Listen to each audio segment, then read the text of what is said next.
What's up, guys? I'm just getting set up here. Get some holes in water here shortly.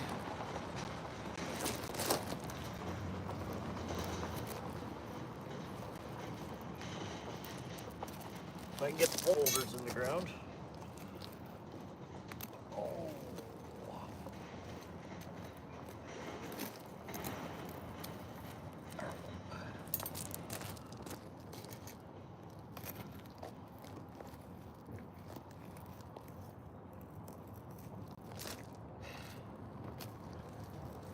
Come on.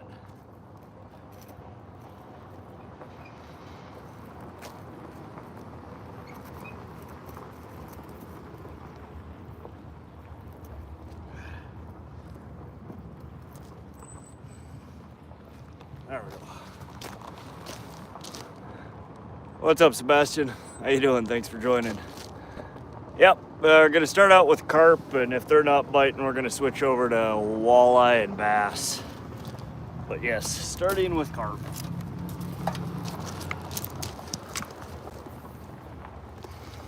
There's some pretty good sized walleye in here. How you doing today, Sebastian?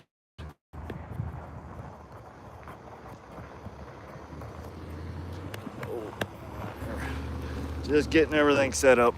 Just pulled up here.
Alright, so we're just getting started off with carp here today.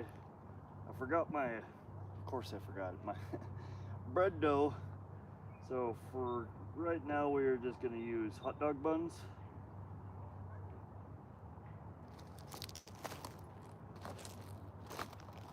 I have a high-low rig set up here.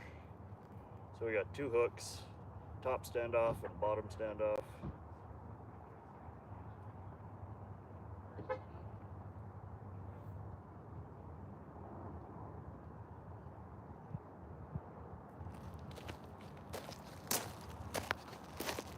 Let me get this first pole in the water, and then I'll go get my external mic set up. You guys can hear me a little better.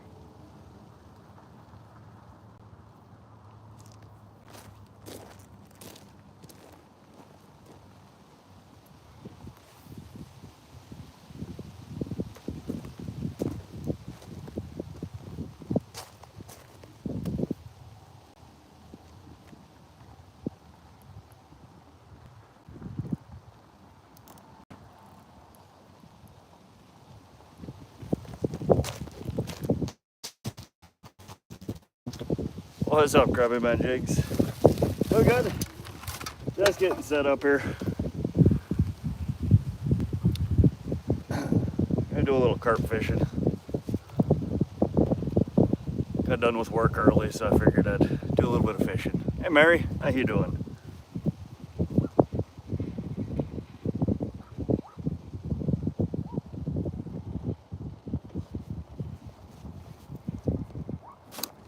Oh, give me a minute here. I gotta go find my mic.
Skunked again on cats this morning. I'm gonna get one soon. Ah, that's a shame.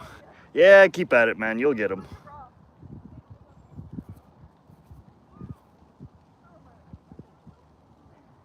Bear with me for just a moment, guys. My mic is not syncing for whatever reason.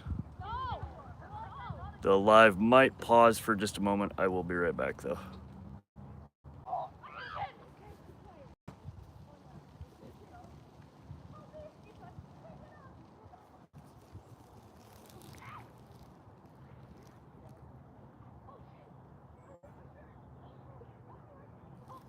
So, Crappy Man, what are you using for, that's what I was just going to ask you. What are you using for bait for the catfish?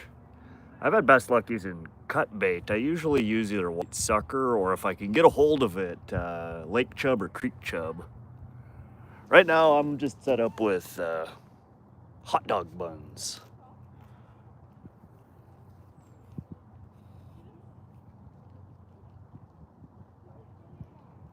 I normally use my ready pizza dough and I dip it in strawberry jello, but I seem to have misplaced my dough. Chicken can work good. Livers I know work fairly well. Honestly, my best luck has been on the white sucker, the creek chub cut bait, or hot dogs. Catfish are weird though. Catfish will eat almost anything, it seems. I don't know what the deal with my mic is. Oh.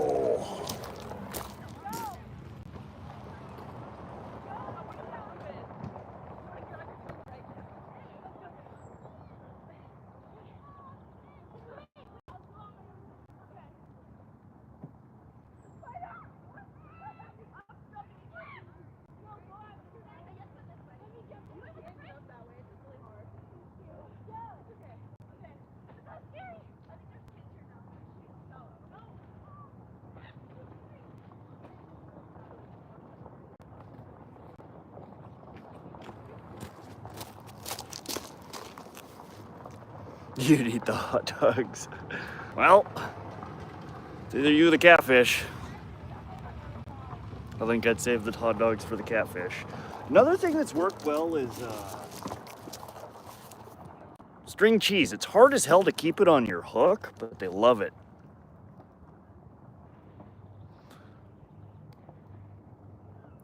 And again, the live might freeze for just a moment. Alright, sorry about that, guys. You hear me all right on the Bluetooth? I had the wrong damn one. Sebastian says, I think I'll go down and try for carp. Hard as hell to keep the fish on, especially when I'm using flies. Yeah, carp fishing with a fly rod seems like it would be fun as hell, but it'd be difficult. I know that carp do feed off the top, but normally they're bottom feeders. I almost always catch them off of bottom rigs. Though I did catch one trolling one day, which was really freaking weird. But good luck to you, man. I know I got a buddy of mine who fly fishes that's been trying to catch one for years. It's on his bucket list. A carp on a fly rod.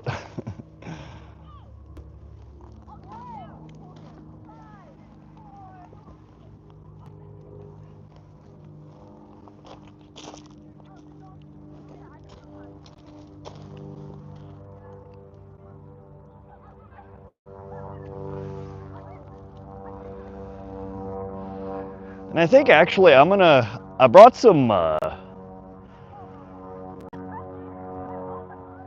leeches. Jeez, my brain isn't working today. I brought some leeches, so I think I'm actually gonna throw a bobber rig in with leeches and see if maybe we can get a walleye to hit.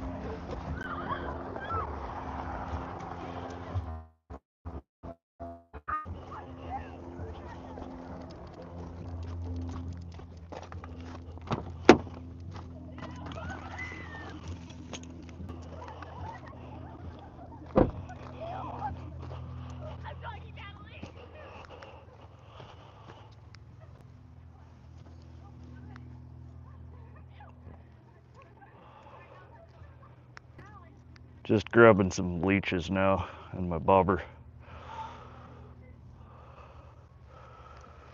Let's see, I've caught a couple of walleye over the years. It's pretty few and far between, but there are tons of them in here. And there's some big ass walleye in here, some 30+ inchers. Fish, Wildlife, and Park was here a few weeks ago doing a survey, and I got here just as they were throwing the walleye they caught back in.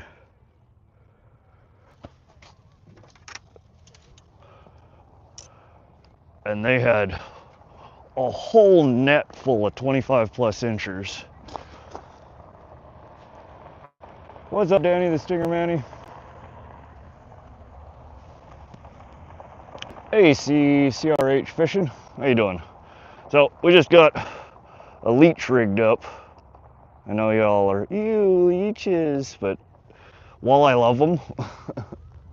We're gonna see if maybe we can convince one to come out and play.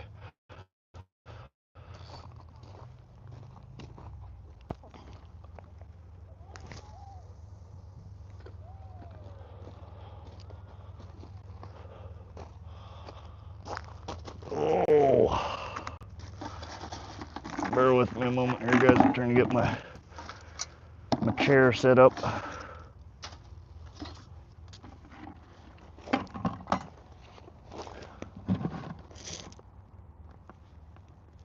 Edward, welcome to the live. How you doing? Sebastian says 30 inches in Wadsworth. Yeah, there's 30+ inchers in here. They're monsters. Seems like most people have the best luck during winter ice fishing here. If you guys can see out, there's a guy paddleboarding out there. Kind of right about where he's at, there's a really deep crevice in the lake.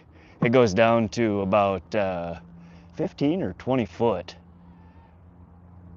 Everything else here is, 3 to 5 feet. A couple of smaller little dips and valleys in here, but it's pretty shallow. But yeah, Sebastian, there's freaking monsters in here. I've only ever caught, 10, 12 inchers off the shore here. A buddy of mine did catch, it was probably about a 22 or 24 incher last week when he was here fishing off the shore of the same spot.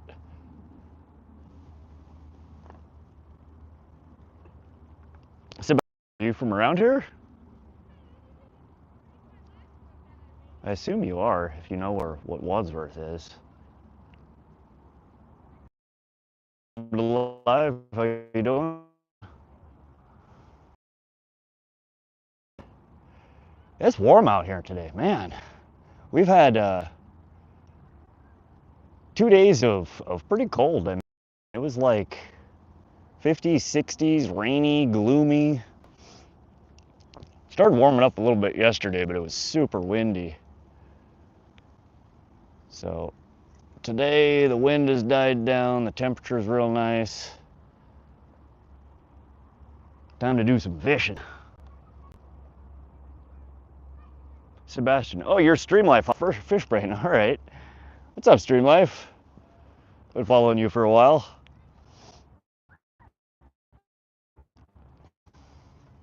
Yeah, Wadsworth has some monster walleye in it.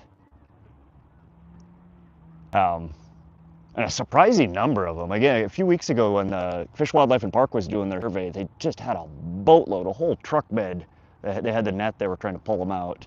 And there were a handful of 28 to 30+ inchers that didn't make it when they'd been in the net too long, I assume, and they were giving them away to people that were hanging out here.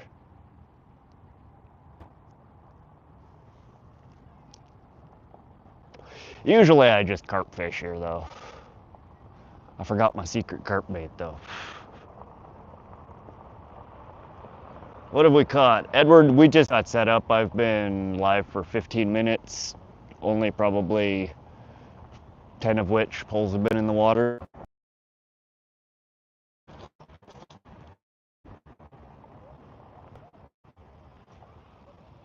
Just that slight breeze is carrying my bait way over.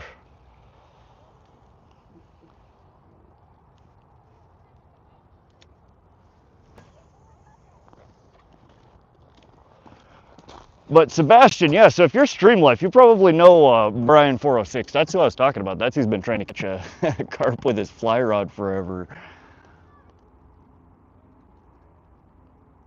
Edward, welcome to the stream. Clay Reeves, welcome to the stream as well. Thanks for hopping in, hanging out. I usually have fairly decent luck with carp here. There's all sorts of stuff in here though. Bass, yellow perch, stock it with trout. There's suckers, there's bullheads, there's golden shiners.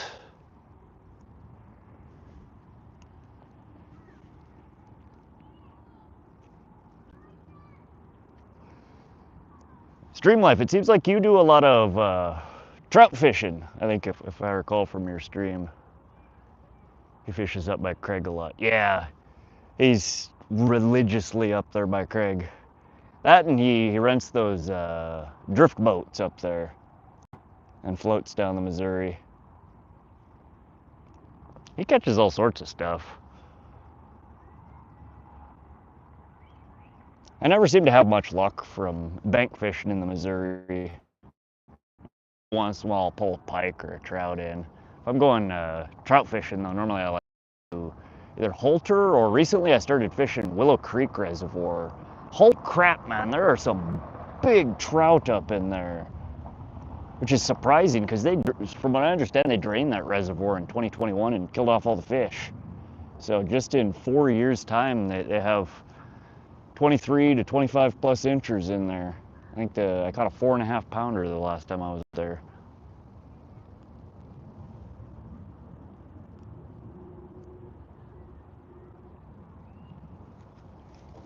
Oop, I got too much slack. I missed it.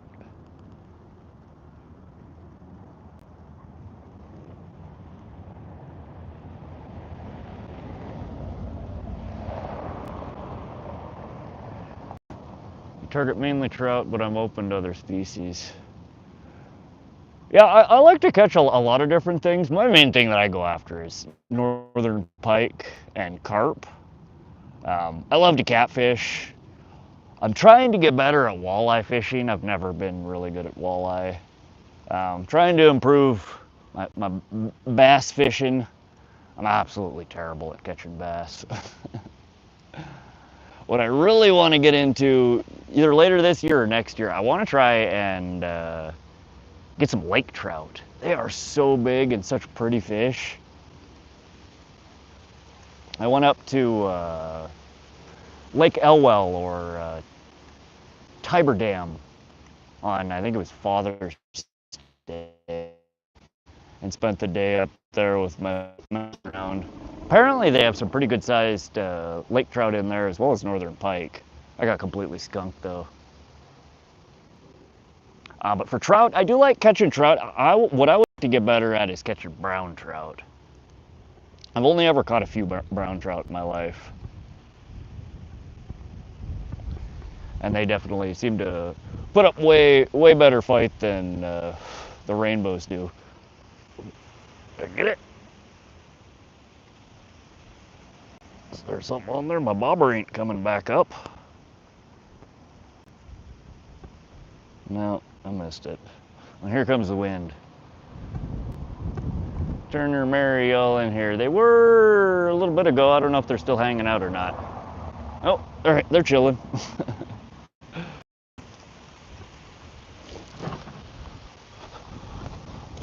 Do I still have? All right, I still have my leech. Something hit it.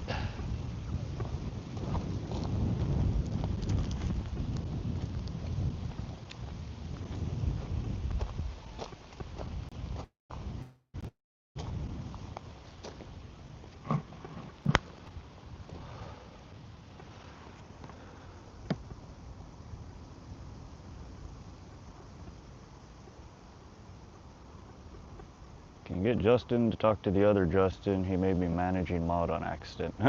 Oops. Luke Peter said hi. Welcome to the live. Luke Peter, how you doing?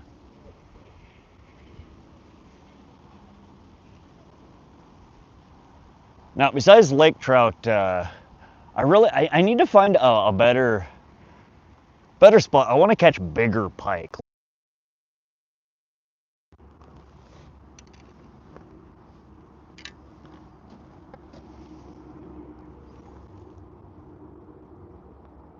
Hey guys, welcome back. I think my stream crapped out for a second there. Hopefully it should be better now.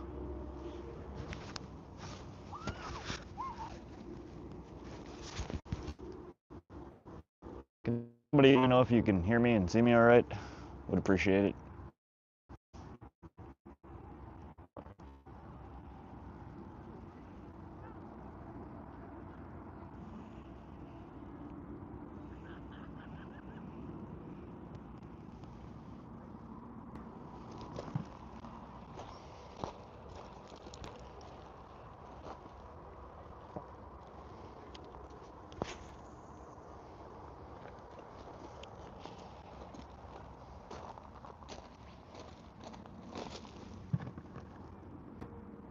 Welcome back, folks.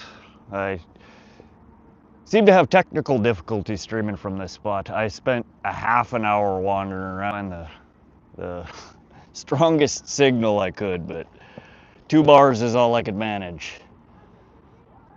So if my audio tweaks or my video starts looping, will one of y'all do me a favor and just holler, let me know, and I can give it a swift kick, and usually it comes back.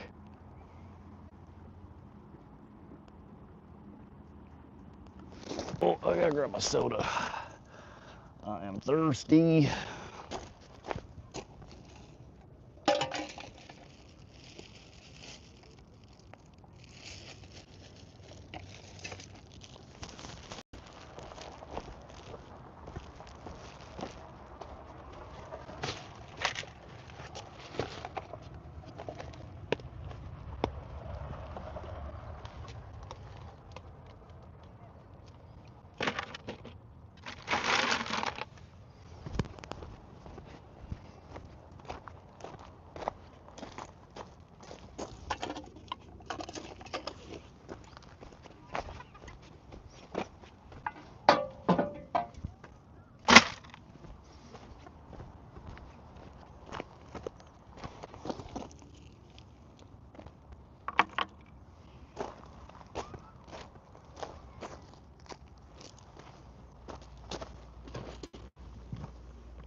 So how's everybody's week treating them?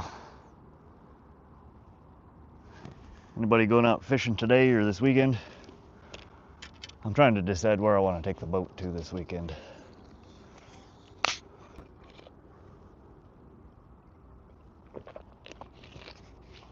I kind of want to try Tiber Reservoir again for pike and lake trout, but I've also really been jonesing to get back over to Ackley Lake to try for tiger muskie.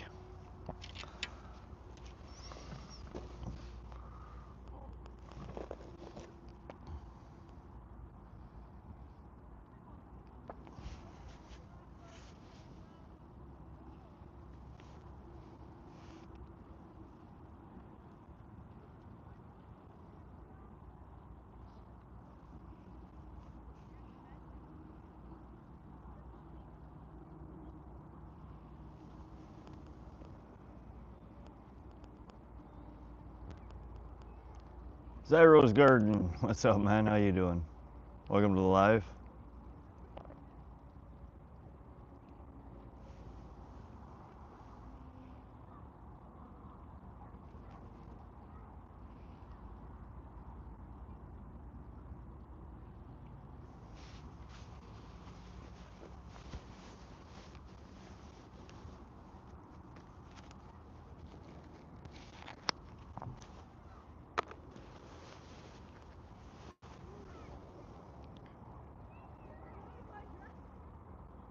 Appreciate all the thumbs up and the likes, guys.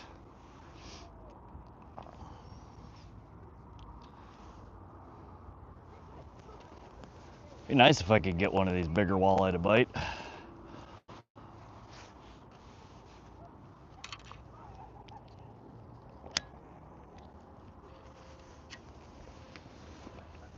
I have a feeling with how warm it's been lately, though, the bigger ones are probably out in the deeper part of Wadsworth.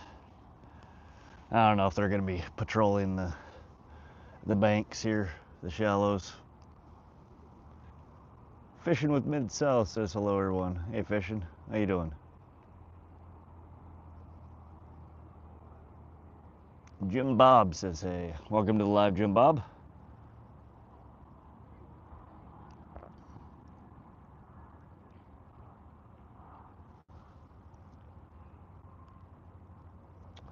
Where's everybody from? Anybody else in here from Montana or the general area? Fishing says I'm living the dream. That's how to do it, buddy. Good stuff.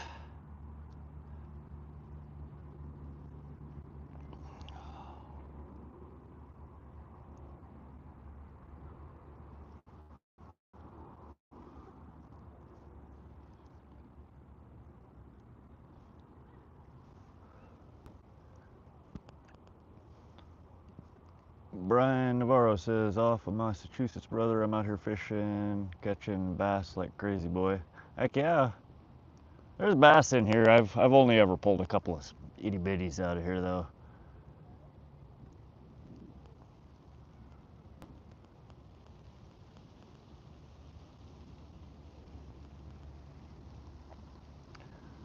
We're trying to pull a monster carp out of here, or walleye. Those are really the two target species for today.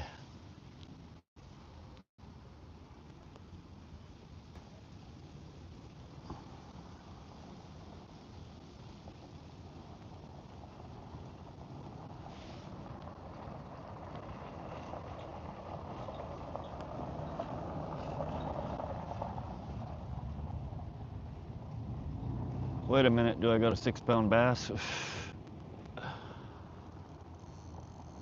Yeah, I've never caught a bass that big. I think my largest largemouth was about 3 pounds, and my largest smallmouth is like 2.5 pounds. But I usually don't target bass. We're fishing with, we just have a bobber rig set up here with a leech, a live leech. Just a little guy. We're fishing, I don't know, I guess it's closer to 24 inches from the surface.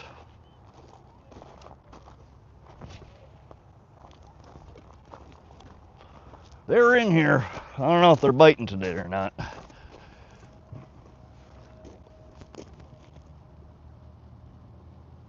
What time is it there? Here in South Africa, it's 10:08. Cyrus says Florida 4:07. We are in Mountain Standard Time here in central Montana, so it's 2:07 in the afternoon. Took a half day off work. Kiddo's mom is home watching him, so I got a break from the kiddo for a little bit. And just out here relaxing, trying to see if we can catch some fish.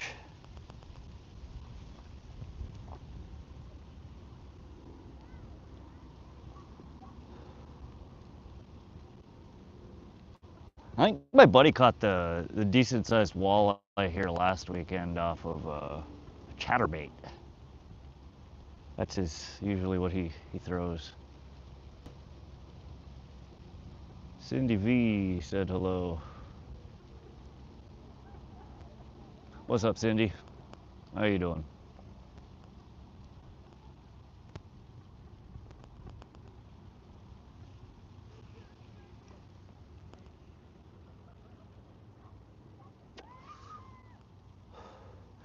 That's a really nice warm day. I'd imagine this place is going to turn into a zoo here shortly. 2-pole limit, yeah. In central Montana, in lakes and lakes, reservoirs, and ponds, you're allowed 2 poles, 2 hooks. In rivers, streams, canals, you're allowed 1 pole, 2 hooks.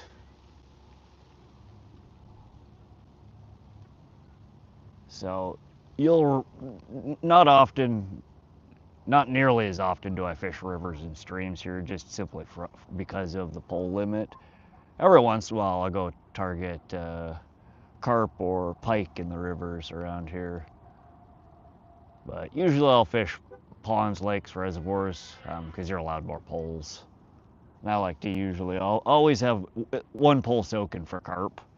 and then I kind of take my other pole and switch through various different techniques, presentations, baits, etc.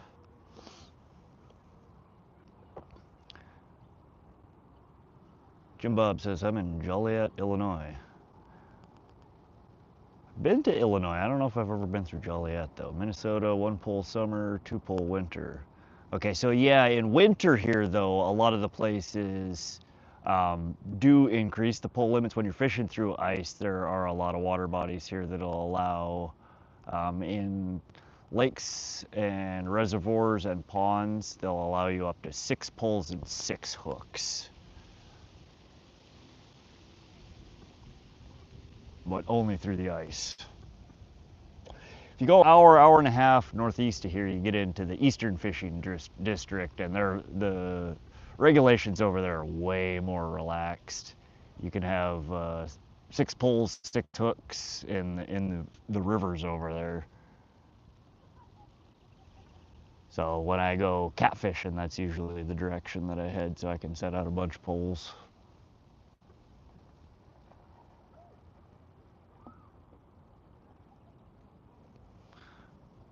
Active Axe, welcome to live. How you doing? Yeah, I mean, it's a nightmare trying to manage that many poles, though, honestly.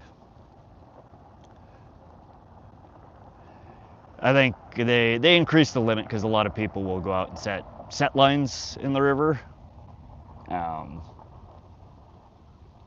which you don't actively, manage. You just have to check them, I think, once every 24 hours. But I'll go down to the Missouri River in like Fort Benton, Loma area, and I'll throw out all 6 poles. And it's tedious, but it's worth it.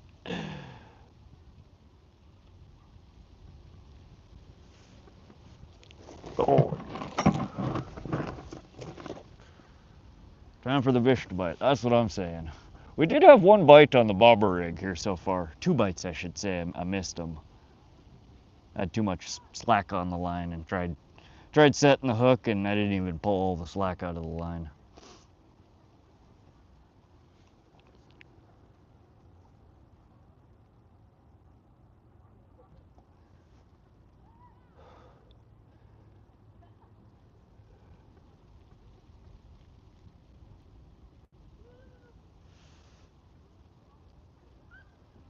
Man, the dragonflies are getting massive. Got like 4 or 5 inch dragonflies flying around. They're just chunky. Zachary, welcome to live. Asks, where are you? I am in central Montana, just outside of Great Falls, Montana. We're at Wadsworth State Park.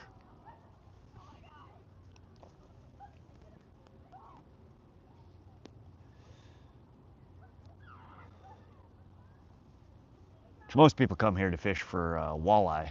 In fact, the local chapter of Walleyes Unlimited, the people that sponsor stocking and maintenance of this state park, they got a booth set up over here. I haven't gone over to check it out and see what they're doing today.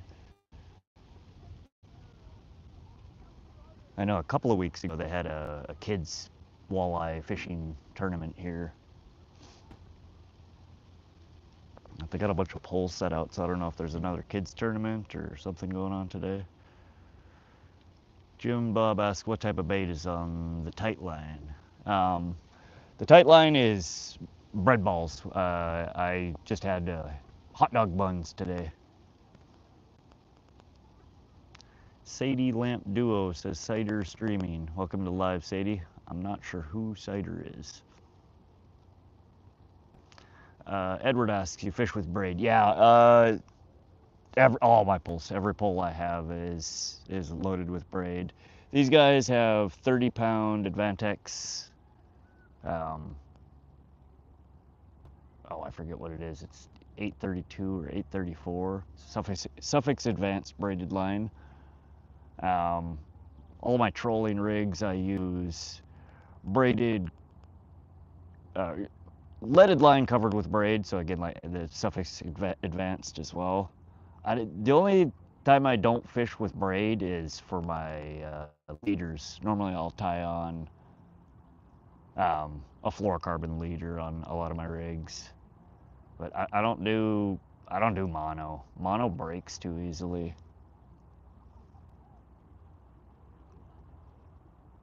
I haven't fished with mono in decades.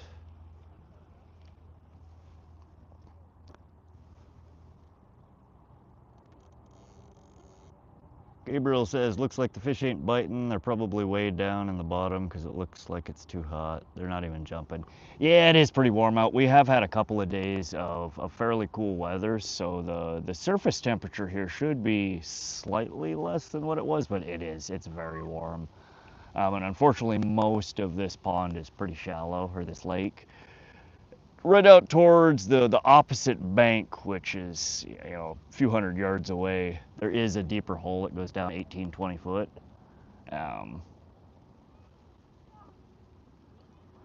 But we are targeting carp, and carp don't care. Carp will bite when it's hot as heck outside.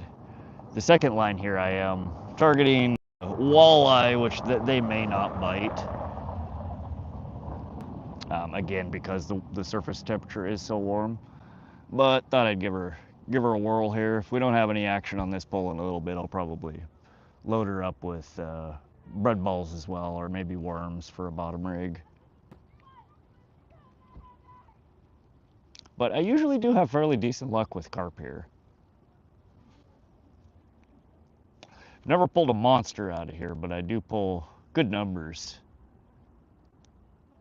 I think the last time I was here with my son, we pulled out 6 or 7 carp in, I don't know, 4 hours.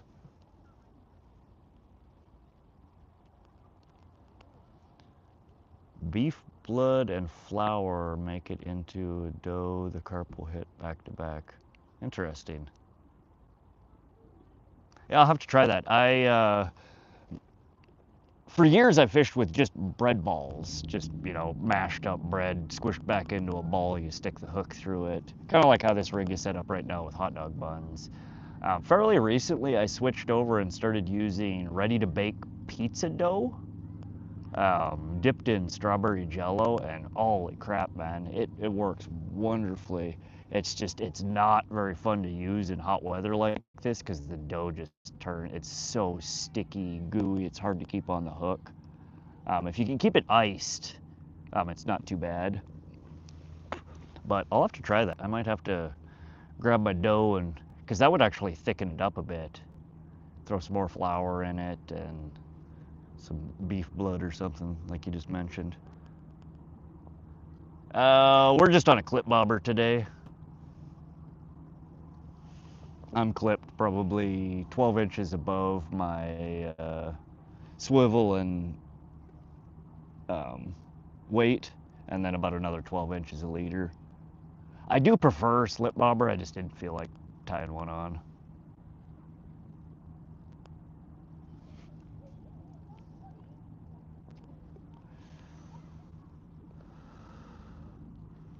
It's more setup. I gotta cut the swivel and the clip off, and I gotta add a bobber stop, and I'm being lazy today. Yep. Yeah, that's why I opt for the clip-on bobber more often than not, because it's just so easy to take on and put off.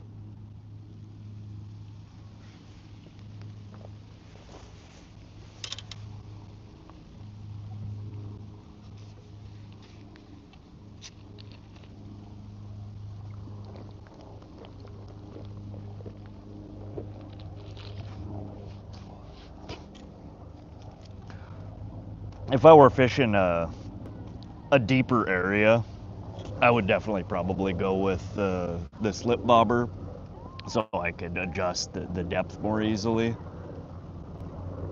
But again, where I'm fishing here, it's, you know, 3 to 5 foot. There's not much. Not much depth here. So it doesn't make sense to go through the hassle of throwing a slip bobber on when I can just pop the clip bobber on and set my depth appropriately.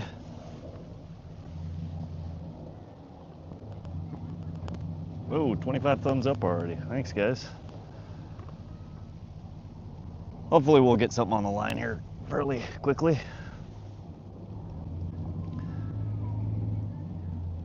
Do you fuck with baked beans? Sometimes I think about sitting in a bathtub full of baked beans. I mean, you do you, buddy. I honestly never had the urge to sit in a bathtub of baked beans, but different strokes for different folks, right? Miyazaki says hi. Welcome to the live, Miyazaki. How you doing? And for those who don't know, Miyazaki is the girlfriend. She's at home right now.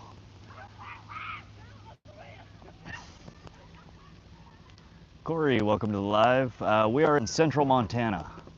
Currently at just outside of Great Falls at Wadsworth Park,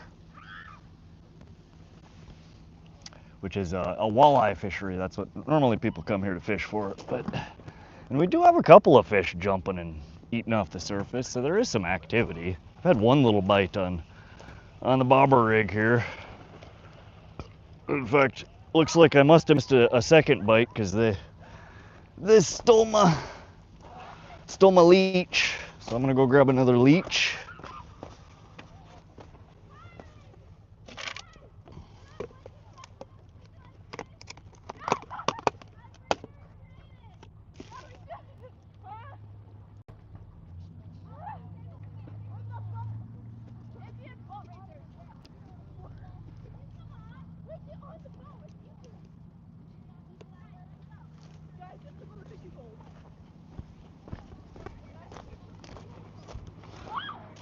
I don't know how many of you guys fish with leeches. I know people are weirded out by leeches.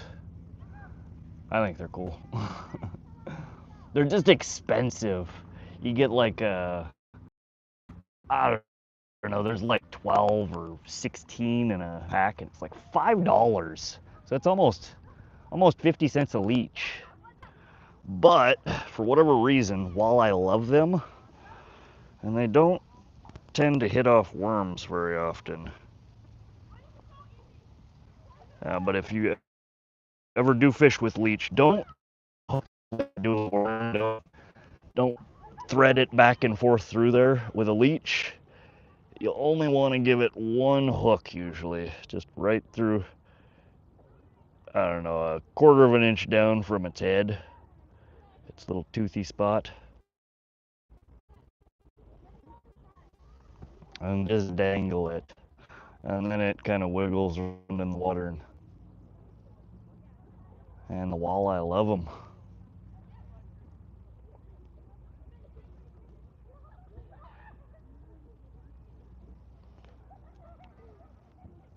Bogdan said hi. Welcome to the live, Bogdan. Edward Blurry. Oh, anyway.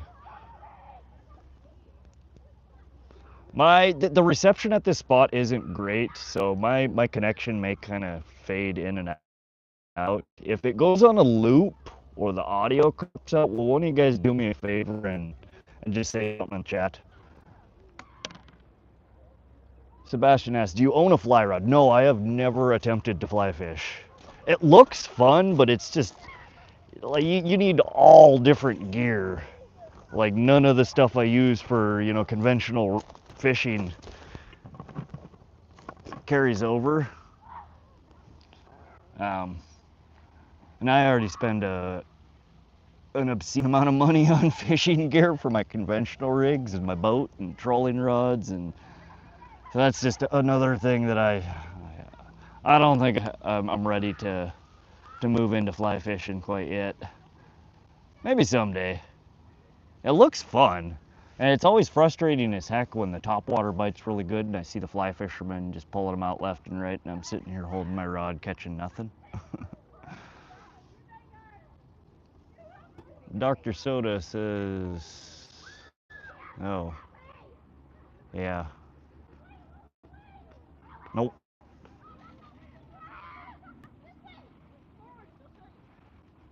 I am not a religious person, and I like to keep religion out of the chat. So, you do you, buddy.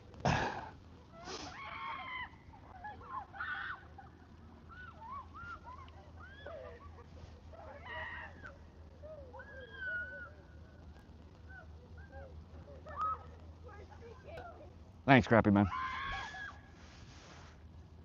I got nothing against religious people. My mom is very religious, but just not for me, and not a topic I like to bring into the live here. Politics, religion, all that stuff gets people too worked up, and we're here to fish.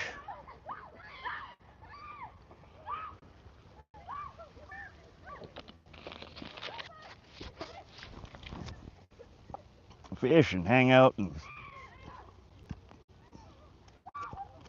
waste time.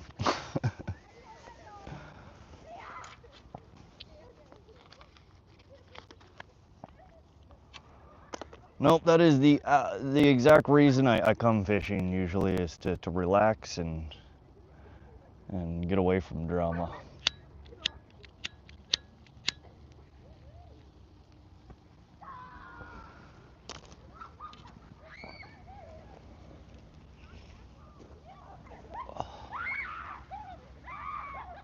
So Crappie Man, what kind of catfish do you have around there? Are you just fishing for channel cats, or you have flathead cats as well?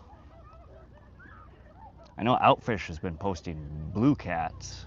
I don't think we have those here in Montana.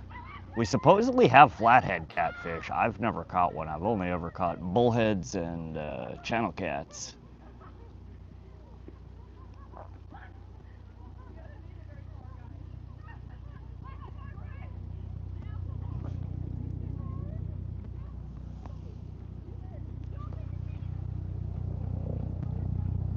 Blue, flat, and channel. Ah, shit, you got them all over there.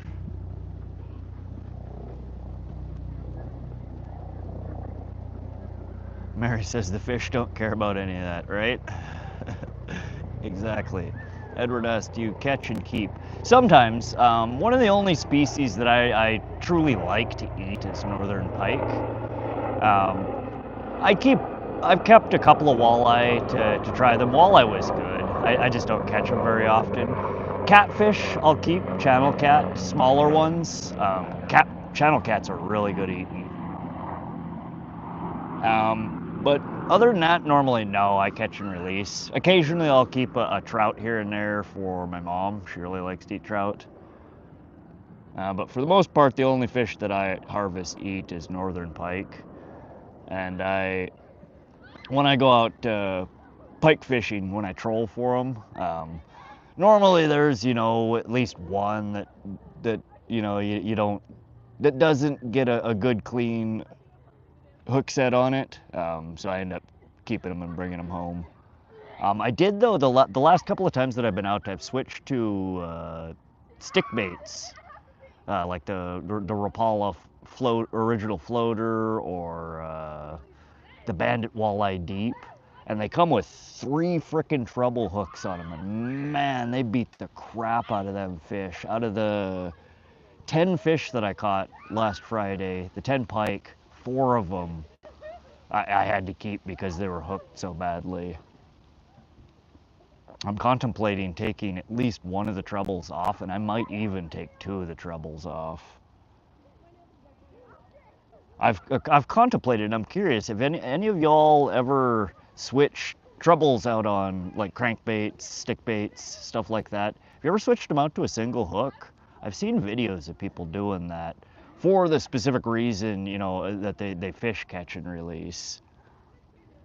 I'm just wondering if any of y'all do that, and if it, affected the weight, the balance of the lures. I would imagine it would to some extent. Lewis Brown, hey man, welcome to the live. How you doing? Sebastian says, yeah, I use single barbless hooks on your crankbaits. Yeah, see, I'm gonna have to, I really think I'm gonna do that one of these days.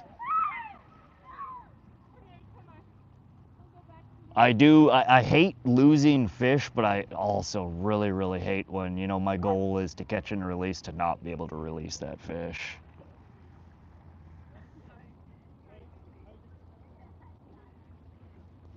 Edward says, seen that on spoons out on Lake Michigan. Okay. John C says hello, welcome to the live, John C. Lucas, hello from Poland. Hey, buddy. I have a couple of coworkers that live in Poland. Really good guys. Edward says hello, Sebastian. Yeah, on everything, spin rod, fly rod, fishing. Okay, Sebastian. Yeah, I've seriously been contemplating it, and you know, especially every time I go to let go of fish, and you know, it was just hooked too badly. So one of these days I'm gonna have to go through my arsenal and switch. It's gonna take me frickin' a whole day to swap out all my hooks. I have quite the large crankbait collection.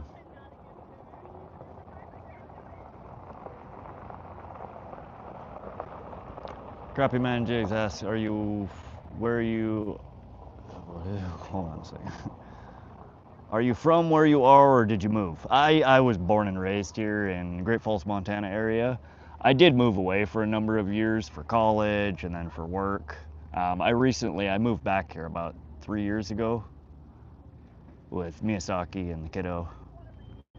I missed it, man. I've lived all over the U.S. Most recently, I was down in Southern California. I was down there for a little over 12, 13 years. And I missed home. I missed my family and my friends, and most of all, I missed fishing here. So I bought a house, a couple of houses, and moved back here. And I am enjoying it. I loved California. So much stuff to do. I was, 15-minute drive from the ocean.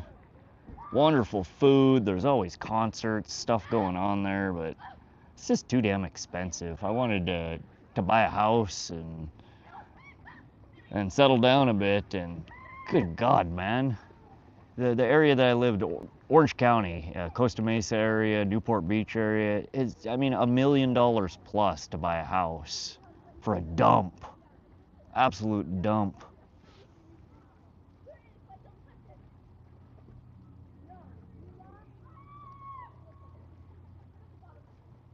Al Westoff, welcome to the live. Says, looks like an awesome spot. Yeah, it's a pretty good fishing hole.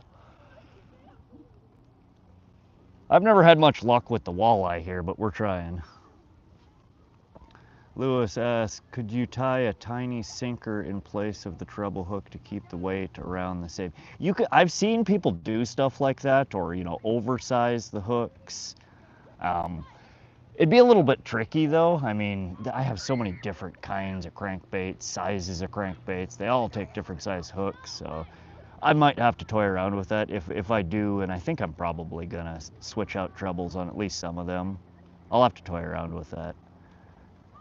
Evil says, catch a fish for me as well. Good man. I will do my best.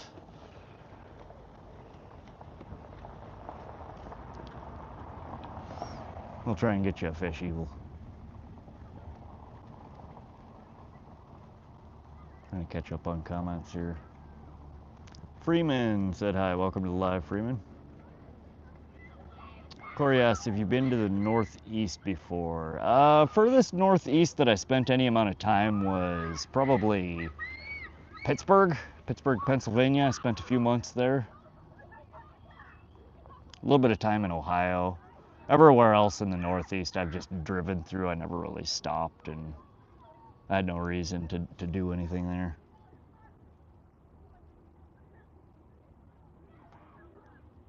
Evil says, I'm gonna touch you, John C. Why? Why are you touching people? Yeah, right, Lewis. That's awkward. How about we keep our hands to ourselves here, children? Yeah, I'm from Omaha, Nebraska. Fun. I've been to almost every state in the United States except for, those handful up in the Northeast and Hawaii and Alaska. How's Nebraska? I think the only thing I know about Nebraska is there's a lot of, farms there? Probably like Montana, rural. What do you grow there? Corn, wheat?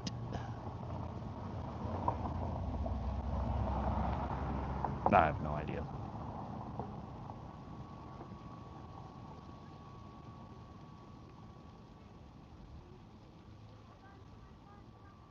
all hands inside the fishing trip, right?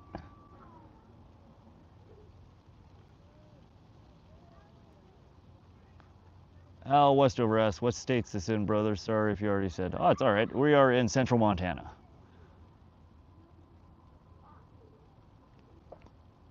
What is with this Lamar Jackson?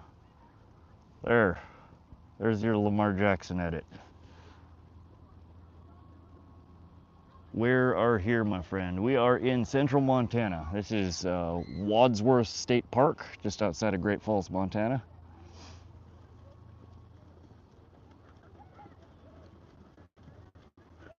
It's not too bad. We grow corn, beans, and stuff. Not that bad to live. Good fishing, though. That's all that matters, right? Good fishing. We have really good fishing here in central Montana. I honestly kind of wish I lived in either western or eastern Montana. Western Montana has freaking massive pike. They have Flathead Lake, which is full of flathead catfish as well as lake trout. Over in the very, very western side of Montana, in the Kootenai Valley area, they have white sturgeon, which I've always wanted to catch, but I was just reading about them the other day, and it said that there's estimated to be 50 breeding size adults left in the Kootenai River Valley.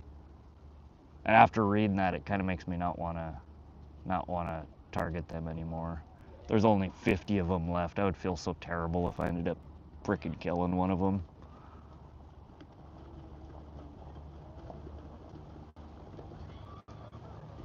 What brand do I smoke? I don't like to promote smoking. It is a terrible choice. Don't ever do it, but that's what I smoke.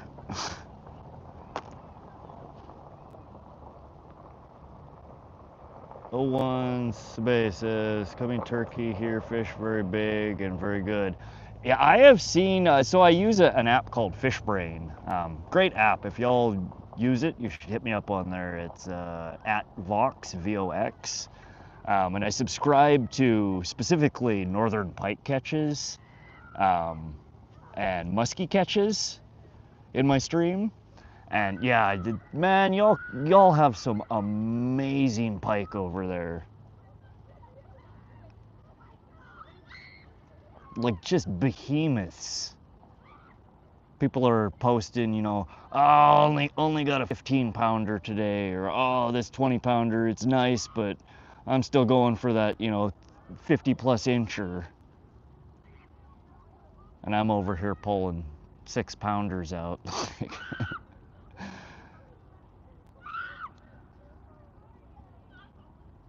Now, I think the biggest draw here in central Montana for fishing is trout. Really, really good trout fishing here. People come from all over the world to fish the Missouri River for trout. I've just never been much of a trout fisherman.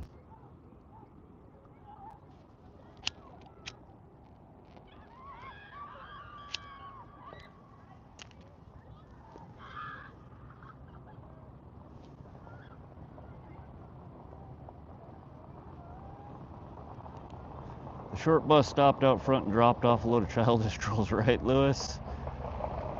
Every third person here is asking for the Lamar Jackson edit. Evil, I'd suggest you be nice to Crappy Man Jigs. He's a good guy. And he will put a swift boot up your ass.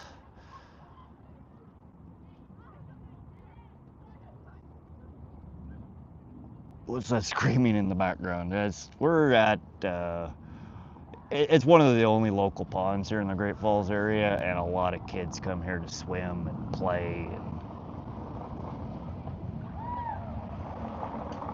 So they're over there splashing around in the water.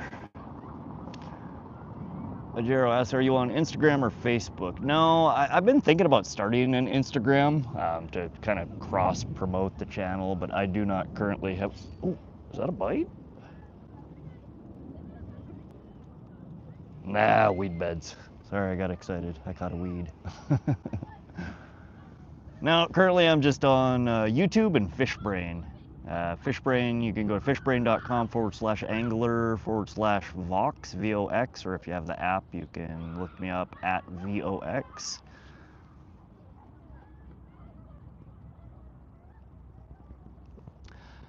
Crappie man, I normally don't kick people. Again, people can sit in silence. I don't care. I don't want to kill, you know, the metrics. But if people are being ridiculous, feel free to delete their messages. If they continue, you can mute them. Use your discretion. I trust you. Just unless somebody's being absolutely ridiculous, don't kick them out. Other than that, I leave it to your discretion. I'm not leaving until you catch a fish. All right. Well, the plan is to catch lots of fish, but thus far, all we're doing is feeding them my very expensive leeches. That's leech number 2 gone. I'm gonna go grab another one. So maybe that was a bite.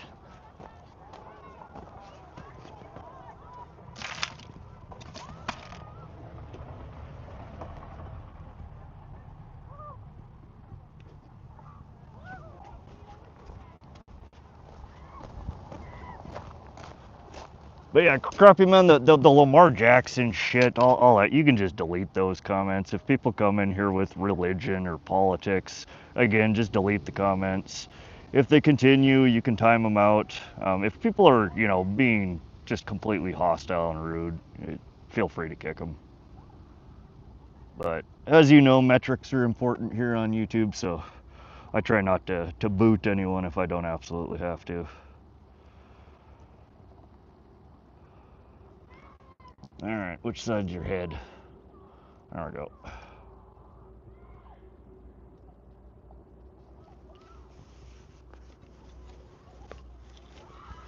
Siraj says hi. Welcome to the live, Siraj. Lewis Brown, what did you catch a couple...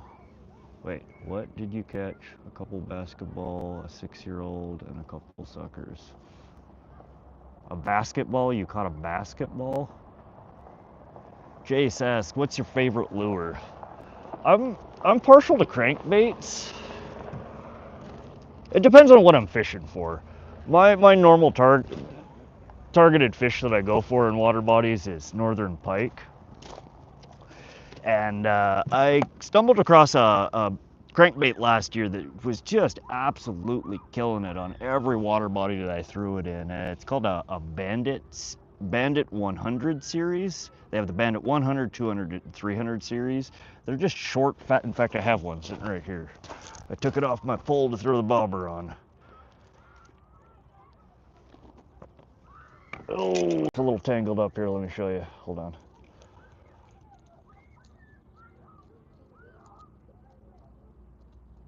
And yeah, sorry guys for the kids screaming in the background.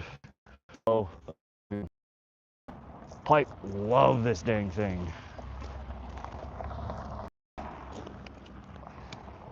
Beyond that though, I really like, I don't know why I'm so partial to it. I love chatterbaits.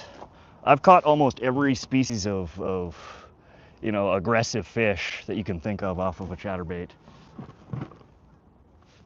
Ever fished in Canada? No, but I would love to, because just like over in Europe, Canada has some of the craziest, fattest, nicest pike I've ever seen in my life. The Holy Mackerel, welcome to live. New here, how's it going? Welcome to the live. Thanks for stopping in. It's going pretty good. We haven't caught any fish yet. We've been streaming, a little over an hour here. It's pretty hot out today though. I don't know how well the bite's gonna be, but I got tired of sitting around at home and figured I'd drop a line in and see if we could catch some fish. We are getting bites. They keep stealing my dang leeches, but haven't managed to land anything yet. Al Madano said hi. Welcome to the live. Mike Jones, happy day of fishing, my brother. Thanks, Mike Jones. Dactus Jack says, Dactus? So like cactus with a D. All right, that's interesting. Beautiful spot. It is pretty here. Water's really low compared to the last time that I came here. You can see all these weed beds that are poking up. Normally those are all submerged. Yeah, nah, fishing. Hey, yeah, nah. Got the cam out there today. Yeah, ooh, something's playing with my bobber there. I'm seeing some swirlies around it. Yeah, I took the camera out to stream today. I've been struggling trying to find places that I can actually stream from around here. And so far, basically I've found 4 spots that work for streaming, and this spot is not the greatest. I get 2 bars. It hops between 1 bar and 3 bars, but it's not real stable.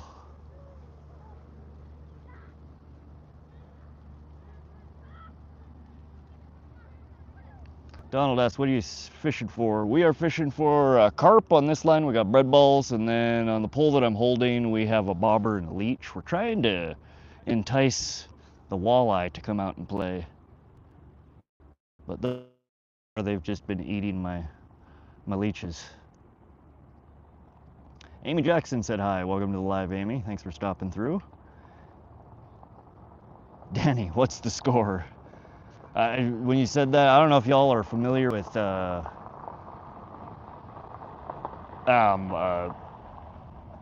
he was a social critic, a writer, Hunter Thompson. When you said that, that totally reminded me of Hunter Thompson. What's the score here? We have caught nothing. We've fed 2 leeches to the fish, and that's about it. What's your favorite fish outdoor with Everett asks? Northern pike. Northern pike, I think, is by far my funnest fish to target. It'd be tiger muskie if I could catch one of the dang things. But thus far, the closest I've got to catching a tiger muskie was I had one on the line next to the boat and couldn't get it in a damn net. Yeah, no. Hello, Vicky. I'm catching up. Jesus, I'm far behind on comments here. Give me a sec. Kids screaming in the background. Yeah, sorry about that, guys. If I could mute them, I would. Is fishing pretty accessible in the U.S.? Is there a lot of permits and licenses to get? It differs by state. Every state has its own fishing regulations. But it's pretty easy. You can go to, in fact, these days you don't even have to go to the store. Like here in Montana, the Fish, Wildlife and Park have an app, and you can just download the app and purchase your fishing license, conservation license, your hunting tags, etc. through the app, and they send it to you all in the mail. Here for a state resident, I want to say it's a little under $30 per year for your fishing license. So it's easily accessible and fairly cheap. Anthony says, nice view, good luck fishing. Appreciate it, Anthony. What's the water temp? I don't know. I do have a castable fish finder I could throw out and figure that out for you. My guess would be is it's probably in the mid to high 70s. It might even be pushing 80 here in the shallow ends of the pond here. It's fairly warm. What's your bucket list fish? Right now, top of my list is tiger muskie. I've been actively targeting them for the past three years since I got back here to Montana. Haven't yet managed to catch one. Once I catch that though, I think next on my list is probably lake trout. Always been fascinated by them. They're such a huge, pretty looking trout, and they get to be quite large in water bodies here in Montana, 30, 40 pounds.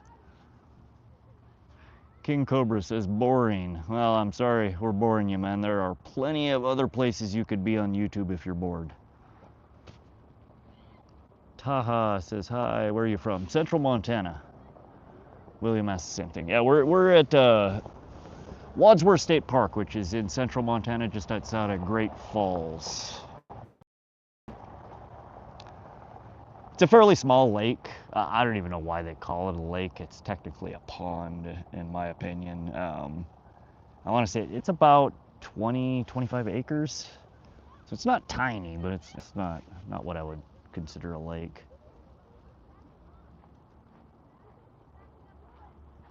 William says 30, 40 pound lake trout. Never heard of one that that fake? Oh no, they get quite large. Yeah, look up Flathead Lake, Montana, Seeley Lake, Montana, Fort Peck, Montana. They get to be quite substantial in size. I've never caught one before, but I know that like Flathead Lake, at least a couple of times a week, I see somebody posting on fishery plus pound.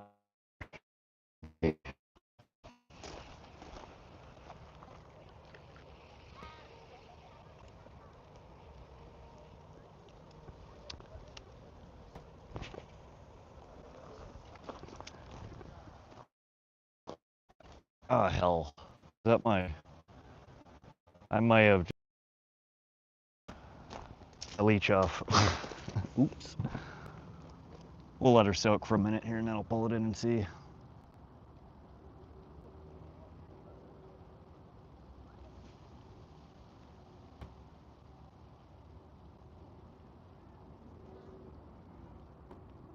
Burglar, don't you have work? Yeah, I took a half day. I work from home, and I kind of set my own hours. And today my workload wasn't too heavy, so fishing instead of working. I worked for this morning and got done most of the stuff I needed to get done for the day, and what I have left can wait till I get home. Dactus Jack says, I went ocean fishing for the first time this month on a charter, and it was a blast. 4 Chinook salmon, 2 halibut, and 16 crabs.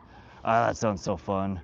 As fun as it sounds, though, I was actually just talking to Miyazaki about this the other day. She was showing me this picture of a frickin', oh, what the hell? What are the ones with the, is it a swordfish? Yeah, I think it's a swordfish. The ones that have like the 4-foot stabby, pointy beak on them.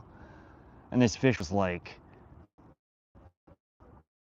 I don't know, it was like 300 pounds. Some just gargantuan fish. And like, as cool as that is, and as fun as I know it would probably be to catch that, not interested. I have no desire to catch fish that might stab me through the heart when I pull it in, or I might lose an eyeball, or like, I'm all about the toothy fish. Like, I like pike fishing, musky fishing, but the worst I'm gonna do is, you know, get a laceration. I'm not gonna lose an eyeball or get stabbed through the neck with a 3-foot sword. Do you ever fish for salmon or rainbow trout or bass? Salmon, I would like to get more into salmon fishing. Normally, so around here we have kokanee salmon, and you often catch them as a bycatch when you're fishing for rainbow trout. So like, I'll go to Holter Lake, for example, which is about an hour and a half from here, and while fishing for rainbow trout, we may pull out 1 or 2 kokanee salmon at the same time. They're they're way funner to catch than a trout. They fight so much better. They, you know, run, they jump up out of the water. They're cool as hell. But they're targeting them. It's more complicated than just fishing for rainbow, because they are a more temperature specific fish.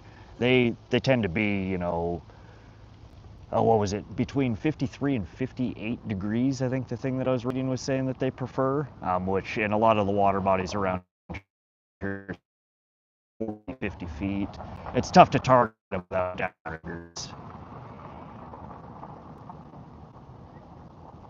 Lake trout can get up 44 pounds. Yeah, they get quite massive.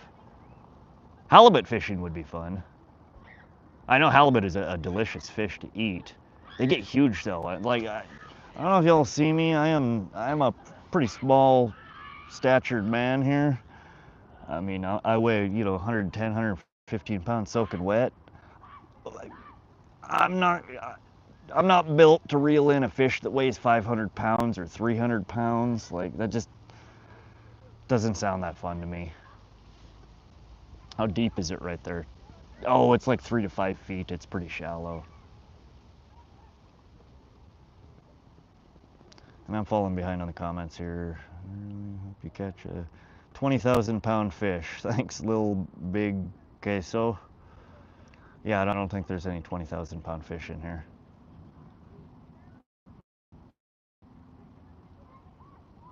Not gonna lie, reeling in the halibut was heavy work, like pulling up dead weight from 300 feet. Yeah, see, and that's where, it'd be cool to catch something that big, but that's the same reason that I don't fish for in Montana. I mean, they get to be 80, 100, 120 pounds, but they spend all day throwing frickin', giant treble hooks and wrenching them across the river. Like, I would be tired after 15 minutes of doing that, and I'd be sore for a week. I like big fish, but I don't need anything that big.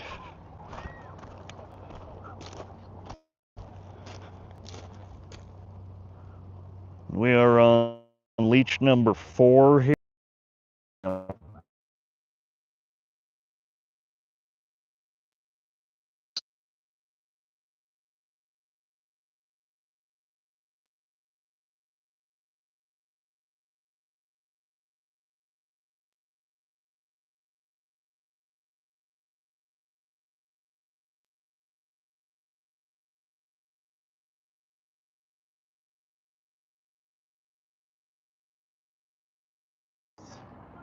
Um, and he release. I got a buddy that goes ice fishing for pike, and he was sending me pictures of the fish they were catching over this last winter, and they were spear fishing through a hole they had cut in the ice. I mean, it's cool, it's interesting, but again, I catch and release, probably 98% of the time.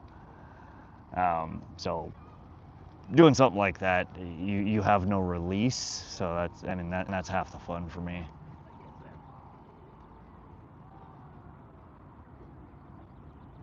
A says, are you Polish? Polis or Polish? No, I'm not. I'm American. Bob Schuster says GTA 6. I used to be a big gamer. I never got into GTA. I was more into RPGs, MMORPGs. A lot of the games I played, you probably have never even heard of. I played EverQuest for the better part of a decade when I was in college and beyond, which I still think is hands down probably the best game ever made.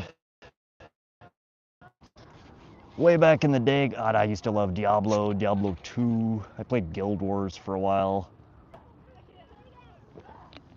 I did do a little bit.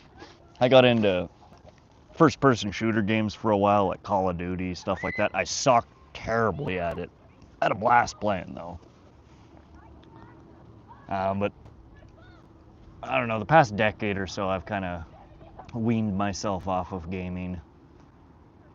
Between my work life and personal life and fishing and other hobbies and stuff, I don't have time to game.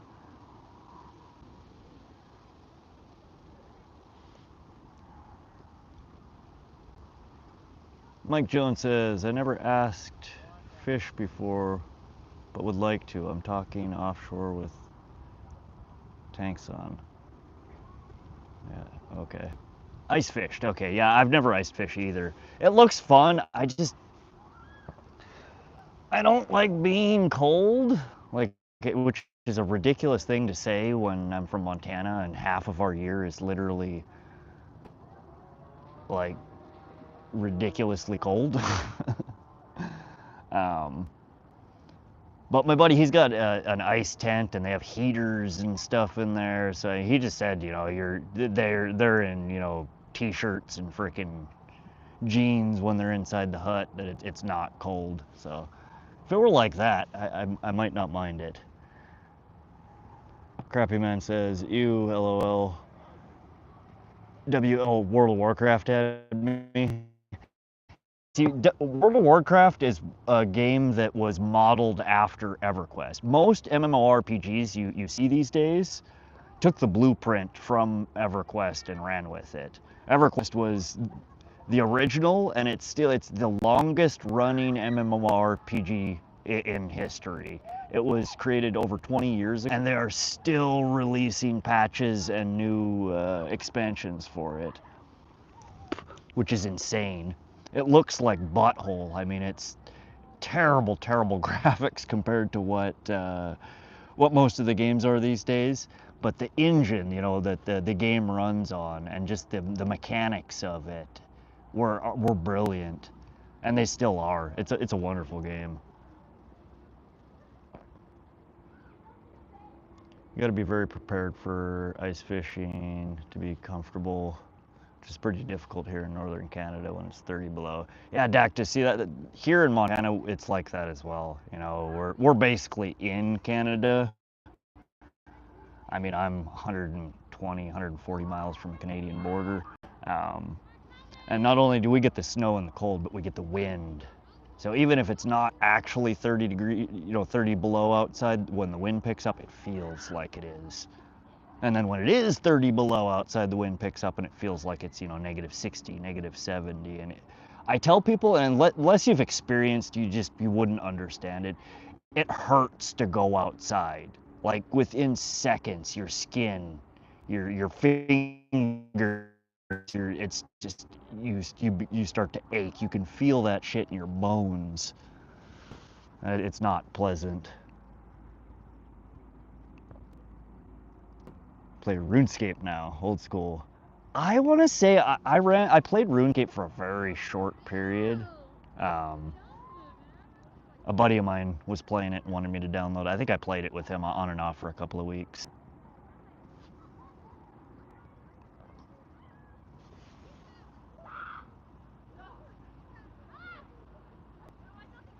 No, I did. I want to say it was probably 4 years ago, maybe 5 years ago.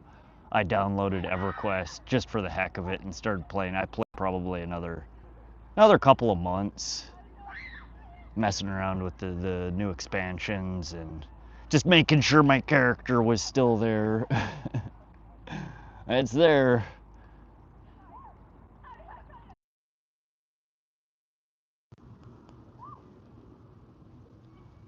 Sorry guys, I'm back if you're still here.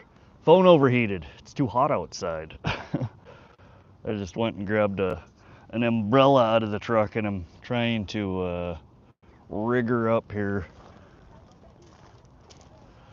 I don't know if it's gonna work though.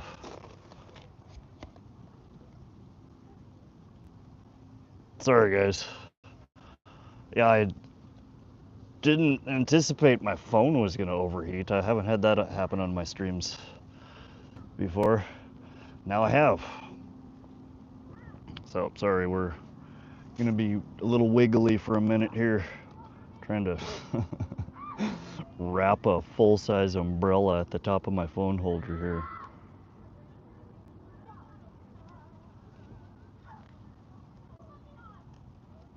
I don't know if this is gonna work.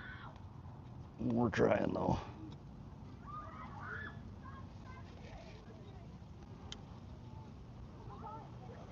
It would maybe if it wasn't freaking windy.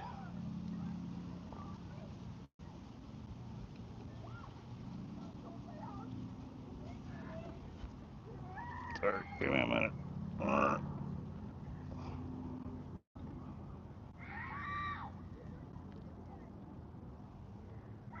Is it gonna work?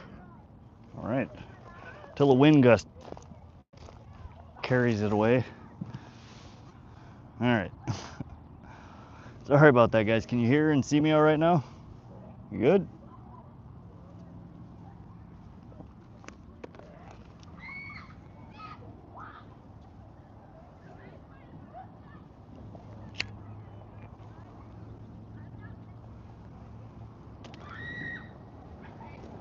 Thank you, Mary. Appreciate you letting me know.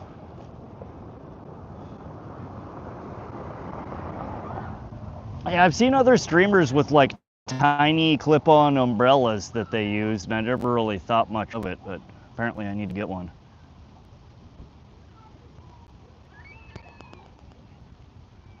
Dang, phone overheated.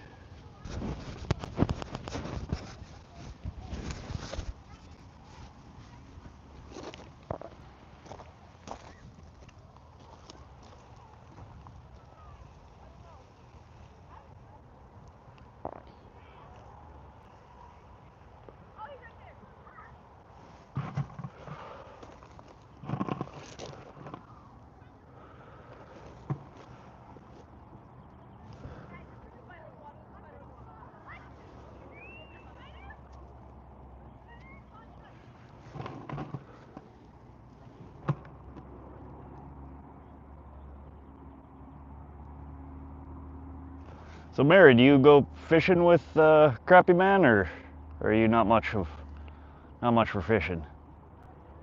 I don't think I've ever seen you on his streams, other than in the chat.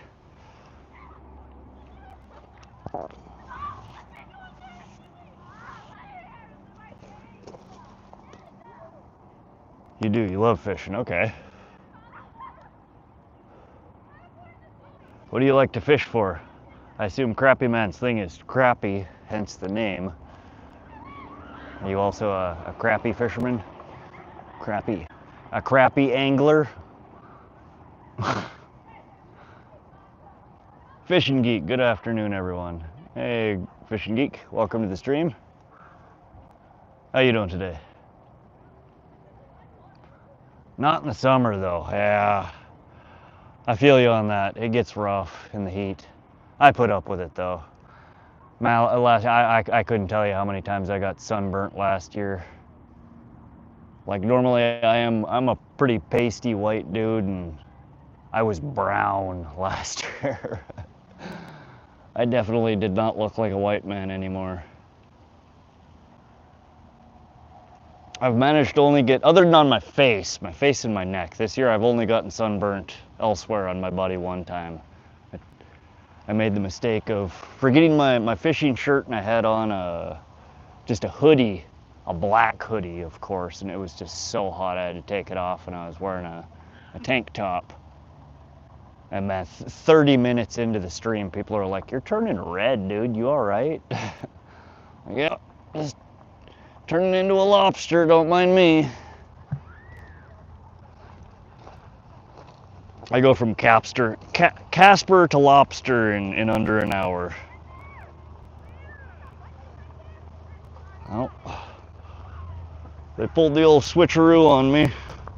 I lost my bait and it turned into a weed.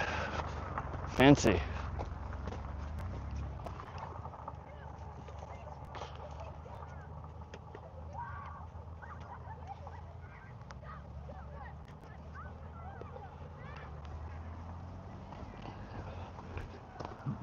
I don't know, I think my favorite time of the year to fish is fall. Everything's trying to fatten up for the winter, the bite's real good, the temperatures usually are much more moderate. The only thing I don't like about fall fishing around here in Montana is the mosquitoes. It's not bad in late fall, but early fall we still have a huge mosquito hatches. And them damn things will eat you alive.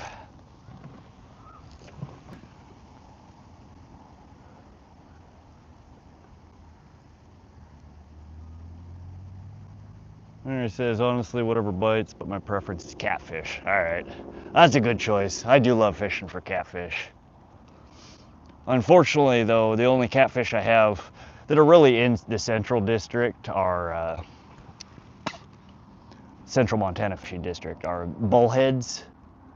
If you do go to the Eastern Fishing District, we have channel catfish and flathead catfish. But that's where I normally go to fish for channel cats.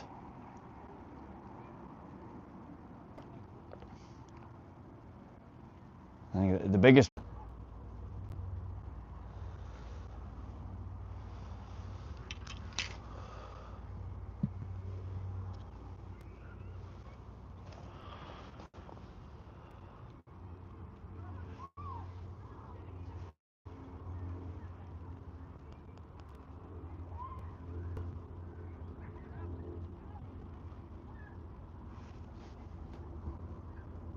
Okay, cool. Yeah, I just did the airplane mode again. Man, I really need to find some places that have more stable connection. It's hard to stream when I don't have a good connection. I've been flipping between 3 bars and 2 bars here. I don't understand why it does that. I just get the reconnecting message on my side, and then it pops back and it looks like everything's good, and then within a couple of minutes I have 0 viewers. I'm jealous, y'all, that have that aren't in such rural places that have such crap connection.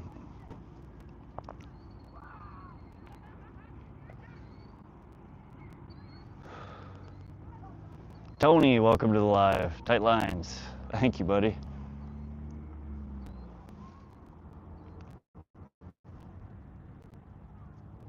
Fish are always where the signal is not. You are absolutely right on that one, my friend. Drives me crazy. All of my favorite fishing spots, I get one bar if I'm lucky at like one, you know, trolling around the lake, Pishkin, where I always go. There's like 2 spots on the lake. If I sit just right in that spot, I'll get one bar and I'll be able to get just enough to like load up fish brain and maybe post a catch. Definitely not enough to stream from. Same thing, I went to Tiber Reservoir, 1 bar in and out. Holter Lake, I get 1 to 2 bars. I might be able to find somewhere at Holter Lake if I anchor up to fish. But all the other spots that I get decent connection from, they're crappy fishing. I mean, that's like, I'm sitting right here. This is not a wonderful place to fish. I come here to fish because I get 2 to 3 bars and I can stream here. And I'm not here because it's excellent fishing. Sandy Goshit, subbed. Appreciate the sub, Sandy. Might be, I haven't checked since I started my stream, but when I started my stream I had 299 subscribers. I've been waiting for that magic 300. Sandy Goshit says, dude, you need Starlink. That's what I use to stream in remote places. I've been thinking about it. I'm contemplating it, but so this year Starlink came out with a partnership with T-Mobile that they're starting to use their satellite signal through the telephone, so you no longer need the dish. Supposedly by either the end of 2025 or 2026, they're rolling it out to multiple carriers. Right now it's just in beta mode and they're doing text only. But they're supposed to roll out text and data in late 2025 or early 2026. So that's what I'm kind of hoping to get, is when they roll out cell service through Starlink. Then I don't have to worry about powering a dish and mounting it and all of the craziness that comes with that, but I might have to. It's really gonna kill my stream life here if I can't stream.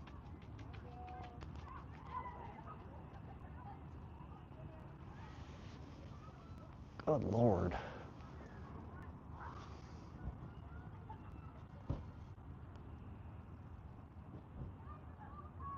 Cozy says, thanks for showing love to my stream. I'm subscribed now. Appreciate the stream, or the sub, Cozy. And I like to support all the other fishing streamers that I come across. They're a really good group of angler streams here on YouTube, surprisingly. Crappy Man Jigs 331. Is that my sub count? 331? I've gotten 32 subs already? That's crazy. You hit 300 on your other channel today also. Right on. Man, that's like a brand new channel for you, ain't it? You're cheating though, my friend. You're posting the frickin' I guess you're not worried about getting copyright strikes on that channel. Like the turtle video that you posted, for example. I know that I've seen that over the last 6 months on dozens of channels. Don't people ever issue copyright claims on that stuff?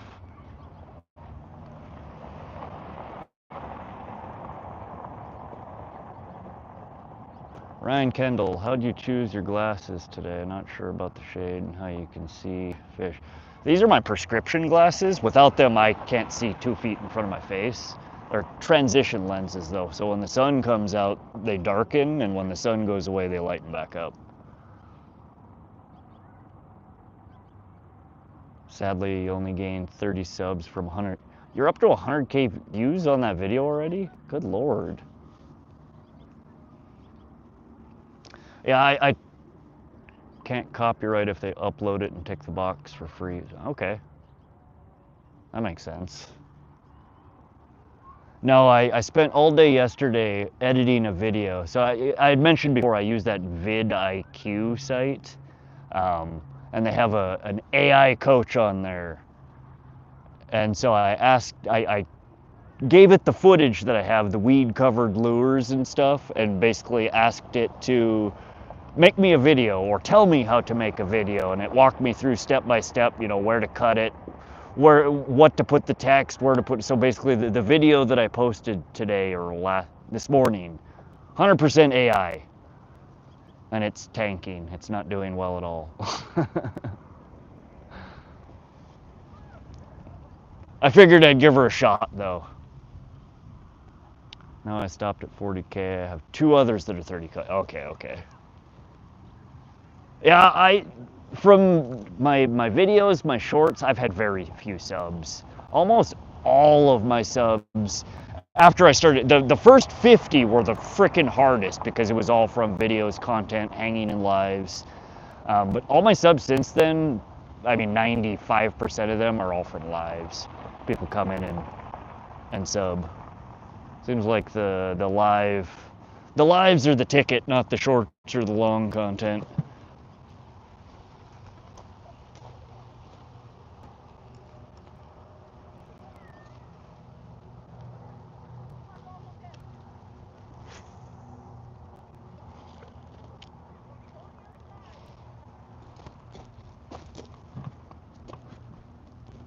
Got 150 from lives, yeah.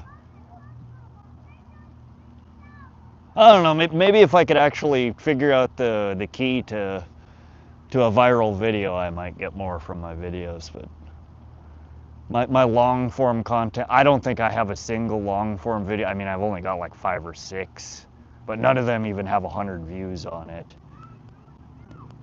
And my shorts, I have a handful that are, you know, in the 2, 3, 4K range, but that's it.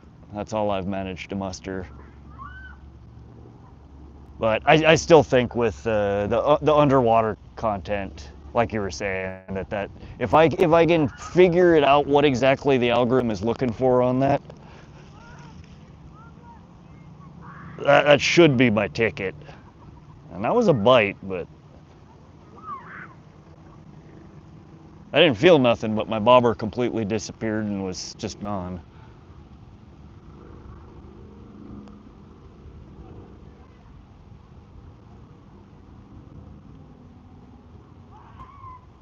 Your long form has around 800 views though. And see, you've got decent content. You're teaching, like, and like I could do videos like that, and some of them I've tried doing videos like that, but I'm not an expert at anything when it comes to fishing. So while I could teach some basic stuff, I never really wanted that to be what my channel focuses on. I'm more humor oriented, tongue-in-cheek joke type stuff. You watch Fish Tough. Yeah, I've seen some of his content. He keeps posting and only gets around 1K, and then one just pops off. It's random. And see, that's what it seems like. And so much of what I've read online, other than the YouTube guru channels that, you know, think they have the secret, like it really seems like it's random. I mean, you have to have the basics. Yeah, I think the key is engagement. You got to keep people in your video. So if you can keep people engaged, it'll pop off. My biggest thing right now, like I understand the engagement, and like I was reading and doing research. I like the text, like shorts. People always have text in there, and that kind of clicked with me last night when I was reading through the AI recommendations. Just saying, you know, visual stimulation for people to text every 6 to 8 seconds oftentimes is what keeps them, you know, from clicking away. But other than that, like my thumbnail game is crap, which I guess doesn't matter as much for shorts, more so for longs. Ooh, there was a walleye that just jumped. I don't think my camera is over that far. That was a good 20-incher. I don't know if I've ever seen walleye jump before.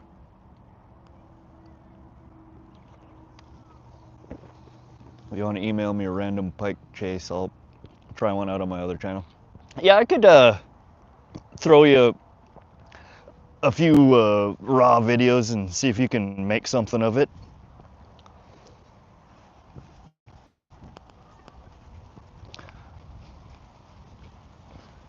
Just do me a solid and link back to my channel in some way.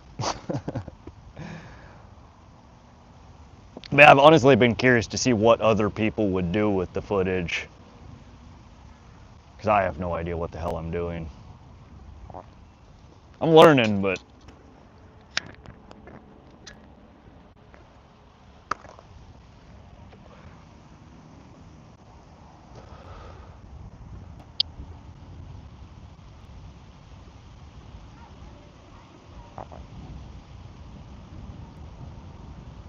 yeah, I actually, oh, you had mentioned that you have a camera like that. Oh, Corey asked, have you catch anything yet? No, I haven't caught anything yet.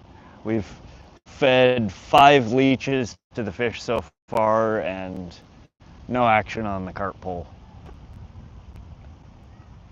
Addy says hi. Welcome to the live, Addy. Is it so it's the Waterwolf 2K, or Waterwolf 2.0 Wi-Fi 2K is the one that I have. There's the Waterwolf camera, the original. There's the Waterwolf 2.0, and then they just came out in the last year with the, oh, good God. See, the wind caught my umbrella and launched my phone. Had a feeling that was going to happen. But they just came out with the 2K Wi-Fi version. That's the one that I picked up.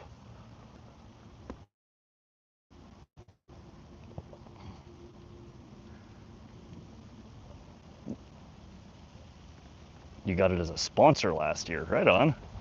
Yeah, so from what I understand, I want to say it's Savage Gear bought the Waterwolf brand last year or the year before, I think I was reading.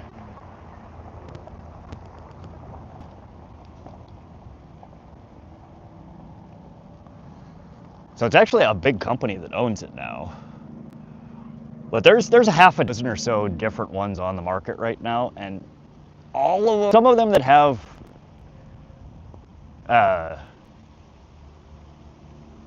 like the infrared, so like they'll do underwater night camera action. The Waterwolf doesn't have that. The reason that I went with the Waterwolf is that it's 2K instead of 1080p, which allows you to you know, zoom in without getting all grainy. And then also just the battery life. Okay, so yours is the canfish. Very, very similar. I think the canfish is 1080p. I don't know if it supports 2K resolution. And if I recall correctly, the reviews on it said the battery life on that one isn't quite as long. I've had mine out 2 sessions now, and I got about 3 hours worth of record time, run time on it before the battery crapped out. All right, I need to take this umbrella off. It's yanking my pole out of the ground here. Oh, it still looks like the what is it, canfish. The record quality looked nice on it. It's just, again, the 1080p, you'll lose a lot of resolution when you try zooming on that, which unfortunately you pretty much have to do. Well, you don't have to, but it films in 16:9 ratio, and you're having to zoom and crop and shit to get it into shorts. The one that I really wanted was the Aqua View, but they quit making it. That one supposedly had 4 or 5 hours worth of record time on it. It had night recording feature. I'm sorry guys, I know the camera's wobbling around here. I'm trying to detach the umbrella from it. Bear with me. But for whatever reason, they stopped making it. They stopped selling it.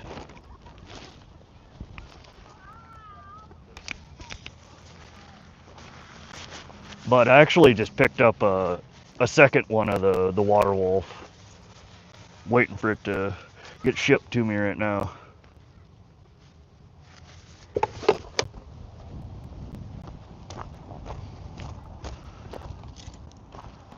Because that really seems like the content I think that's going to do well for me up on YouTube. You want to use it with live scope and try to get crappie to bite on camera. Heck yeah. Jighead Jones, welcome to the live. How you doing, buddy? We haven't caught anything yet. We've been here, I don't know, it's got to be a couple hours now. Got carp line in, and good God, they stole my leech again.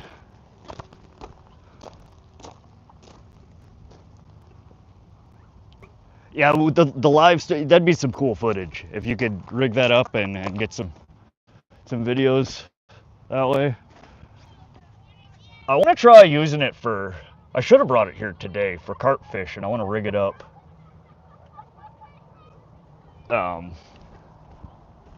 think that the Ken Fish or the Can, the one that you have, comes with a similar. Oh no, he's biting me. Oh no. Oh. Most people think leech is the moment they bite you like you're bleeding, but it takes them a good 30 seconds plus to actually break through your skin.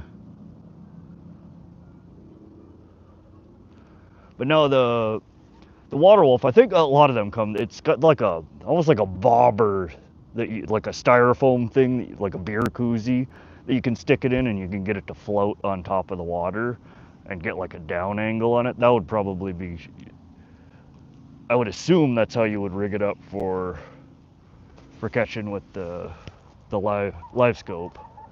Maybe not though. They're castable, they're rather heavy. So you'd have to use a much heavier pole to lob that sucker out, which would be way oversized for crappie fishing. Yeah, see, that's the problem around here too, is we have a lot of muddy water and stained water. So you wouldn't get the greatest quality recordings in a lot of places. Pishkin, where I've been filming those, is fairly clear water. It's still kind of murky though. But again, I think a lot of the murkiness and darkness of the quality of the videos that I've got so far is because I'm trolling fairly deep. I troll, 25, 30 foot deep when I go trolling for pike. And there's not a whole lot of light penetration down at that depth. You're gonna attach the braid and have a 6-pound leader for the crappie jig. Okay. Put the bait in the fish's face. As long as the cam can see it, it'll get it. Yeah, no, that should work. Bust her out, man.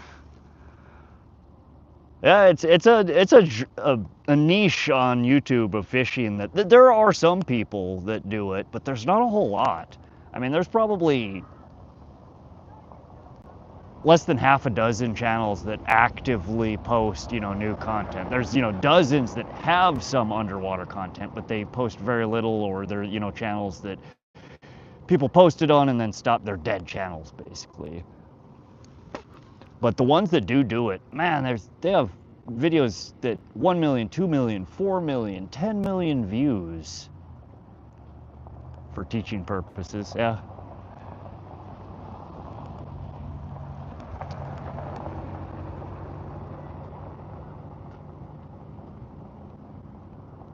Now, I know that one of the biggest reasons that I got it, and I think the coolest thing about it, is just being able to see what the heck is going on there. I mean, there will be days where I will troll for hours and hours and get nothing. And I've always wondered, like, are the fish just sleeping? Like, why am I getting no action? And now that I have the catch cam, man, there's shit following your lures around constantly. They're always out there. Gardner said hi. Welcome to the live, Gardner. How you doing?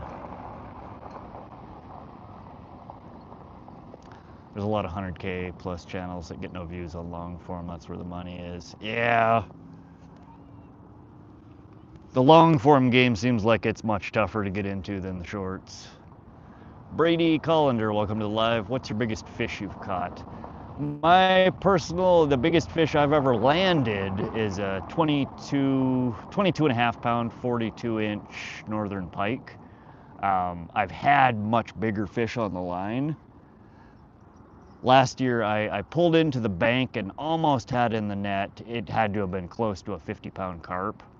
It was like looked like a propane tank. I mean, like literally the size and shape of a propane tank. Just short, stubby, and round. And I estimated it was close to 50 pounds. But I had a tiny little net and I couldn't get it in the net because it was so fat. And while I was struggling trying to get it in the net, it broke off and swam away. Gardner, I apologize. I have not yet caught a fish for you. We are trying though. They just keep stealing my bait. Chandresh, Radhi. Alright, someone wanna mute him? I have no idea what that's all about. But other than that, I've caught quite a few fish in the 15 to 20 pound range. Nothing over the 22.5 pound pike though. We're working on it. No, I don't know Hindi, bud. I'm sorry. I speak the English.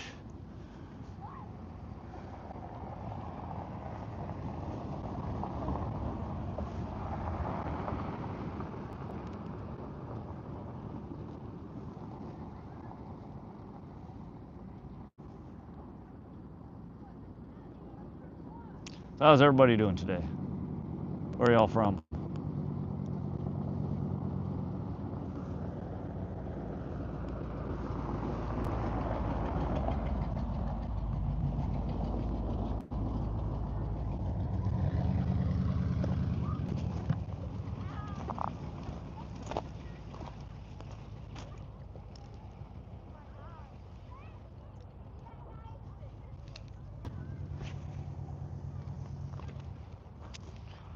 Man, these walleye just don't want to bite.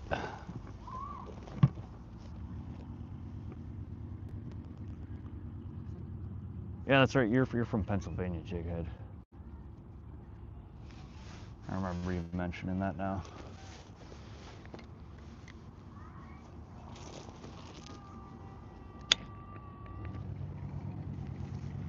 Man, I wish I had videos of them damn mean turkeys that were in Pittsburgh when I was visiting there. Nobody ever believes me or thinks I'm exaggerating when I tell them how big and how mean they were.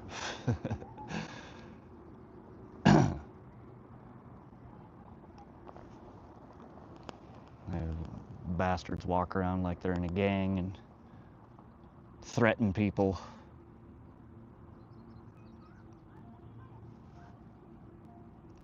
Gardner says, I love fishing so much. Me too. One of the few things I do to relax these days. Crazy hood turkey. They are. It's like literally they're like a gang. I've never seen such huge turkeys in my life. Like we have turkeys here in Montana. They get pretty big. But them freaking urban turkeys in the Pittsburgh area were just absolute Goliaths and aggressive as all hell.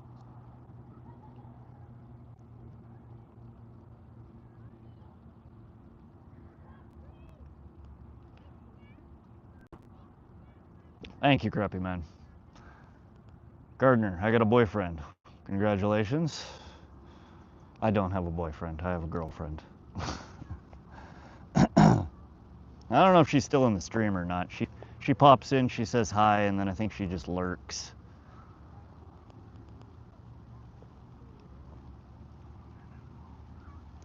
Miyazaki, if you're there, say hi to everybody.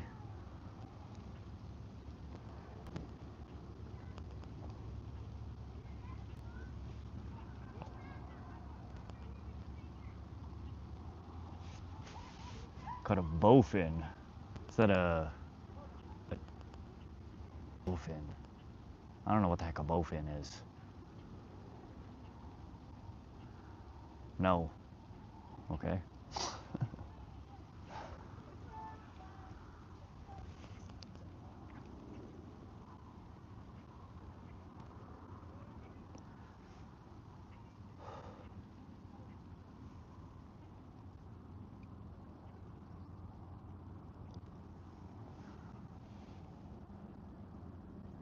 Trying to think of what to eat.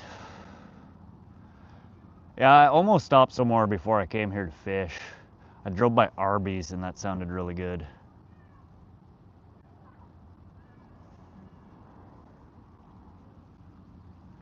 Arby's always sounds good though. I've been craving sushi.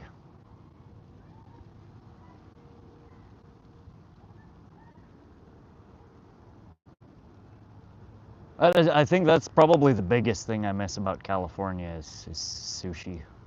We have one sushi place here in town and they're okay, but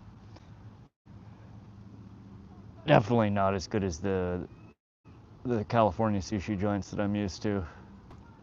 The fish just isn't as fresh. The seaweed wrap that they use on them is always more chewy in the cheaper places.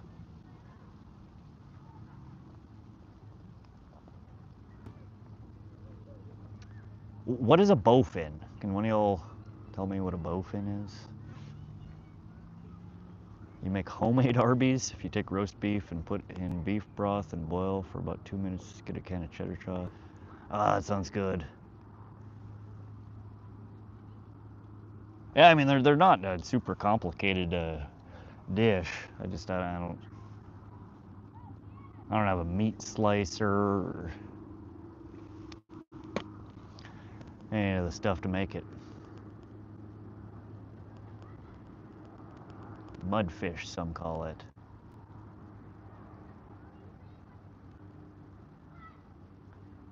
Chandrash. I'm not sure what you're talking about, Chandrash.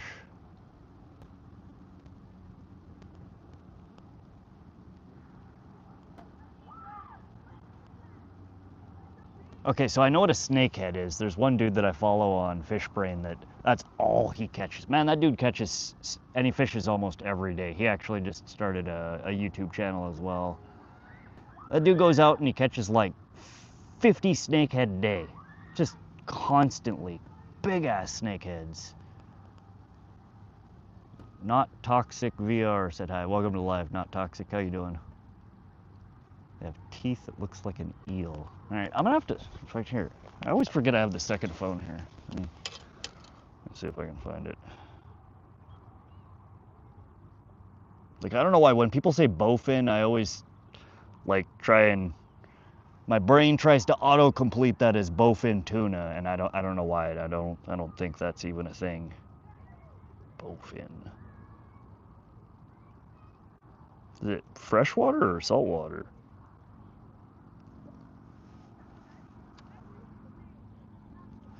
You have a video one on your channel. All right, Jughead, when I get off this live, I'll go look for it. The bowfin, Amia calva, also known as the mudfish, is a freshwater native to the eastern U.S. and southeastern Canada. Long, cylindrical body, prominent backbone. A bowfish can grow to 25 inches and weigh over 20 pounds. Flattened head, large mouth, sharp teeth. Most notable feature is their ability to breathe both air and water. Oh, those are those fish you see videos of that are like pond hopping. They're like, all right, I don't like this pond anymore, and they like yeet themselves out of the pond and slither, snake their way across the land to get into a different pond.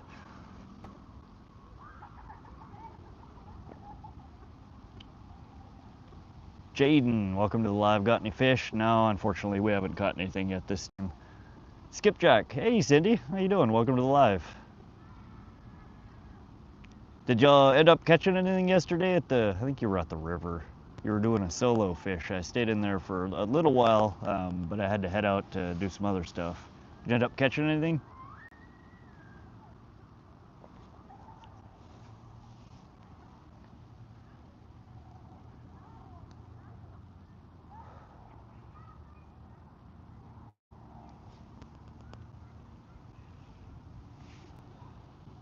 The fishery don't want to bite for me today. I might have to hop to a different location here in a little bit if we don't start getting anything biting. Nah, I got some nibbles, but the bite is still off. Yeah, I wasn't sure what to expect today. We've had stormy weather the last couple of days, and usually it screws with the barometer and the fish bite. Normally it takes a few days after a storm for the bite to pick back up here.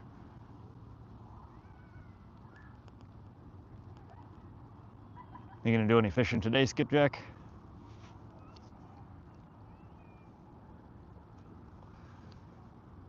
I've been jonesing. I had to get out here and throw a pole in. We had 2 days of rainy, nasty weather, and then it was too windy yesterday. So today's the first nice day we've had in a few days. Figured I'd see if we can get something on the line here.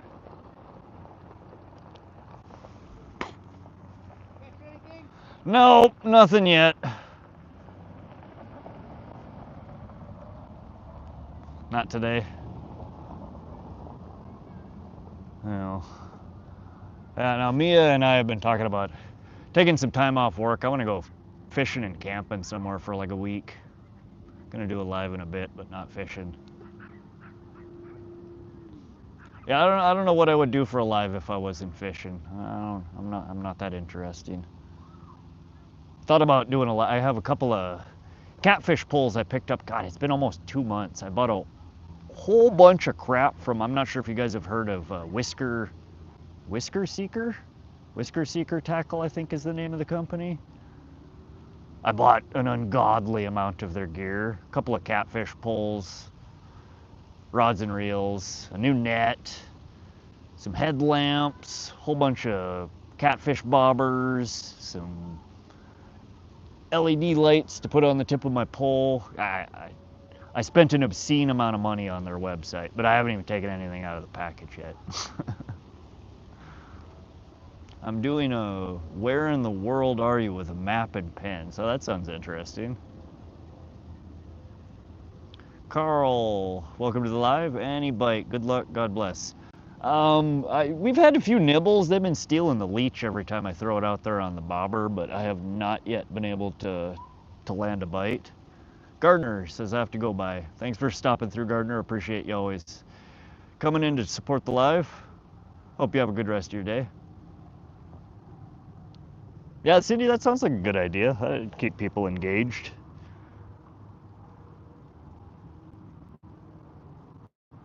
And it's always interesting to hear, and especially you see where everybody's from. Half the places people tell me they're from, like, I have no idea where that is. I feel so ignorant sometimes. But I think that's pretty typical for Americans here. A lot of us don't know a whole lot about world geography. Hell, half of us don't even know where the states are. Talk to so many people that are like, where is Montana? I've heard of it, but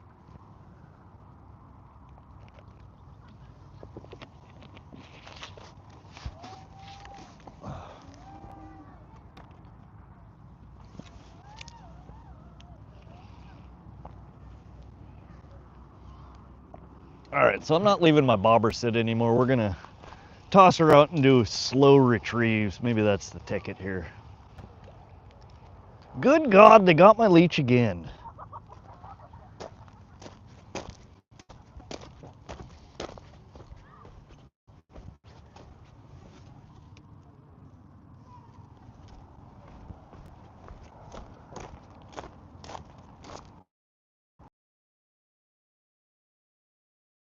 Oh.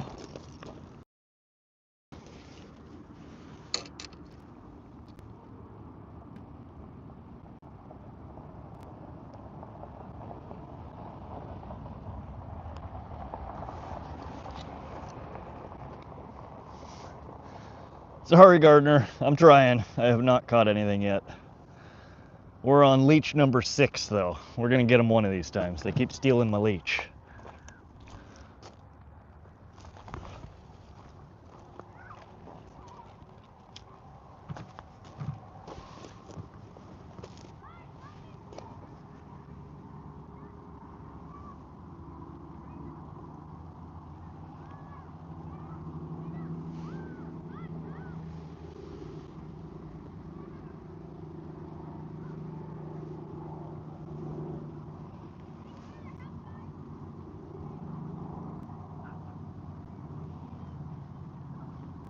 Now we're gonna try twitching the bobber across the surface here and see if maybe that gets us something. I have a feeling it's the frickin' bluegill or the perch that are stealing my leeches though.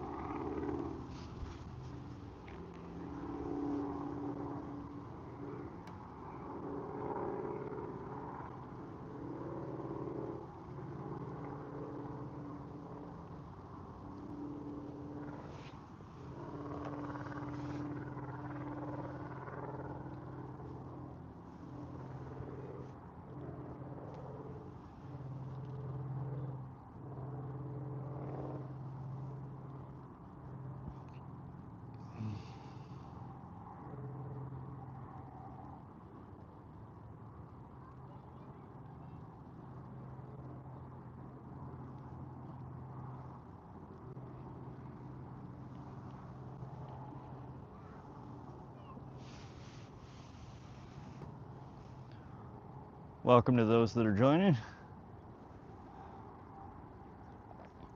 We're set up here. We got one carp rod in the water, and I have a leech on my other line here, trying to see if we can get the walleye to bite. Is that our first fish?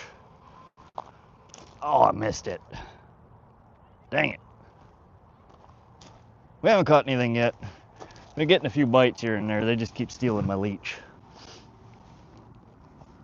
Appreciate the thumbs up, thank you. Noki Fishing joined. How you doing, Noki?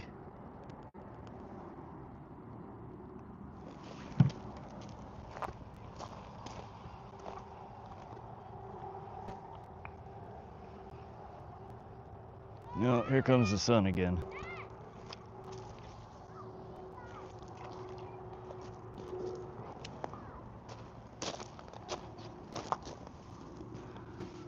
Anime girl, welcome to the live. Have you caught a bass? Not today yet. I have pulled bass out of this water body. We have largemouth bass in here.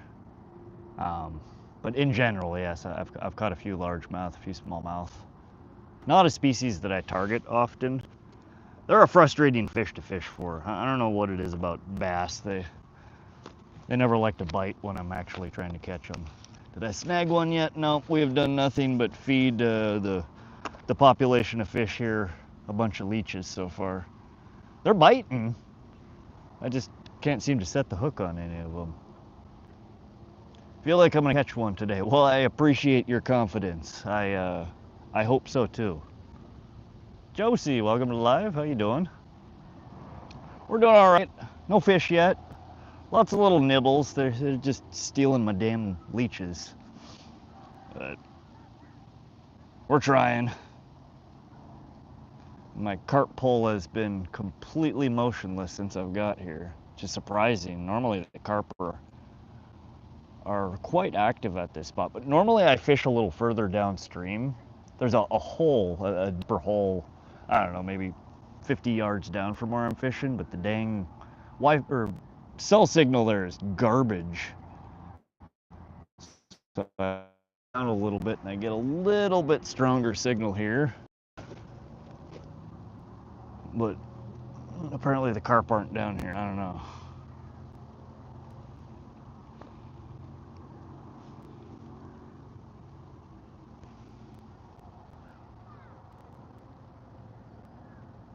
Billy, Anime, where y'all from?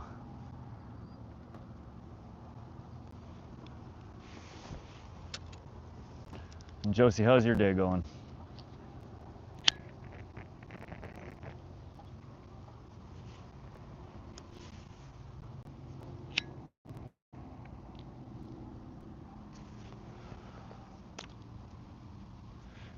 You just got home from fishing, caught quite a few smallmouth bass, pretty sunburned. Oh man. Well, congratulations on the fish. The sunburn is definitely unfortunate though. I'm still, I don't know, the live I did, God, it's gotta be over a week ago now when I was fishing at the pond. I got fairly sunburnt and I'm still blistering and peeling from that. I hate sunburn so much. but it's hard to wear a long sleeve and hat and all this crap when it's, you know, 95, 100 degrees outside. It's just miserable.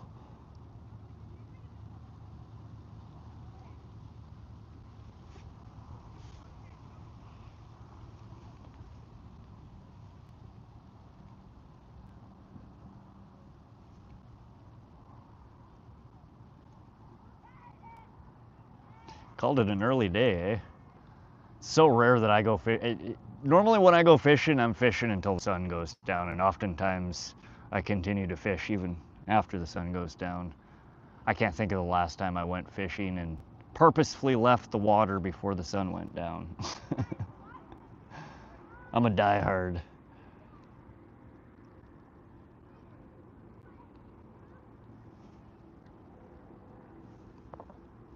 Welcome, welcome to those joining.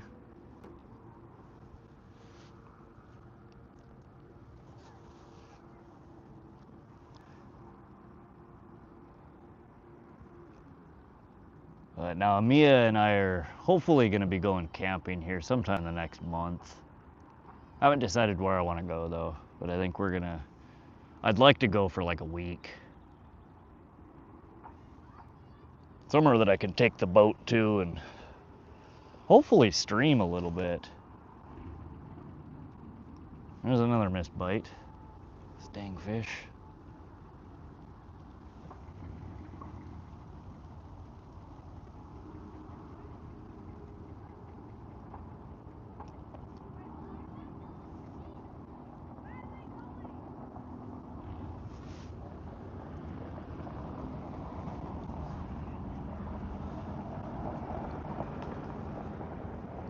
Any of y'all gone camping yet this year?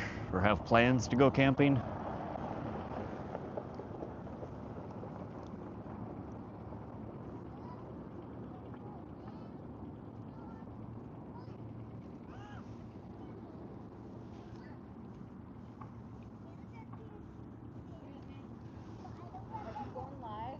Yeah, I'm on YouTube. Oh, shoot. I was going to ask you to, if I could use your phone, call my husband. My lock just passed out. Oh, shit. Yeah. Close the door. Alright, I got a second phone here. Appreciate it. You're welcome. Lock your keys in your car? You got an extra set of keys? In the van. In the van. I literally got off the phone. Someone's like, all right, we'll be out here for another hour. And then I go and throw them on the seat and close the door. Oops. I used to carry a Slim Jim in my truck. I don't think I still have it in there though.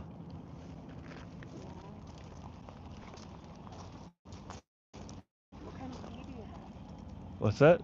What kind of key do you have? Well, I used to have a Slim Jim that unlocked that you stick it in the. Because my husband has a GMC and I could get into my car with his. Oh really?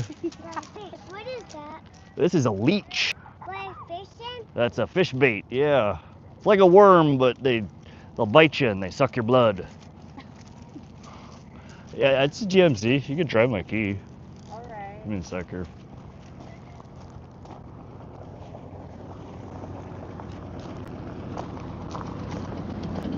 Why did you just do that? How do we do what? Oh, that's called a bobber. That floats on top of the water, and when a fish comes and eats the leech, it pulls the bobber underneath the water. So if you see the bobber disappear, you know there's a fish on the pole. Hey guys, give me a sec. I'm trying to help somebody get back into their locked car.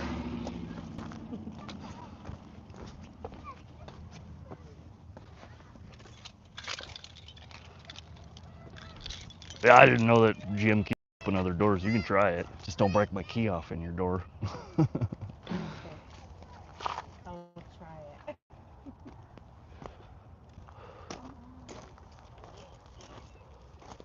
He like literally said, "Not good. I'm gonna take a nap." Wonderful. Yeah, unfortunately, no, you're not. Can't believe it. It happens. Yeah, with kids around, it's like, yeah.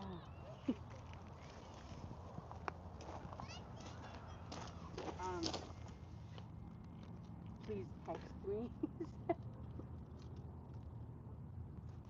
Bada Bees says, where are you fishing at? We're in central Montana, just outside Great Falls. This is Wadsworth State Park. Have you gotten any luck yet? Not today. I usually have pretty good luck here with carp, but nothing seems to be biting that well today. I seen a couple of the little boys catch little tiny fish. Are they? Probably little bass or perch. I usually use too big of a hook to catch the little tiny ones like that. Yeah. Which is I think the problem I'm having. They keep stealing my leeches, but I'm not catching anything. We usually catch like sunfish out here. Yeah, a little bluegill. Hate them damn things. They'd be all right if they got bigger than yay big, but not out. Babe, I'm borrowing a phone out here. When I got off the phone with you, I closed the door and Cool, I've never been there, always wanted to. Montana? Is that what you're talking about?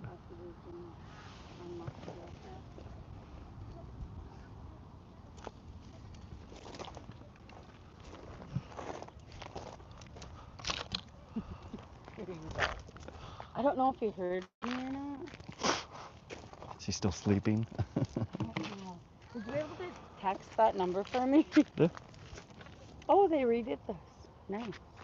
Yeah, the Walleyes, the group that just left here, they've been doing all sorts of that. They put all new gravel in and level stuff out, and they've done a ton of work here.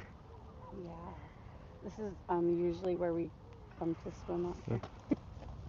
Assume that's the one. Yeah. Thank you.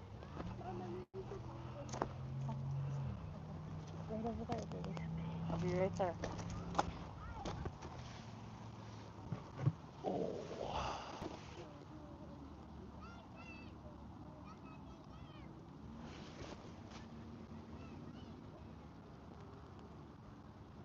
Always wanted to visit Wyoming, Montana, cowboy country. You catch carp in there. Yeah, that's what I normally fish for here is carp.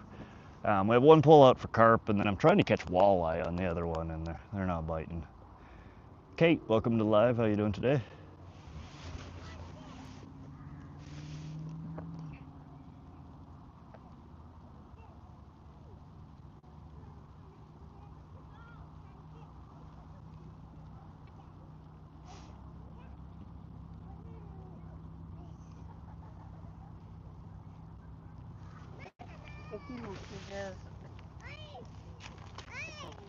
All right. I really appreciate your help. You're welcome. Thank you.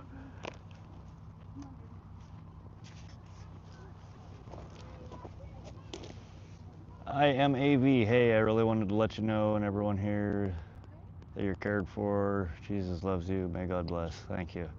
Bada Beep. Did you ever use cornmeal and peanut butter and masa? And the water from the lake makes it out to make balls. Put it on the hook. I've never tried that. Normally I use just straight bread balls. Like I started using, just bread. You mash it up, make it back into a doughy ball and hook it up. Recently I switched to ready-to-bake pizza dough. I take it and I dip it in strawberry jello. And I've had really, really good luck with that so far. But today, unfortunately, I didn't have any of the dough with me, so I just grabbed some hot dog buns that I had left over. So that's what we're using for bait.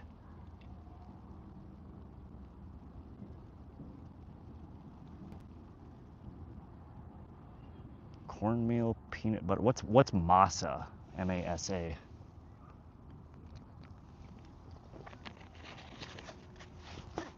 That doesn't sound familiar to me.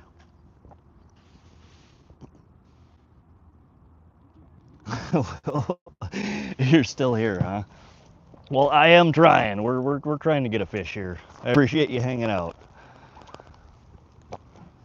Like I said, normally the carp bite pretty well here. We've had some crazy weather the last few days, which kind of throws the bite off. But I still have high hopes. I think we should be able to at least catch a carp. There's definitely something that keeps eating my the leeches on the end of the pole. So there are fish feeding. I just haven't managed to grab one yet. Oops. It's a fine cornmeal. Do you have any Mexican markets out there? Not that I'm aware of, but I can look that up. Okay, it says perfect day. It is. It's a really nice. It's a little bit warm, but the breeze kicks up every once in a while, so it's not too bad. Really nice though. We've had stormy, rotten weather for the past few days, so we finally got a nice day, so I'm out here fishing. Personally, you put $100 bills on the hook. What kind of fish do you catch with $100 bills? I'm curious.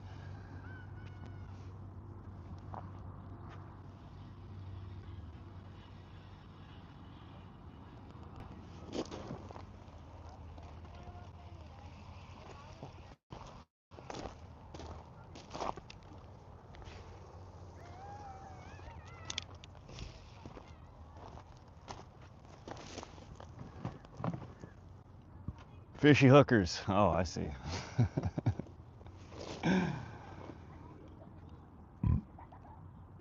That's one way to do it.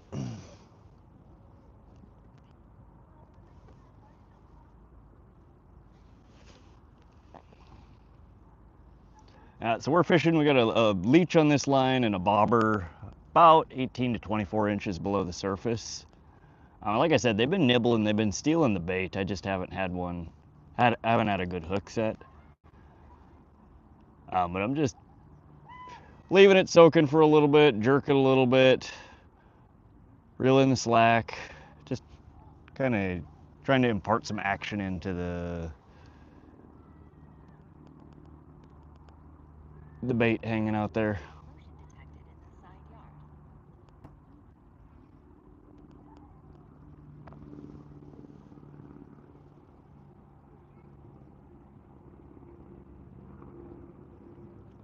Says, I wish I could have gone fishing, but it's too damn hot here.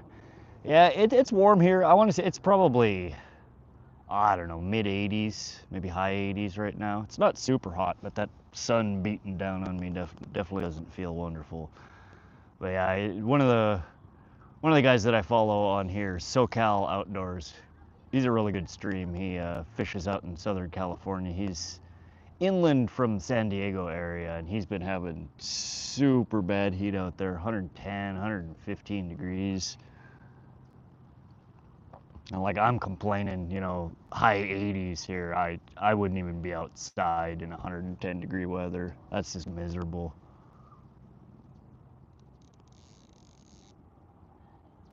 We're at in Cali area. Northern California, Southern California.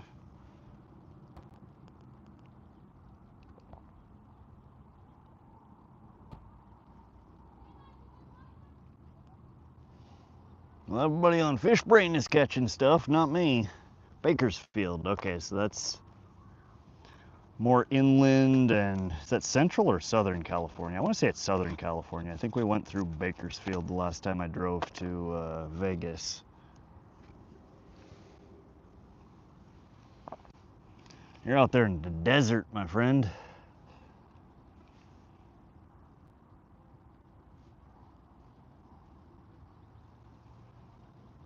Yeah, I don't do well in hot weather like that.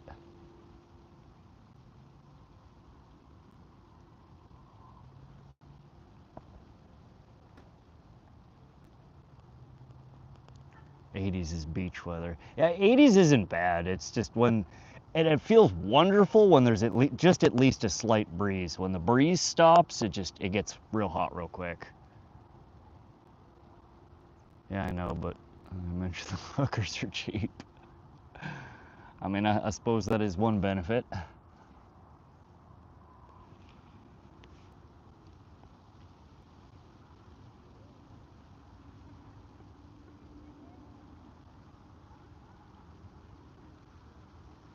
there much access to water out there near Bakersfield to even do fishing? Meth and donuts.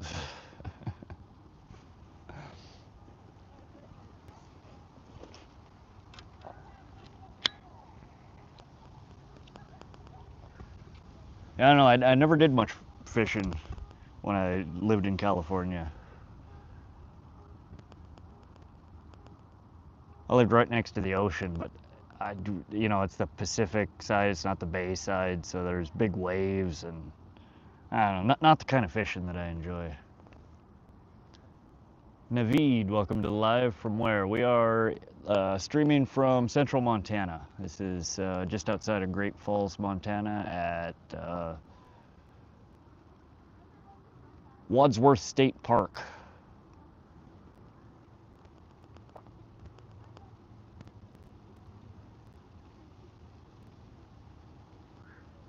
Oh, you have fish in the aqueducts, okay. Lakes, rivers. Yeah, I don't know, in Southern California where I was at Orange County area, they had rivers that were, I mean, it's concrete bottom storm drains. They were dry, you know, 3/4 of the year. I can't imagine that there were many fish in there when there was water in there. But I suppose once you go more inland and you get either into the Ortegas or over the Ortega mountain range, that there's more lakes and rivers and streams and stuff. I never really got out that way much when I lived in California. Used to hang out in Newport, Laguna, all of it. Gorgeous area. I love the area. It was just so frickin' expensive.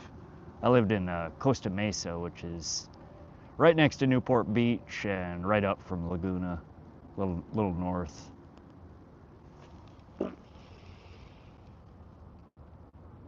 I missed another one. Come on. Oh, it's these dang bluegill. I hate bluegill. They're the bane of my existence when I'm fishing in ponds and ponds in general. Laguna's like the Sunset Boulevard on the beach now. Yeah, Laguna is ritzy. Really beautiful area. Laguna Beach, Laguna Niguel, all along the coast there is just absolutely gorgeous.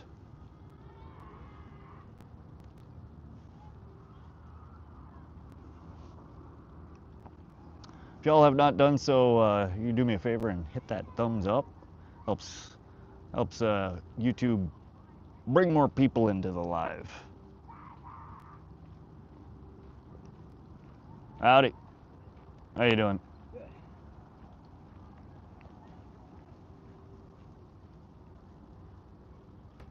Lamborghinis, Ferraris, diamonds, pearls, hot chicks. Oh yeah. Now in God, I think there was both a Lamborghini and a Ferrari dealership right in Newport Beach. Lots. I mean, it's one of the wealthiest places in the country. That whole region.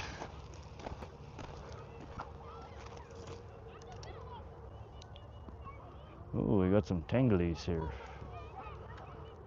Get off of there. No, I enjoyed the area. It got to be too expensive. I wanted to start investing in real estate and buying some properties, and there was no way in heck I was gonna drop $1 million on a dump.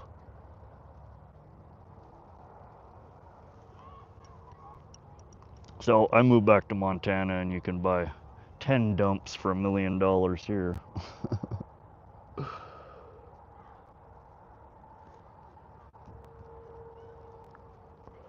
That and the fishing's way better.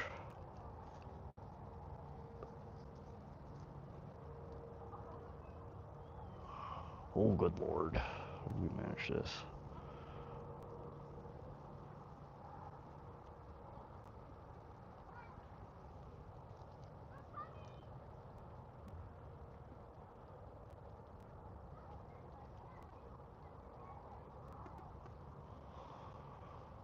Oh, good Lord.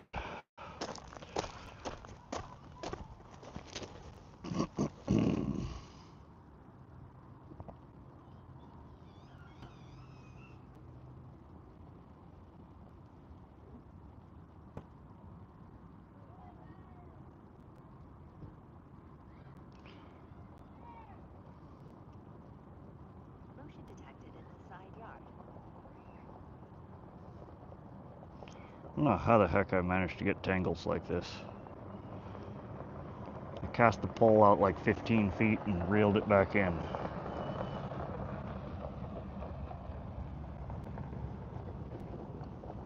I feel like I'm playing frickin' cat's cradle here.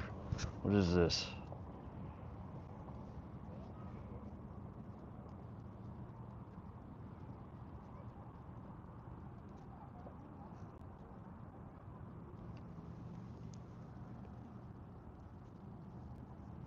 Pacific Coast Highway. Yep, there's that whole string of dealerships there. It's even more now expensive. It's even more expensive now. Through the roof. Oh, it is. It just every year it goes up. I think so. I lived there about 13 years, and the company that I work for, as part of my salary, bought a house, and I basically lived there rent free for the time that I was there. And 13 years ago, well, I guess it's like 15 years ago now, when they bought the house cost them, it's like 1.5 million. And by the time I moved, they had it reappraised because they were doing some construction. They built an accessory dwelling unit in the backyard of it. The same property, nothing had been done to it in the 15 years, went from 1.5 million to 4.5 million. It tripled in value in frickin' 15 years, which is just absurd. Because that same house here in Montana would be, you know, a $200,000 house, maybe a $250,000 house. It's just insane how expensive things are there. How quickly they climb in value.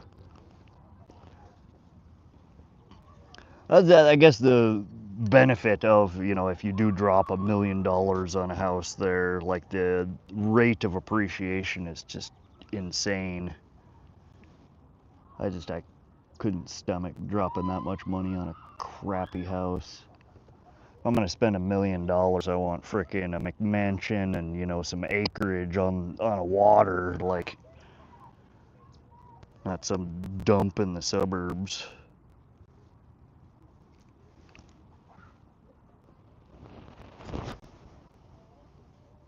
Oh, good God.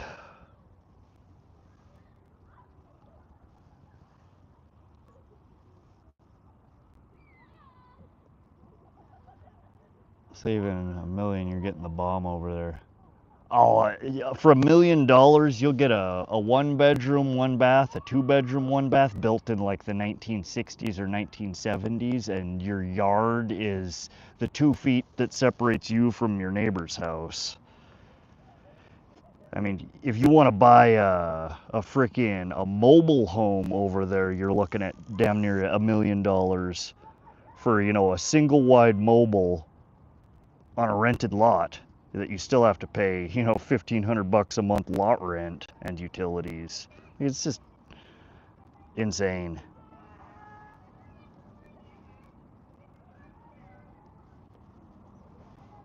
And I don't understand how anyone pays that much for crap. I mean, granted, the incomes over there are substantially higher than a lot of other places in the US, but they're not that much higher. Not to be able to afford that crap.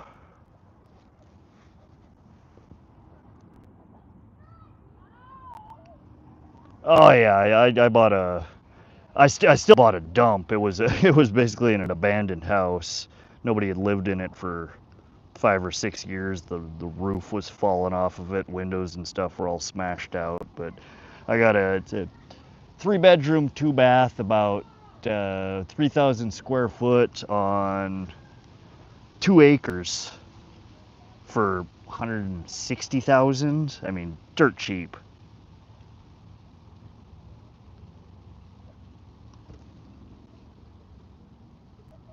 which is again about what you would get for $1 million in Newport.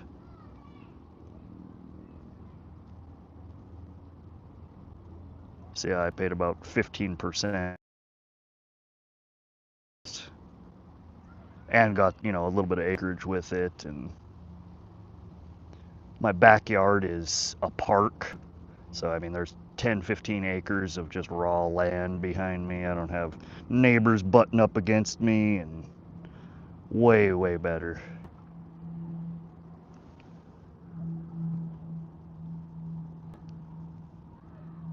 And this is an insane tangle. Holy crap. I would cut it off, but I'm so invested at this point that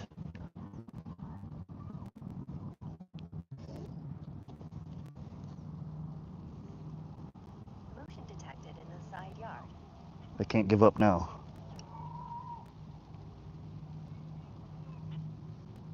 We're getting closer, I think.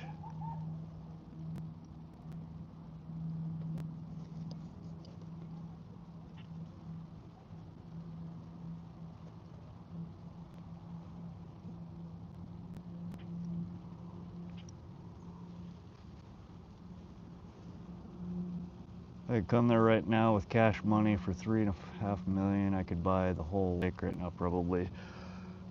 You would, with $3.5 million, you would be able to buy a substantial chunk of land.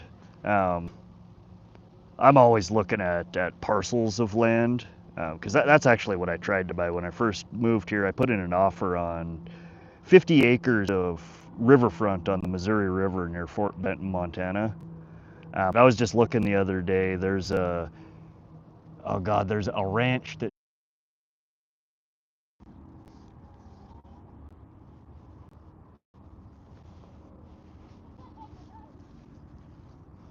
All right, I think it should be fixed now. Thank you for letting me know it's looping. I got the restarting message on the live, and it seems like every time it does that, it throws my stream into a loop. Can you hear me and see me all right now?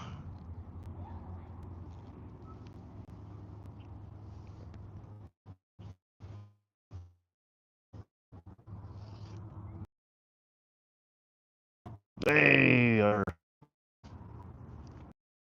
left. You're still here. And we are still trying to catch you a fish, I promise. Wait, can you hear and see me now? Everybody left. You. All right, we got our tangle out. Let's throw her back in.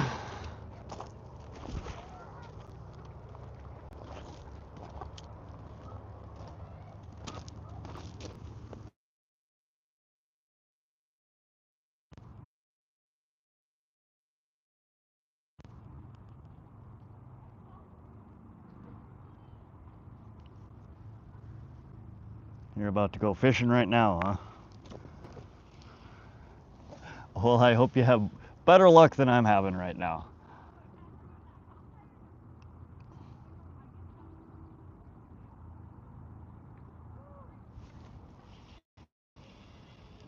Oh!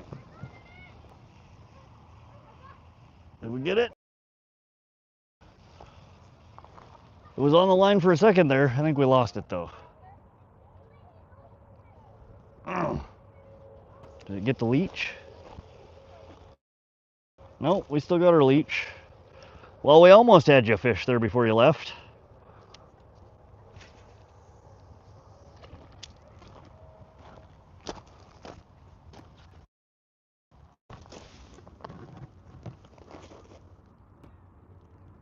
Yeah, definitely. If you catch something, hop back in and let us know.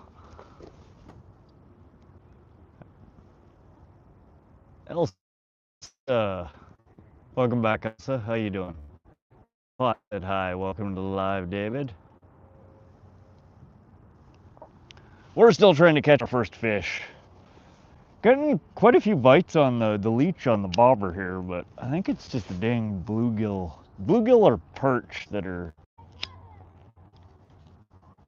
messing with the line. Trying to catch a walleye. That's why I busted the leeches out today. Will's in, lazy fishing. Yep, that is my specialty here, lazy fishing. I got one pole set up here with bread balls on it. It's carp to come out and play, and then I got a bobber rig set up with a leech. We're targeting walleye with it, but there's walleye, largemouth bass, there's yellow perch, rainbow trout, golden shiners, bullheads, all sorts of stuff in here that might hit on the leech. If we could get a hook set on one of them.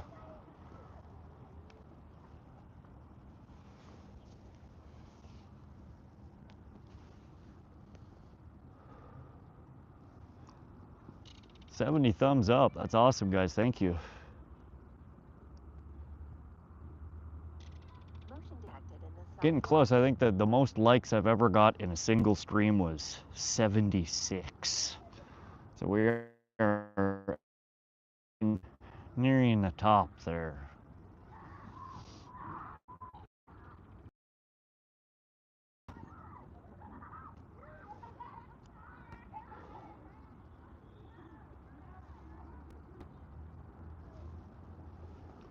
How's everybody's day going? 72. Thanks, guys. 4 more and we will match it.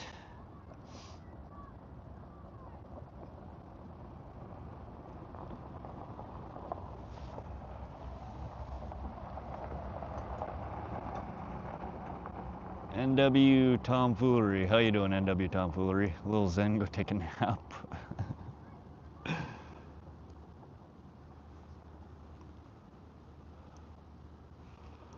I slept in today till almost 10.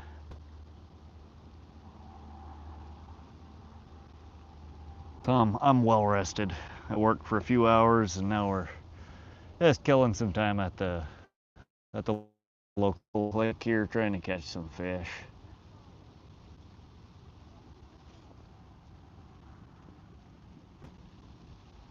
Gorgeous day out. A little bit of a breeze. Sun's really barreling down. I kind of wish a cloud would come cover it for a little while, but it's not too bad. I'm good, and you? And what are you fishing for, and what bait? We're glad to hear you're doing well. I'm having a great day here. We haven't caught any fish yet, but we are running on the pole here in the middle of the camera with the bell on it is set up for carp. We have bread balls on that one. The pole I'm holding, really basic, just a bobber and a probably 12-inch leader on it with a hook and a leech. Trying to see if we can get the walleye to come out and play.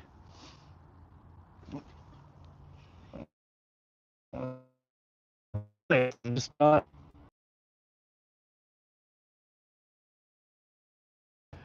But we had the yellow perch and the bluegill in here are just pests. I use a fairly good sized hook. It's too big to catch, the dinks.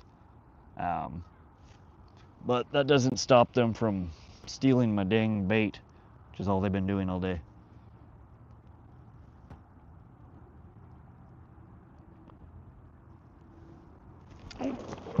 Oh, come on. That actually felt like a decent bite. Man, that might have been our walleye.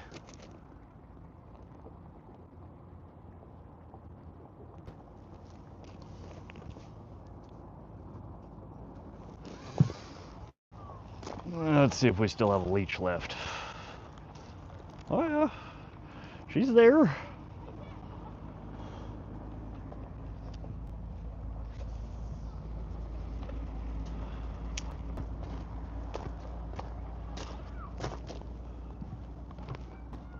Gone through half a package of leeches already.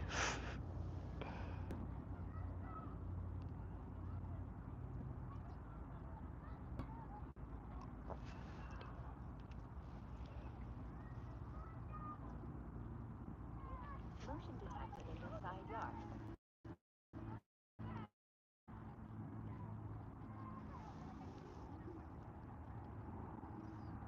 Welcome to those joining.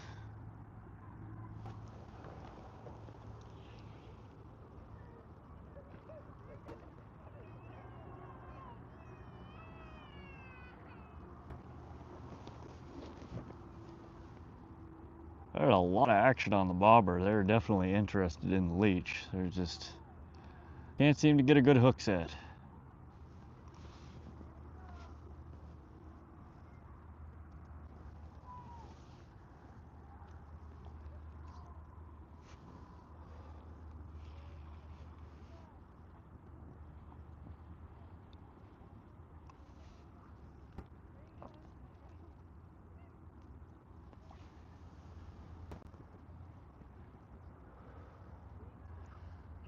Papa Meatball, welcome to the live. Cheers all, stay lifted. What's biting? We had lots of nibbles. We haven't managed to land anything yet. I think it's probably like Yellow Perch and Bluegill that are chomping at my line. I did just have a really good bite though that I missed the hook set on that I think was the target species, walleye. And right now the bobbers, see the little waves coming out from it, the circles. Something's messing with. Nothing big though. So probably just bluegill. A lot of little perch in here too.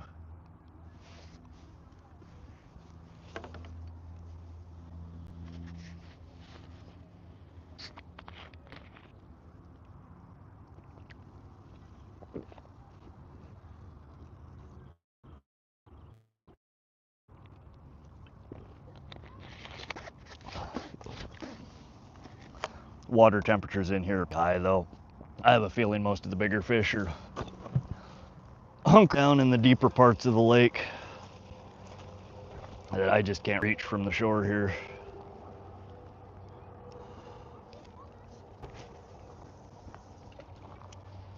We're not giving up yet though. Gotta catch at least one fish before I move to somewhere else.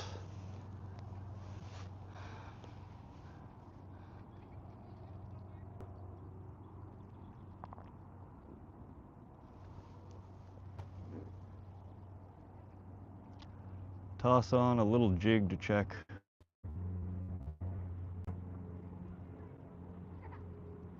There's some really big in this water body though. The Fish, Wildlife and Park did a survey about 3 weeks ago and I pulled up as they were cleaning the gill net out and putting the fish back, and they had probably 5 or 6 that were 28 to 32 inches. 32-inch walleye is a freaking monster. So they're in here. They just aren't coming out to play for me.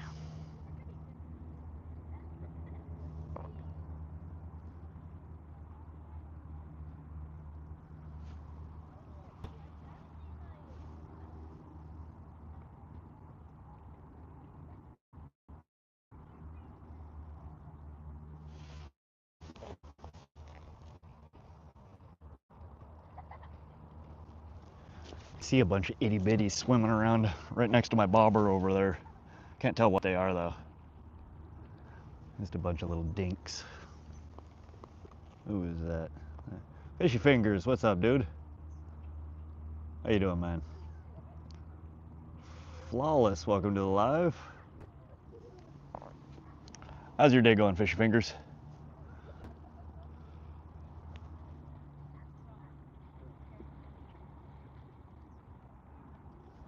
Do you stream, Fishy? I don't think I've seen any of your lives yet. I've checked out some of your content, but I don't think I've seen any live streams.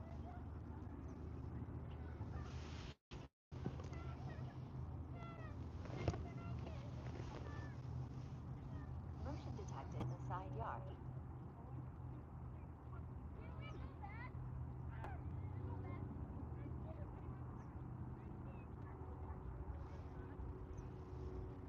I'm glad to hear you're doing all right.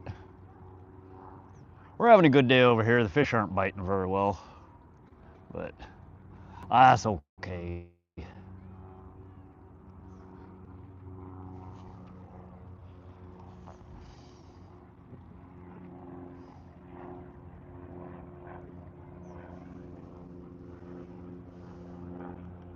No, haven't done any lives. Okay.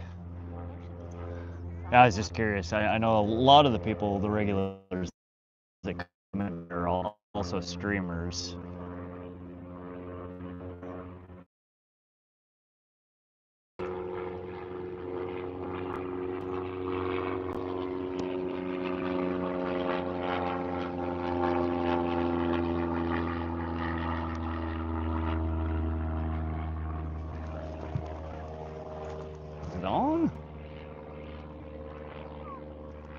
Oh, these things are just teasing me. Make me get off of my bucket for no damn reason.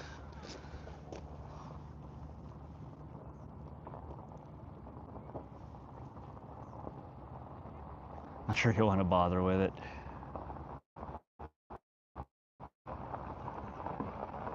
Yeah, I hear you. It's kind of a hassle sometimes. I've been trying. I don't know. I fish a lot, and it's nice having some people to talk with while I'm doing it. But I've been struggling.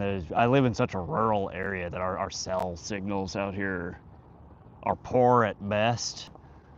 So I've been very limited on where I can even stream from. Like where I'm fishing right now is not one of my favorite places to fish, but it's one of the few places that I found that I get a decent enough signal to even be able to stream from.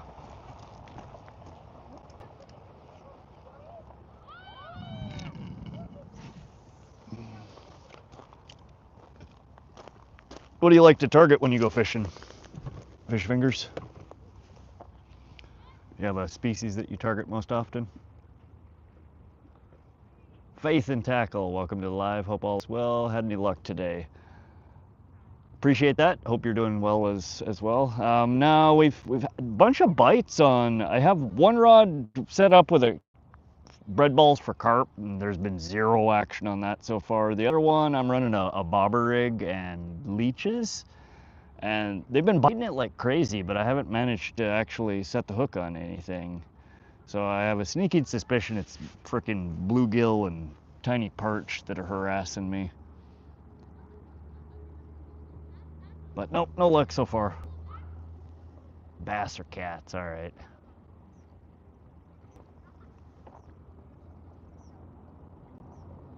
Yeah, there's good sized largemouth bass in this pond, which that could be too what's messing with my line. The little bass. I suck at bass fishing. Try and target them every once in a while, but I have such poor luck that I give up and I go back to targeting something else fairly quickly. Normally I have really good luck on carp here. I don't know what their deal is today.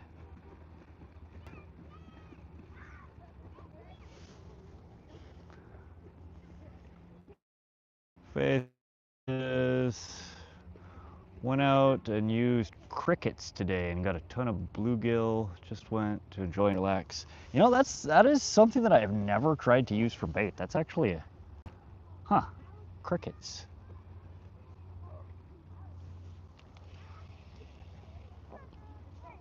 You see, just constant bites, but they're just. I'm using like a 1/0 bait hook with a leech on it, which is way too big for most.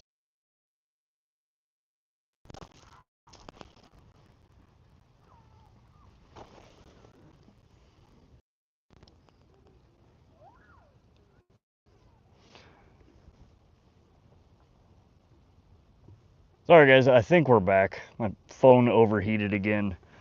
I need to invest in a tiny umbrella for my my phone apparently. No.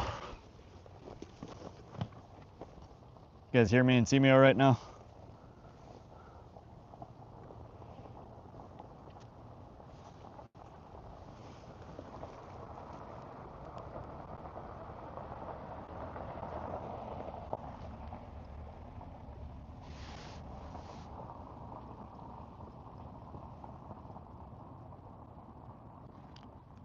Did I fix the loop? I think it's fixed. Let me check on my other device here.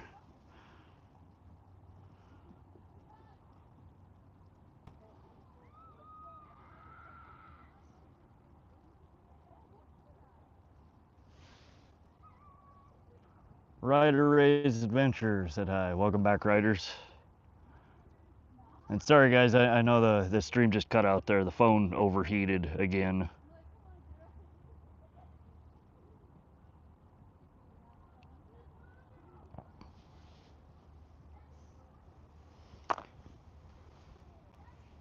It's the second time so far that the phone's overheated. I'm right in the sun here.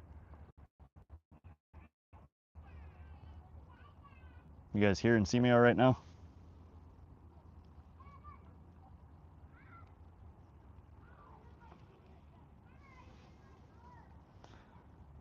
Ryder asks, what fish are you fishing for? We have one pole in the water here. The one that's in the pole holder with the bell is targeting carp. We are set up with bread balls on that one. And the pole that I'm holding in my hand here is a bobber rig with a split sinker and leeches. And we are targeting walleye.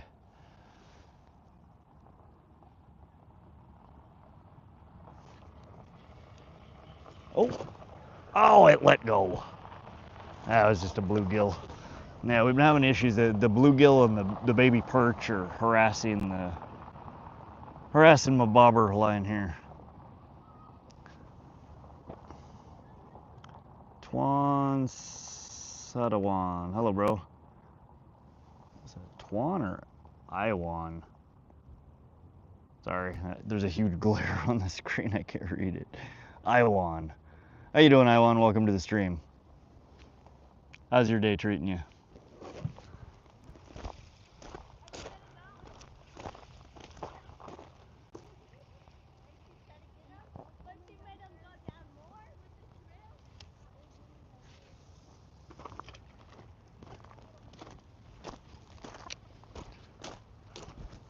We are trying to get the walleye to come out and play.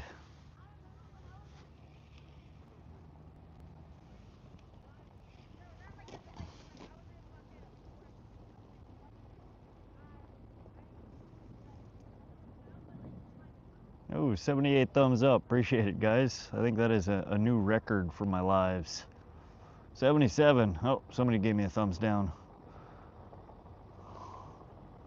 Well, I'm sorry you don't like the stream.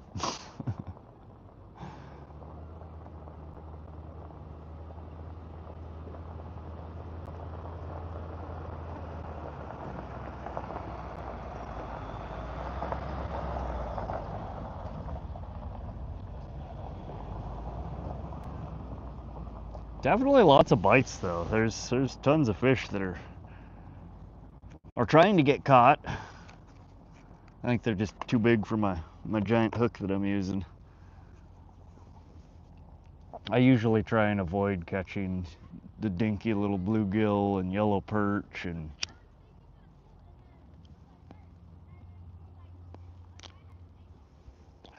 so I use a fairly large hook. In this case, I'm using like a 1/0 or a 2/0 bait hook, which is a little bit large for, you know, a 2-inch, 3-inch bass or perch or.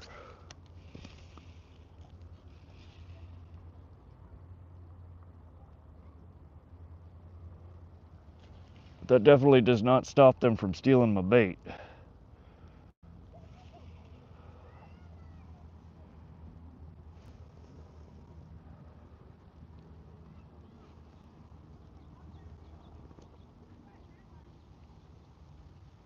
How long am I going to be rolling?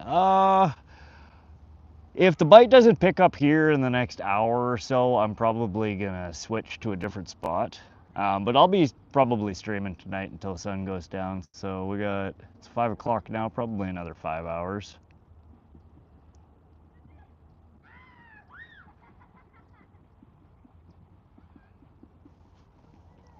I'll be at it all night.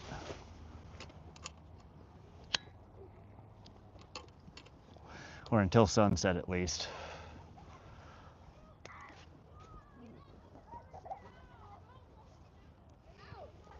I'd like to do a night fishing stream. I don't have a whole lot of lighting gear currently, other than my DeWalt shop lights, and they're not the greatest for streaming with. Though they could work.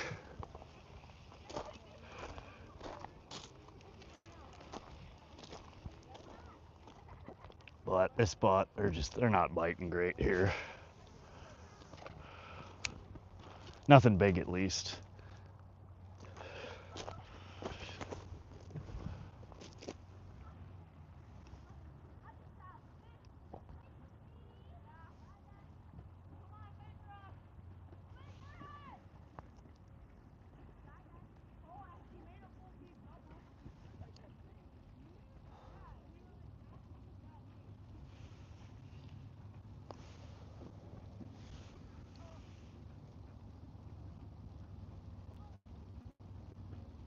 I don't know what Kopi bro means.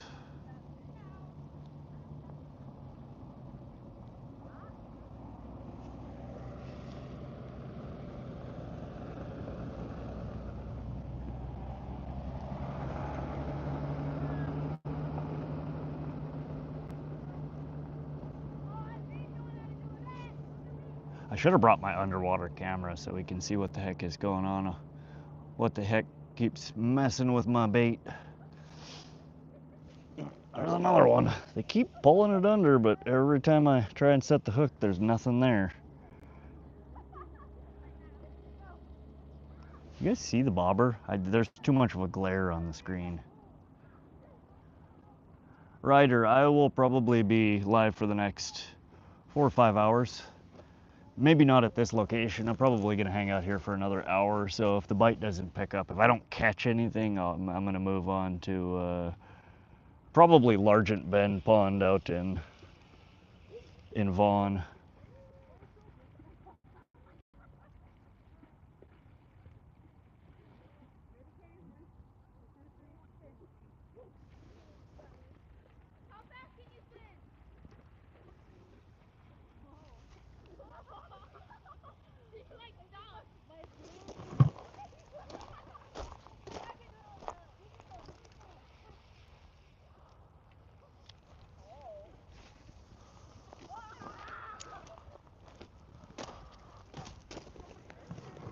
Keeping me busy at least.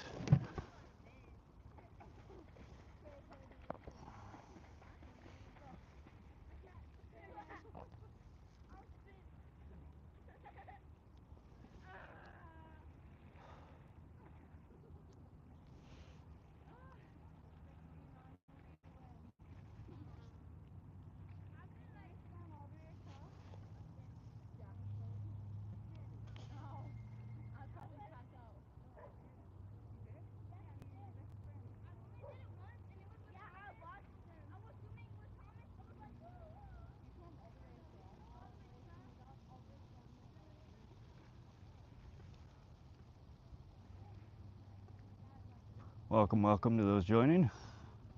Hope y'all are having a wonderful, what day is this? Thursday? Wonderful Thursday evening. I forget what day of the week it is.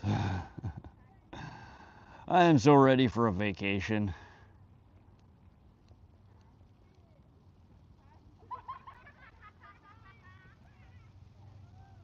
I just want to go escape to the mountains somewhere for a week or so.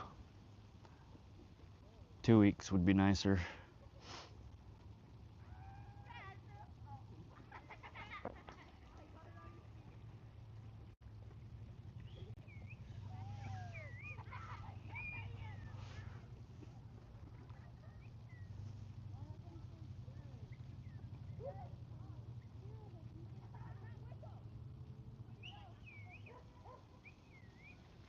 Man, I cannot get over the size of these dragonflies this year. They're like the size of a small bird.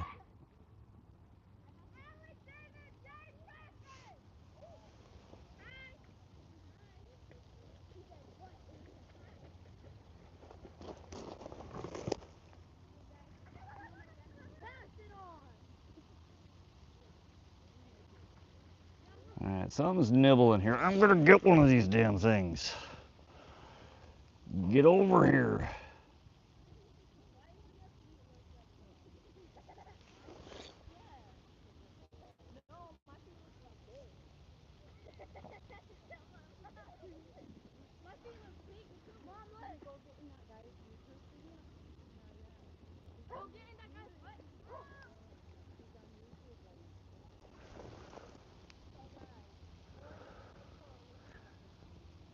Ryder says you're going camping tomorrow. Right on. Lucky. Where are you going camping? And are you just going camping or are you going fishing too?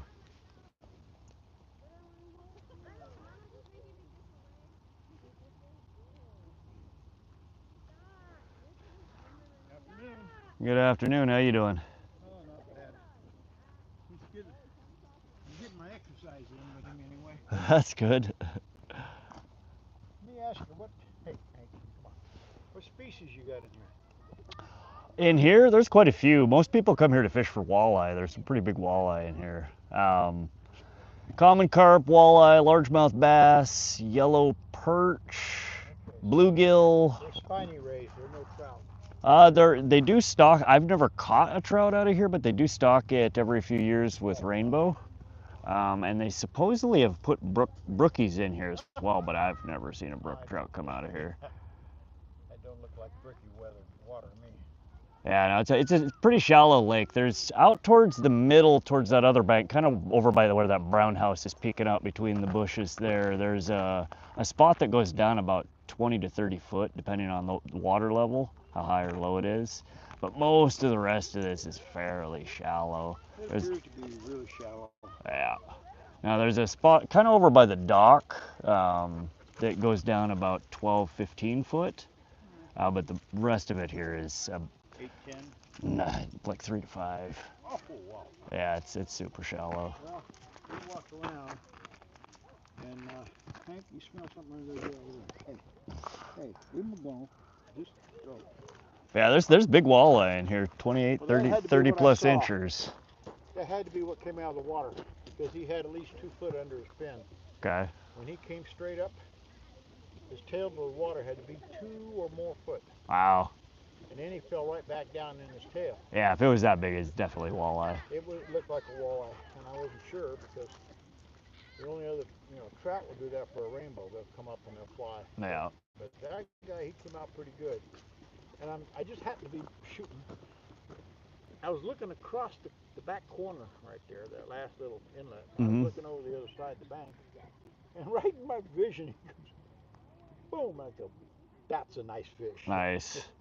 Yeah, Fish, Wildlife, and Park was here, I want to say about 3 weeks ago when I was here fishing, and they were just finishing up with their yearly survey that they do here, and they had a gill net out.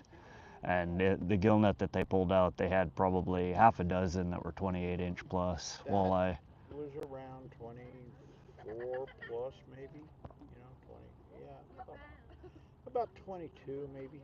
Yeah, there's It's nice. I mean, don't get me wrong. I wouldn't argue with Yeah, from the bank, I've never caught anything more than, a 12, 13 incher, but they're in here. A lot of people come here to ice fish in the winter, and they go plop, their ice holes over that deeper hole over there and do really, really well. That's something I haven't done since I was a kid, was ice fish. And I used to ice fish Kootenai River. Kootenai, huh? Oh, man, I was raised up there. Yeah, I was looking up the other day, trying to figure out where in Montana, because I've always heard that we have white sturgeon in a couple of places here in Montana. We used to catch sturgeon in there, but now, you got to have a sturgeon license. You got to let them go right away. Can't take them out of the water, all that crap. Well, But in the Kootenai River, on the Idaho side, down around Bonner's Ferry, up until 78, that'd be 79 is when they outlawed sturgeon. In 78, my bud and I, we worked in the mill. We'd get out at midnight and make sure we had, each of us had a half a case of beer, each of us had a half a gallon of wine. And then we'd go out there in the Kootenai in the middle of the night, parked it. I had a 4-wheel drive, and we'd back up into the bank. yeah. A couple easy chairs in the back, put the poles and the stake holders. We sit there, and one night, freaking sturgeon hit. I knew I was going to get one because I spent many months setting this thing up. So I went to Seattle and I got double-aught hooks. Yeah. And I went to my buddy that had some horses, got some big hypodermic horse needles. Mm-hmm. And a friend of mine was working in a meat shop. Back then, the shop couldn't sell pig liver. Pig liver, huh? Pork liver, and got me a bottle of castor oil and pumped that liver so full it looked like a freaking dirigible balloon. Huh. My weight was a 3-pound coffee can of concrete with a nail hooked in it. I threw that out there off of the rope and let the line go. Yeah. Looked like a depth charge when it hit the river. And then pretty soon we saw that line start moving upstream, a little slower, going upstream, a little further. I reached over and I snapped that pole in my hand. Uh-huh. She was on there? Son of a bitch burned out. My dad had the Penn 660. Steelhead pole. Yeah. He burnt the pin up. Oh, wow. My buddy never thrown cans of beer on it, trying to keep it cool.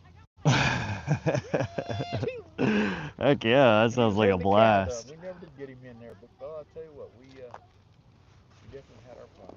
Oh, it sounds like it. Sturgeon is fun. They are. Well, I was looking it up the other day, and I was reading. Apparently, they're down to. They estimate that there's 50 breeding size adults in the Kootenai Valley. Well, they're almost. Called the Kootenai Valley now. Wow, that's just what they described it as. Because I'll tell you, the Kootenai is the only river in the world that makes a circle. Makes a circle, huh? Yep. Huh. It comes out of Kootenai Lakes in Canada. 7 months of the year it comes out of the lake from lake overflow. And it runs down south by southeast until it comes into Montana. It gets down to Libby and it turns west, goes to Bonners Ferry, and it turns north again, goes back up into British Columbia. Interesting. And then it turns south and drops into Kootenai Lake. Huh. That's where it starts. It's the only river that does that. There's only 2 rivers that freeze from the bottom up. I worked on the dam. Before they put the dam in, Yeah. you drive down the road, you watch the ice coming from the bottom. That's neat. And that's how you knew where the pockets were, where the whitefish and the trout were going to be, because they didn't freeze there. Huh. So you go out there with an axe, you could chop ice till you hit rocks. Move over 10 feet, chop ice about 10 inches. You get yourself a school of fish. Huh. Yeah, I've never fished over in that area. I just know that that's where the Montana Fish, Wildlife, and Park said that the largest population of sturgeon are left in Montana. More than 50 in there, I'll tell you right now. Well, I think they probably in that area there's more than 50, but I think they were just referring to on the Montana border within the Montana state lines. Well, I guess it'd be, now it's got to be from the dam, so it'd have to be from the Fisher River down to Troy, Montana. Yeah, no, that's just been a species I've always wanted to catch. I've caught, the shovel nose and the pallid, out Loma area. Yeah, But I'd like. You did your study. You know how big they get. Oh yeah, yeah. Because no, white sturgeon get way bigger. Huh? The white sturgeon get quite large. yeah. When you're talking 600 pounds, I think that's kind of large. Have a good one, man. Thanks for talking. Appreciate it. Have a good one. Hey guys, sorry, we had a guy walking by that I was chatting with. Gardner, we almost caught something, but no, still nothing. Sorry, I'm catching up on chat here. Paul, welcome to the live. Giovanni, welcome to the live. How you guys doing? Jacob, welcome. Gardner, yeah, we can be friends. Jackson Eden says hi. Welcome, guys. Paul, welcome to the live. Skeeter, hey Skeeter, how you doing, my man? Weasel, welcome back. We're still trying to catch fish number 1 here. They're biting the crap out of the leech on the bobber. Everything seems to like it, but I can't get a hook set to save my life, which I'm pretty sure means that it's just the dinks that are biting. We've had 1 good bite on it that I think was the target species, walleye, which we're after. But I missed it. I didn't get a good hook set.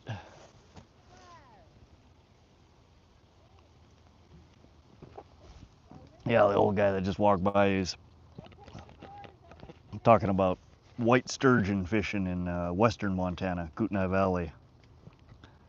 He's telling me that they were catching them up that way back in the 80s with pig liver injected with castor oil. And that they were using coffee cans full of concrete as sinkers, and I don't know, man. Crazy stuff.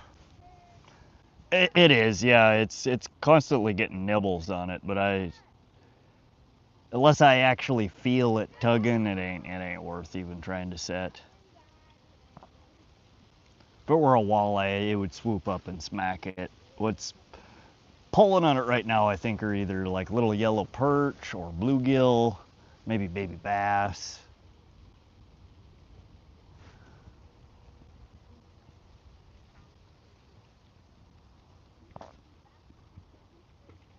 Yeah, Morty, it's just, we're getting nibbles at it, nothing sizable. Do I eat beef jerky? I love beef jerky. My favorite though is elk jerky. I haven't had it in years. When I was in high school, a buddy of mine, his dad was in the military and got an elk every year, and they made the best elk jerky. I haven't had it in 30 years, and every time I think about it, my mouth still waters. It was like just absolute, thick chunks, meaty, greasy chunks, but they would cover it in some kind of cayenne pepper concoction. It burned on the way in, it burned on the way out, but oh my God, man, it was so good. And like literally, I could close my eyes and think about it, and my mouth just waters. It's just, yummy.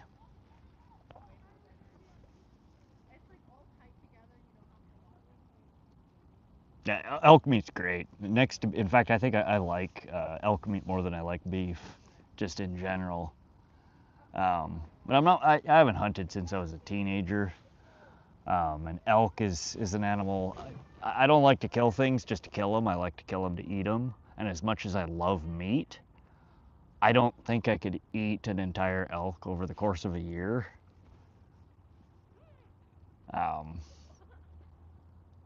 So if I were to go elk hunting, I'd probably shoot frickin', like a calf, like a baby. But yeah, elk meat's delicious. It's great. What kind of fish do you catch? Normally I target northern pike or carp. And there's no northern pike in here. So we're targeting on this pole that's got the bell on it. We're targeting common carp. We got bread balls set up on that one. And then the pole I'm holding in my hand, we have a bobber rig and a split shot and a hook and a leech. We're using leeches. We're targeting walleye. There are some quite big walleye that come out of this lake.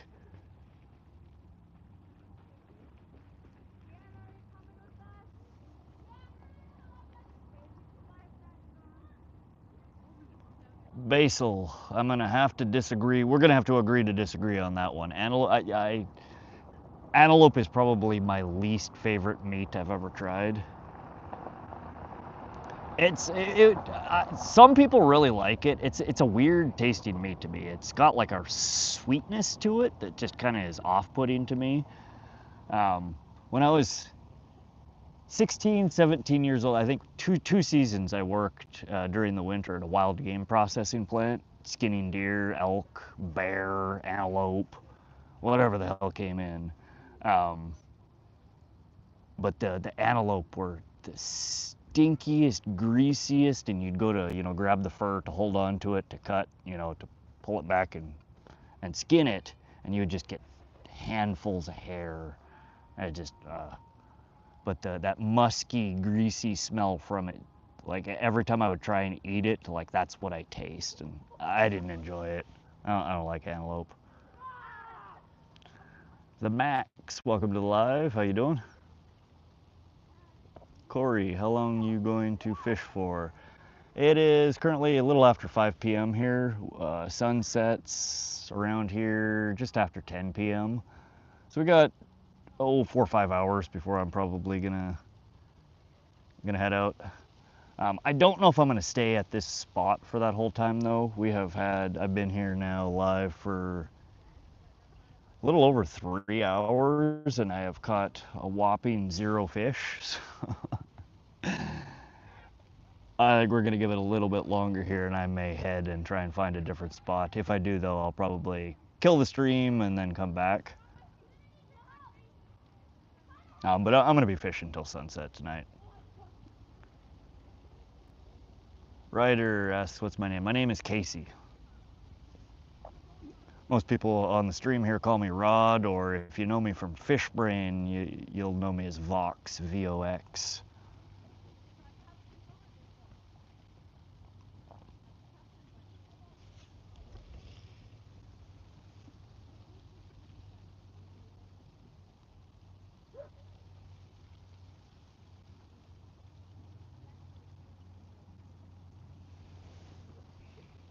Oh, I wish these dang walleye would bite. That's what I was hoping to catch here when we came today.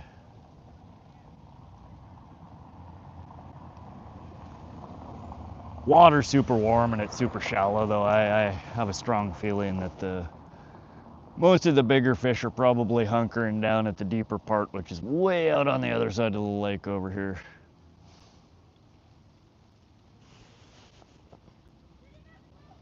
The max, no, we haven't managed to catch anything yet. Had a ton of action on the leech rod. They're loving the leech, but I think it's just the dinks that are harassing my line. I just keep stealing the leech, and I miss them.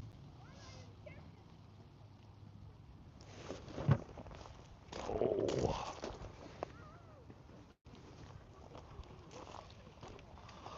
Speaking of which, I should probably make sure my leech is still here.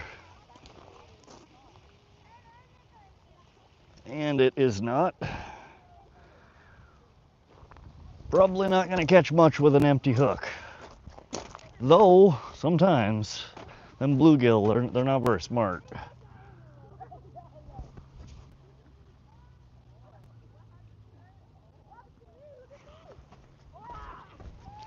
But yeah, that's what we're fishing with today. We got ourselves some leeches. They are one of the best baits to use for walleye around here. Normally though, I'd be vertical jigging for them. But hard to do that from shore.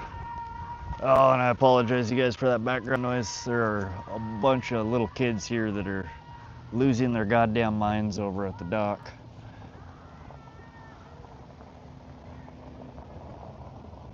It's a wee bit loud. Right array. Welcome back.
I'm looking forward to this weekend. I think I'm going to take the boat out somewhere, do some real fishing.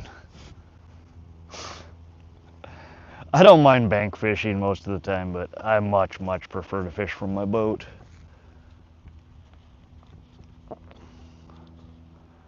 Always seems like when I'm bank fishing, where I want to put my pole or my line, it's always just out of reach. But this time of the year, the dead of the summer, it's especially hard sometimes to fish from the bank. The water's so warm, and usually near the bank it's so shallow that most of what you're trying to catch is out past where you're going to be able to cast.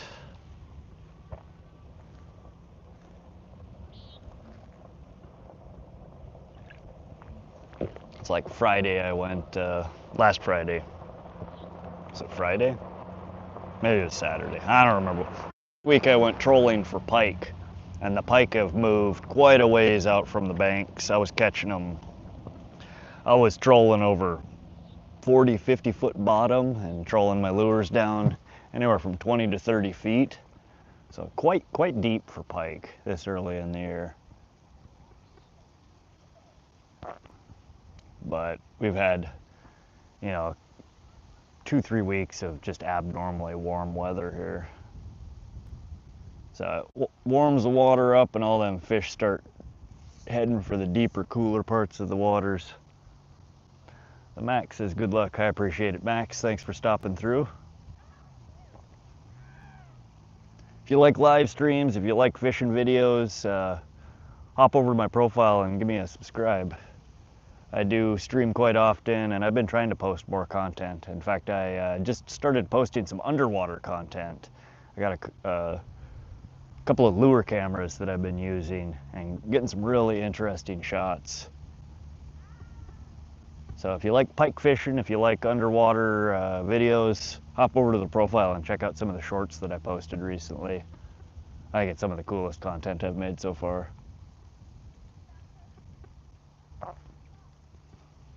But that's what I'm looking forward to this weekend, is getting the boat back out and doing some trolling so I can make some more underwater videos.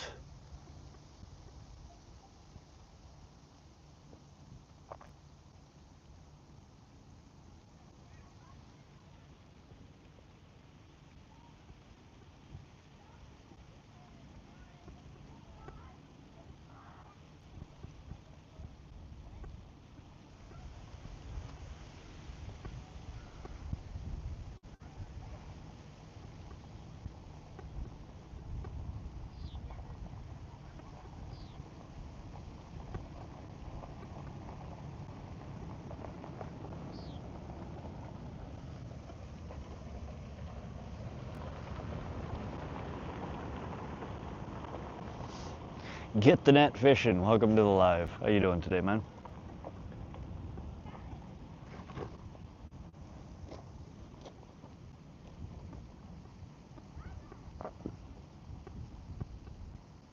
Oh God, I need to invest in a better fishing chair, or I need to get myself a fatter ass.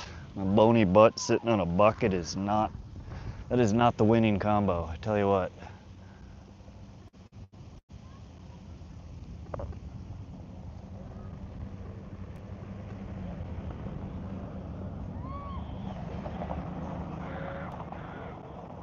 What's up, Ryder? Welcome back. So, Ryder, you didn't tell me where are you going camping tomorrow? Goal Line Prods, welcome to the live. Have you caught anything? No, I have been skunkled so far. We've been streaming for over 3 hours. Had lots of bites. Everything seems to like the leeches, but I've not yet landed anything.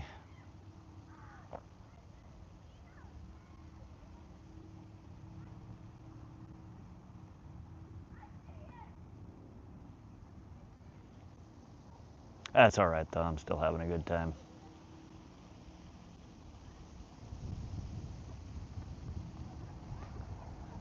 I always tell people any day fishing is a good day. Of course, it's funner when you're catching stuff, but I just like sitting out by the water and relaxing and getting the heck out of the house.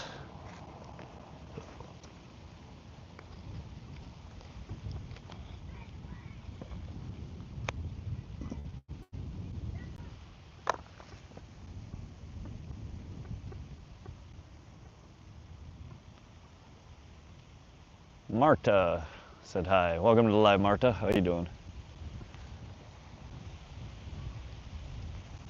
Hope everybody's having a good day, good night. Oh, that wind picked up. It feels nice. It's been getting toasty out. My camera's overheated twice during this stream.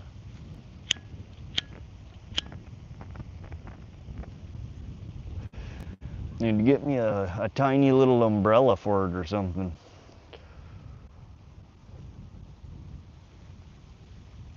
Maybe one of them little USB fans to blow on it, I don't know.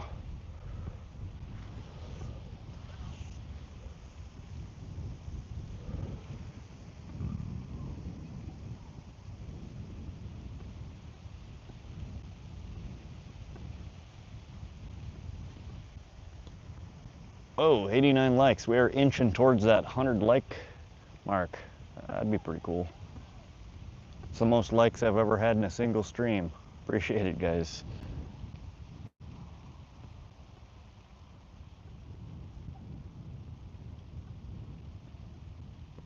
Come on, fishy, fishy, fishy. Dinner time.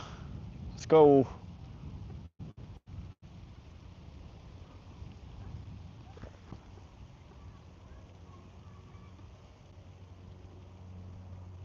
The Max said hi. Welcome back, the Max. I thought you were leaving. You left and you're back?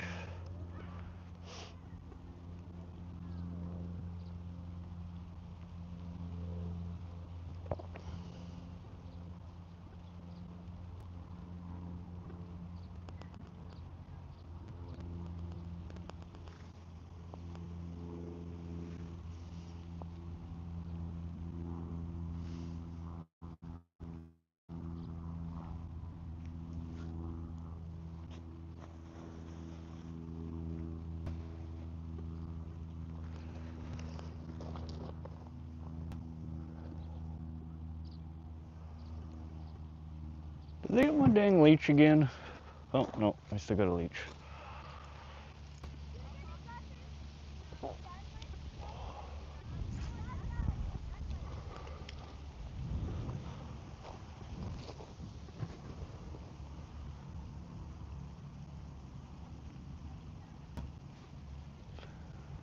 Like it, y'all. We're so close to 100 for him. Appreciate that, Sky.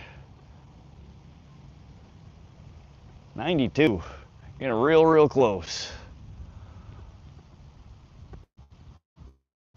We're already at a personal best for me. That's the most likes I've ever gotten in stream. So I appreciate all that are hitting the thumbs up and subscribing.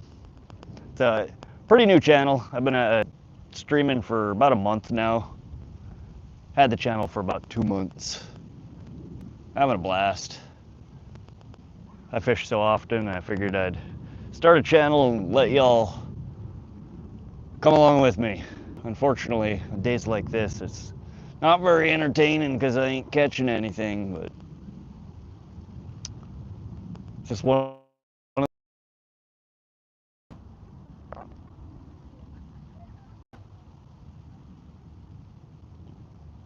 I don't know, if it doesn't pick up here in a little bit, I might take the stream over and show y'all Giant Springs State Park.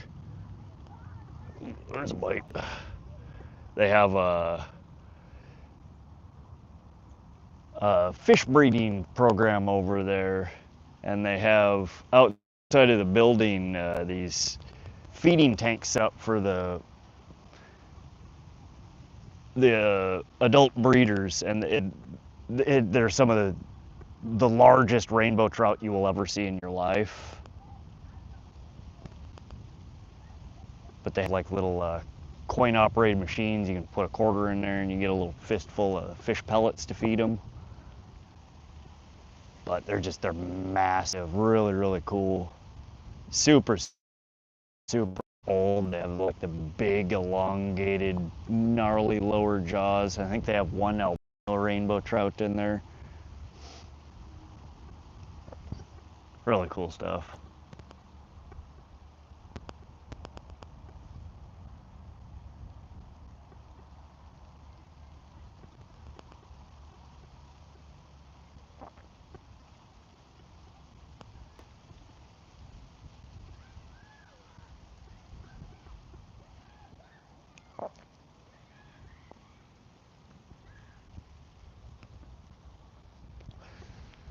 But they breed a few different species over there from what I understand, and then they use those to stock local water bodies around here in Montana, and I think they also ship them sometimes like over to Wyoming and North Dakota, South Dakota.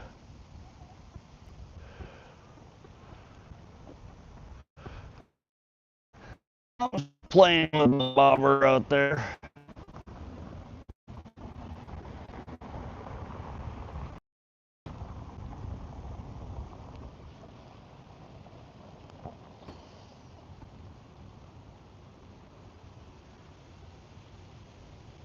Frickin' bluegill.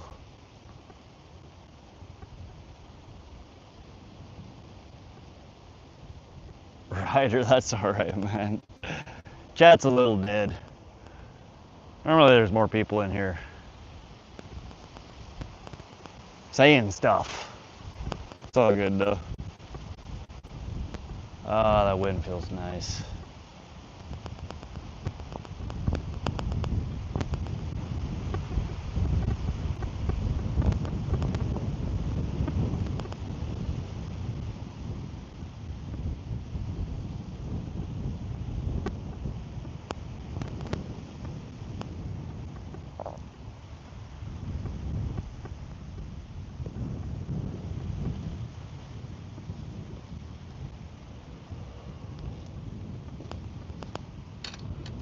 Dang, cigarette keeps going out here.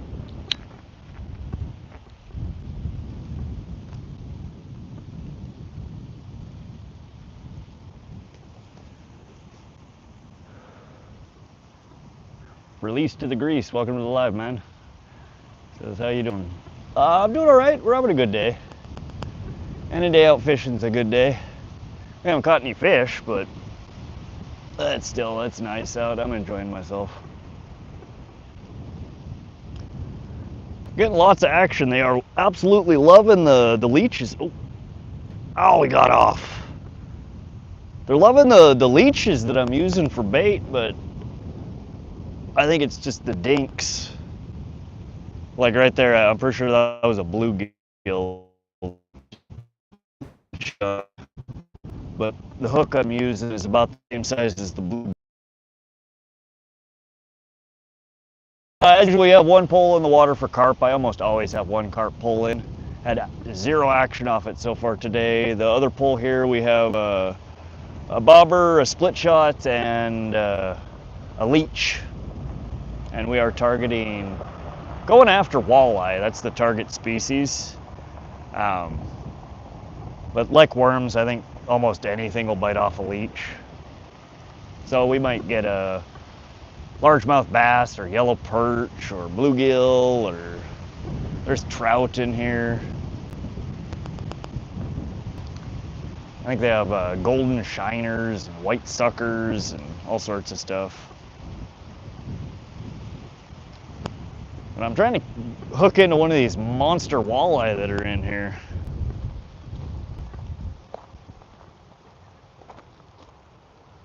Yeah. They have stolen yet another leech. I think we're on leech number 8 or 9 now.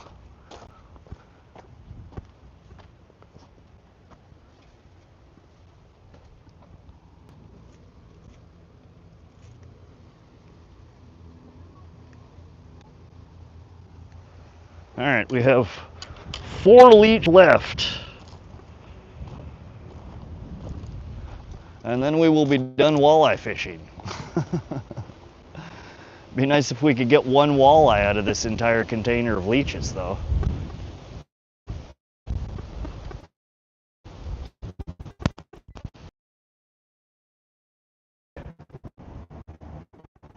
Rider, the sub to your channel, support rider. We broke 300 subs today. I don't know what we're at now, but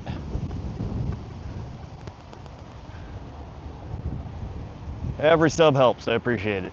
I hope you check out and enjoy the content. I've been posting some pretty neat underwater camera footage. Wow, that wind didn't just pick up. We're getting some gusts.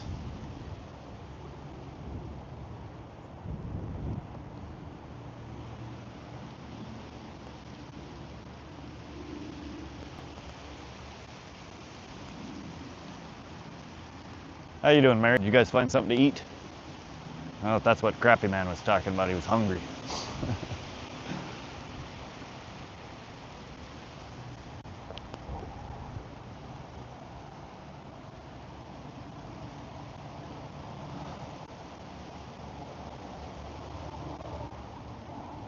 I've been craving pasta. I want some fettuccine. Fettuccine Alfredo. Sounds delicious.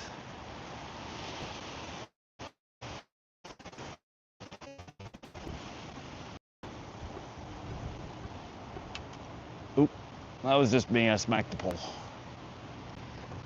Oh, come on. Get out of the tree.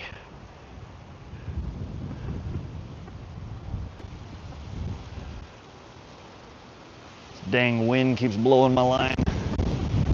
Whoa!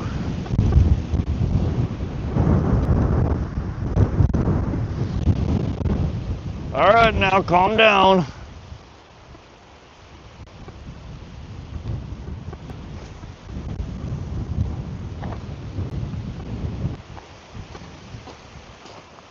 Hard to run a bobber when we got 20-mile-an-hour gusts out here.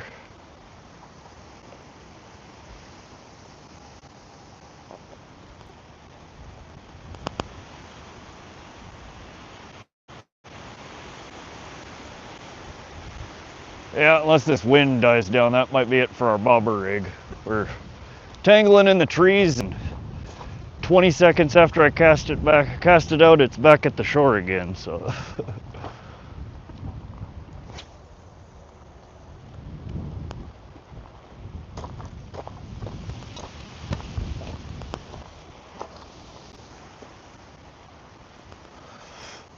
Yeah, I can't even see it. There it goes. There it came.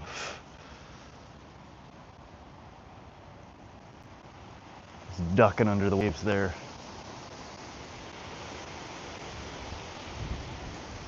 Went to Tokyo Grill. Oh, that sounds good. Ryder, how do you get so many subs? The first 50 was the hardest. It took me a month to get 50. And then in the next month, well, it hasn't even been a month, it's been 3 weeks, I think, since I started doing live streams. The subs really started flowing in once I started doing live streams. A lot of people like to watch fishing live streams. Fishy Fingers, welcome back. Yeah, I've been here. My phone overheated a second time this stream. We've had signal dropped, I think, 2 or 3 times, and then frickin' my phone overheated twice. So I'm having a heck of a time today. Apparently, I need to invest in a tiny umbrella for my phone here. Normally, we have at least a little bit of a breeze, but earlier today there was just no wind, and that sun was beating down and roasting my camera.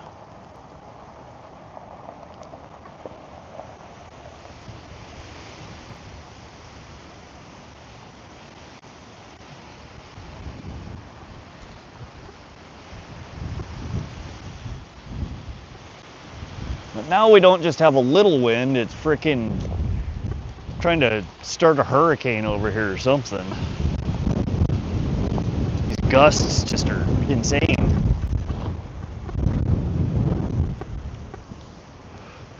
Making it really hard to bobber fish.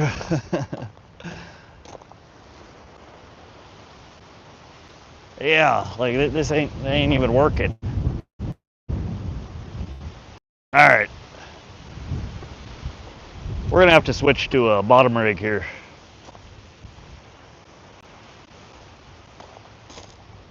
We're gonna throw a bottom rig on here, I think.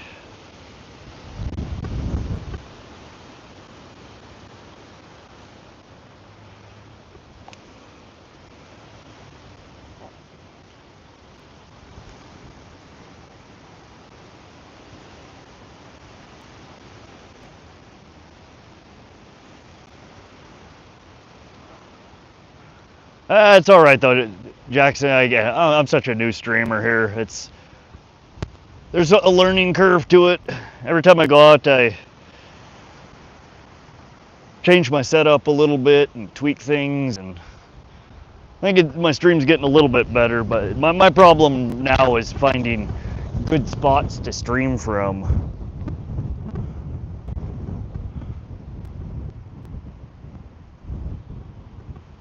Need to spend a couple of days scoping out some new locations.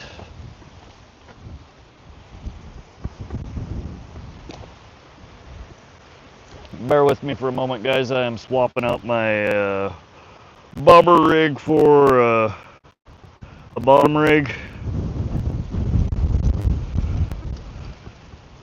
because this just ain't gonna work with the wind.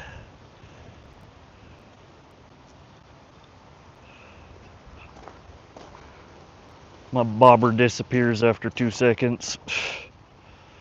All right, so this is, when I say a bottom rig, this is normally what I'll run for a bottom rig. Those of you who have been on my channel before have probably seen this. It's called a high-low rig.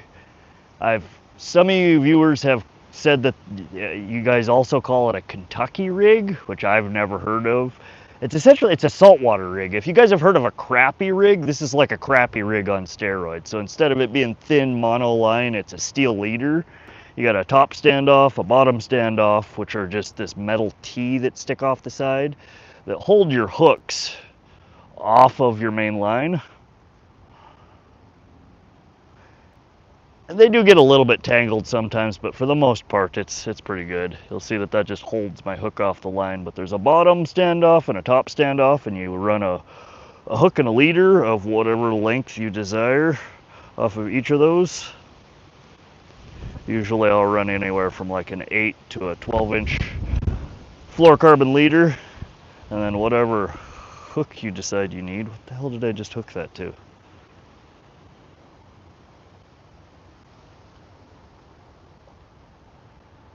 Hold on a sec. My brain ain't working over here. I just closed my clip on the line instead of the loop.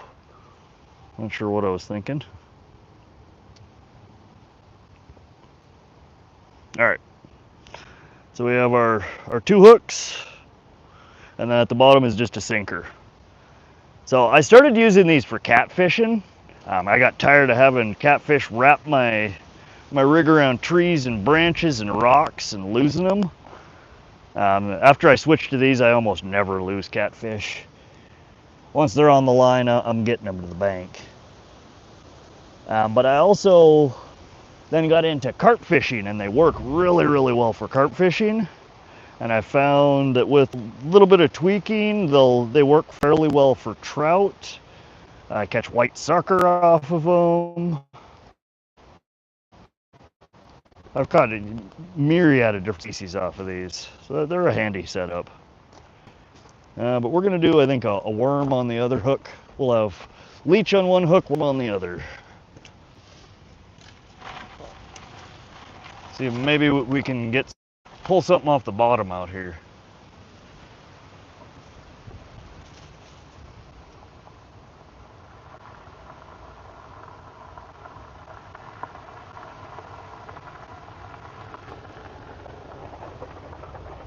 You're welcome.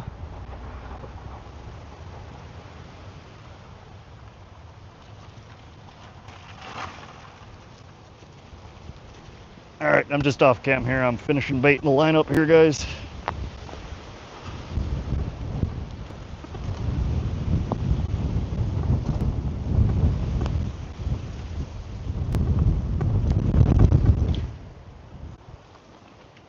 All right. Maybe we have a little bit better luck on the bottom. Nancy Tahoe says hi. Welcome to the live, Nancy. How you doing? Chris, welcome to the live as well. We just swapped out our rigs. We were running a bobber, but the wind picked up real bad and was tossing the bobber around. So we switched to a bottom rig.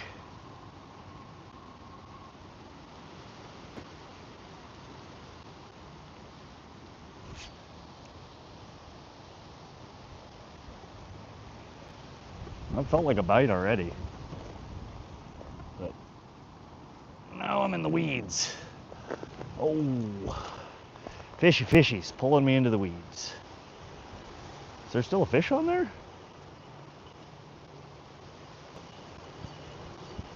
Can't tell if I'm in the weeds or if I'm in the weeds with a fish.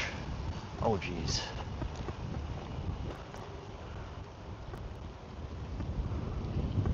Well, we got Swamp Thing here. No fish.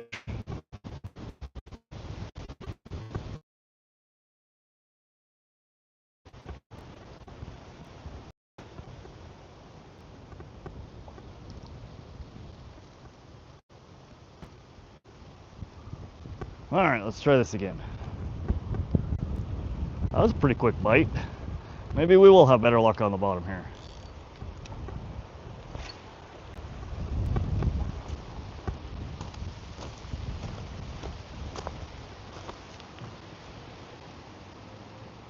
Grass pike, yeah.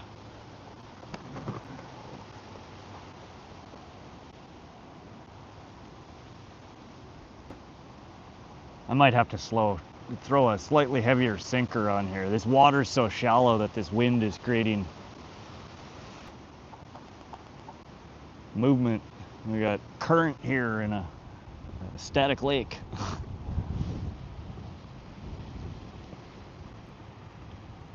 Corey asks, well, was it a fish? It felt like a fish, yeah. I'm pretty sure I had a bite there, but it pulled me into the weeds and it got off.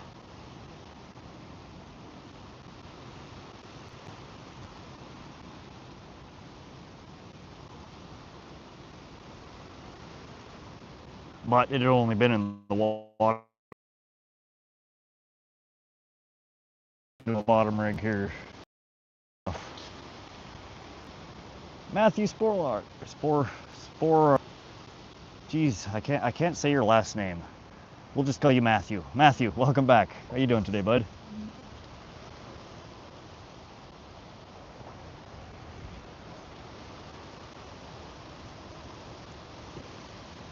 Oh, that's gross, man.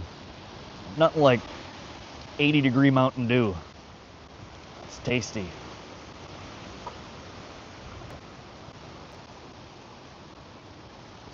Ah. Yep. Gross.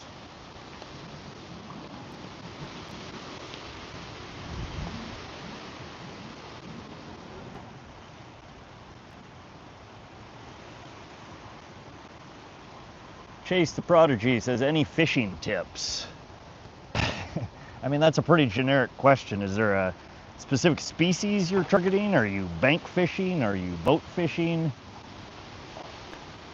I mean, for the fish are, I guess that's the important thing. I know a lot of people who go fishing and spend all day somewhere and they get bummed out when they don't catch anything, and I hate to break it to them that where they're fishing there either are no fish or not very many fish. So tip number one, find somewhere that's got a good population of fish before you drop your line in. And when you don't know what's in there, worms are a good bet. Almost anything will eat a worm. And a lot of people don't use worms. I don't know why.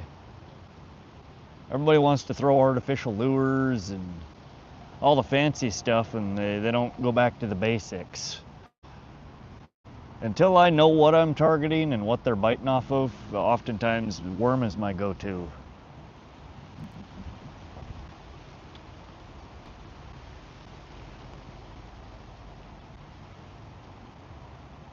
Bank and bass and trout.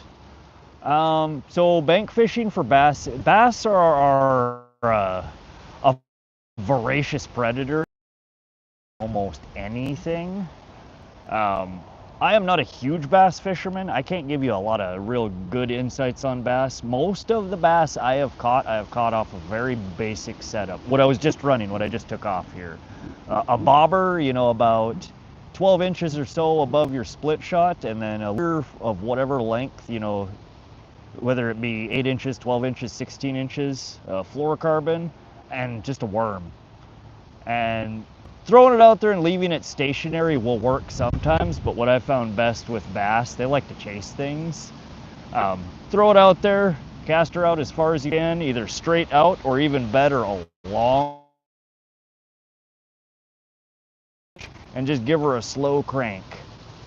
And you'll oftentimes get a few bass that way. Other than that, they like lures of almost any kind. Go through your tackle box. Throw a chatterbait for a while. Throw a Senko for a while. Throw a spinnerbait for a while. Cycle through different colors, different types.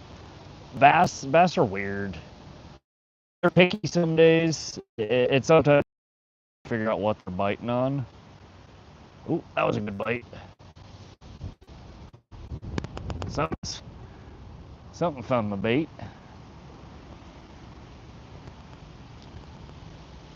And trout are kind of the same thing. Rainbow trout, worm is one of the most effective baits that I've ever found for rainbows.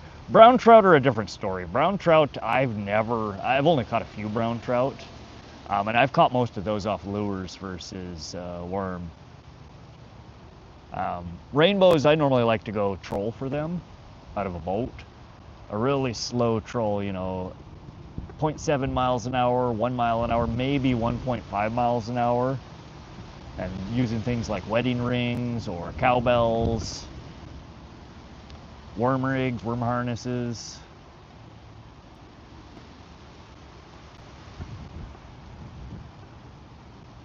Your worms always fall off. So Bass are pretty good at stealing worms. You got to hold the pole, and a lot of people, like I'm doing with my carp pole here, it's in a pole holder. Carp, when they bite, and usually they don't let go and they'll run off. This pole will bend in half, and you can pick it up and you'll have a fish on there. Trout, if you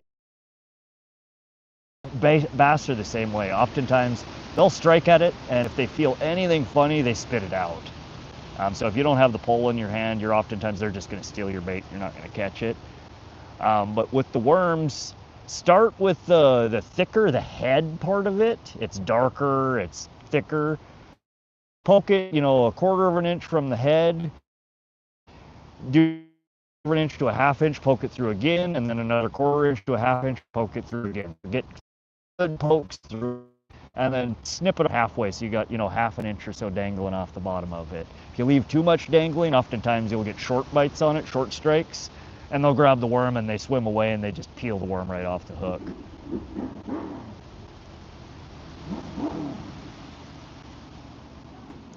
Chase, a rattle trap lure is good for me, bass. Yeah, rattle traps can work well. Like I said, I'm not a huge bass fisherman. I just know that when I've gone out, I've caught bass almost every lure in my tackle box. They don't seem to really care. It's more about if you can figure out where the bass are and get a lure in front of them, I'm pretty sure they'll bite on almost anything. But the rattle traps are good because it gives a good rattling as you're pulling it through the water, and it'll pull them in from distance. They don't necessarily have to see it.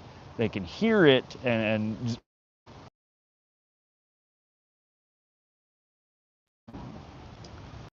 welcome to the live.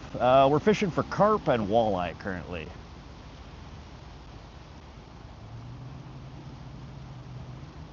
Buzz bomb. Oh Jesus! How the hell did I do that?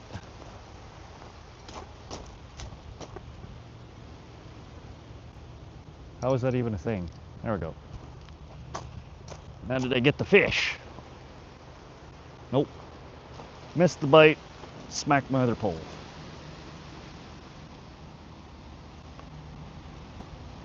Brenda, we are in central Montana. This is just outside Great Falls, Montana. It's Wadsworth State Park.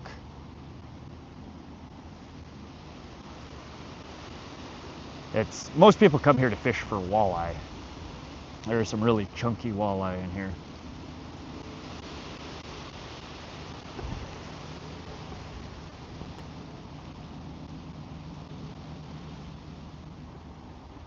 Fishing Dad, welcome to the live.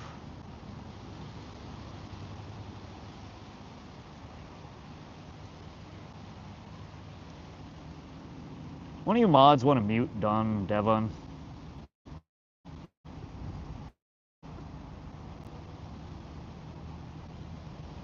Fishing Dad, I'm from Alberta, just above you in Calgary. All right. Spent some time in Calgary when I was pretty young. It was 35 years ago. But yeah, you're just right across the border from me. We got a whole bunch of family that lives in Calgary. What's up, Thunderstruck? How you doing, man? We have a skunk going on here so far today. Oh, he's just being a butthead. He's saying some rude things to people, and it's just I don't need any drama in my lives.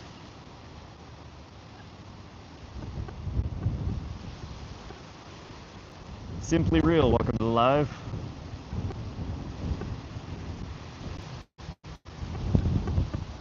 Now we come to my lives to hang out and fish and have a good time, not for drama and for people to be trolls. You want to be a troll, we'll mute you, you can watch. But if you want to participate in the chat, you got to be nice to people.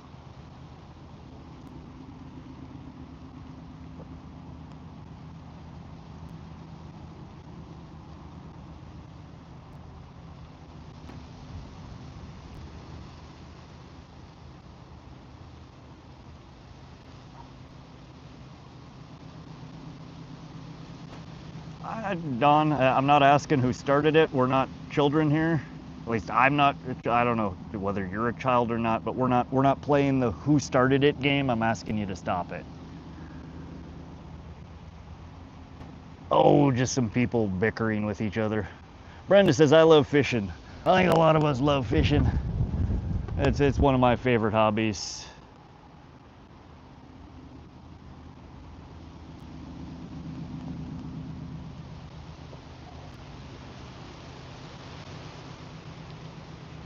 Brenda asked, have you tried catching channel catfish? Yeah, channel catfish is probably in my top 5 of species to target. Unfortunately, we don't have them in central Montana, right where I live. I have to drive about a little over an hour to get to a good spot for channel cat fishing. But yeah, I do like to, at least a couple of times a year, I head over that way and we target channel catfish as well as sturgeon. And this year I did go over, I've been 3 times so far this year, and managed to catch one shovel-nosed sturgeon, and we had, I think, 3 channel cats.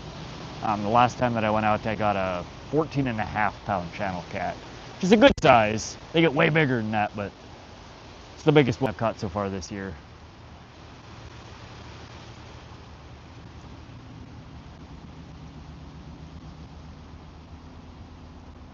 Y2 Sniper says, I'll donate $100 if you can catch a fish. I mean, I could throw on a micro hook and pull a dink out for you if you really want to see a fish. I'm trying to catch something decent.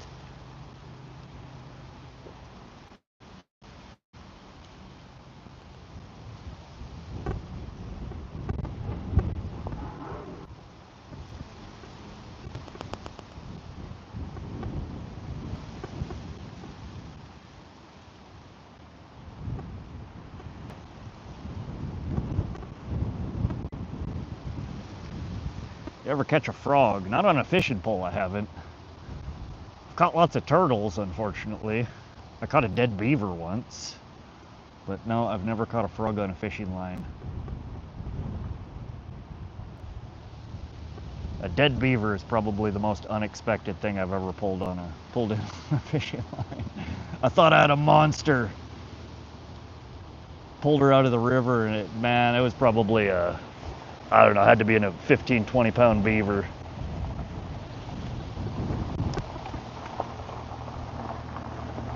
Do frogs swim? Yeah, frogs swim.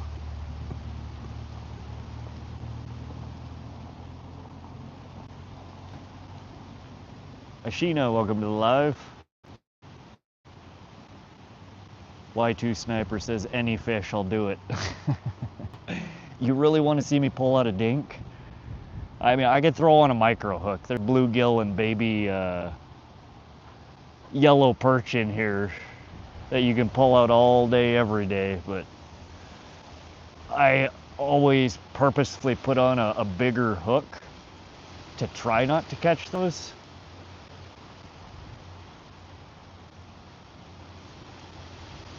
They do the breaststroke. What's the biggest walleye you've caught before? Let me look it up on Fish Brain here.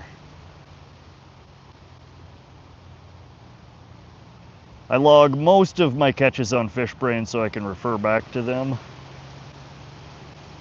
My biggest walleye is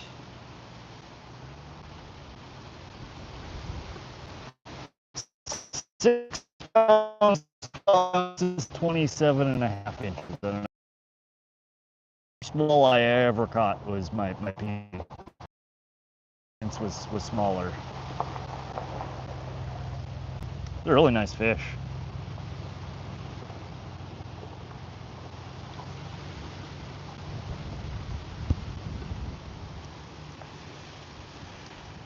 Kenny says, eat, sleep, fish, repeat. Hell yeah, that is my that's what I'm trying to do. Thunderstrike says, BRB, gotta make some kids some chocolate milk. All right, man, we'll be here.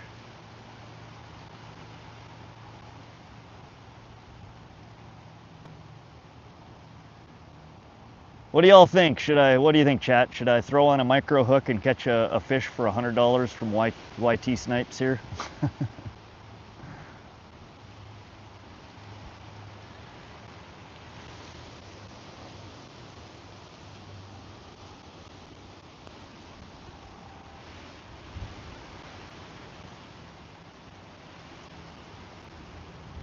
Mrs. Skeeter, welcome to the chat. How you doing?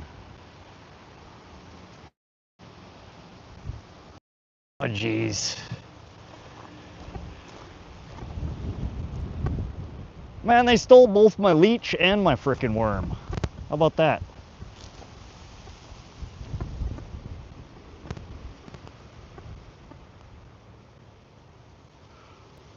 All right, hold on. Let me grab a micro hook.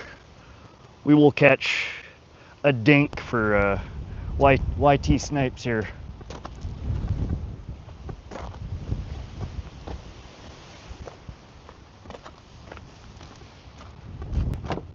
Been trying to find a decent sized fish here. I normally avoid the dinks like a plague. Like I said, that's why I usually the smallest hook I'm running at a spot like this is like a 1/0 or a 2/0.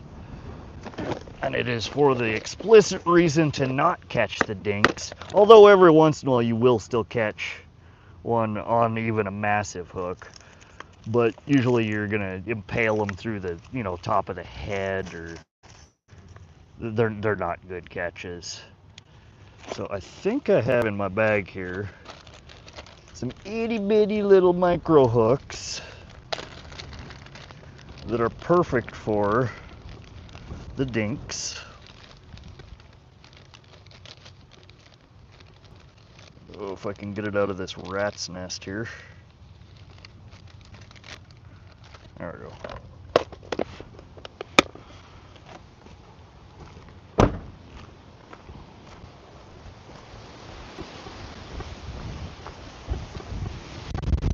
Oh, that wind.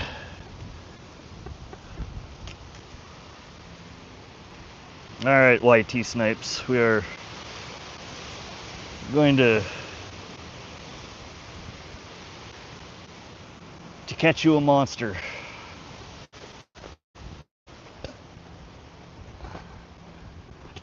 And by monster, we're talking probably a massive 3 inches, maybe 4.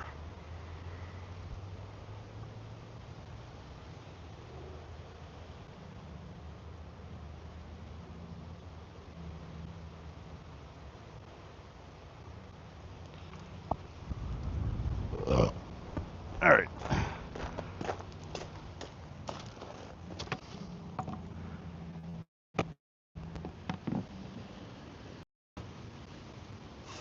You caught 300 smallmouth this year? That's insane, man. I haven't caught 300 fish, period, this year, let alone 300 smallies. But we're going to catch the pond lunker on this guy right here. See this?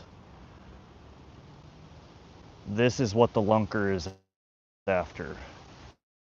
Micro hook with a nub of worm. Live shiners and chubs. Yeah, I've been watching your streams, Thunderstruck. It looks like you get to fish with live bait everywhere you go.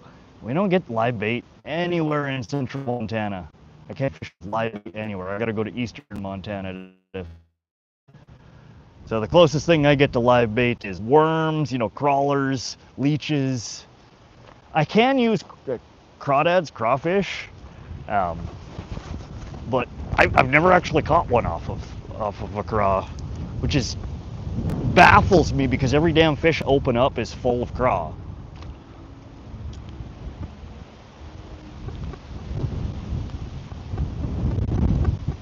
All right, I'm going to be away from the camera here for a moment while we pull a monster out for YT snipes here.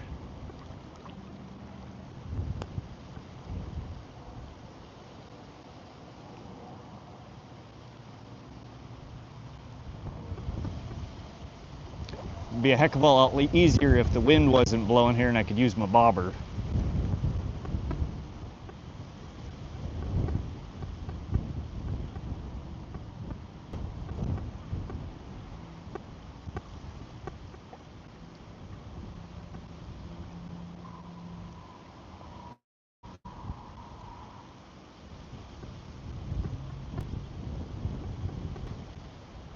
But there have been small schools of bluegill and perch swimming by all day that I've been seeing, so we should be able to snag one out here.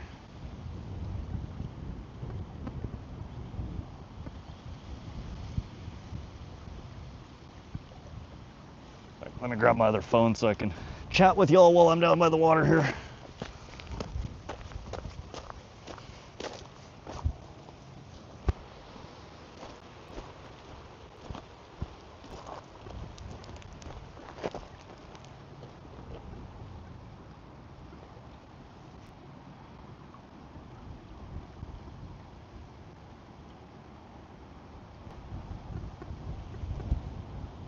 Yeah, Thunderstruck, it's really limiting. It makes me jealous every time I see people out fishing with live bait. I wish I could. Fish bite so much better off live bait usually than they do dead bait. Carrie says, will you do something with that stationary pole? Well, it is doing something. It's waiting for a carp to bite on it. Ryder, welcome back. Yeah, if you guys haven't checked out Thunderstruck's live stream, he streams quite often, and he seems like he's almost always on the fish. So if y'all like live streams and you like fishing, hit his channel up, hit him up with a subscribe. You won't be disappointed.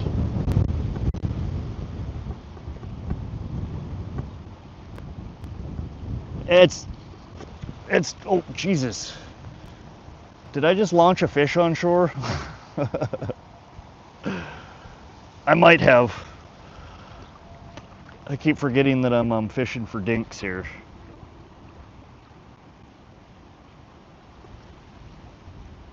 Yeah, Corey, we got. I don't know if you can probably hear it on the mic. It's pretty gusty. We're 15-20 mile an hour gusts right now. So that pole is, unless you see it bend in half, it's just the wind.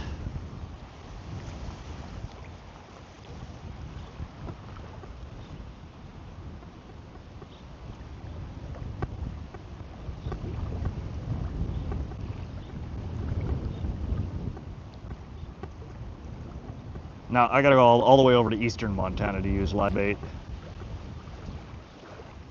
And what's funny is 99% of the time when I do go to eastern Montana to fish, I still don't use live bait. Normally I'm after cat. Catfish or sturgeon, and the catfish I almost always use cut bait. And the sturgeon worm balls.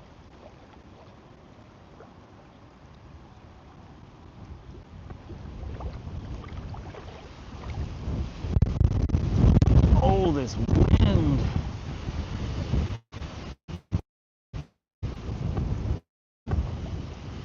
Liver could work really well, yeah. Ryder says, I love your videos. Appreciate that, man. Yeah, I've been uploading a bunch of underwater videos lately. I got a lure cam recently, and I've been having a blast with it. It's crazy how much activity there is when you're fishing. When you're sitting here right now staring at your pole and you're like, why is nothing biting? If you had a camera on it, you would see there's fish around it constantly. YT Snipe says you should do catch and cook with the bluegill. I would, except for the bluegill that we catch around here, I've never seen one over 4 inches. Like, they're just itty bitty. There's so many of them in these water bodies that their growth gets super stunted. And I don't know about you, but eating 4-inch freaking bluegill what are you gonna do with a 4-inch bluegill? That's not even a bite. I mean, it might be a bite.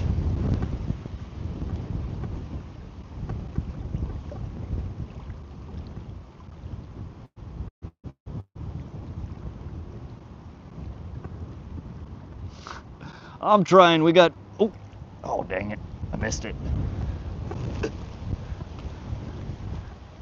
YT Snipes here has a $100 challenge for me to catch a fish, so I threw a micro hook on and we're gonna catch him a monster.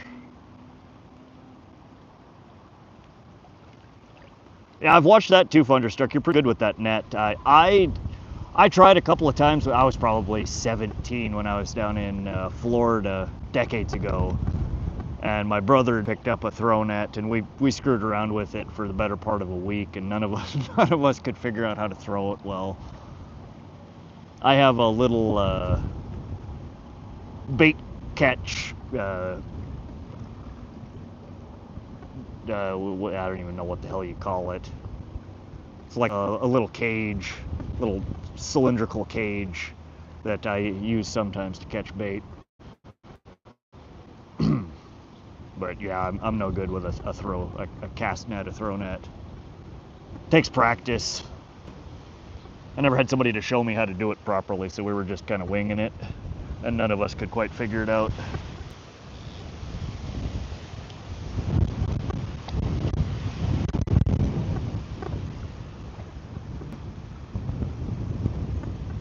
What's up, SoCal? How you doing, brother?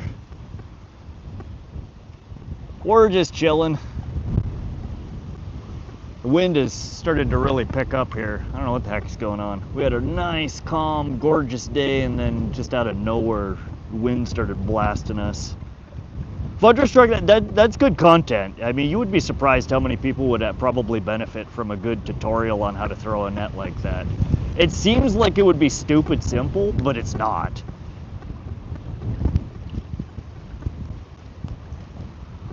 Osvaldo, welcome to the live.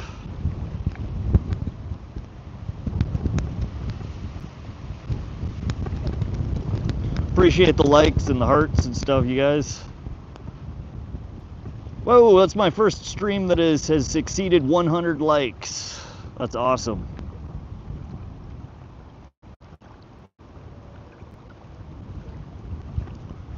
Oh, we missed it.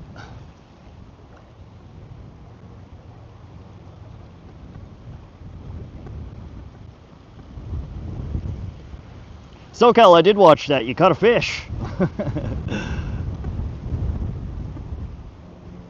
No, it's a good tutorial.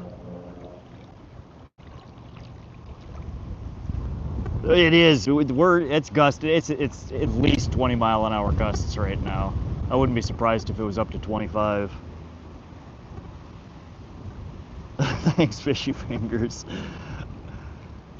We have small feats around here. We celebrate the small things. I've seen some of y'all's lives. I think Thunderstruck, I was in your live. It was either yesterday, maybe? You had an ungodly amount of likes in your live. You've been having some really banging lives lately. Tons of views, tons of likes. Hope you're getting lots of subs with it, too.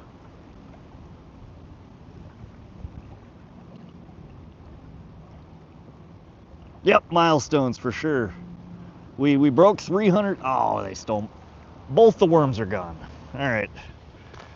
YT snipes. We're gonna get this.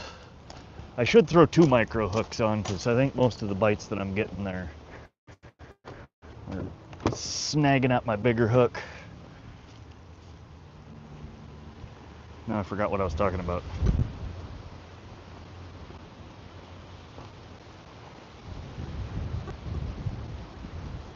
$300 likes and 80 subs last night. That's awesome, man. Yeah, I've had one really good day like that. In fact, that was the first day that Thunderstruck that you were coming into my lives, and I think a lot of that was because you were sending people to the live. But I think I had it's either 82 or 87 subs that day, which is by far the most I've had in any day of streaming. But today we started with, I think I was at 299 subs when I started the stream. I haven't checked, but I've had quite a few people in here today, so I'm hoping we got a decent number of subs.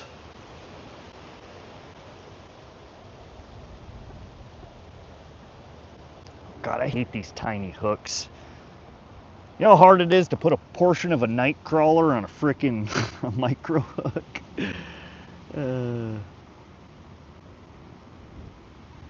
Normally when I set my son up for bluegill fishing, I've started just picking out a chunk of plastic off the ground from the area where we're fishing. There's always little itty bitty pieces of rubber and just junk. Frickin' bluegill eat anything. Alright. 346? Holy crap. That's not too shabby. That's 47 subs in this stream.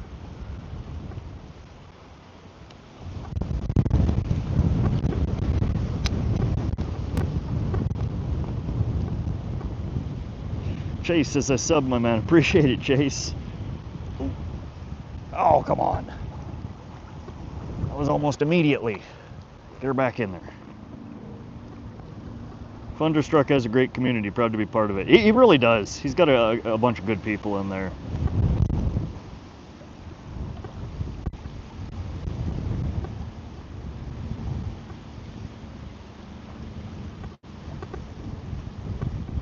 Most of the YouTube streaming, the fishing community is really good.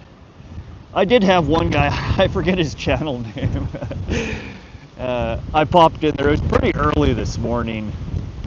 I don't know. It was right after I posted the video. It was like 4 or 5 o'clock in the morning Mountain Standard Time, and he was just getting set up. He was somewhere on the East Coast, and I got almost immediately banned. I said hi to him, hi chat, and he saw my name and banned me. So I said I get really mixed feedback from my name. Some people love it, and you know, they understand it's a humorous fishing reference. Other people think it's just, you know, some creepy troll in the chat. But yeah, I think I was in the chat for about 45 seconds before I got banned, and all I said was hello.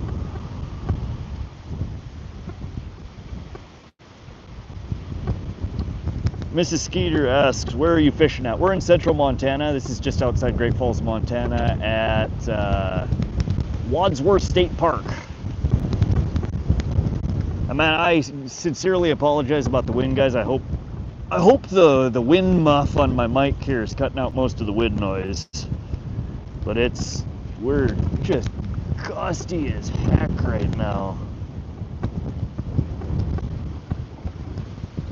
Yeah, that's not the first time. I think I've been banned from 5 fishing lives so far, and it was basically the same scenario. I'm not in there causing trouble. I go in and I say hi, and people see my name, and it's literally just a knee-jerk reaction to the channel name. It was like this morning, it was some older dude. He looked like he was probably in his 60s, and he sat down after casting his line out. He saw my comment, and he's like, oh, you're out of here, and whoop, I'm banned. I'm like, damn, y'all. All I said was hi. It is, yeah. I mean, like I said, the name makes some people laugh, which is what I was going for, and other people cringe. So, I mean, it is what it is.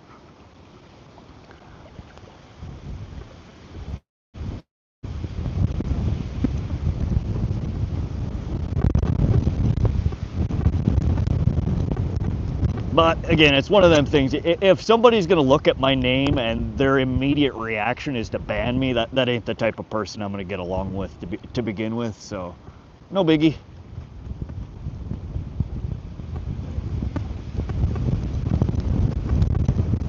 But I literally laughed out loud. Right? Yeah, my girl and the girlfriend are sleeping, and I'm busting my gut because this dude banned me after I said hi.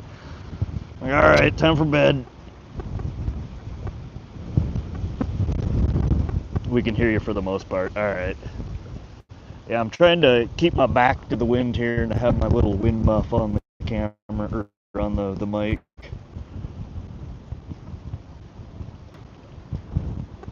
Miss Skeeter, I'm not gonna lie. When I saw you for live, I had to make sure it wasn't a fake account.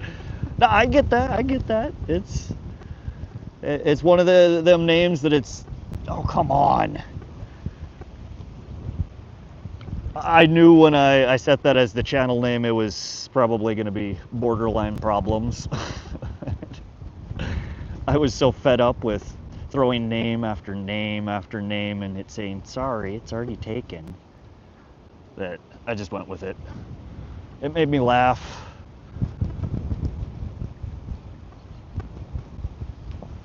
Oh, god damn it. We're gonna get this YT snipes. By the time I pull one in, he's gonna be gone.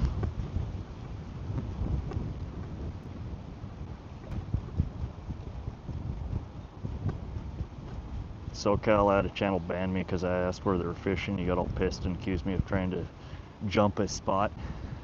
Man, So that is something with the fishing community that I will never understand. Why there is so much gatekeeping with fisher. Like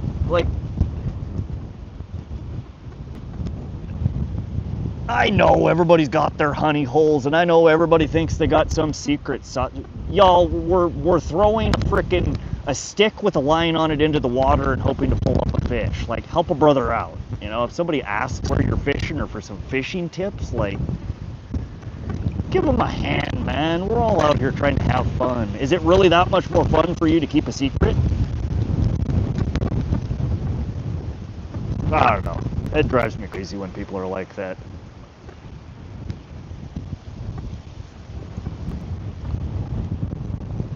I don't have honey holes anymore. I gave up everything that I had on fish brain. And you know, some days it irritates me. You know, I pull up to one of my favorite fishing spots and there's like 9 people there and they're all from fish brain. But at the same time, you know, then I get to go meet all those people and they're like, dude, I caught my first pike, thank you. And like that all like 10 times makes up for it. You know, I'd rather see people out there having fun and doing something, you know, out in nature, rather than sitting in front of their fucking phones and their computers all day. And hunting and fishing is kind of seems like dying sports in our time. So we don't teach what we know to the younger ones. Like, there ain't gonna be nobody doing it anymore. I don't know, I think the only thing that really irritates me about giving up my honey holes is when I show up there after doing it and the place is just trashed, which has happened to a couple of spots, and that does irritate me. People leaving garbage all over the place, fishing line everywhere, graffiti on shit.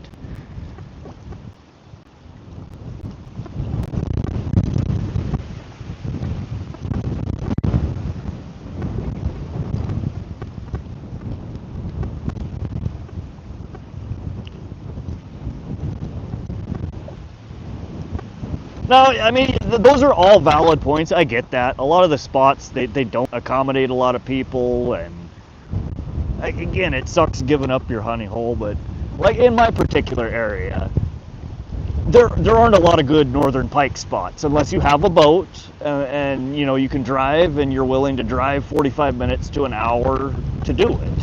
So for a lot of the people around here, most people don't have a boat. A lot of people don't have the ability to drive an hour away. So there's a couple of spots around here that are really good northern pike fishing spots, and almost nobody knew about them, you know? So I'm posting left and right catches that I'm getting at these spots, and I get all these people like, dude, I've been trying to catch a pike for 3 years around here. You know, I go to the Missouri River 2 times a week. I can't catch anything. Where are you catching those at? You know, for people like that, like, I'm more than happy to give up my spot. You know, because I do have a boat. I go to that spot and it's full, you know, it sucks. I move on.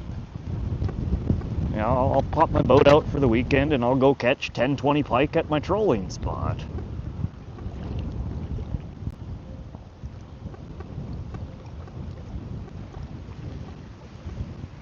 Nah, it is. I mean, everybody's got their own viewpoint on it, and like, again, I'm not ragging on y'all that do gatekeep.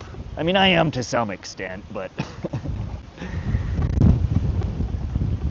I think oftentimes it's worth it to give up those spots so other people can experience, you know, their first catches and stuff like that. Oh God, I can't. Down one worm, and this wind is just atrocious. I don't know, YT Snipes, you might keep your $100 today. I thought for sure I'd toss in and grab one of these guys. I'm getting nibbles constantly, but normally I would be fishing on a bobber rig like this, and not when it's hurricane freaking level winds.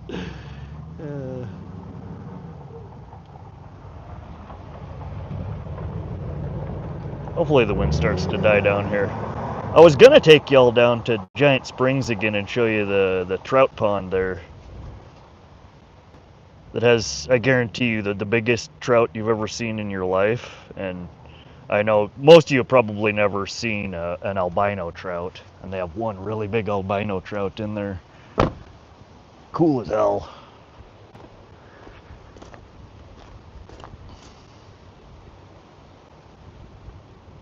Fishy fingers, yeah. I carry trash bags with me everywhere I go, and oftentimes, especially those spots that I've shared on Fishbrain that I know a large portion of the trash and the traffic there probably directly because of me. I spend a half an hour every time I show up there before I even drop a line in the water cleaning trash up.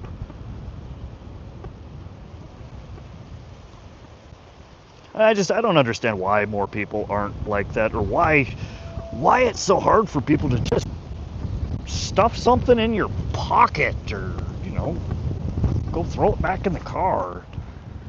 I mean, the one spot that I even brought a trash can down there and frickin' chained it to the fence post.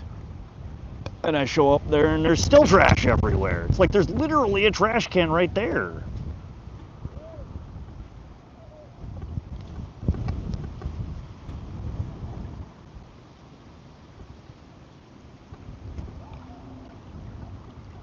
It drives me crazy, especially the fishing. Of everything I find in the fishing spots that I clean up, it's the fishing line that I hate the worst.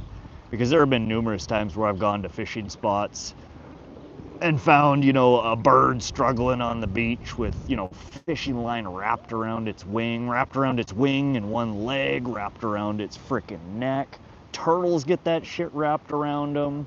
I mean, it wreaks havoc for the wildlife. And people just don't even think about that.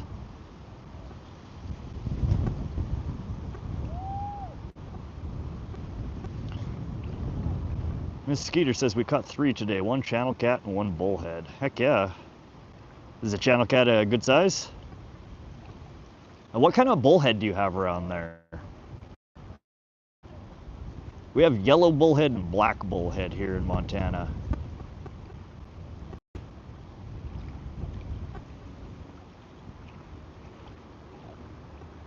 And I think on Outfish Ontario's stream I was watching the other day, he caught a brown bullhead, I think he called it. And I think there's also white bullheads there. There's like 4 or 5 different kinds of bullheads, which I didn't realize until recently.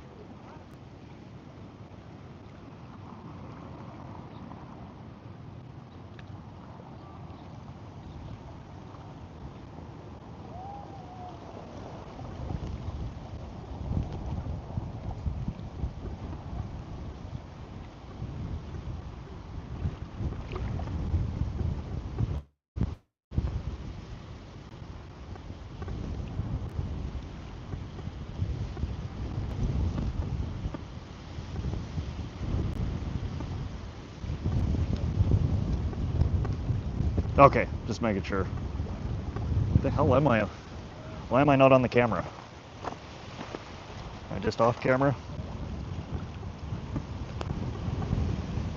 Oh, there I am.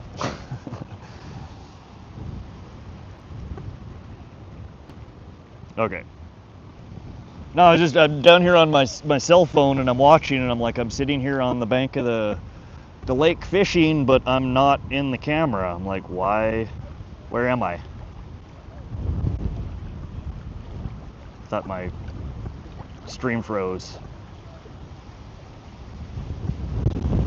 3-pound channel. Ah, that's perfect eater size. Though the water bodies y'all were fishing in the last time I caught your stream, I don't know if I'd be eating anything out of there. It looked, y'all had a giant algae bloom. Jacob Brack, welcome to the stream. How you doing?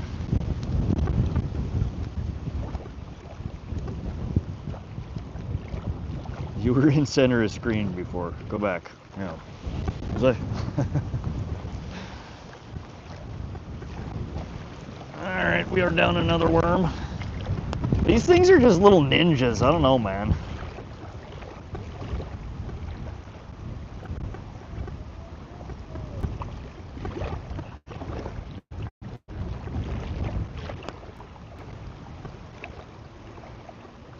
Can I donate you $20 to rock a fish? What the heck what do you mean by rock a fish? 310 Man Ruth, welcome to the live. How you doing? SoCal, been scoping out the pond next to my house for the past few days. Big bass and cats in there. Heck yeah. Man, I wish I had a pond around here that had big catfish in it. I love fishing for catfish, but I have to drive over an hour to get to a good catfishing spot, which isn't a super long drive.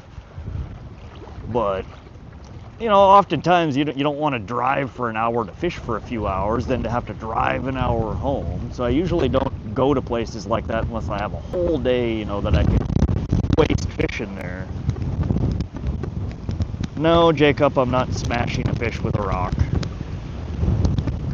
We don't do that, man. I catch and release, and I'm not somebody who just kills for the thrill of it. So no, buddy, you can keep your 20 bucks.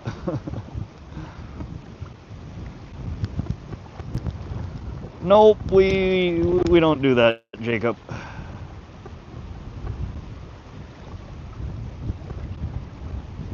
SoCal says I posted a short from the pond where I actually call the fish and they come to me. Thank you, Thunderstruck.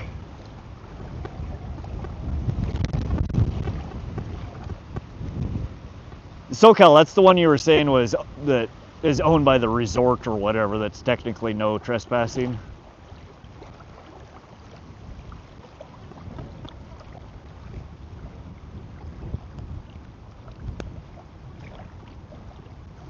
Jacob, you need a sunny side. Oh man, it's these freaking TikTok trends that these kids freaking get latched into, and they're like, yay, that was cool, let's let everybody do that. And it's just stupid, cruel shit. Like, who does that? I mean, I know we were all dumb kids at one point in time in our lives, but I don't ever remember being cruel like that.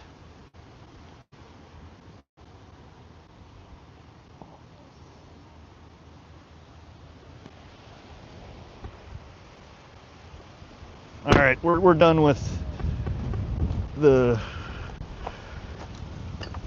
fishing at the edge for dinks. YT Snipes, you have you're saving $100 today, my friend. Unless you're still hanging out and want to wait for me to catch something that's not a dink, because we're done with the dinks. It's too dang windy. I'm not screwing with that anymore. We're throwing this back out in the deeper water.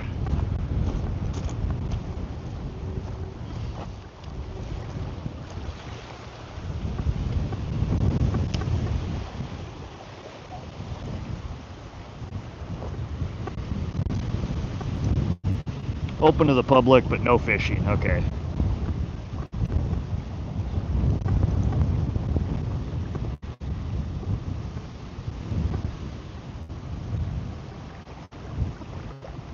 Yeah, SoCal, I've seen a few of the videos that you've posted of, you know, the little schools of fish.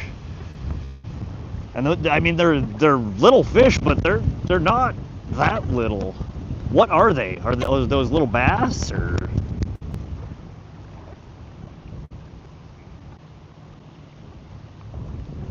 Mark Williams says go deeper than that. Yeah, that was the idea, but I'm holding the phone with one hand and the pole with the other, and it didn't quite work out like I planned.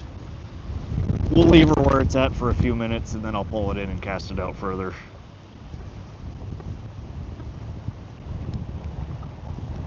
Mixed bass and bluegill in these schools. That's weird, they hang out like that, and then at some point they start eating each other, or rather the bass start eating the bluegill.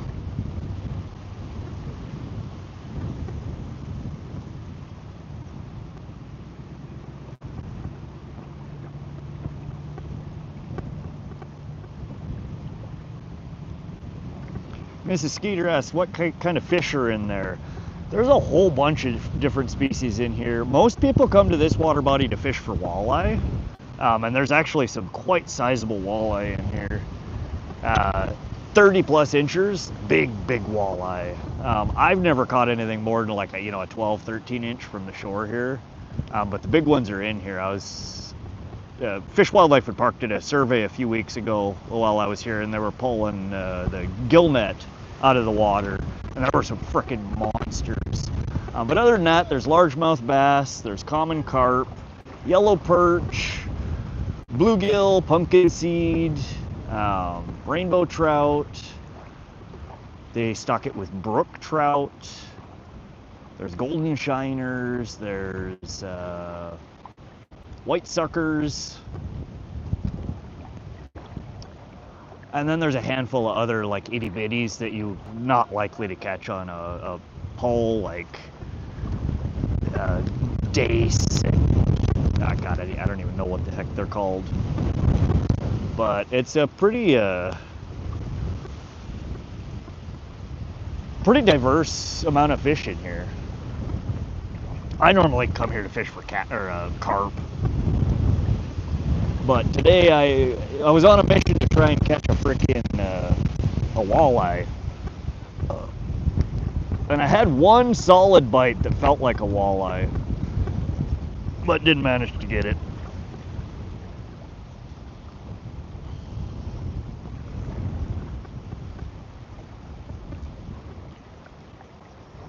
Chris and SC, cheers, welcome to the chat. Odin, how you doing? Fishy asks, do any of you guys watch any Bama Bass videos? I don't think I follow that channel.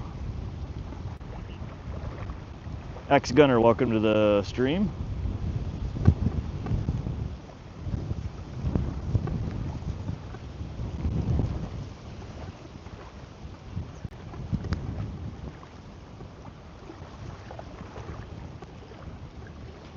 We are currently, what is it, 6:38.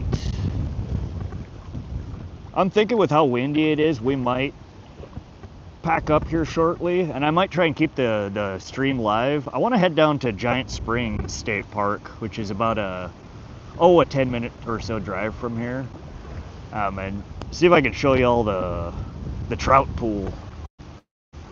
I streamed it once before, but I was just there briefly, just for a couple of minutes. But I'd like to do a little bit longer stream there so you guys can actually see how big these trout are. They're a bunch of grandma and grandpa trout. Like, they're all at the end stage life cycles, so they're, you know, just massive. They got the big old hook jaws on them, big old gnarly growths and stuff sticking off of them. And there's one just absolutely behemoth albino trout in the pool as well.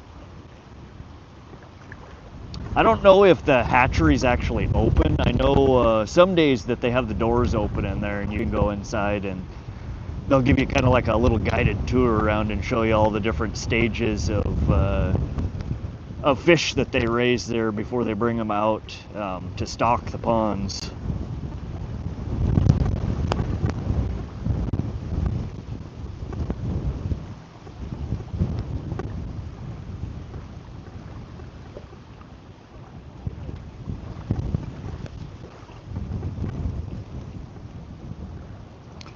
How some group up and ambush the minnows. Yeah, some fish are like that. They like group hunt and stalk things. I've noticed that a handful of the videos that I have now of pike, it's interesting to see, you know, 2 or 3 pike chasing the same lure at the same time. Yeah, I never realized that pike were communal like that. I always figured a pike saw another pike that they would, you know, fight with each other or try and eat each other. And apparently that's not always the case. Yeah, we'll probably give it another 20 minutes or so here, and then if we haven't managed to catch anything decent, we'll pull up stakes here and head over to Giant Springs. I can guarantee most of you have probably never seen trout like they have over there. I mean, they're massive. I mean, they're 20-plus pounders, 20-plus pound, you know, rainbows, and they're all just they're older than dirt. You know, when they get to that end stage of life, they start getting the hook jaw on them, and they look gnarly.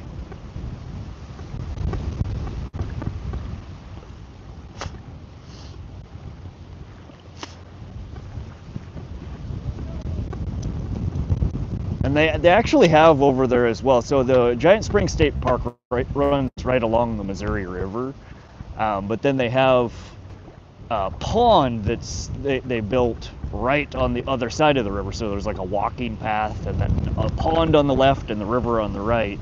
And it used to be a fairly decent bass pond, but I was reading the Fish, Wildlife, and Park survey that they did on it this year, and they said that the bass, perch, and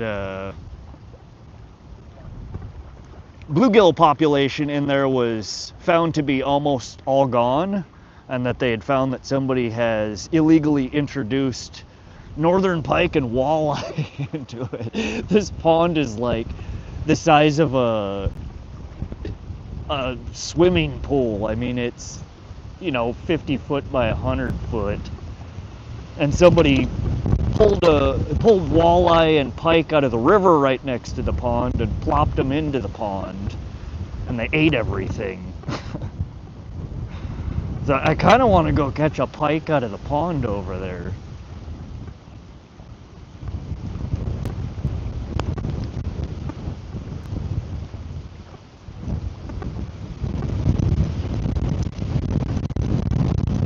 Oh my God, this wind. It is just obscene.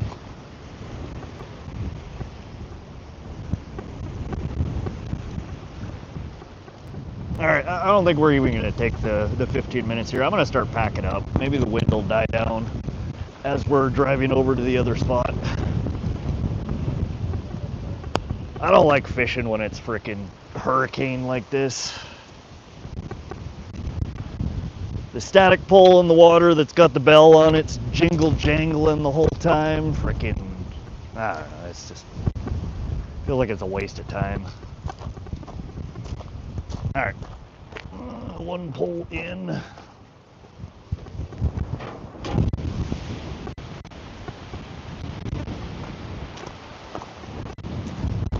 But it's still early, so we got, what is it, 6:43. We have a few hours before the sun starts setting. So we'll stream down at the trout pond for a little while, and you guys can check out the behemoths there. And if the wind dies down, I will grab my poles back out, and maybe we can pull a pike out of their bass pond.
Alright, I'm just packing up the truck here, guys. In just a moment, I will grab the camera and we'll be on our way.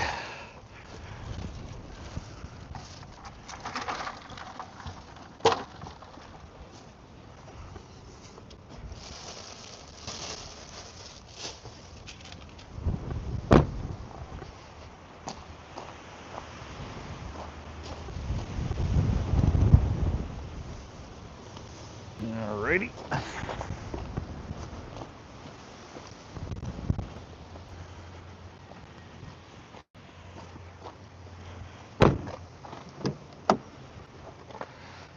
All right.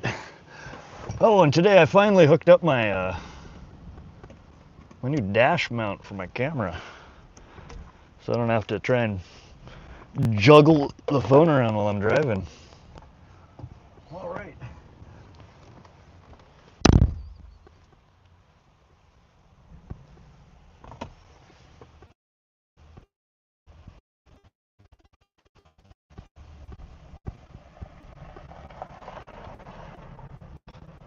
Well, it looks like I just missed something interesting.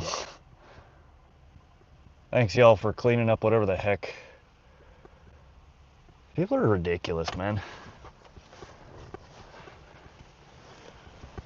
Alright. Hold on a sec, gotta find my keys.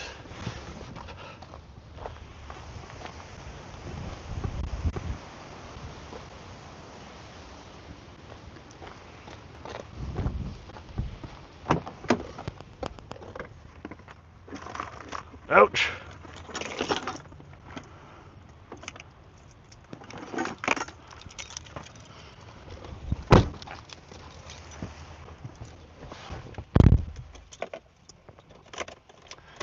I have a dash mount in all three of my vehicles and one on the boat. Yeah, I've been meaning to pick one up for a really long time.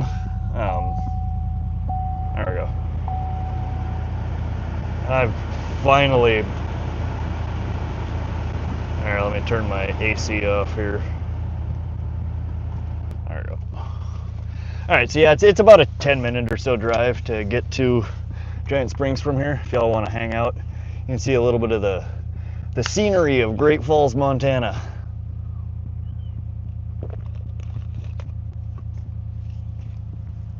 Yeah, I honestly want to pick up another one because I have two phones.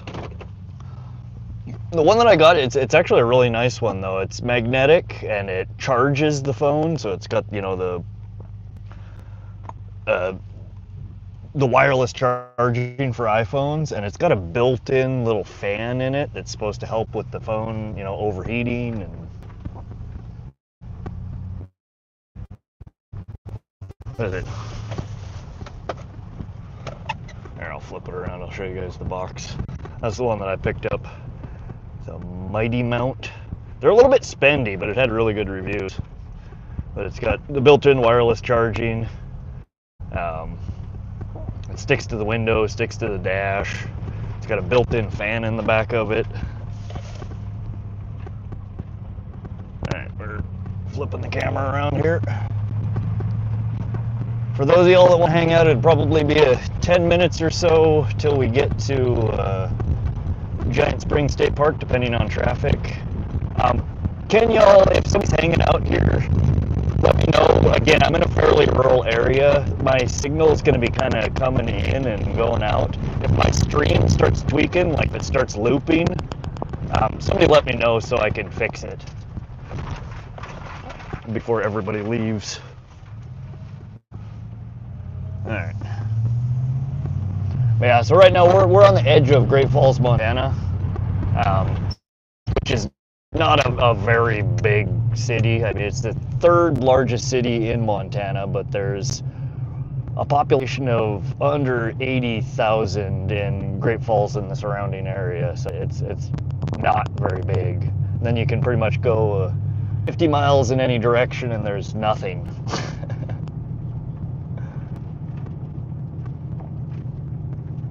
But it's still a nice area. Pretty much the only reason Great Falls exists is there's one of the largest military bases in the United States is here, Malmstrom Air Force Base. Everybody put their seatbelts on. Keep your hands and objects inside the vehicle at all times, please. No throwing shit.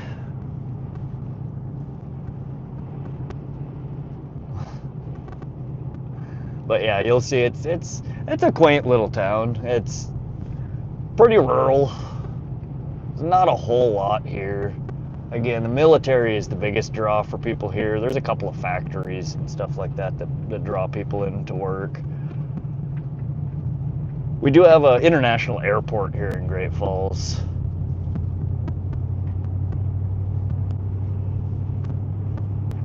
But this is where I was born and raised, and I moved back here because this is where my family and friends are all at.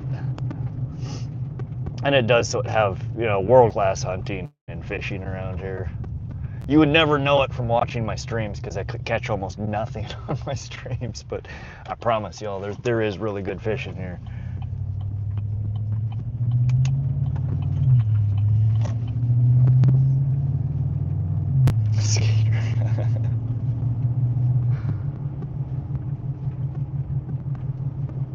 Alright, y'all. I'll simmer down back there. Don't make me stop this truck.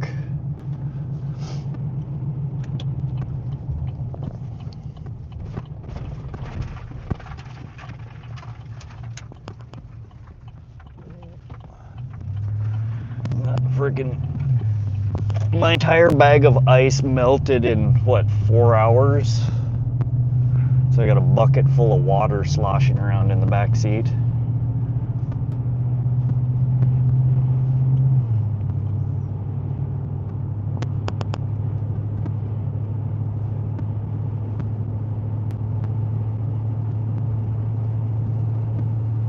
Yeah, so we're just on the edge of town right now. It's a lot of industrial stuff. Like we just passed a sod farm. KIB here is a home builder. Got a feed corral place. There's a couple of junkyards. And this little, I don't know if you guys can see it, the little truck on the pole on the side of the road there. Thing's been there my entire life. I don't know who the hell mounts a truck on top of a pole, but it's been there forever. Alright, so I'm gonna take this way.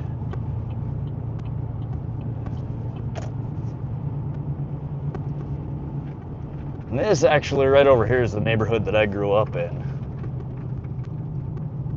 This is the west side of Great Falls, Montana. West side! Mark, you're gonna have to hold it. We are not there yet.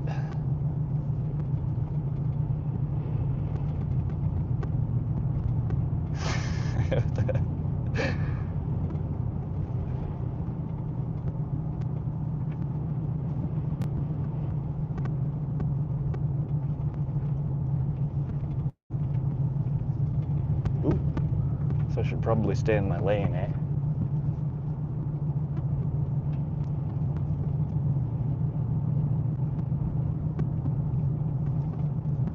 Yeah, this side of town's gotten kind of run down in the last, I mean, I haven't lived over here in 30 years.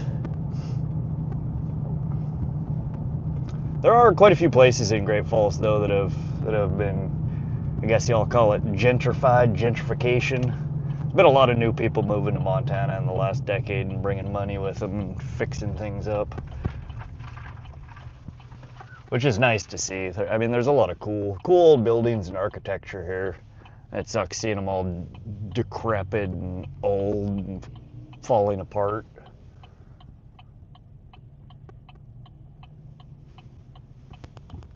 All right, I hate this intersection. All right, so this is basically the main drag of Great Falls. Again, we're on the edge of town, but this is Central Avenue West that feeds into Central Avenue, which runs all the way from the east side of Great Falls to the west side of Great Falls. But this is my hood. This is where I grew up. We're on the west side here.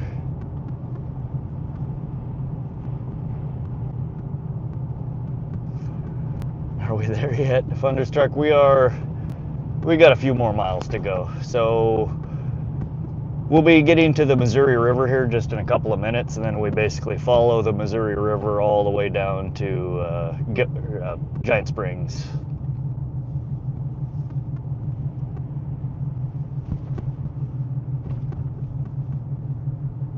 We just passed this, what used to be Dairy Queen, the first job I ever had. I worked at Dairy Queen when I was 14 years old, making ice cream cones and blizzards. They went out of business a couple decades ago.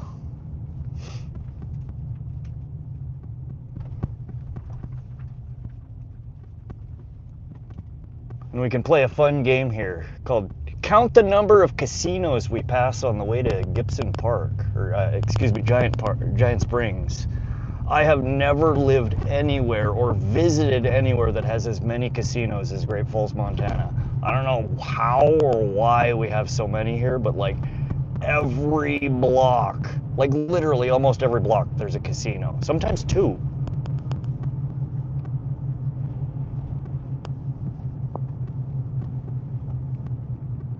But I've never understood how that many casinos could survive all in one town.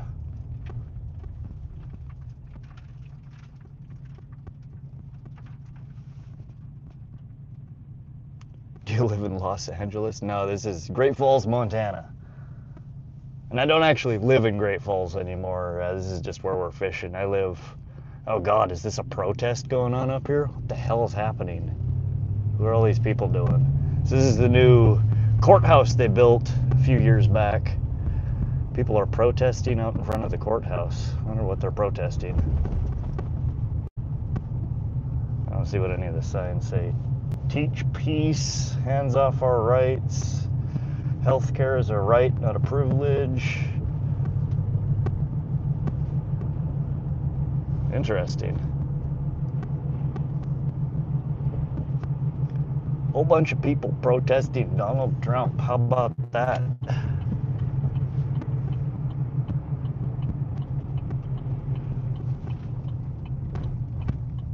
Alright, as we turn the corner here, you're going to get a quick glimpse of probably one of the coolest buildings in Great Falls. This is the old Chicago-Milwaukee train station.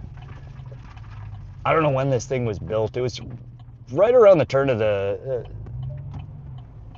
I don't know, 1920 maybe, I think they built this. Really neat building. But somebody recently bought it and turned it into frickin' office suites, and then built off the side of it, and I'll kind of show you guys here, a whole frickin', like, what is that? They're all condos, I think. But yeah, so they bought one of the most historic buildings in Great Falls and added an addition to it to throw a frickin' chain of condos onto it.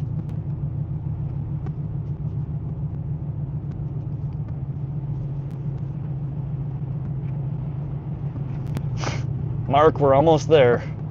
So you guys can, God, there's just white caps all over the river over here. So this is the Missouri River. And you can see how windy it is. Look at those waves and white caps. It looks like you're freaking fishing, or it looks like, you know, a lake or a, God, even small waves in the ocean. Put you back up here.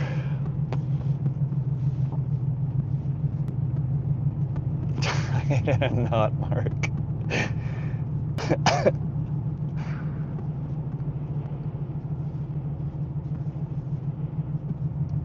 Alright, so yeah, we got a couple of miles to drive here along the Missouri River, and then we'll be at Giant Springs State Park. And it's honestly, if y'all ever visit the Great Falls area, I definitely recommend it. It's one of the coolest spots to see here in Great Falls. Not only just the fish pond that they have there that you can see the massive trout in it, but it's just absolutely gorgeous. There's Giant Springs itself is a natural water spring. And in fact, you may have seen, I know in the Pacific Northwest, a lot of the grocery stores carry the Giant Springs brand water. They bottle the water and sell it. But the springs are really cool to see. It's some of the most crystal clear, just pure water you will ever see in your life. But then what runs from Giant Springs, the spring itself, is called the Roe River, and it's in the Guinness Book of World Records for the shortest river in the world. And it's like 100 feet long or something like that. It's just a little stream that runs from the springs that are Giant Springs into the Missouri River. And again, it's just super shallow, super skinny, but just crystal clear water. Really pretty. And don't you be getting car sick back there, Thunderstruck. I know the camera's kind of bobbling around here a little bit. Close your eyes, roll down the window. I don't know, do what you need to do. Oh, Lord. Yeah, definitely roll down a window back there.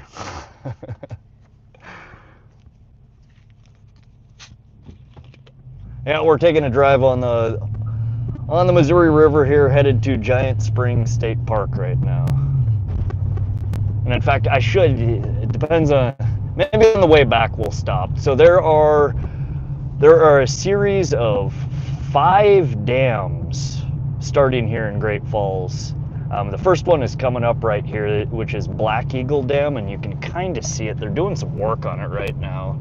There's a crane sticking out of the water there. I have no idea what the hell they're doing, but that's the first dam. And then, like, I don't know, it's a couple, maybe 3 miles downstream from that, there's a second dam, which is Rainbow Dam, and then down from that is Cochrane Dam, and then down from that is Ryan Dam, and then down from that is Maroney Dam. And there's like 5 dams all within like I don't know, it's maybe 15 miles.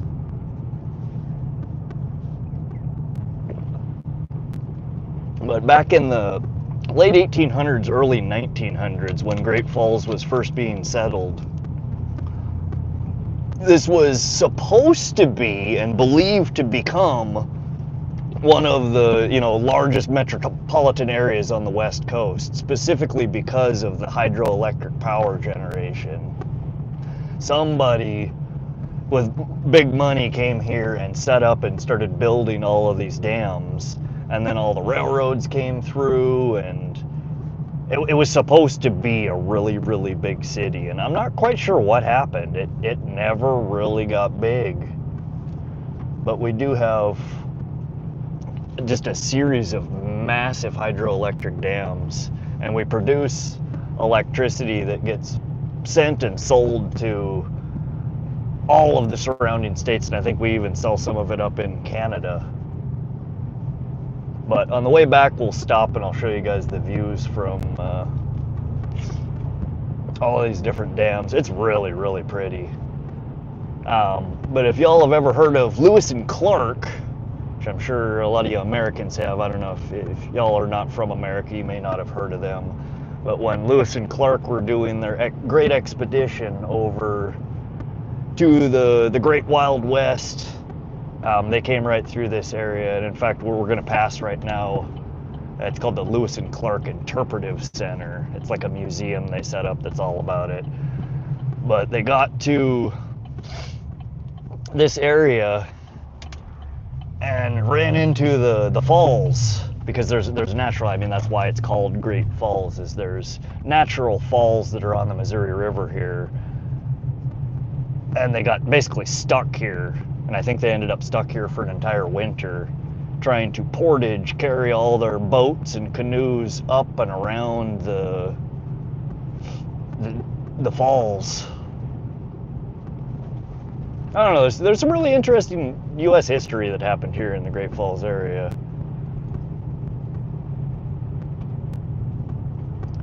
But so we are coming up here on the left is the Lewis and Clark Interpretive Center. This big building over here. Right, there you are. You can kind of see that.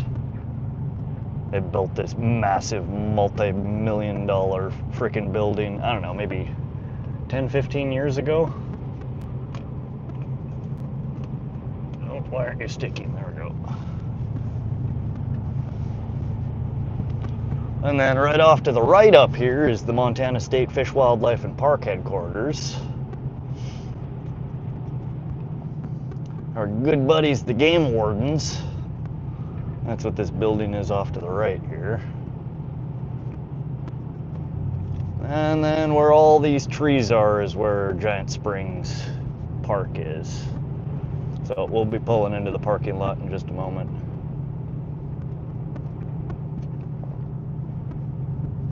It's a trap. Don't give Justin a ride. You'll get stuck going fishing.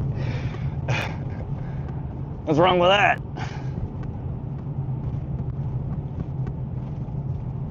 Alright, so here we are. We have officially arrived at Giant Springs State Park and the Giant Springs Trout Hatchery.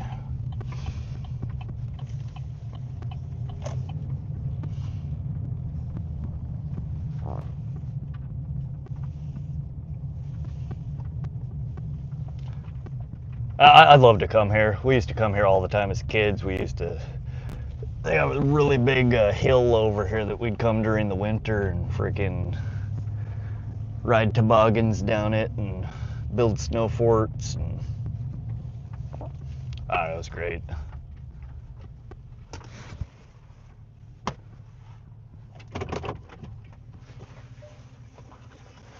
Alright. Hold on a sec. I need to. What the hell did I do with my smokes?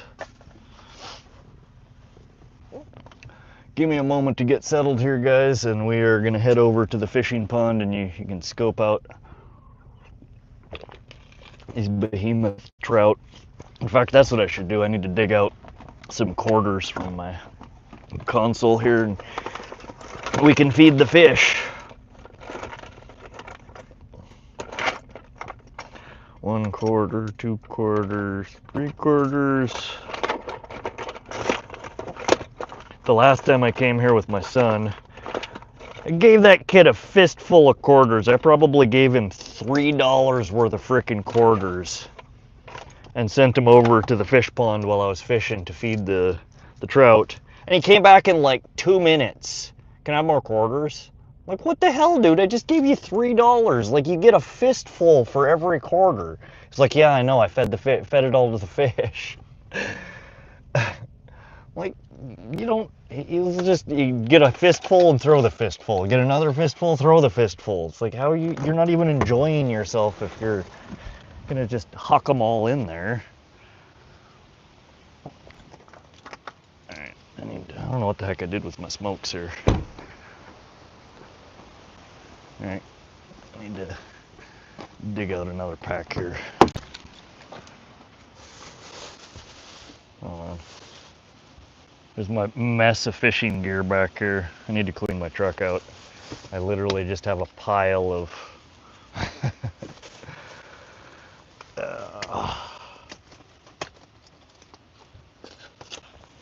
Alright. I'll lock my truck. Alright, guys. Fishing pond is just right down here. And for those of y'all still hanging out, I think you won't be disappointed you waited. They're really cool. I don't know where else you'd go to see a collection of huge trout like this. I mean, I've seen pictures, online of massive old trout, but there's nothing like seeing, 50 behemoths swimming in a circle.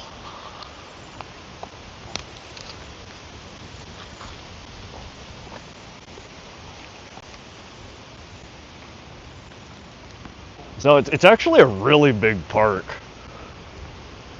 And they have a little ranger station, and then the hatcheries down here. So I think what I like most is coming and staring at the springs over here. There's always fish swimming around in there, and it's always, like the greenest, most pristine looking water plants in here. So I guess we should probably start there.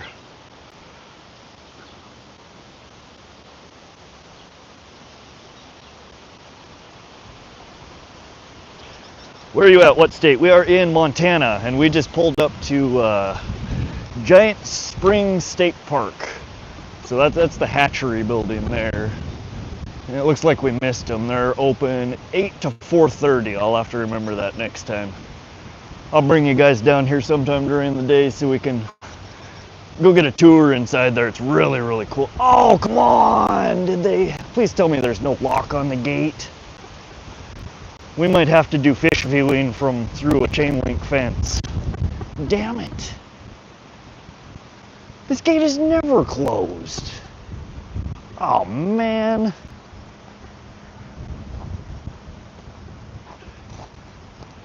Yep, I locked it. Well, I think I should still be able to get... I can't feed them, but... Let me see if I can get the camera to focus through. Good God. I'm still baffled every time I come down here. Oh, I don't know how well you can see that. Oh, that stinks. I can't take you guys in there. Do you see the size of them suckers? Like, those are those are 30 plus inch trout. Like, you've seen it on camera, it's hard to judge how big they are. Those are literally 30 plus inch trout.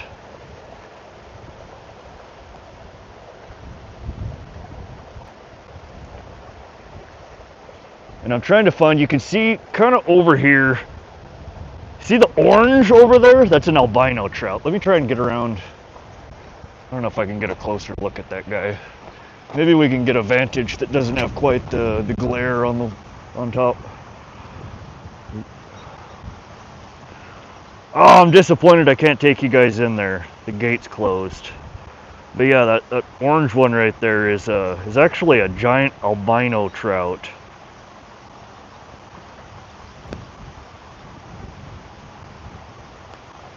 I'm fairly certain it's an albino trout. I don't know what a lightning trout is though.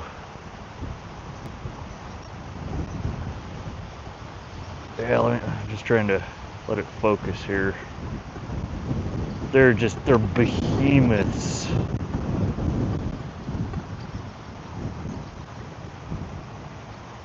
Get you guys. Now, if I could get you closer in there, it's hard to tell, but they have, like, if you guys have ever seen like kokanee salmon spawning, they get that giant hook jaw on them. Sorry, I'm trying to get the lens to focus through a chain link fence here. Now, this angle's crap. Let me try from the other side. There's just so much of a glare on the lens.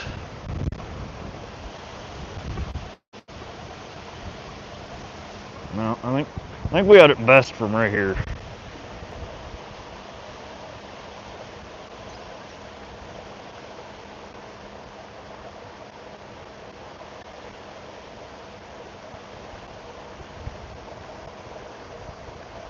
But yeah, most of these, from what I understand, are all in the later stages of their life.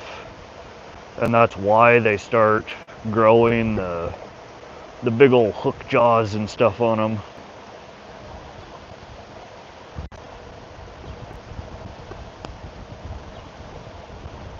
Biggest trout caught here is 40 pounds, 4 ounces. Yeah, I think here in Montana it's something like 37 pounds, something like that. And none of these are quite that big, but I guarantee you there's some 20 plus pounders in here.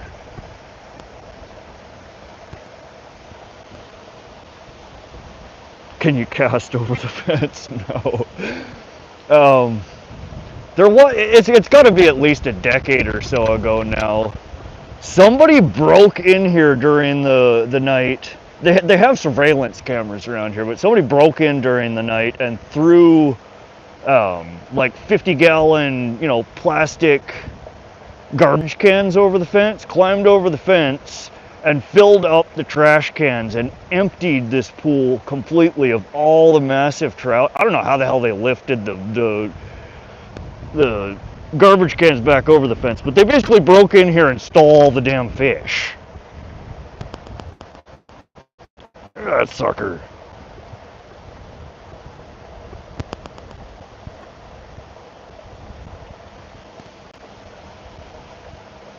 People are rotten, man. But no, if you see over there, there's these machines they're like gumball machines. You can throw a quarter in and they give you a fistful of pellets. But people come in here and feed the fish. But yeah, if I could get you in there, trying to show you guys through a chain link fence really does not do these fish justice. They're massive.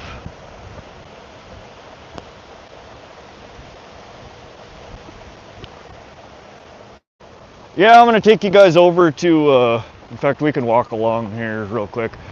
These are the breeding ponds that they have over here. I don't know if we can actually see much in them. But yeah, Thunderstruck, I think after, oh wow, they're all drained. Is there any? There's one full. But yeah, so they have a whole series of ponds over here that's where they raise all the trout to stock the Montana water bodies. But it's like a whole block of nothing but holding tanks. You can kind of see in there. I don't know how big they are. Okay, so those look like they're probably 3 to 5 inches. A whole bunch of them. I don't know what's with these wires they have over the top. It's weird. You guys see like the metal lines, they go all the way over the top of it. I wonder what that's for. Yeah, I'll show you guys the springs over here. So this right here is the Roe River. It's the world's shortest river. This is where it meets the Missouri River. That's the Missouri River. This is the Roe River. Missouri River, Roe River. And it's, oh, I don't know, 3-4 foot deep. But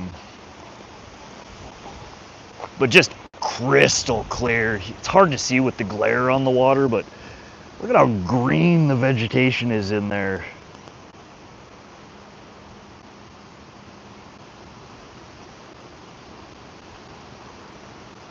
It's super, super cold water coming up through the limestone. It's just, it's as pure a water as you can get. But every time I come down here, I scope it out. I want to catch a fish in the Roe River so I can post it on Fish Brain. There we go. The smallest river runs through it. Yeah.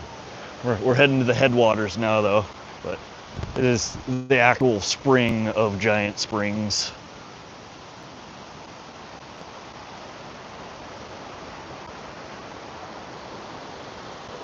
Hey Silly Salmon, welcome to the stream. But yeah, so these are the actual springs.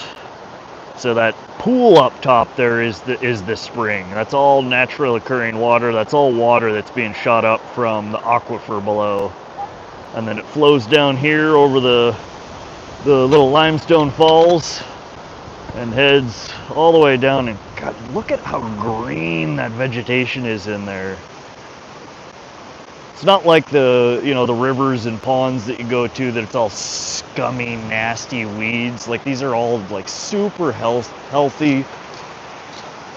I don't know if it has to do it. I guess it's probably water temperature. You can see there how the water is just erupting out of there.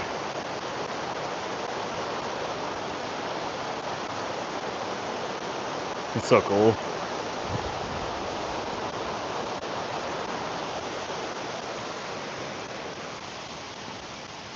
They have a couple of little like points that hang out over it. I'll take you over. No swimming or fishing in the springs.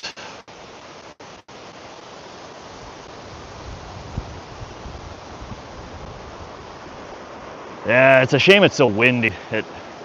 Normally you come up here and this water is just like glass and you can see all the way to the bottom. But it's just crazy how much water comes up just constantly.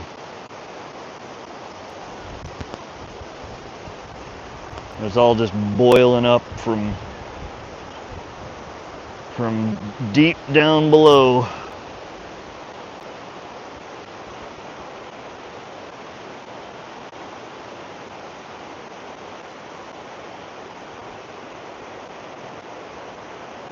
There are fish in here, yeah. Usually you'll see decent sized rainbow trout. I've seen brown trout in here. I've seen brook trout. With the wind rippling on top of the water, it makes it really hard to see. But yeah, there's big old fish that are in here. You can't actually fish in the spring though. They'll let you fish the Roe River, so down from the falls. Basically on the other side of that bridge they'll let you fish, but you'll get in trouble if you try and fish up here.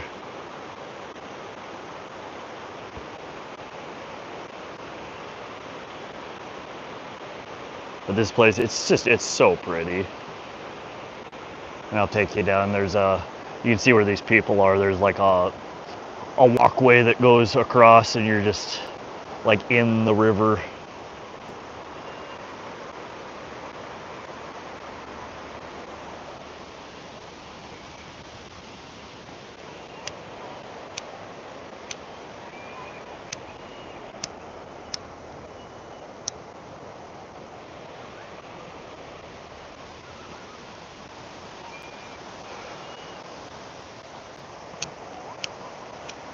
Sorry guys, give me a sec. I'm trying to light my cigarette and it's so windy.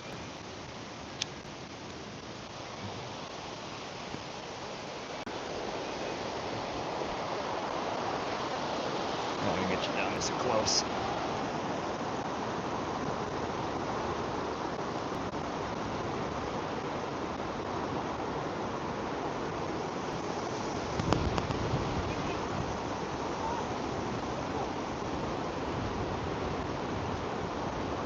I don't know, I've always found it crazy that just that much water is just constantly boiling up to the surface from aquifers down below. It is, yeah. You have this clear, pristine, you know, just untouched water that flows down like the 100-foot or whatever it is, and then it dumps into this brown, janky water over here.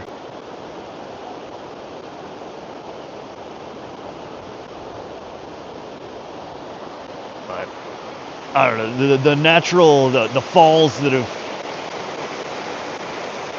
have developed here from the water are really cool.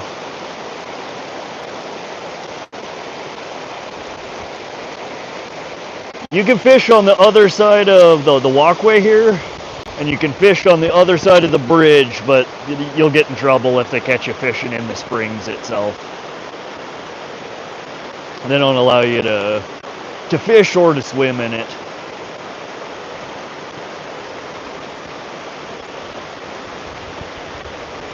Swimming is not allowed. This they actually, and I don't know how exactly. That's something I should look up. They extract the water from here and they bottle it and sell it straight out of the spring.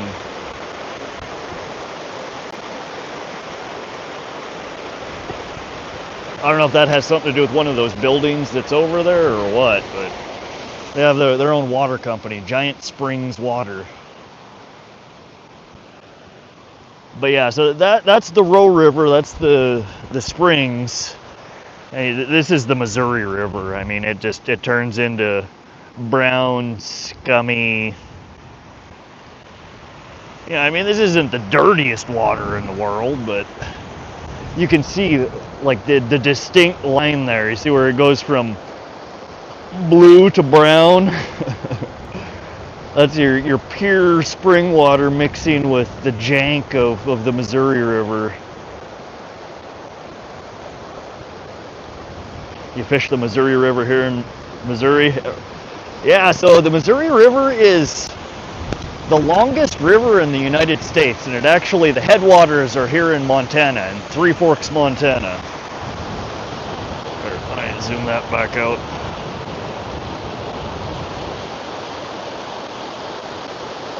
There are a lot of really big fish in the Missouri River, but the Missouri River is a tough river to fish usually. Like right now, you can see it's so weedy and scummy most of the time. It's tricky to fish in, and in a lot of places the current runs really, really fast, so it's not the easiest water body to fish in, but the biggest pike I've ever caught came out of the Missouri River, just upstream from here.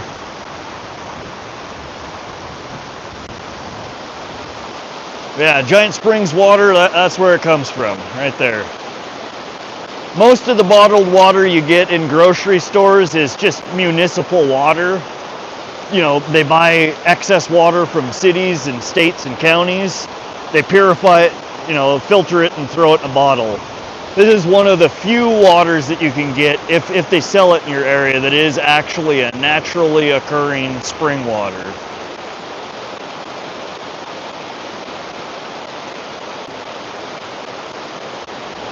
But I do love this place. It's so pretty. Yeah, so we're on a bridge, a walkway here that separates the spring from the Missouri River.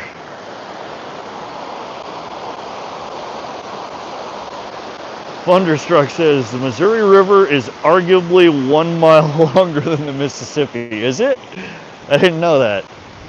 I thought the Missouri was the biggest by a long ways, but I believe you. I'll have to look into that. I never knew that.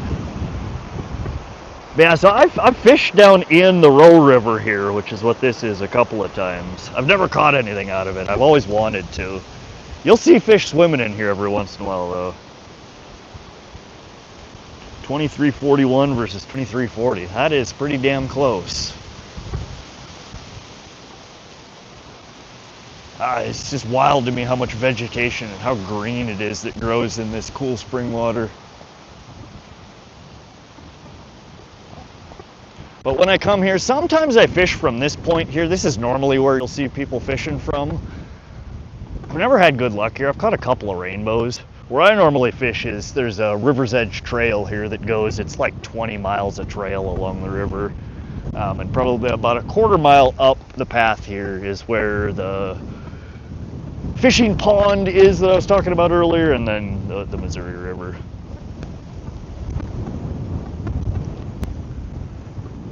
And there is, it's this time of the year, it's hard to fish this shit. Like, I don't know how y'all who fish in rivers that have scum like that floating. You throw your line out, like if you use a bottom rig, that's what your line looks like after about 30 seconds. And then like if you're casting, you can do it, but you gotta avoid all these landmines that are floating and constantly moving.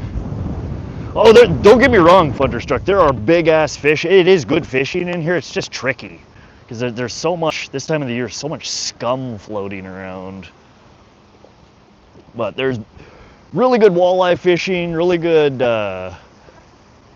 trout fishing, quite a few northern pike in here. Brown trout are quite frequently caught in here. There's burbot, the ling. For whatever reason, the channel cats, it has something to do with the dam. So there's, like I was describing before, we passed Black Eagle Dam. Right down from here, right around this bend is Rainbow Dam. Then there's Cochrane Dam, Ryan Dam, and Maroney Dam. After Maroney Dam, the channel cats start. And for whatever reason, I have never seen or heard of anybody catching a channel cat upstream of the Maroney Dam. So I don't know if there's just, like, they don't have the fish ladders or whatever they call them that allow fish to basically get back upstream, or if it has something to do with, water temperature or water flow.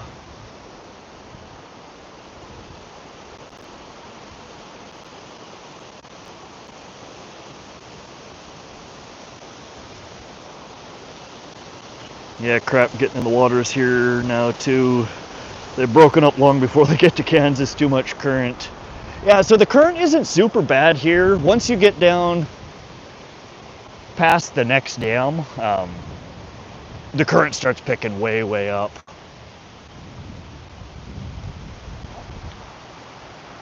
Well, I'm trying to decide if I want to grab my poles and come down here and fish, or if it's, with this wind, it's just not worth it. I don't know. I think I'm gonna set the camera up here for you guys to look at the spring, the falls for a few minutes while I smoke my cigarette and contemplate if I'm gonna continue to fish or not.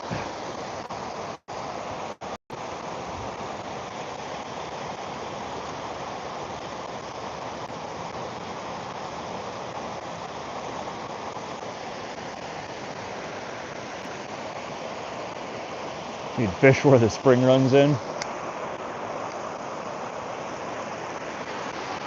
Yeah, that's where the last time that I was here that I streamed, my son and I fished right from where the Roe River flows into the Missouri. And I have had decent luck in the past there. I've caught a couple of really nice rainbow trouts there. I did catch one pike. I've caught a couple of walleye there.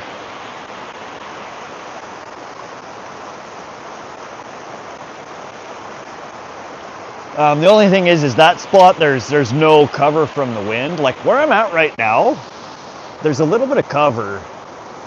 So I think maybe I can't fish right here, but if I go upstream a little bit more towards the pond, there might be some wind blocks over that way because it's kind of, there's like a cliff edge that hangs over where water flows in, fish gather to feed on food flowing in. Yep. It is. It is surprising because there was almost no wind. I streamed for like 2 hours and it was like, man, I wish the wind would pick up. Like it's so hot. And then, 30 minutes later, we got 25-mile-an-hour gusts. And it's like, all right, man, I didn't mean that much wind.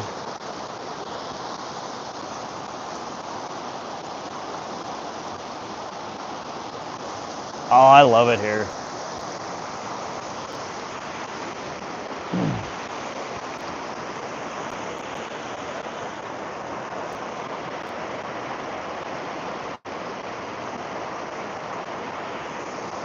I ought to set up a,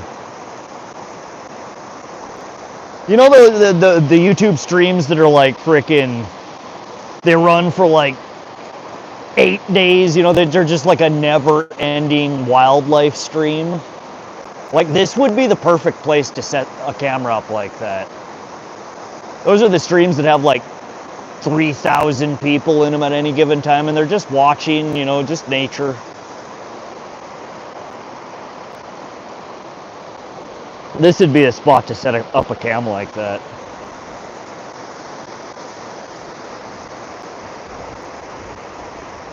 That or directly on the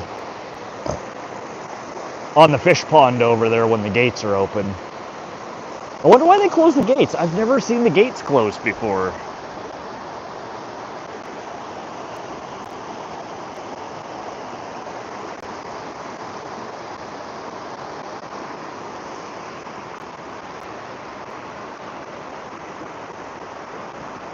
Yeah, Thunderstruck, you're right. Where this water flows in, at that point right there, right where the two rivers meet.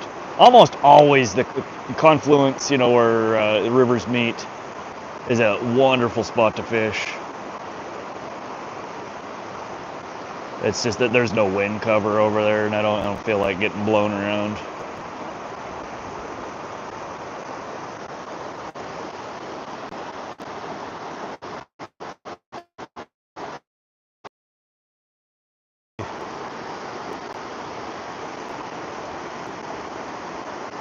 I know I could do it if I sat down here and babysat the camera. I don't know. I could rig a camera up in a tree with a battery or something.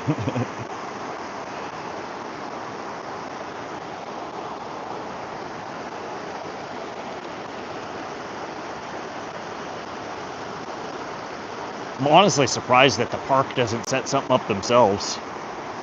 You get a lot of publicity for the park if they had a live stream going here 24/7. Yeah, that's what I'm talking about, Jim. Like, it's surprising that they haven't done something like that already. Wonder what it would take to initiate something like that.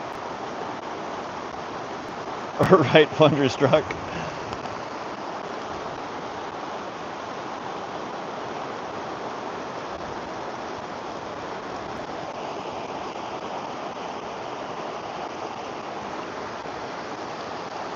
I don't know, what the hell. Let's wander over here. Let me see. The spot that I was going to fish from is, I don't know, it's like a 2-minute walk over here. Let's pop over there and see how windy it is. If it's not super windy, I'll run back to the truck and grab my poles. Oh God, we used to have a blast here in the winters.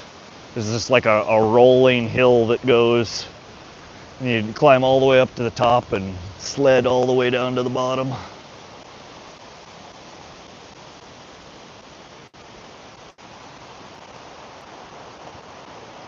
Petition for it?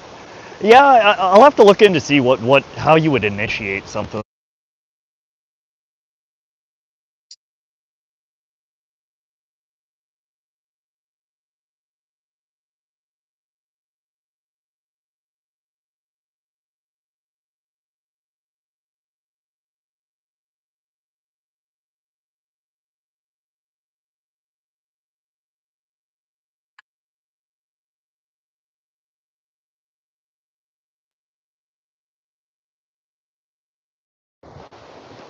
Oh yeah, with these winds, there's like no wind right here. With the trees here, there's like almost.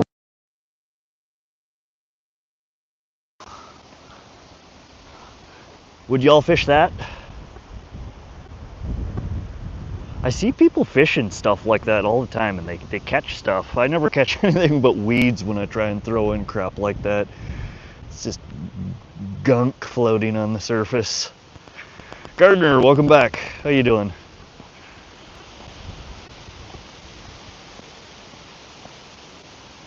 Thunderstruck says I'd fish it. What would you fish it with? I mean, would you do like I see people who bass fish, they punch or whatever. You're using, you know, a lure that's got a clunker of a sinker on it that you're poking down through the pads and the weeds. Would you just run, you know, a rubber jig and a heavy jig with rubber on it? Drop shot. Okay. Oh yeah, see we're in the forest now basically, and man, there's no wind here. Where these people are up here is where that pond is that I was talking about, that somebody apparently pulled pike and walleye from the river here and plunked her in the pond, and the pike and walleye ate all of the bass and bluegill and stuff that were in there.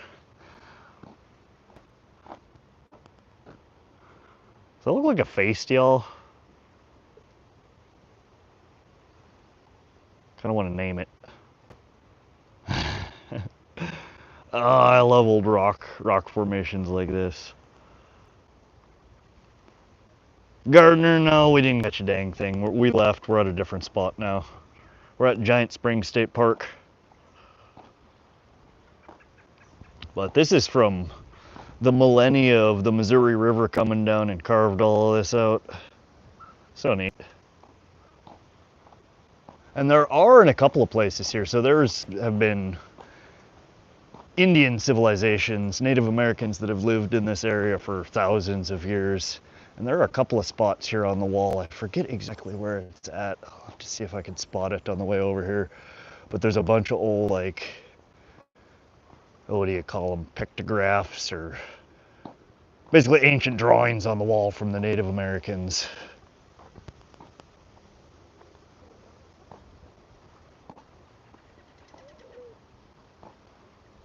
Definitely a face, call him shale.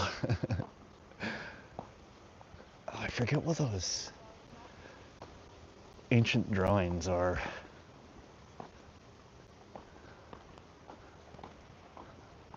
Yeah, this might not be too bad. All right, so here's the pond that I was talking about. It used to be a bass pond. Bass, and I think they had trout in here. Bass, trout, and bluegill. So just this dinky little thing on the side of the river. And Fish, Wildlife, and Park reported this year that somebody illegally introduced pike and walleye in here. And catching anything? Nope. God, there's a whole bunch of people here fishing. Yeah, I don't think they're gonna catch anything, because what I read is there's pike and walleye in here now, and everybody's fishing for trout.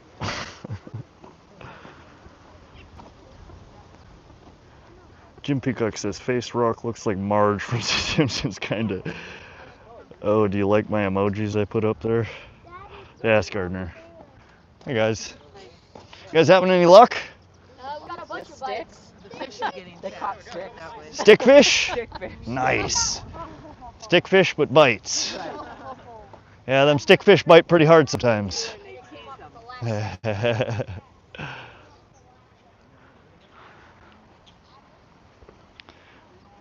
Go get some pike lures, and I should come over here and show these guys why they're not catching any fish. But yeah, that's it. It runs from there to there. It's a pond and some butthole. I will tell you now that it's something that has crossed my mind before, but I've said no, that's bad, don't do that. But I've thought about grabbing a pike from here and, you know, just giving her a little helping hand over there. But I've never done it. Apparently somebody listened to the little devil on their shoulder instead of But oh yeah, that wind is there's almost no wind over here. Let's go grab the poles. Let's fish for a little bit. It is really pretty back here.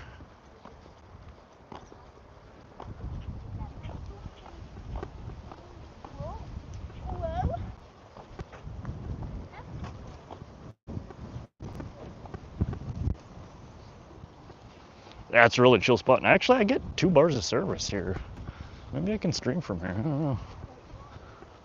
I got a guy chilling up on I got a park bench up on the cliff over there.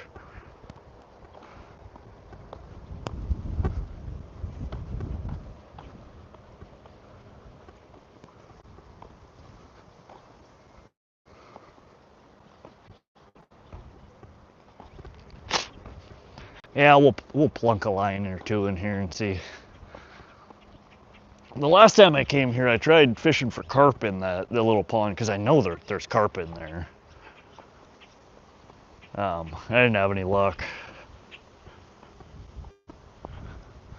Yeah, so there's trails that run all throughout this area. Again, what we're on right now is called the River's Edge Trail that runs, and this runs, I want to say probably 5 miles or so in that direction, and another almost 10 in that. So it's huge. But all throughout the surrounding hills and area, there's little trails people hike on and bike on, and same thing on the other side of the river. Most of this, like all this land you see on the other side of the river, the Northwest Energy, who owns now all of these dams, they own thousands upon thousands of riverfront acreage.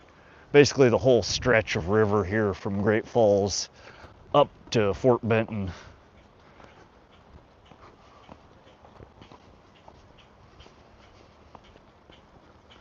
Some of the most beautiful land in this area. The frickin' power company owns all of it. Go figure. These birds out here are fishing. Been watching them and they're plunking their heads down, and where are they?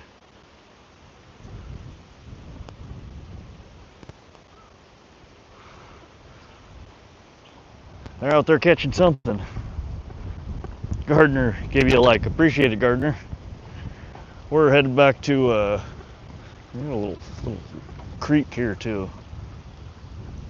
I don't know if this has a name or not. Runs up in there.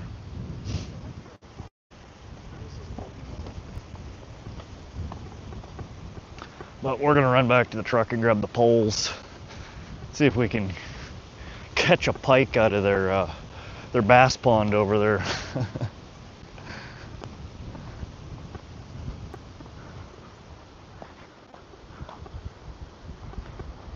Down here, the Corps of Engineers owns all the land along the Missouri. Oh yeah, Jim? Yeah, from what I understand, Northwest Energy is who owns most of this. So yeah, you'll see all the power lines over there. Again, it's a string of like 5 dams that run in a very short succession here, and they produce a ton of electricity.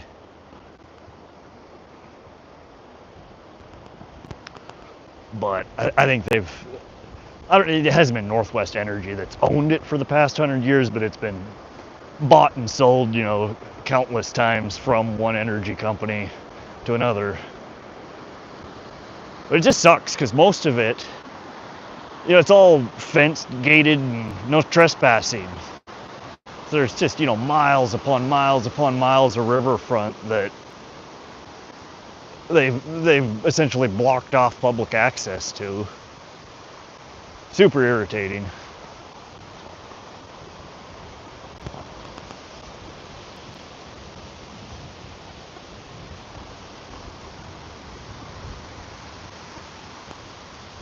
I don't like to have to trespass to fish.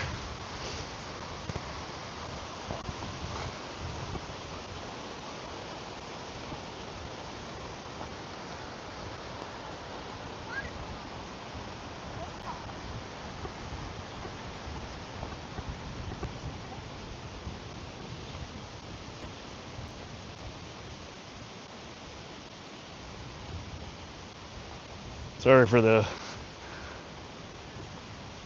if y'all are getting seasick over there. I know it's no fun to watch a moving camera like this.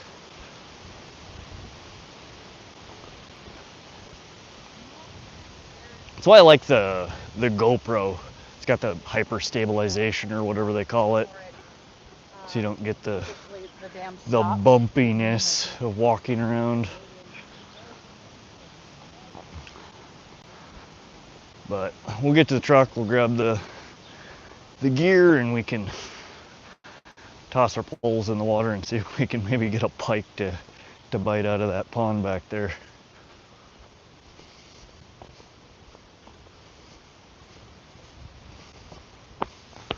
I would imagine they're still in there. I know that FWP reported it on their survey this year, which was done I think in April. And I don't think they've drained it. So I don't know how the hell else they would get them out. I guess they could net it. I don't know. We'll see. Jim Peacock says, gotta go. Y'all have a great night. Appreciate you swinging through, Jim. You have a wonderful evening as well. We will see you around.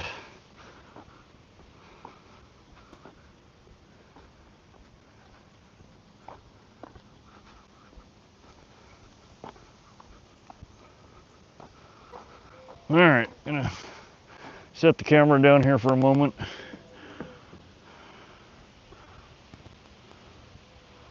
And gather up the gear.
come on. Unhook.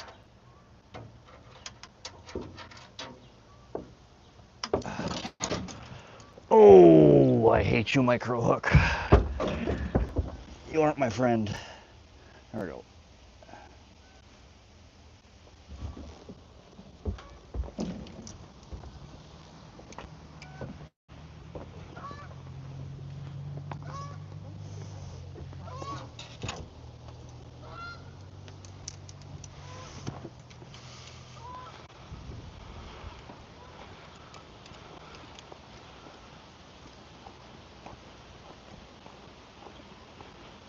All right.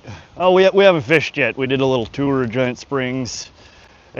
We found a spot that's not super windy. So I just went back to the truck to grab the poles, and we're headed back to that spot now. There's a pond along the Missouri River here that is supposed to be a bass and trout pond that somebody illegally introduced northern pike and walleye to sometime in the recent past. And we're gonna go plop a line or two in there and see if we can pluck a pike or a walleye out. There was 3 or 4 people down there fishing. Everybody said they were getting bites, but nobody was catching anything. So we're gonna see if we can catch one of the intruders in the pond, maybe. Fish, Wildlife, and Park didn't say if they were able to get all of the pike and walleye out of there, but it was just from the survey that was done in April. So unless they drained that sucker, I can't imagine they were able to get all of them out of there. So we might be able to pull a pike out.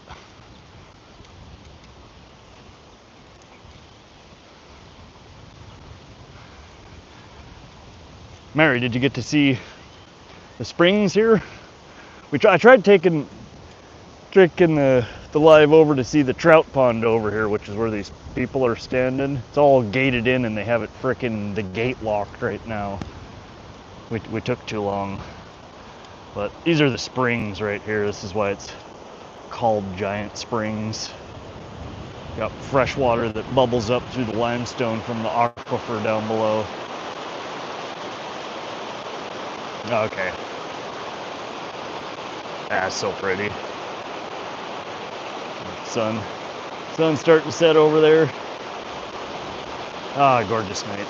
The wind has died down a little bit, but the spot over here is sheltered by the trees and the surrounding cliff, so there's almost no wind. Oh, that sun is bright, glaring off the water. Hang in there for a few minutes, guys. I know the camera jolting around like this is not pleasant to watch, but we'll be stationary in about 2 or 3 minutes. Just gotta walk down the path here a little bit. It is Mary. I was talking about, I'm gonna look in to see what it would take to get a 24/7 live cam set up at the springs here. I think people would watch the crap out of that. I see those nature streams all the time that, are like 24/7 broadcast, and half of them aren't even live. It's just recorded content that they replay over and over and over again. But people love it. Nature and ASMR, and I think if I had a live stream set up pointed right directly at the falls there on the spring, that would blow up. What does this say? The adventure continues. The adventure continues. Fancy. Josie, welcome back. Oh yeah, 119 likes, that's crazy. Yeah, that's definitely, so we are setting new records for the Wanna See My Rod stream today. I think the previous highest likes I've had in a stream is I wanna say it was 72 or 76, so we are substantially higher than that today.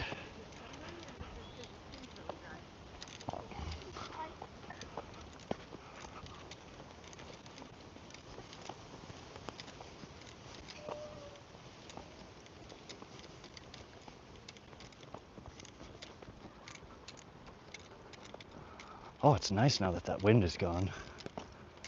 So much quieter and calmer.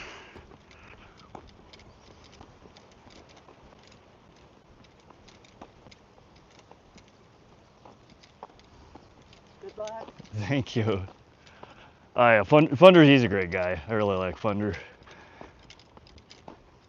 He's been helpful every stream he's joined. I think again that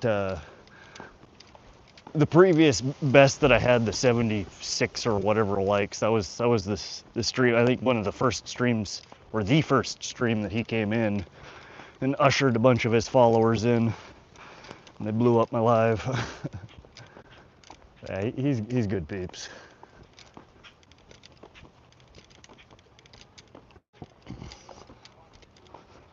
Oh dang, that's what I sure brought. I didn't bring the freaking. I have 4 leeches left.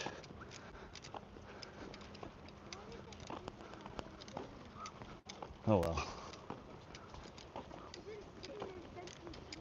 All right, we are at the pond here. That's the pond. There's somebody fishing right there. Another guy fishing here. A group fishing here. I'm gonna go to the dock right down from there.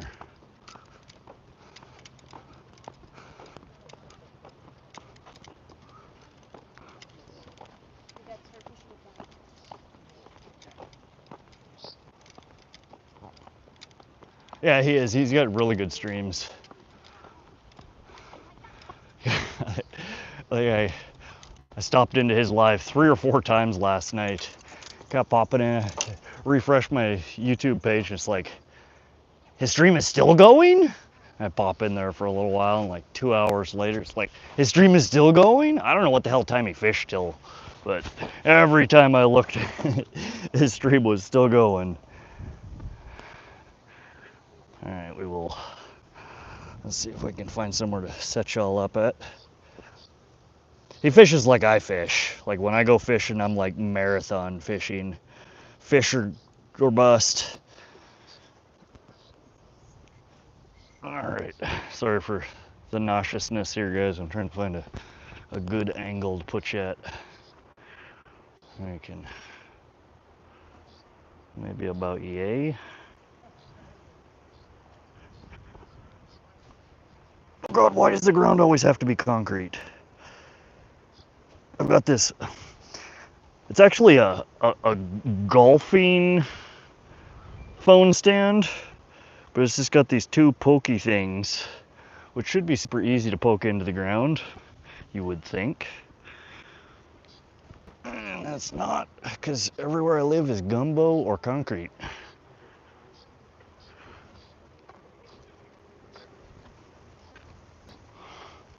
So I have to stabby until I can find somewhere it actually goes in. Oh, there's a little bit softer spot. All right, that's gonna have to do. That'll do, pig. That'll do.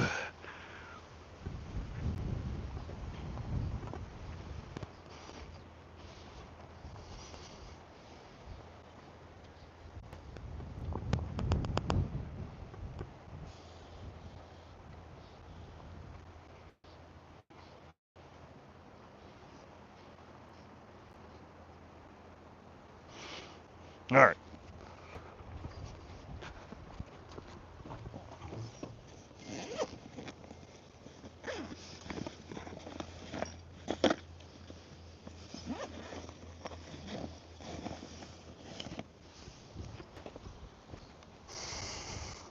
My trusty DeWalt batteries. Can get the power hooked up here.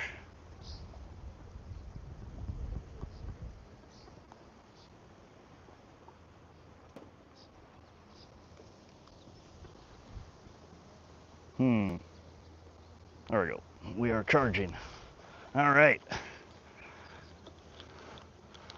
let's get something on a bobber, and then we'll throw a lure here for a little bit. We'll get our bobber rig hooked up with a worm.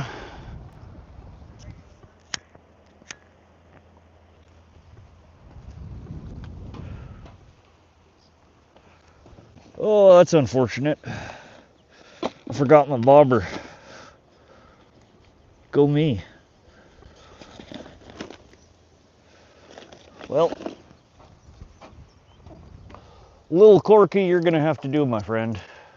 You are the only thing we have that resembles a bobber today.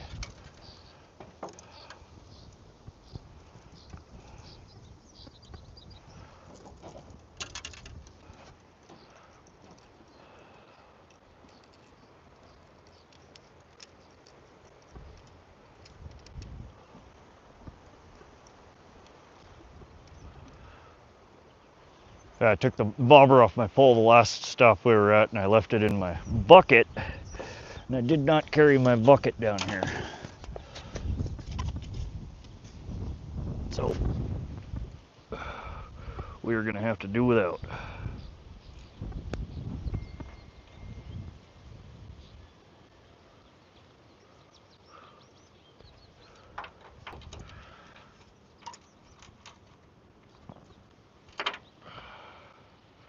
I don't know, everybody else was fishing with a bobber and nobody was catching anything, so maybe bottom fishing is the ticket here. We'll see. Seemed like they were biting better at Wadsworth on the bottom. Which makes sense with how hot it is. I don't know why anything would be not on the bottom right now.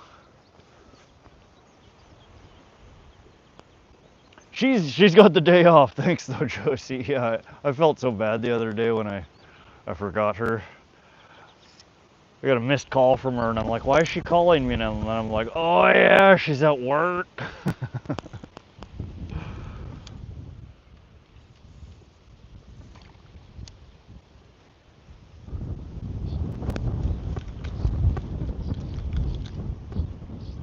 No, she's got the day off. She's at home with the kiddo right now.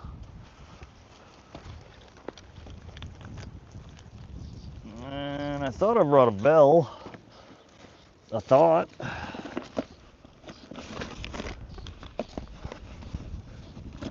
There it is.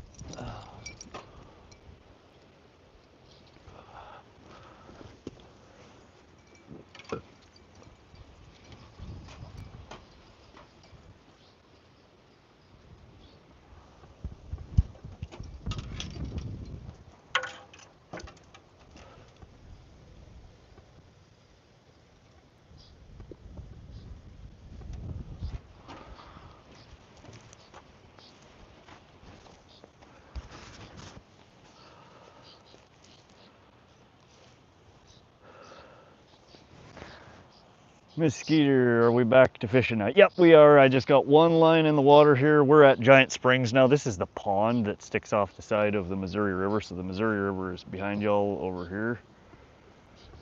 And then we're in a little pond off to the side of the Missouri River that's supposed to be a bass pond and a trout pond. But I was reading the other day through the Fish, Wildlife, and Park documents that they release, the reports, and FWP had reported that in their 2025 survey they did in April that unauthorized introduction of northern pike and walleye were found in this pond, and very few trout or bass were caught as a result. So somebody yoinked some pike and walleye out of the river over here and plopped her in the pond, and they ate all the other fish. So we're gonna see if we can do our part to catch it and get rid of the invasive species in this pond. Hello. Hello. Any luck? Oh, just getting set up. Oh. We're gonna see if we can catch something. Good luck. Thank you.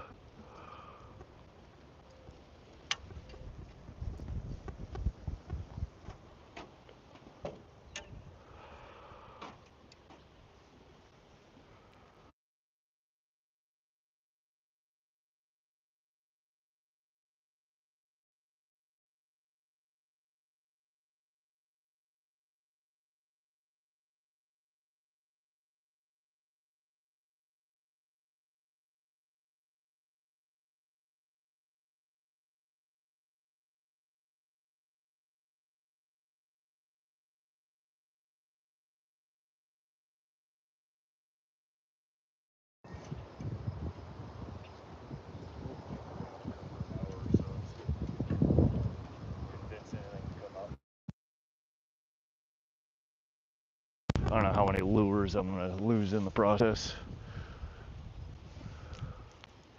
Melissa Jones, yeah, what are you looking for? So what's supposed to be in this pond is bass and rainbow trout, as well as bluegill and some other dinky fish. But supposedly somebody illegally introduced northern pike and walleye in here at some point. Fish, Wildlife and Park found them this year, and they supposedly have eaten most of the bass and the trout that are in here. So we are fishing for northern pike and walleye in the bass and trout pond.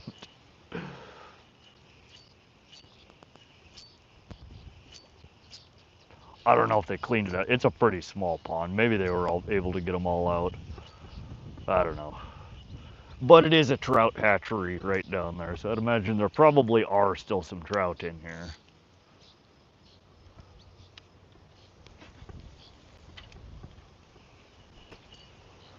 But we'll dink around here for a little bit and see if anything wants to come out and play. What's for bait, Rod? On the pole in the water, I just have worms. And then we're throwing my trusty Bandit 100 shallow crankbait. Pike and walleye both love this lure. It's just a shallow diver. It dives like 2 to 5 feet. And this water it's a little cloudy, but it's fairly clear. But this thing, it just kicks off the bottom and it kicks up little clouds of mud and dirt, which usually drive the pike crazy. But the other pole, I meant to bring my oh my lord, COVID brain. Leeches. I forgot my leeches and my bobber in my truck, and I'm not walking back to get it. So we're just using worms on a bottom rig.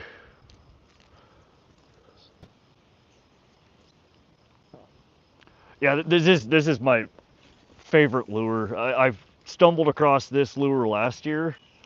I forget the YouTube channel. And the guy, he's a big pike fisherman. He normally trolls for pike, which is what I tend to do. But he busts out his tackle box and he opens it up, and it's a whole box of like 50 different cranks, ranging from this size to 3-4 inches, that all look exactly the same. He's like, this used to be all colorful, like I had, every different color and design you can think of. And over time I realized that they don't care. They bite more often than not, either on pure white or pure black. And he spray painted every one of his lures that wasn't white to white. So he's got a whole tackle box of just various sizes of basically the same lure. There's the Bandit 100, 200, and 300, and then Berkeley makes one called a Dredger. Rapala makes one called a Dive 2, and they're all the same. They're just the same body style. The fat little head, skinny little back, and they make just a really vigorous wobble in the water. And again, they kick off the bottom, and they don't snag very much. I've lost a few of them, but compared to other cranks that I use and other lures in general, I don't snag these nearly as often. But since I started using them, I have caught more pike bank fishing than last year I caught more than in the rest of my entire life combined. Really good lure for pike, and I started catching a handful of walleyes. I've caught a couple of bass off it. It's just something about this body style, the color, and the action that it has that work really, really well for aggressive fish.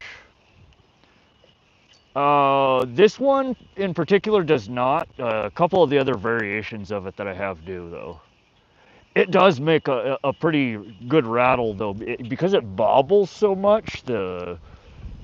trebles bang off the side of it, and it's almost like an integral rattle. So it's not as loud as a rattle trap is, but it's fairly obnoxious.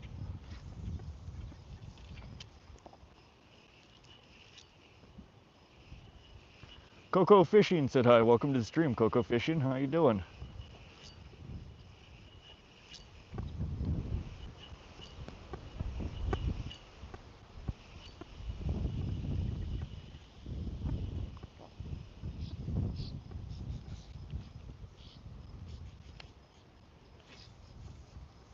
There's a little wood pile over here that I keep casting towards. See, maybe we can get something to come out from the cover.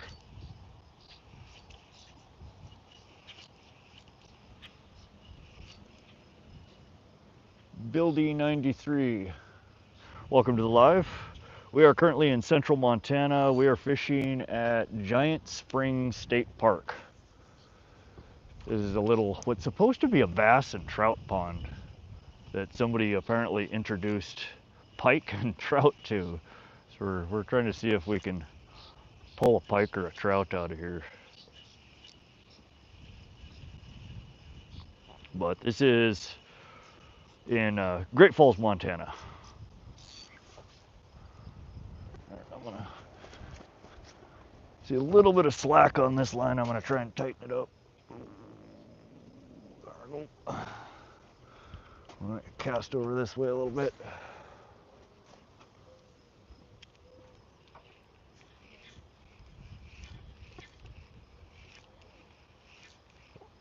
I'm gonna laugh if I actually pull a pike out of here. They said they're in here. I just don't know if they were able to get them all out, or we still have pike lurking.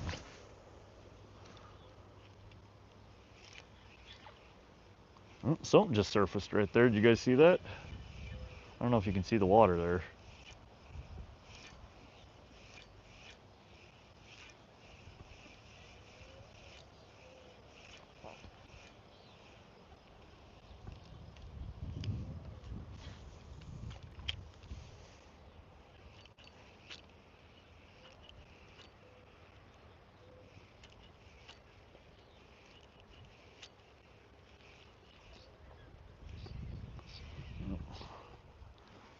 Tangly, tangly.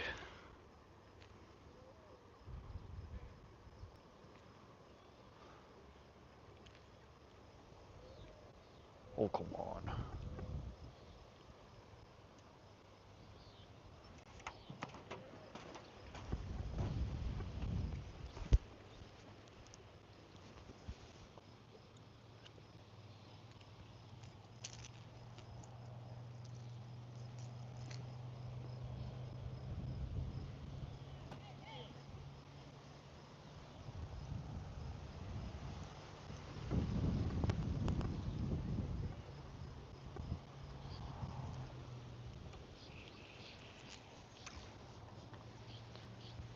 Josie J, you've got 99 subs. That's pretty good. You're getting there.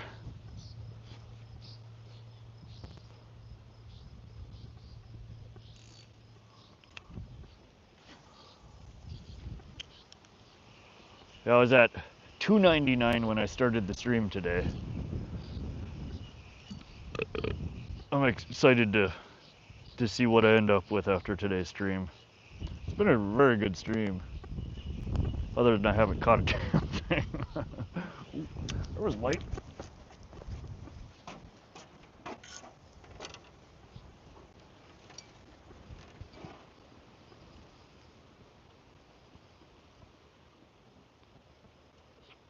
Wasn't a big bite, but something slammed on it.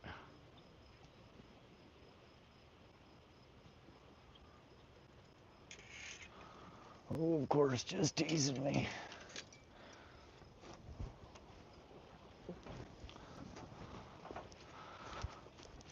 Well, see, you've got your 50, Josie. Have you tried doing any live streams yet? I'm looking. Oh, okay, because you've been looking for a tripod to go live. Found it, and it's made for canvas. Oh, crap. Yeah, I found the stand that I've been using, I found on Amazon. I look forever for a good. I was gonna get tripods, but we have so much wind around here that I figured the wind would probably knock it over. So I found this one, and it's a golf stand. People use it for recording their golf swings with their phones. And I think it was only like 10 bucks or 15 bucks. It was pretty cheap. If you want, I can look it back up on Amazon and shoot you a link. They're fairly handy. It's kind of a pain in the ass, like I said, that you gotta find actual soft soil to stick it in. But other than that, it's worked out really well. It's extendable. It goes up to like 6 foot or something like that, and it's got a magnet on it, so you're not having to fiddle with tightening your camera in and out of it.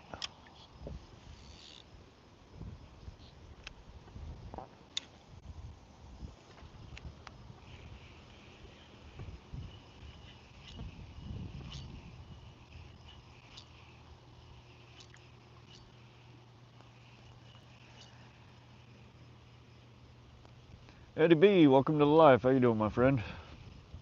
We're doing good. We just started fishing a new spot here we got set up. It's a bass and trout pond here at Giant Springs that supposedly somebody illegally introduced northern pike and walleye to. So we're seeing if we can catch a northern pike or a walleye out of the bass pond. Well, there's another little fish that just jumped over there. Probably just itty bitty trout. Again, Giant Springs here is a trout hatchery for the state. So I'd imagine they probably dumped a bunch more trout in here.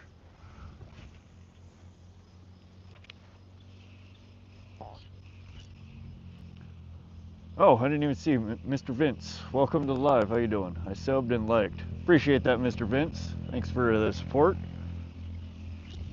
How you doing today? Mr. Vince, catch a fish, please. If I could just catch a fish on command, trust me, y'all, I would catch a fish on command.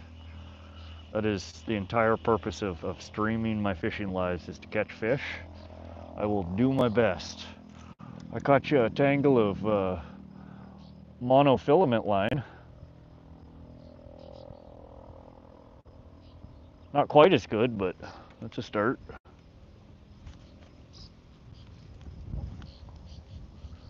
There are some itty bitty fish jumping all over the place, so they're in here.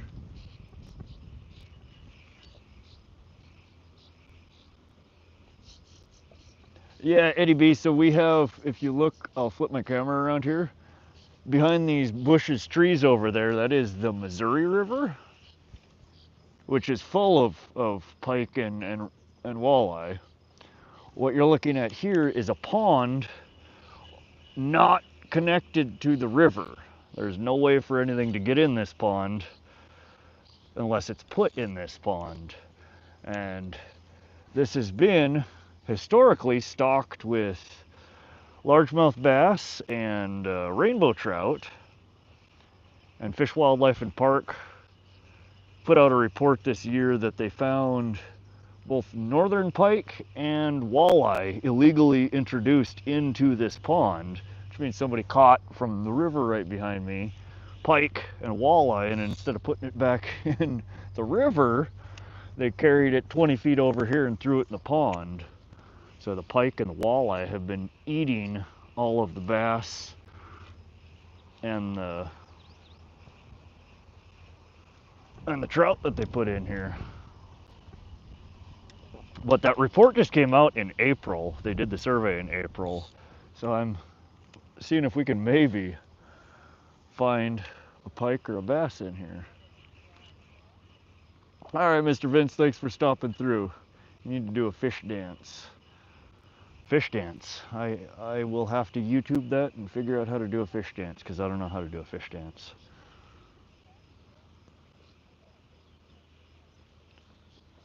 Pour some beer on your lure, work for me at Lake of the Ozarks. Beer, huh? Well, all I got is Mountain Dew. I don't know if that'll work. What do you think? Should we try some Mountain Dew on our lure?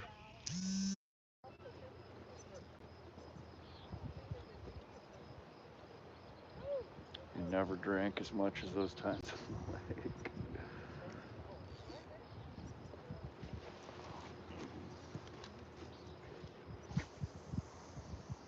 Down the pond here a little bit.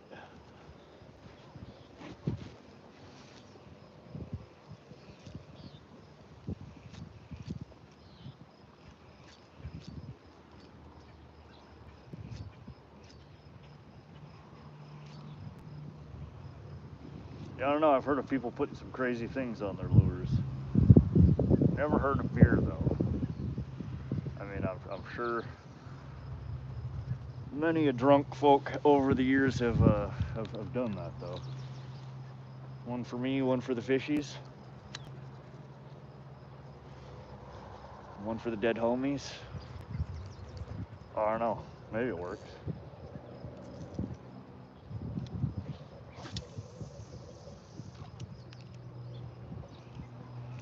What I should throw on here is inline spinner. That trout, walleye, or pike would probably bite on. Walleye and pike would probably bite. I know would both bite on this lure if they're in here, but I don't think trout would bite on this. Maybe a brown trout.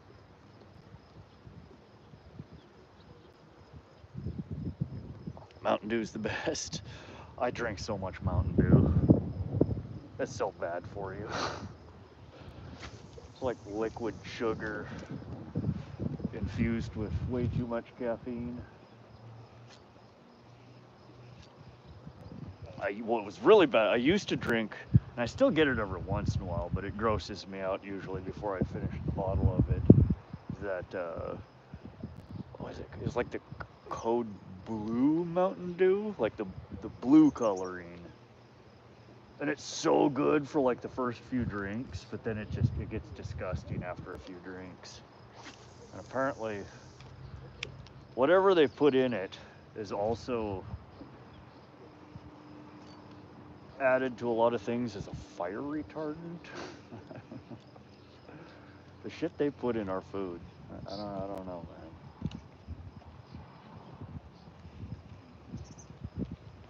Voltage, yeah, that might be it. It's been a while since I've had it.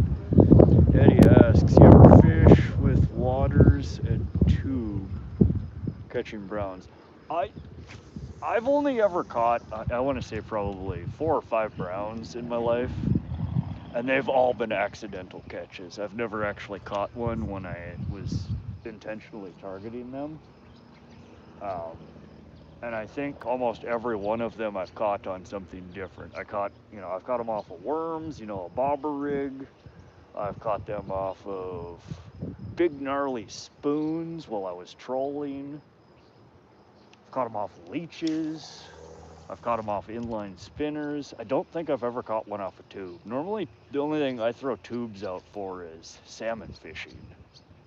Is it good for brown fishing?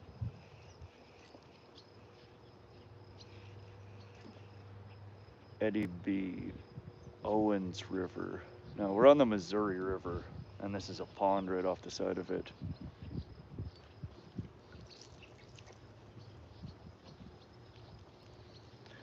Your favorite Mountain Dew is the Black Label, and it's discontinued. I don't know if I ever tried that. Black Label Mountain Dew. I don't know, that's not ringing any bells.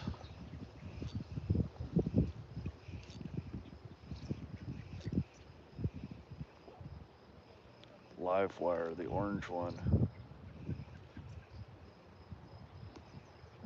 Lil Big Queso Jr., welcome back. How you doing? Live wire. I don't know if I've ever had live wire. Is that like a citrus soda? Like, oh, good God. Ooh. There we go again. Where I fucking go? Why do people leave so much line in the water and around the water? Why do I always have to be the one that catches it? It's like orange soda, just a little better. Huh. I'll have to look for that at the gas station next time I go. I do like orange soda.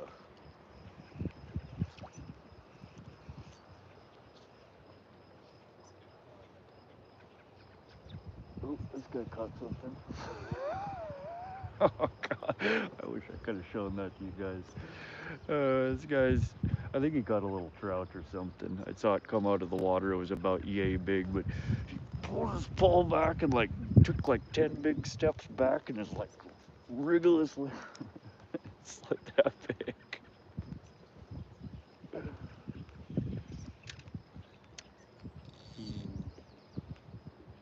He got it on a bobber rig though. Deep diver. This one's a shallow diver. This is a Bandit 100.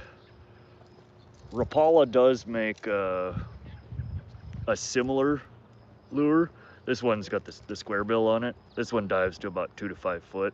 This pond here that I'm fishing in is, I've never seen a bathymetric map of it, but I would imagine it's probably not more than 5-6 foot in the deepest places. So we're just skipping this off the bottom, trying to cause a little commotion to see if we can, if there are pike in here, it should trigger them to come out and smack the lure. Little Big, yeah, I remember you. You were in the stream earlier.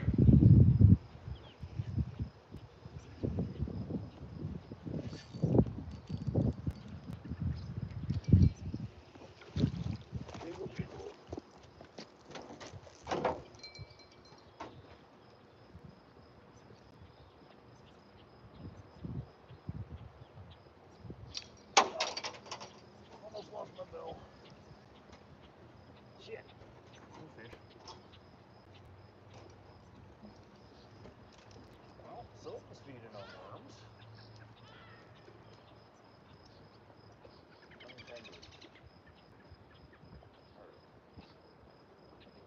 I'm actually going to throw this.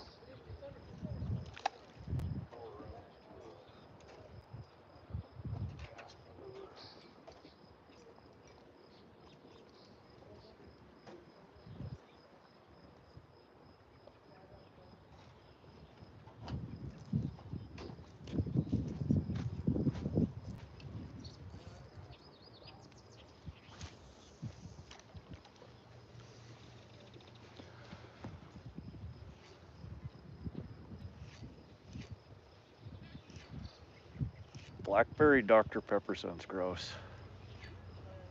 I used to love that was one of my favorite sodas for a long time. But I don't like any of the weird flavored Dr. Peppers that have come out.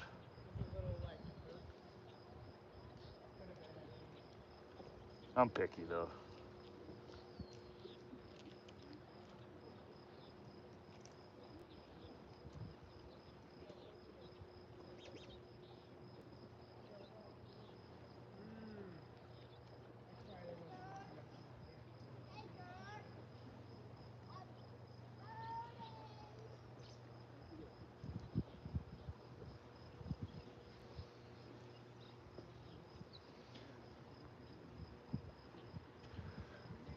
Castaway Days, hey, can you shout us out? We're just starting. You're just starting a channel? You're just starting a stream? What do you mean you're just starting?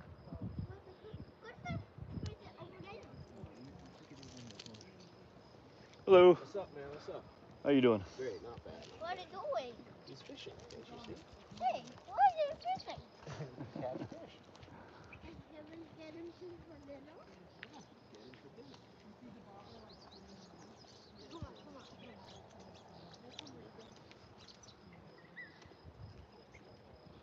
Got a nice sized fish, about 4 pounds, rainbow trout. Very nice. That's a good sized rainbow. What'd you catch it off of? You're throwing a lure? You just fishing with worms? Oh, you got another nibble on the pole over there.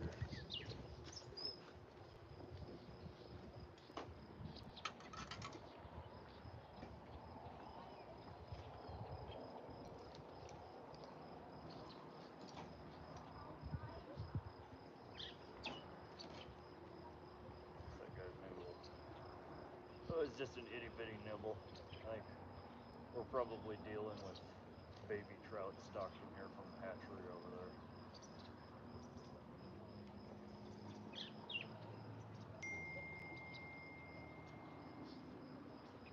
keep hearing my phone beep. So I keep forgetting to check it.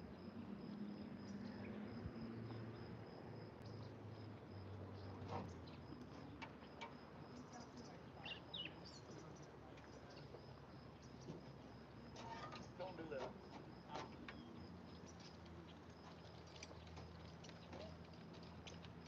Oh, there's all sorts of topwater activity starting here. Everything's starting to nibble stuff off the top.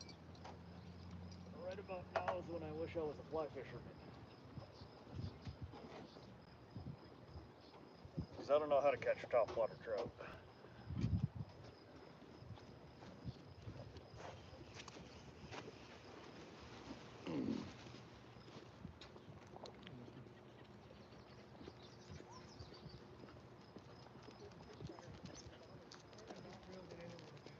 Castaway Assistant Channel. Okay, so you just started a YouTube channel. Right on.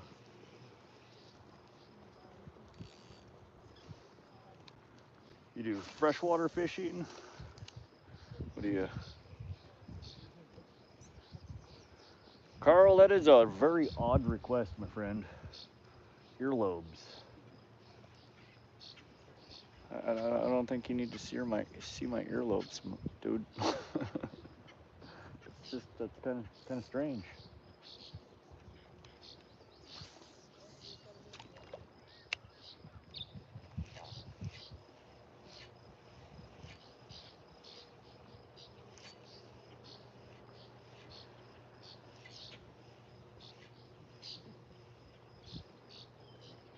Eddie B, I remember those drunken worm fishing trips when I was younger.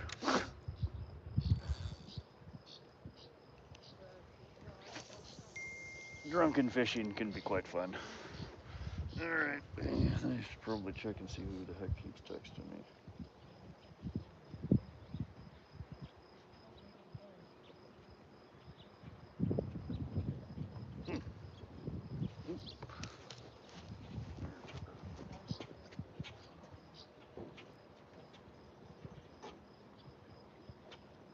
I don't think I'm going to catch anything on this pole if I'm not holding it. These are just itty bitty bites.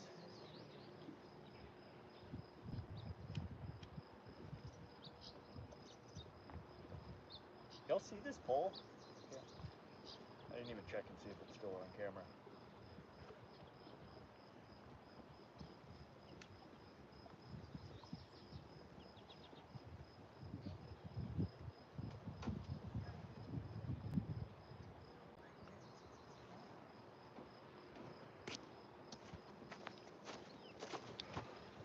Yeah, so I got a text from some random number.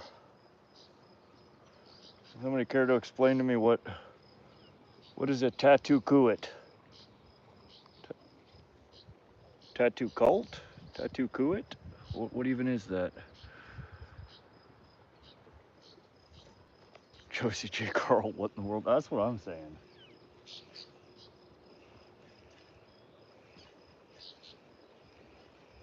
That's like a show me your elbows, or can I see your knee?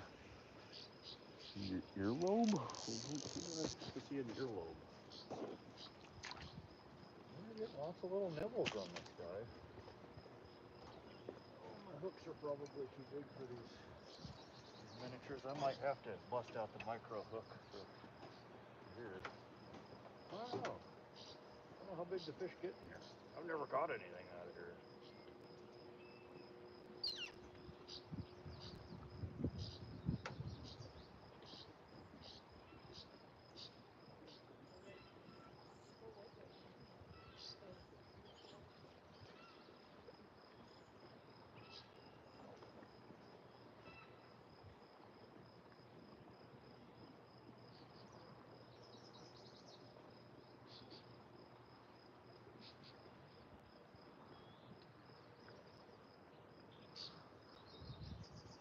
Of course, the moment I set down my pole, come all the way over here, take the bell off and pick up the pole, then there's no more bites. But watch, the moment I set it back down,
Stalker texting you, YouTube famous. See, here's another one. Somebody, this guy is constantly pulling up lake trout. See, look at that. That's what comes out of Flathead Lake, Montana. Them suckers. That's a good 20, 25 pounder.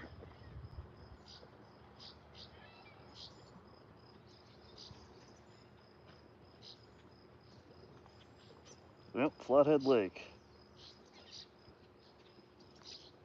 Corey Rober, catch any fish yet? No. No, we're at a different spot now, and this pole is getting lots of. Ooh. I don't know if you guys can see this or not. We got a fish sneaking up on us. Am I pointed at it? Is that a little trout? Can't tell what that is. He was looking a little off. Oh, did something take a bite out of him? Yeah, he ain't looking so hot. What is that? Is that a baby trout? Can I scoop him? All right. If I manage to scoop this guy without falling in, I definitely deserve a like from every one of you. That looks like, that might be a sucker. Is that a white sucker? Can I yoink him? Oh! No, I missed him. I almost fell in. I tried. I almost had the first fish of the stream.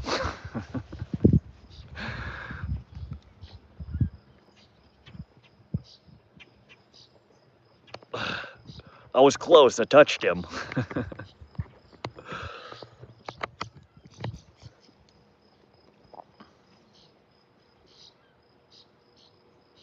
Yeah, Castaways, if you leave a comment on one of my videos, when I get done with the live here, I'll hit up your page and I will follow you. And anyone in here, y'all know how it is, starting out a new channel. Do the guy solid, hop over there, give him a follow. If you want.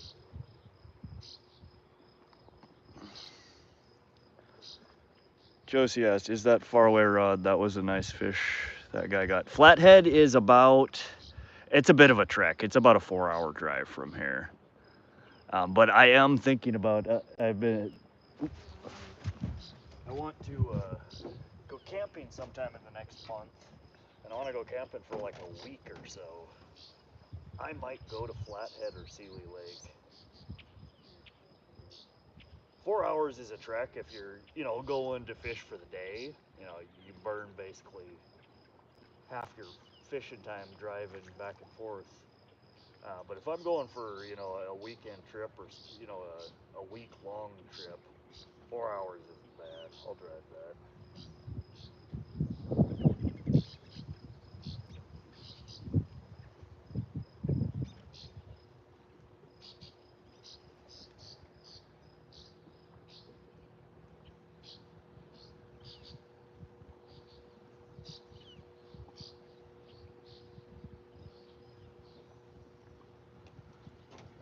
Stole our worm. I had a feeling that was going to be the case. But yeah, Flathead Lake is, it's about 4 hours. It's north of Missoula, Montana. And surrounding Missoula, Montana has some of the coolest, most gorgeous lakes that Montana has. There's Sealy Lake, there's Flathead, Salmon Lake.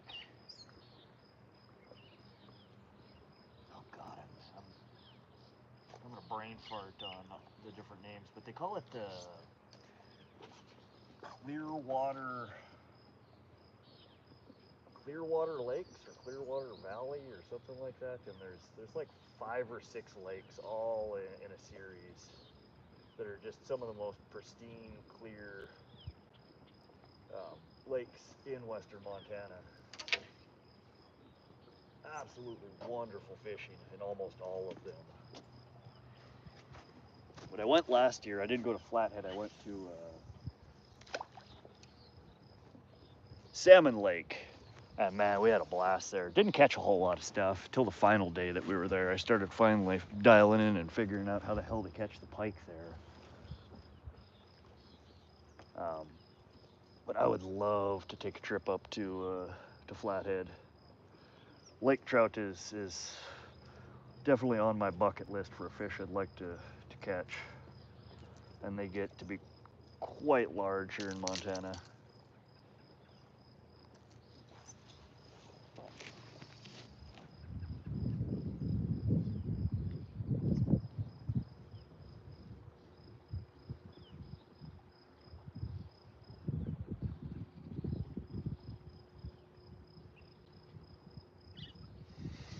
Let's play a game. We pick the bait, catch it. We can do that. I can throw something else on the line here. I have limited tackle in my backpack here. I didn't grab my full tackle bag. I just grabbed one box. So you're going to be limited to basically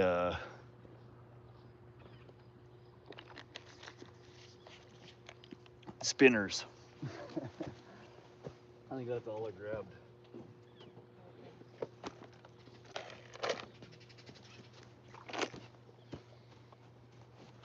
Oh, but I think we're dealing with some micro trout in here.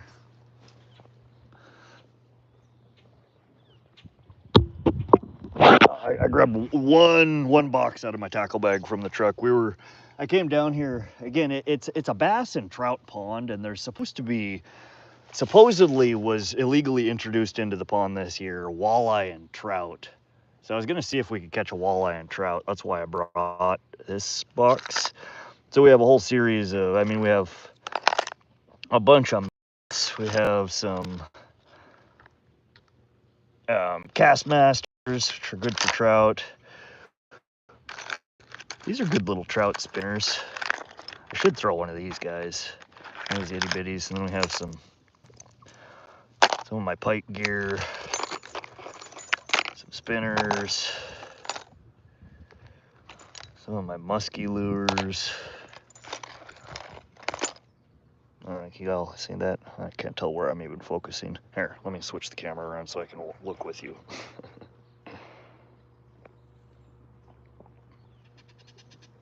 There we go.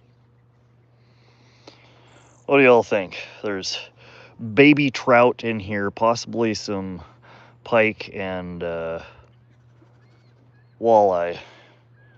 What would you throw in here? Got a tiger striped Rapala. The only crankbait I have with me is the one that's on my pole right now, my Bandit 100. No other crankbaits in my bag. They're all in my truck, and I'm not walking back to my truck right now. We're just dinking around down here. I'm thinking, I don't know if I've ever thrown this guy. That one's a new one. That looks like it's trouty. What do you guys think? Will that catch a baby trout?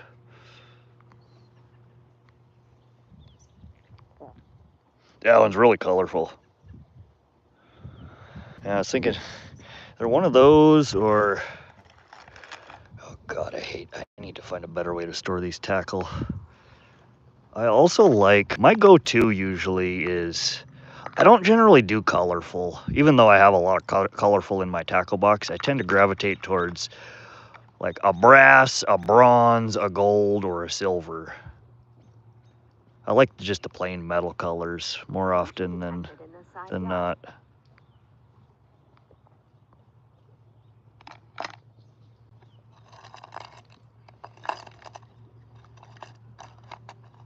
Like this guy. This is probably one of my best just all-around universal lures. I have caught so many different fish on these guys.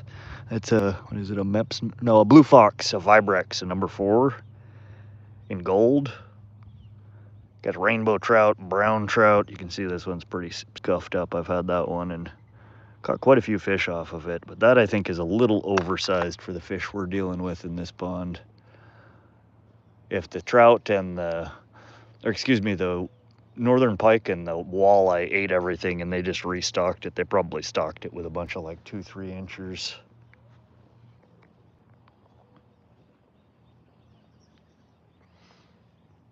No, the person who asked, I don't even think he's in here anymore. Who even asked? Eddie B. Eddie B. You're the one who asked for this. Pick your lure. I'm thinking this little guy. Brand new. We've never tried that one before. And that one is like a rainbow. It's actually a real cool lure. What is that? That's a Panther Martin number 6.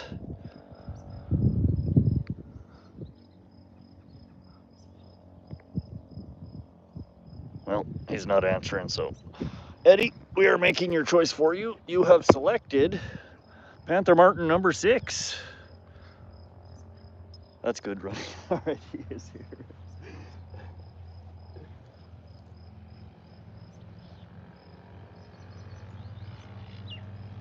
I do see quite a few that they're itty bitties jumping, surfacing and eating.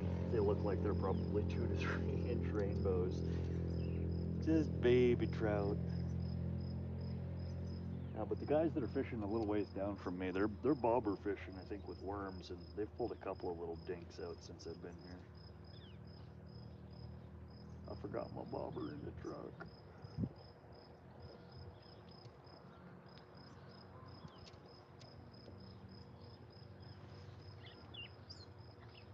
But now that I know that I get decent cell signal down here, I might have to come down here and stream again.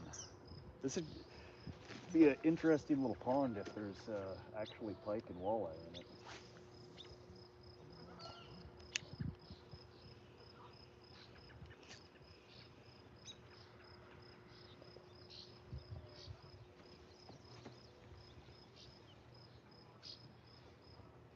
Paul Smith, welcome to the live. What state are you at and where are you fishing? We are in central Montana currently. And we are fishing at Giant Springs State Park, which is in Great Falls, Montana. Oh, God. Here I am. Everything. I don't think I need, though if there are pike in here, it might not be a bad idea. That's such a bad habit. I have freaking steel leader on everything, which are not ideal for running little spinners and stuff like this. They're all right when you're running heavier lures, but when you're using super light stuff, they tend to mess with the action. But yeah, so this is Giant Springs State Park. It's on the north side of Great Falls, Montana.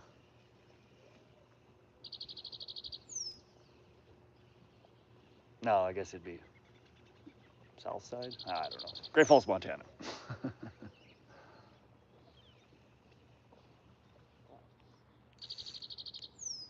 Motion detected in the side yard.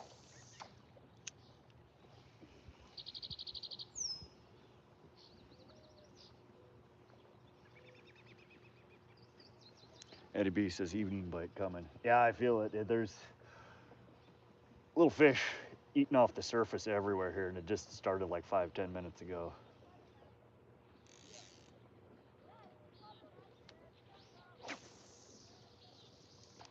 Oh, I just heard a little kid from one of the docks down there say something about catching a bass. Maybe there are still bass in here. Mir Umran Ahmed said hi. Welcome to the live, Mir.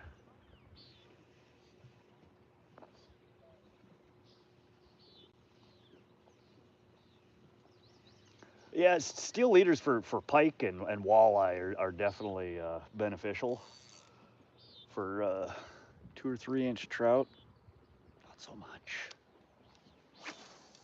And that's what I'm seeing jumping everywhere. This is just a tiny little pond.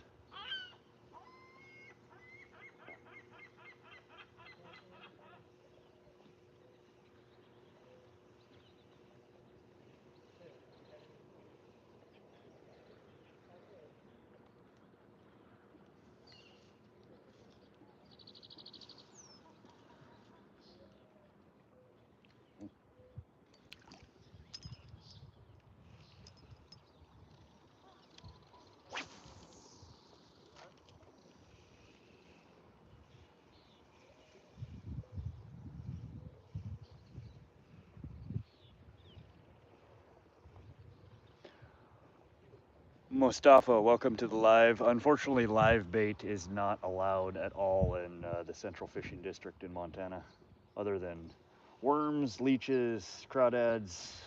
They'll let you use lizards and amphibians too, which I've always found to be weird.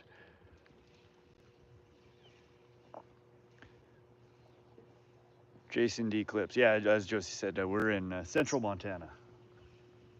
Just inside of Great Falls, Montana is where we're fishing right now. Giant Springs State Park.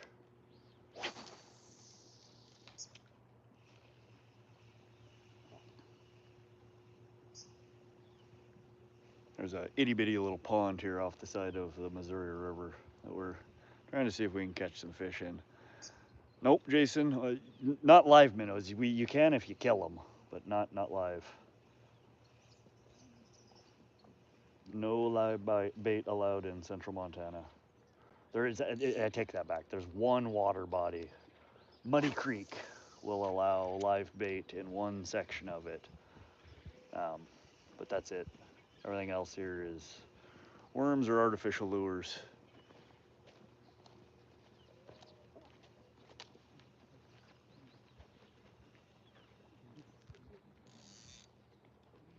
No, there's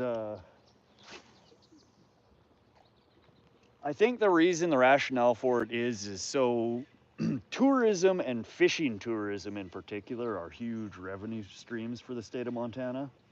And here in central Montana, specifically around Craig, Montana, downstream from Halter Dam, is world-class rainbow trout fishing, rainbow and brown trout fishing. People come from all over the world to catch rainbows here. And allowing live bait essentially means that people end up introducing a whole bunch of species that could or would compete with the native trout, and they don't want to ruin the huge revenue stream that they have from the trout fishing. Once you get into eastern Montana, it's basically the regulations are like the complete opposite. You can use almost anything you want. You can have 6 poles, 6 hooks. I mean, it's crazy. But unfortunately, I'm in an area of Montana that they are incredibly restrictive on what can and cannot be used for bait. Stoner, I like your name. That is a long ass name, my friend. Stoner been caught fishing in Arkansas.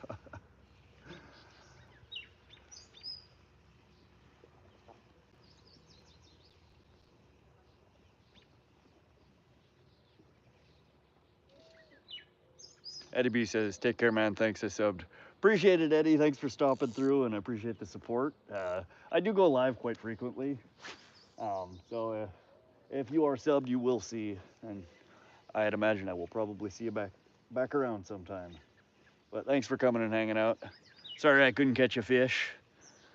We're gonna keep trying here though. It's about 9 o'clock. We got about an hour of light before we can't see anything anymore. So we'll probably fish for another 45 minutes or so, and then I'll start packing up and heading to the truck because it is a little bit of a trek to get back.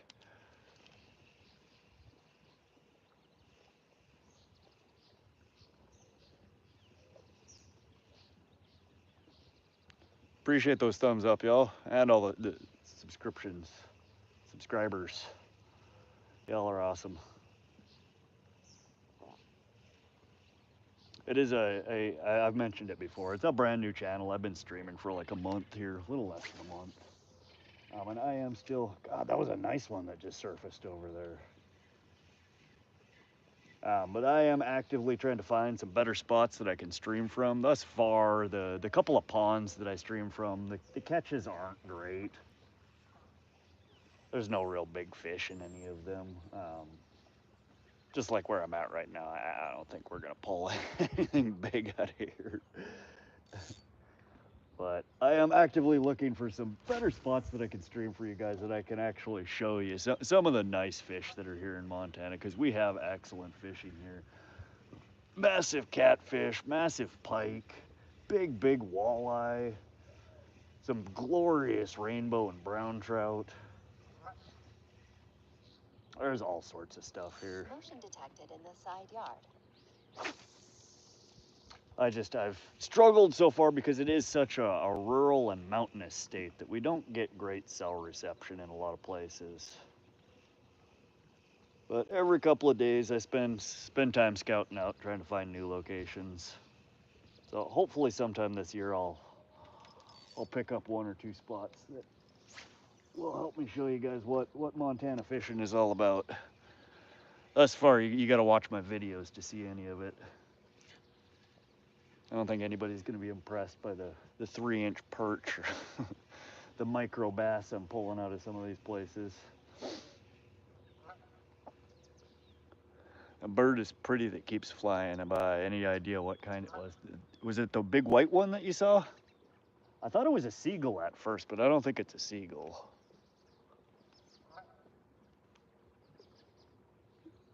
Yeah, that might be a seagull. I'll have to wait till he comes by again.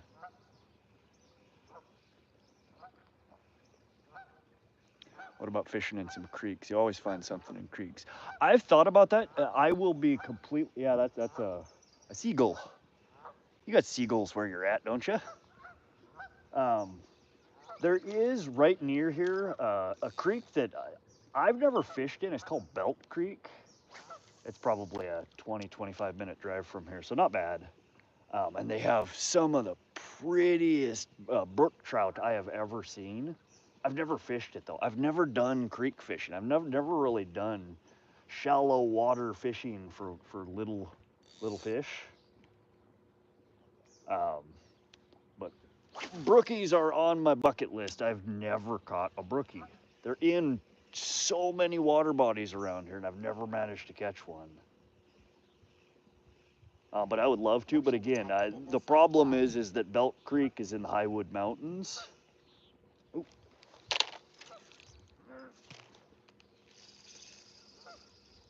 Did I get him? Of course not. It's in the Highwood Mountains.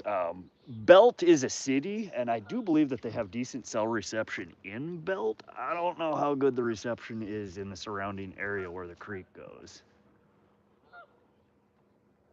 But that is a good idea, and sometime, maybe this weekend, I can take a trip over there and see if I can get some signal. Because I do see people on FishBrain posting quite frequently brookie and rainbow trout catches over there.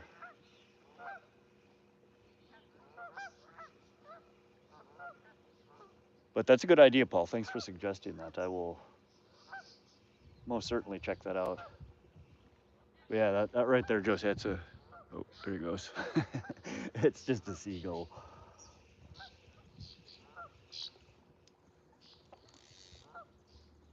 SoCal, I had to go eat some smoked rib. Oh, God, dude, that sounds so good. I'm starving. I literally have not eaten anything all day. I was going to stop and grab something before I started streaming today. And then I think I forgot because I had to go stop. I had to get some oil to mix with my gas for my boat motor because I was out. I had to stop and get some worms and some bait and some ice, and I ended up getting basically everything except for food. Yeah, we're still getting nibbles on this other line. That last one looked like an actual decent bite, though. I missed it. Motion detected in the side yard. I do have some pike in the fridge that I should cook. But, oh God. Some beef short ribs, or maybe even a ribeye. It does sound really good.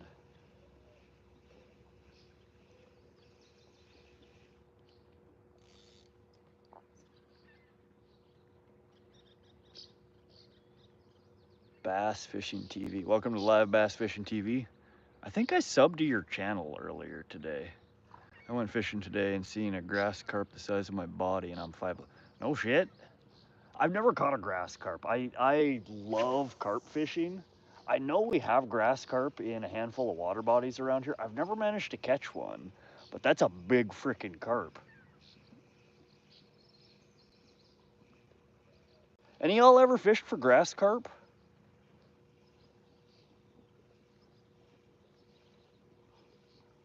I don't know if, I don't think they eat. Like normally for like common carp, I'll use bread balls or corn, or every once in a while I'll throw worms for them.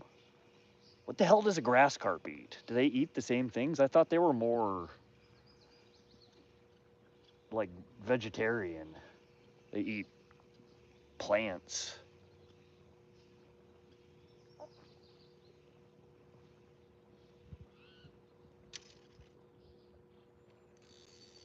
Paul Smith, well, good luck, man. Appreciate it, Paul. Thanks for stopping by. Motion detected in I helped the my side buddy yard. land his PB, a 6.2 pound bass. Heck yeah, that's a chunker.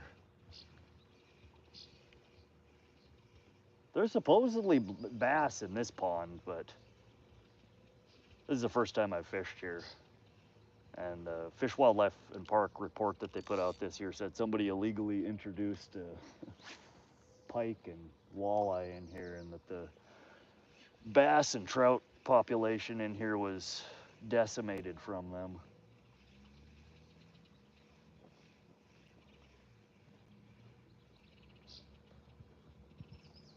They eat algae on the bank.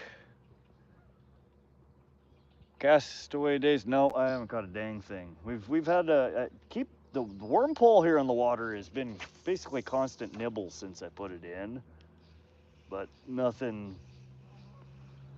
big enough to set the hook on. So yeah, if they're an algae eater, how the hell do you target that? I mean, am I supposed to throw some lettuce on the line? Do they make like algae plugs, like little algae pills? What would you use to target a grass carp other than, I know I've heard of people, you know, bow fishing for them or stuff like that.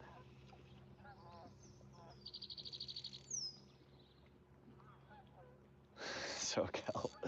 My donkey rig is in the truck, my friend, and I have not caught a damn thing off of that yet. I don't know, I was gonna jump on its body and pull it out of the water bass fishing. So, funny story, which if you've been in my live, I've told it a few times, but last year I caught just an absolute tank of a common carp. Our record here in Montana is somewhere around 40 pounds, 37 pounds, 40 pounds, something like that, which is a big damn common carp. But I had one last year on the Sun River here in Great Falls, all the way to the bank, and it was, I mean, literally the size and the shape of a propane tank.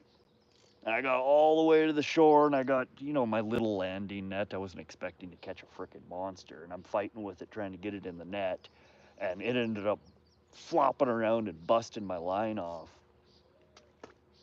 And I guarantee you, it would have been a new state record, but I seriously contemplated for about 30 seconds because it was just flopping around on the bank. Or on the shore, rather, not on the bank. I didn't get it landed, just in the shallows. It's flopping its fat butt around trying to get back into the deeper water. But I thought about hopping in and bear hugging it and trying to heave it onto the shore. But I had my wallet, my keys, my cell phone, you know, just all sorts of crap in my pockets. I had my jacket on, you know, like 5 layers of clothing.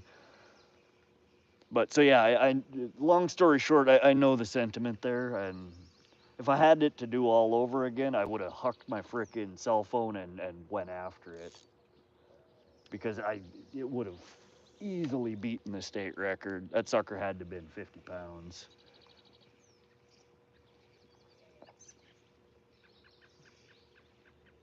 Josie, I'll be back. I gotta wash the stank off. All right, Josie. We'll be live for probably another, probably half hour at least, maybe 45 minutes. And then we'll be headed out of here.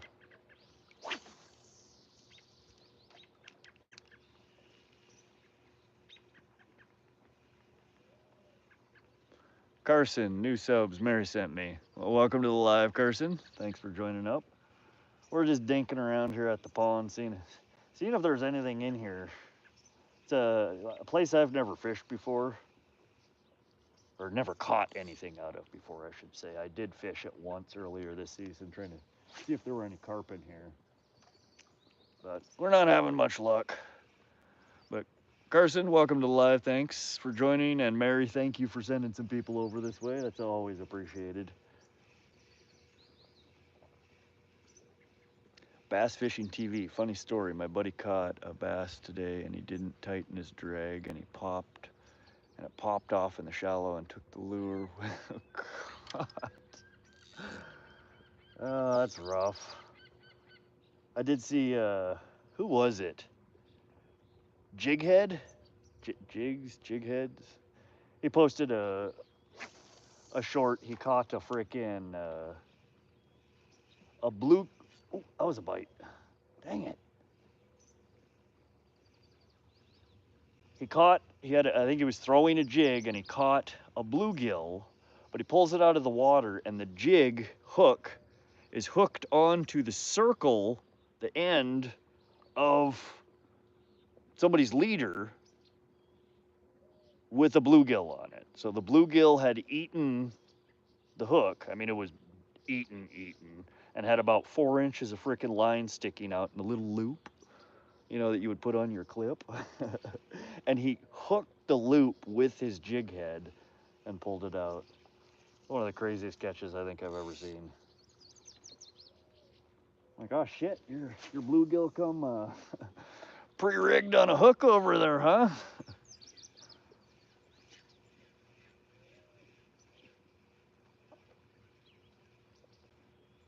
Bass Fishing TV. Then I hooked onto it and lost it. Ah, that's a shame.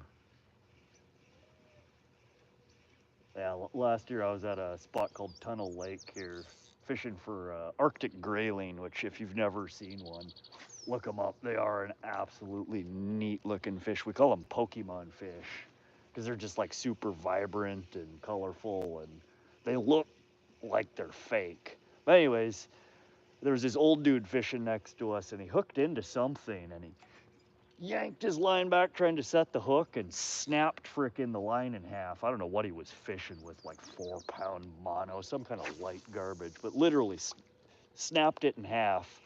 And for the next, I think I was there for another 2.5 or 3 hours. Just his bobber was swimming around out in the lake. And we tried over and over and over casting different things with trebles on it, trying to snag it to get it in. But finally the bobber, it went out, you know, deep into the middle of the lake and we couldn't get to it anymore. Sucks losing fish like that.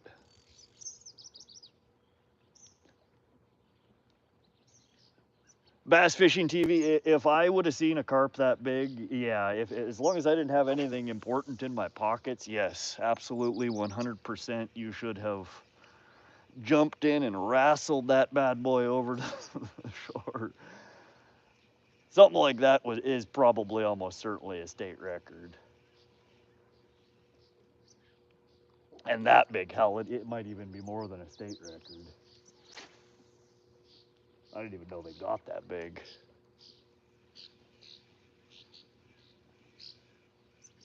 Yeah, it was funny. It was frustrating, but literally, it was just all you saw was just the bobber moving around the lake. I felt so bad for it.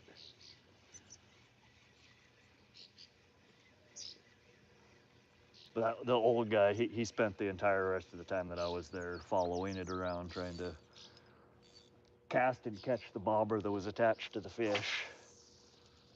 Because he, like me, was there trying to catch a Arctic grayling, and they're not an incredibly rare catch, but they're only in a very, very few water bodies, and especially what is it? We're on the eastern side of the Rocky Front. There's like I think 2 or 3 water bodies you can even catch them in. So he was determined to get his bobber and the fish attached to it back.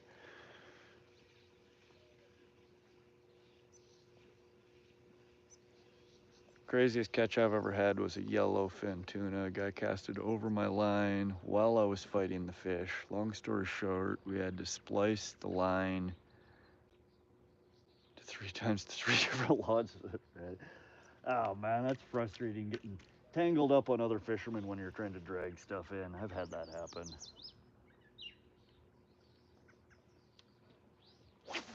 But you were able to land it?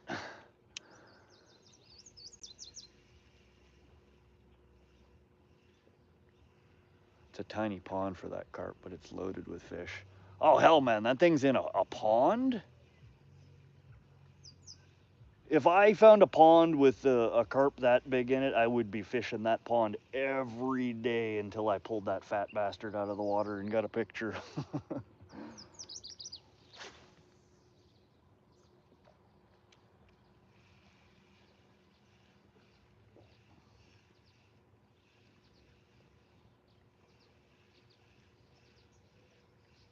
Good God, 139 likes. Y'all are awesome. Thank you.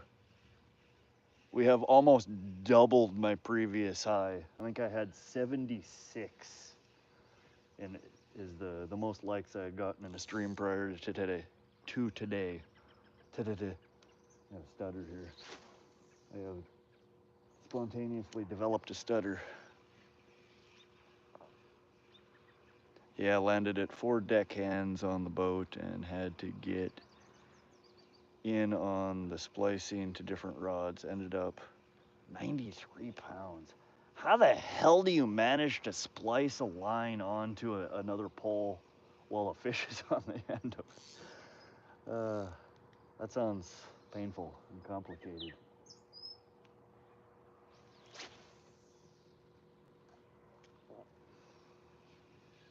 That's a big ass fish though. Yellowfin tuna. Huh. Those charter boats, does anybody ever catch and release on those boats, or is it always you keep it and so they can upsell you on cleaning it and filleting it? And there are a few catfish half my body length. Dang, Bass fishing TV, I need to come fish your pond. That sounds like the mecca of pond fishing right there. Monster carp, monster cats. Apparently some pretty big bass.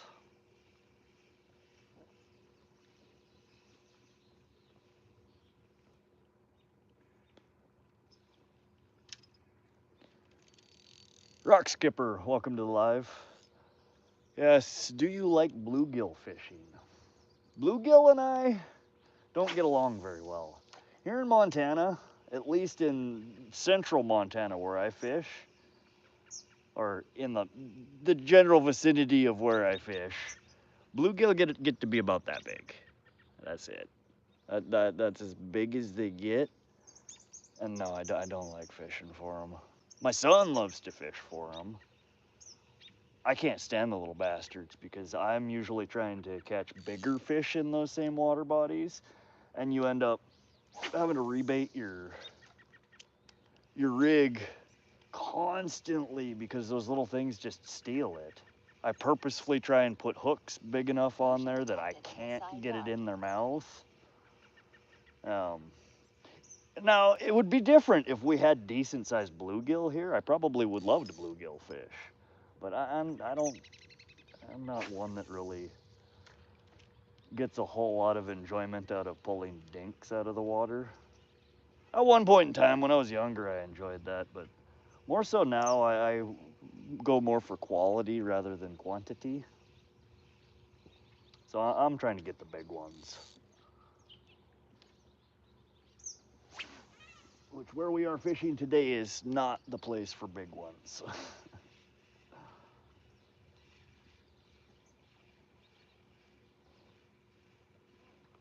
One grabbed the line, cut it, then the other tied a line knot while dude was holding the line. Huh. Yeah, I can't imagine holding a line with a 93-pound freaking tuna on the end of it is a trivial task.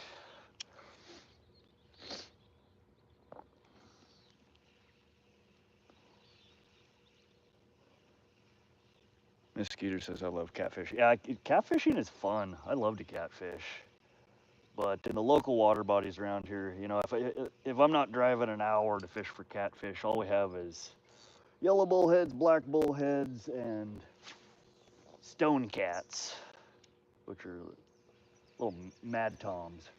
Cute little bastards, but again, they're about, you know, 3 to 5 inches. They're just itty bitty little guys. Our yellow bullhead get to be about 9, 10 inches in this area, and those are the big ones.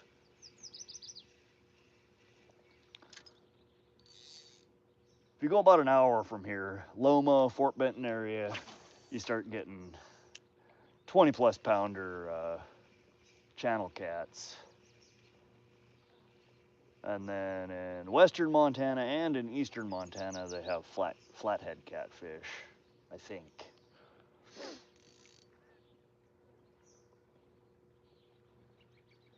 SK2012, welcome to the live. Yeah, at this point, we're just fishing for anything. We got about another 20 minutes or so, 25 minutes maybe, before I pack up and, oh, I found a snag. Oh no, I don't want to lose my new rainbow lure. BRB guys, I'm gonna try to wrench whatever it is I just, oh come on. Not my fancy new trout lure. And this is why I use braid guys. Hopefully I can strong arm this out of the, whatever the hell I got. Motion detected in the side yard. What did I say it was? Now I gotta remember what it was so I can buy another one if I lose it. Panther Martin number 6. Psychedelic rainbow colors.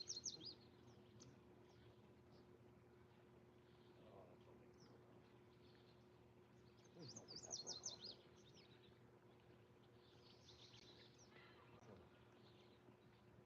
Damage hand. Ooh, are you still there? Woohoo! Alright, sweet. We just bent the hook out. We're good to go.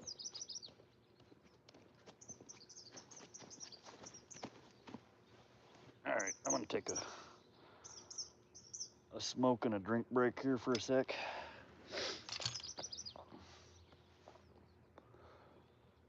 I feel like I missed somebody saying something here. No, the charters get mad if you try and catch and release the tuna. The half-day trips have to release certain fish depending on size and time of the year. Okay,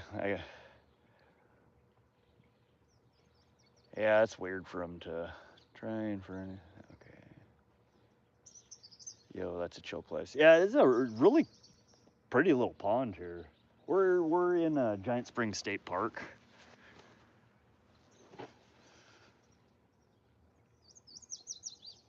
This is just a little pond they have set up for trout and bass fishing.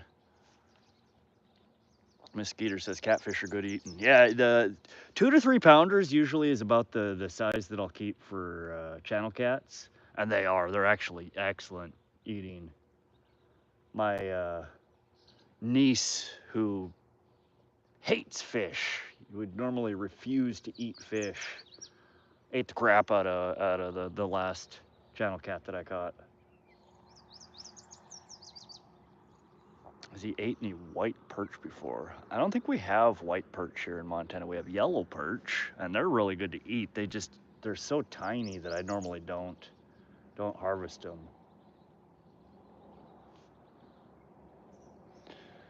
Bass Fishing TV says, what time is it? We're 9:24. We're Mountain Standard Time. Are there bass? Yeah, in this pond it's stocked with largemouth bass. I've never caught one out of here. I've mentioned it a couple of times now. We came down here to try and see if we could pull a walleye or pike out because the Fish, Wildlife, and Park released a report that somebody had illegally introduced pike and walleye into this pond. There's a good one, good little jump over there. And that they had eaten most of the trout and the bass that were stocked in here.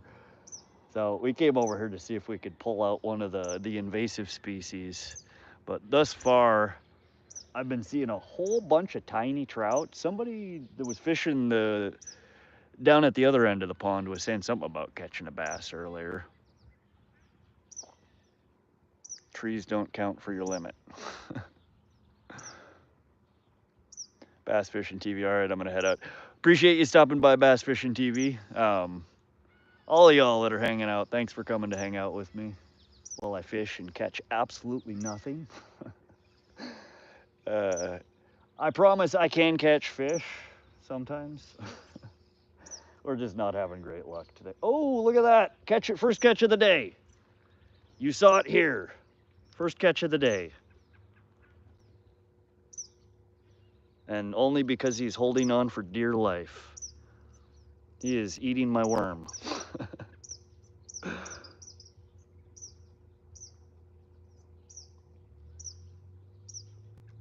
How many fish we up to now? But we're up to one catch. You see it? And he ain't letting go. He's gonna have that worm.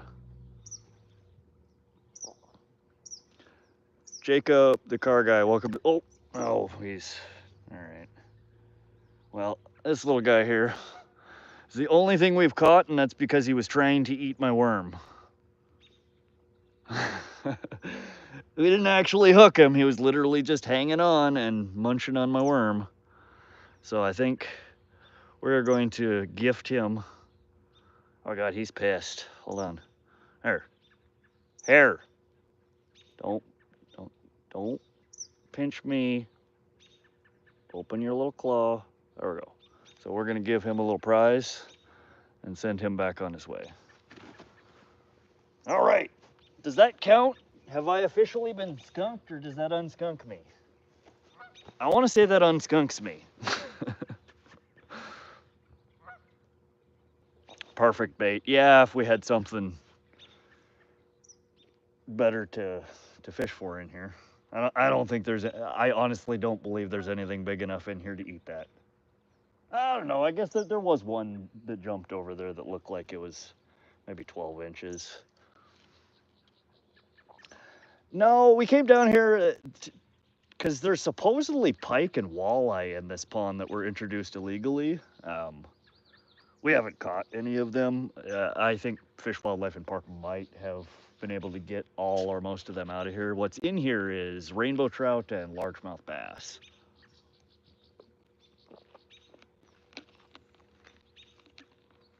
The pond is tiny. Here, let me finish putting the lid on my soda here, and I'll pick up the camera and show you guys.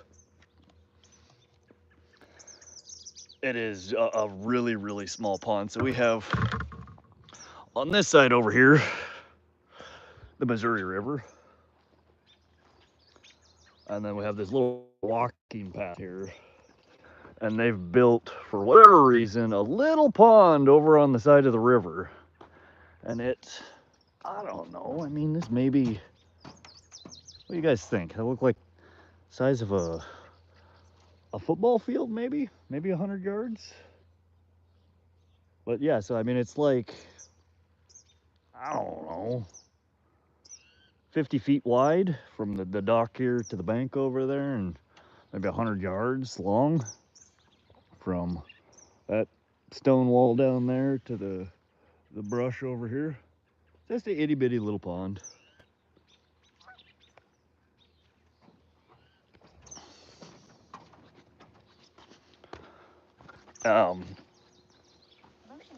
Most of the fish that I'm seeing surfacing and swimming around are literally like 2 to 3 inches. I don't know if you're gonna catch a 2 to 3 inch fish off a wacky rig.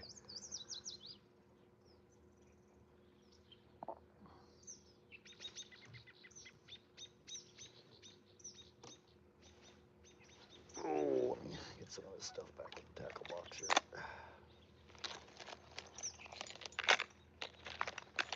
I don't know, maybe you could. I'm not much of a bass fisherman. I've been trying to get a little bit more into it. Normally the bass that I've caught in the past are bycatches or, you know, just flukes.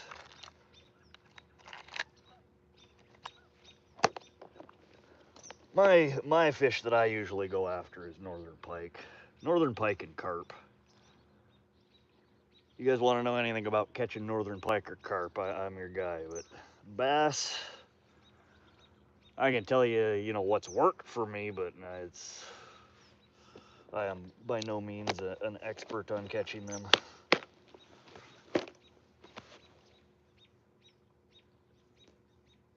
I'll have to start micro fishing with size 22 hooks. Yeah, next time I come here, because I do think I am gonna try and stream from here again. We'll see.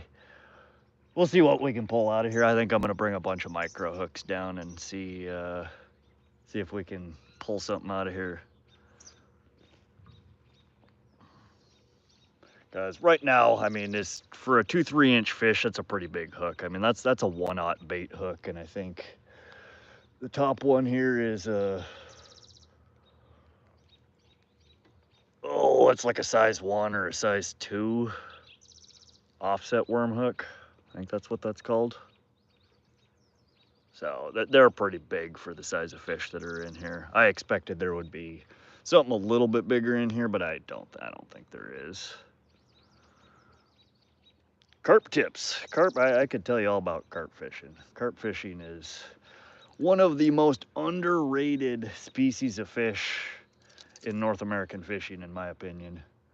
Most people scoff at me when I tell them I'm fishing for carp till I start showing them pictures, or when they're standing downstream from me fishing for, you know, their 10-12 inch bass, and my pole bends over and touches the ground, and my, you know, rod starts screaming. They're like, what'd you catch? Carp, man. I'm telling you, carp are fun. Bread balls, man. Bread balls are my go-to for carp. It is a super simple bait to rig up and highly effective. Carp you can catch almost all year round. They're not super temperature sensitive. You can catch them in shallow water, you can catch them in deep water, and oftentimes they travel in schools. So if you have multiple poles in the water, you'll get hooked up on 1 pole, 2 poles, 3 poles, like the whole line will just light up. They're fun though. I do have a couple of videos on my channel. It's a brand new channel. I don't have a whole lot of content yet. But you can watch. I have a couple of shorts and videos showing the rigs that I use to set up for carp, the baits that I use, showing you a series of catches using those baits. But yeah, biggest and first tip is use a big hook, you know, a 1/0, a 2/0 bait hook, and bread balls. Just those two, and you know, you don't have to throw it way out in the water. Throw her 10-15 feet out and let her soak. Throw a bell on the end of the pole and get another pole, and, you know, throw some lures. Do something else while you're waiting. When that carp hits those poles, they bend over, they'll touch the ground. It'll launch your bell off the damn thing, and you're in for a ride. They're fun.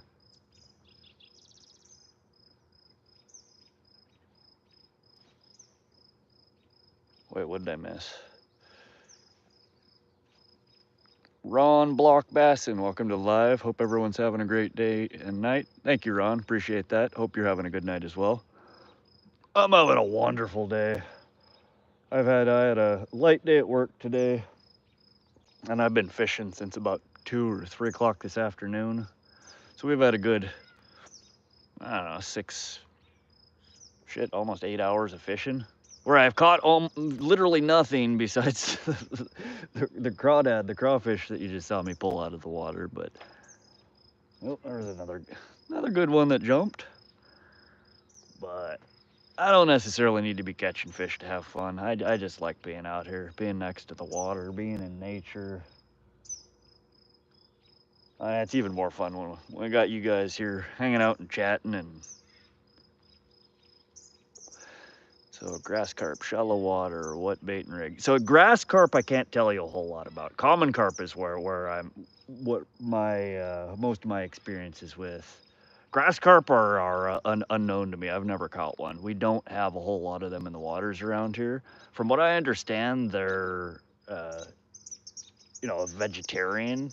I have seen people catch them on worms, though. Worm is the universal bait. I think you can catch any fish anywhere off worm. Jacob, when I was fishing today, it was windy and it knocked over my rod while I was putting a Texas rig in. I got hooked on my eyelid and it punctured, but the barb didn't go. Good God, man.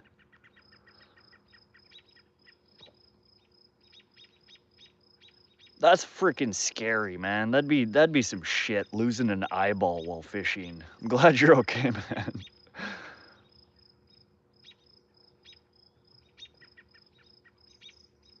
Rooster, where the hell are you with sunshine? We are in the gorgeous state of Montana. We're up in the Rocky Mountains. And I get this question all the time on the live. Why is it still light there? I'm pretty sure it's because of the elevation that I'm at. Because we're up so high in the mountains, we get exposed to sunlight for longer. Because there are places on the West Coast, in Pacific Standard Time right now that are probably dark. But we still have probably a half an hour of light left.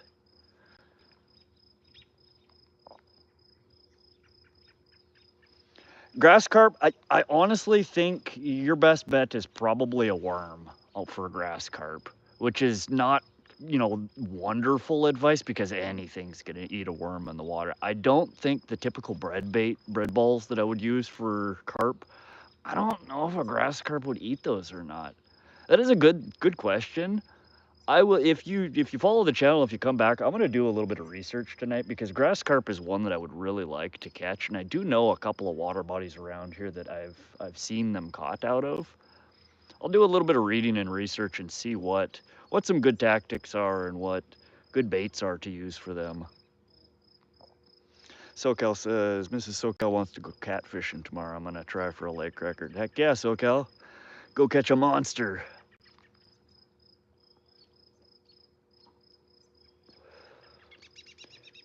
Follow another guy and have been using that setup, but I like to add more to my arsenal. I used pack bait around my weight and just loaded the 1/0 circle hook with corn. So I've seen pack bait be effective, and I have also seen pack bait basically chum the water too much in the area that the fish sit there for, a half an hour picking all the crap that's floating off of it, and they're full and swim away before they ever get to your bait. I'm sure it works. I've seen it work. It's a highly effective way of baiting them. But it's complicated. There's a lot of things to mix up for it. Literally just bread. Straight bread, hot dog buns. One of the best that works, that's easy to get a hold of, is like dinner rolls. What you want to look for is the squishiest, doughiest bread that you can find that you can easily mash back into a dough ball. Or you could skip the bread completely and go with bread dough. Like I started recently fishing with easy to bake pizza dough crust. And it's really sticky gooey. If you cool it beforehand, it gets, more solid. And then take it and dip it in like strawberry jello powder. And oh man, the carp eat the crap out of that. One of my videos I caught, I think it was like 6 or 7 carp over the course of 3 hours. It was just back to back. I mean, there were points there where, I've got one, on the line in my pole, and my pole's going crazy over here, and I'm trying to deal with 2 carp on the line. So they couldn't get enough of it. And I've had really good luck with that same bait in 3 separate water bodies that I've tested it in. But yeah, 1/0, 2/0, bait hooks, circle hooks. You just want something big enough that you're able to get your bait on there, and that when they bite it, that there's still a gap left that they can actually get it in their mouth. A fish just popped behind you. Yeah, Jacob, they're jumping all over the damn place. Most of them are just itty bitties. I think I'm done for tonight. I'm just hanging out here for a few more minutes while I pack my stuff up, and we've been fishing all day, and I have not caught anything since that crayfish. And I am starving. I need to go get some food here in a few. Oh, that's nuts. You could have been a pirate. Yeah, be careful, man. Like, as much fun as it is to fish, especially around the hooks, and especially if you're dealing with anything with treble hooks, extra careful. Do not rush yourself. I'm telling you from experience, you get a hook like that stuck in you, you are not gonna enjoy it. It sucks going in and it sucks even worse coming out. SoCal, it's got to be the elevation. It's already dark here and I'm a couple states west. Yeah, that's what I'm talking about, SoCal. Like, it's just, that's the only thing that I can think of as to why our daylight is so long here.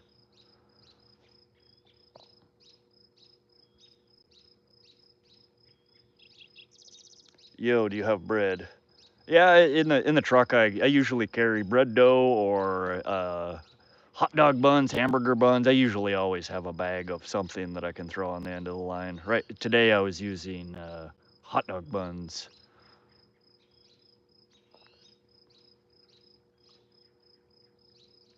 I'm gonna try the dough and strawberry jello powder. I have an old canal near me that's loaded with carp. I caught a few little ones last week, but I can't seem to get the big ones interested.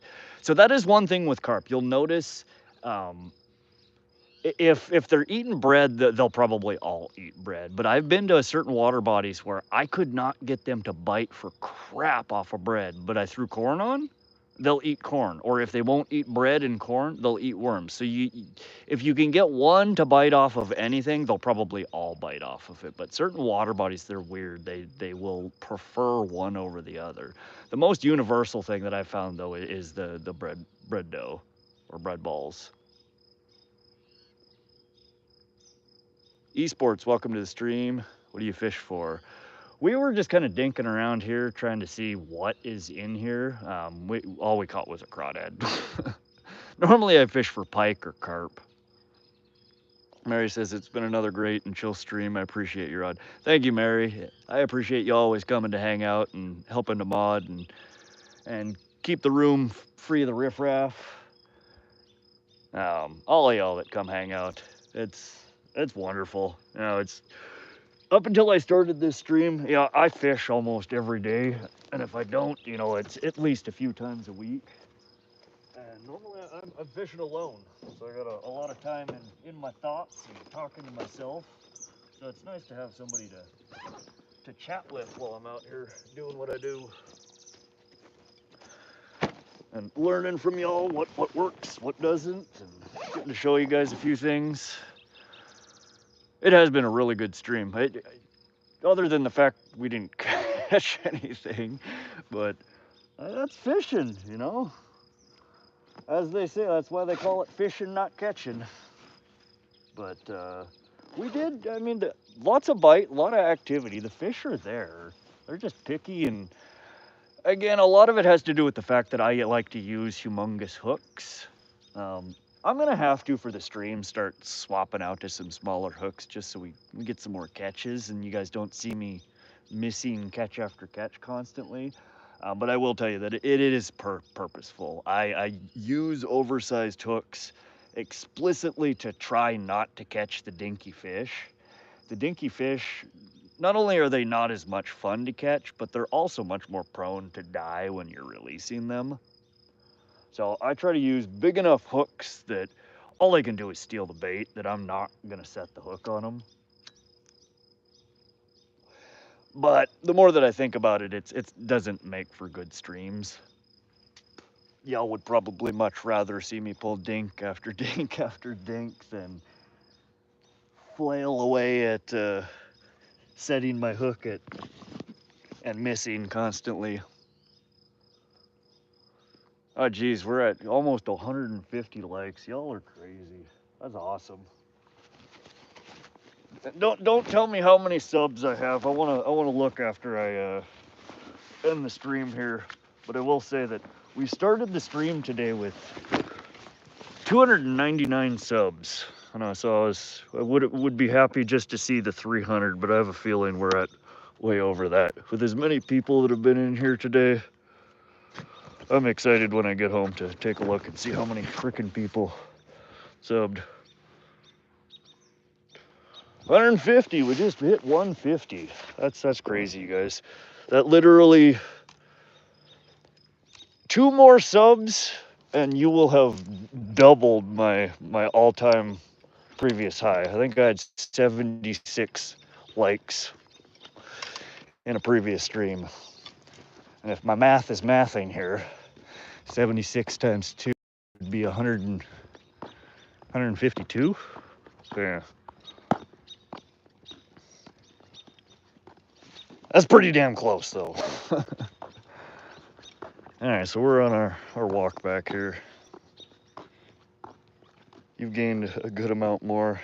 Get ready to be surprised. Awesome. Yeah, we're climbing up there. It's a slow go. I see y'all, lots of y'all streamers that have, 5,000, 10,000, 20,000 subscribers, and I won't lie, I'm a little jealous, a little jelly, but I know y'all put in the work. It takes time. I'm in no rush. I'm not really trying to monetize my content or make any money off of this. It's cool to see how many people actually enjoy watching other people fish. I know that every day when I'm not fishing, when it's nice and I wish I was fishing, that's what I do. I love to watch people fish, and it's cool to see, oftentimes there are a lot of fish that y'all catch in your areas that we don't have around here. And a lot of them that maybe we do, but I don't know what the hell I'm doing. I don't know how to catch them. So I learned a lot of stuff from fishing streams. And more so, it's y'all are great company. I don't know what it is about the fishing community here on YouTube, but it's some good people. Everybody just seems so chill and good vibes all the time. Every once in a while we get a few people in here that like to troll and make drama, but for the most part, very good people.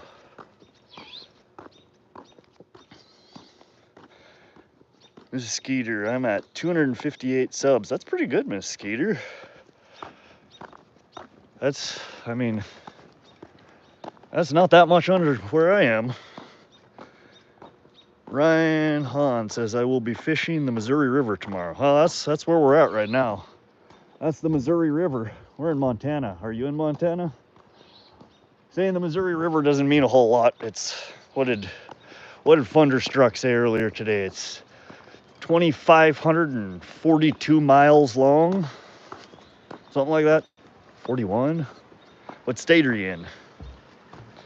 Josie, you hit your 100. Congratulations.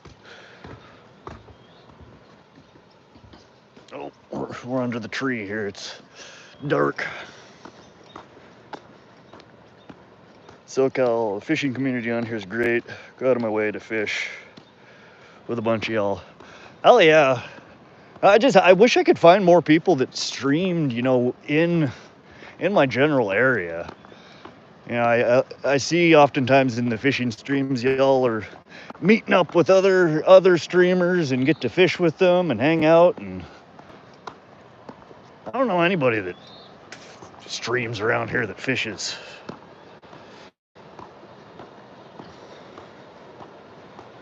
$5.78 PA, Crappy Man Jigs makes good jigs though. I've never fished with any of his stuff, but I've watched his streams. Yeah, he's a really good guy, really good stream.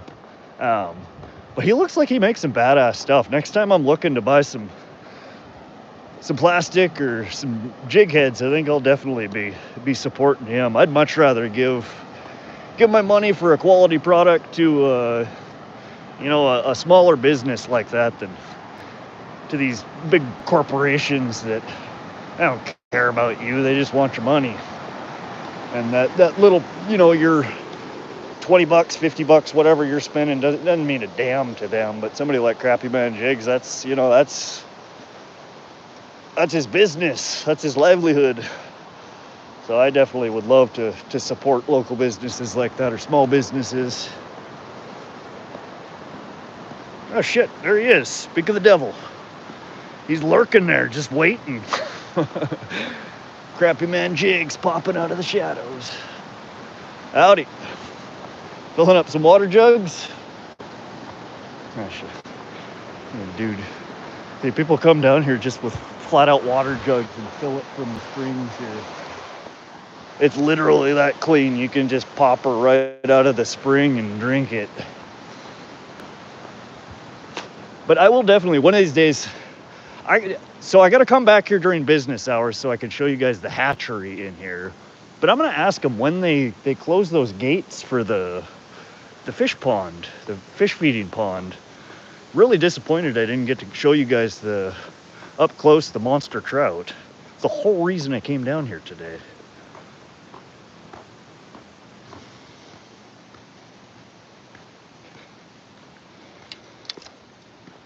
Sorry, I'm trying to walk and read and not run into shit.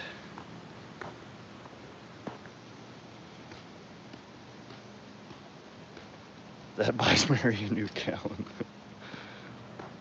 Ryan says, I live in the tri-state area, Iowa, Nebraska, South Dakota border. Oh, right on. Yeah, so you're not too far out. I'm in Montana here. A little over to your west. Josie, I just subbed Crappy Man Jigs. Definitely gonna check out your store. Yeah, Josie, if you haven't checked out his streams, he makes jigs and other plastics and stuff on camera. Really good at tying stuff. It's interesting to watch how a lot of the jigs and custom lures are made. But he also fishes. He does fishing live streams as well. Not only that, he's just good company. Funny dude.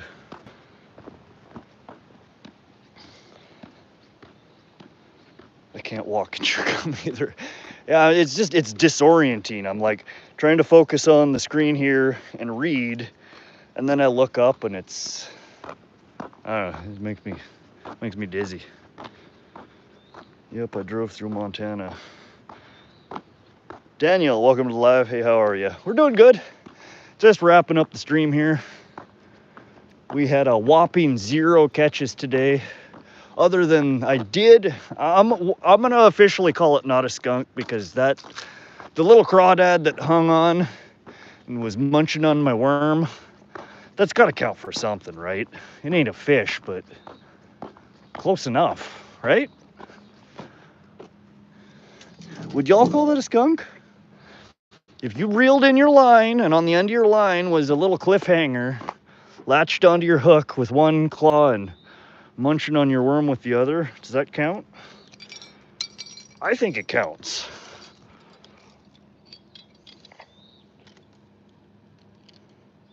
It's a nice catch. He definitely counts.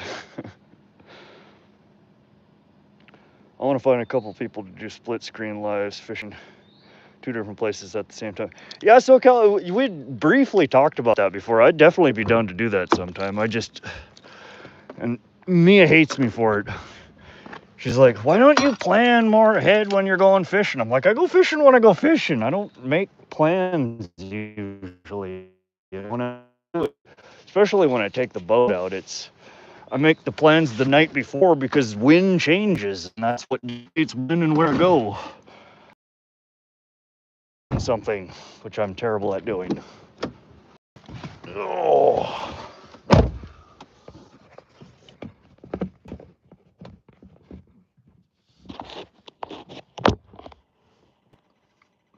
He gets behind in chat if I'm not there. That's me every time I stream. I always feel like I'm like 5 pages behind the chat. I'm always scrambling, trying to catch up. If I can count a giant crab, you can count a crayfish as a skunk-buster. All right. As long as we're all on the same page. I did not get skunked today. Ryan Hahn, we're going night fishing for big cats tomorrow night. Ah, that sounds fun. I keep saying I miss night fishing. It's been a while since I've had a good night fish.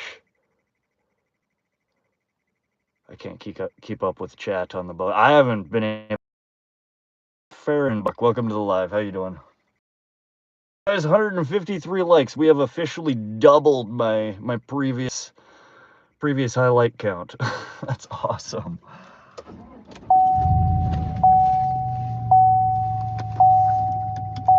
Rosalie, how you doing? Where are you from? Oh God, it's actually a little bit chilly out there. My fingertips are numb.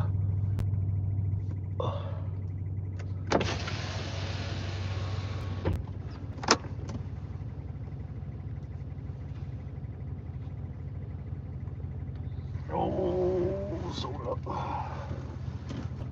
Oklahoma, okay. We're over here in Montana. Montucky.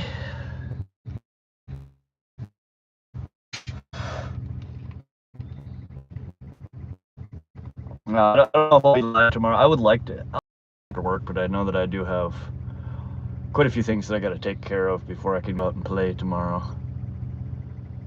I'd be stoked to catch a crawdad like that. Closest I've came is a bass got a picture on me. I'd like night fishing if I didn't have 4 German Shepherds waking me up at 6 a.m. every morning. Yeah, that's rough. I'm gonna be fishing every Friday until September if you want to plan something out for a split. Okay, SoCal. Fridays usually would be good for me. I normally I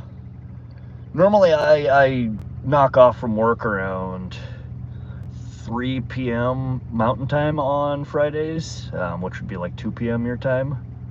So I wouldn't be able to do an early stream, but I could definitely do a a late afternoon, evening stream. Miyazaki's off work, so she can watch the kiddo. He likes to fish, but he gets real bored of fishing usually after sometimes 10 minutes.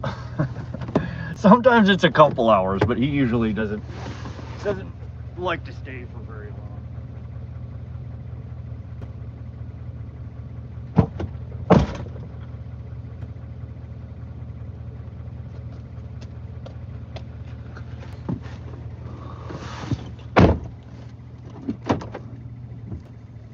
Alright, we'll flip the camera around here in a moment if y'all want to watch the scenery as we drive home. I don't know if there's going to be enough light. I was going to stop and show you guys the... Oh, please tell me they did not lock the gate on me. I'm going to be so sad if they did. Oh, thank you. Yeah, so this place, Giant Springs, closes at dusk, and sometimes they close the gate. And I have one previous time I came here, they closed and locked the gate on me, man. It was like 9:30 at night, and I went to leave, and the gate was locked, and yeah, they all went home. I had to call a buddy to come pick me up, and I had to leave my truck here for the night. Right? You locked me in, I'm just gonna stay fishing. I don't care if you say there's no night fishing here.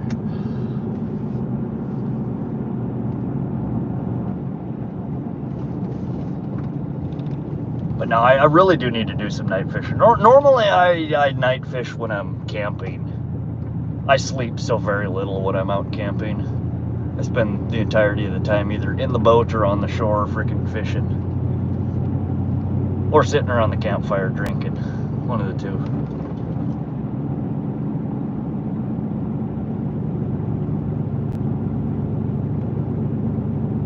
The wife likes to fish on her first day off. So Fridays we either hit a mountain lake or the bay. And we're usually until 10 or so. Okay. Yeah, that should work out then. Yeah, I mean, it may not be able to hop into the stream until later, and I'll have to read about how it works. I'm sure there's probably some YouTube tutorials on how the split stream works.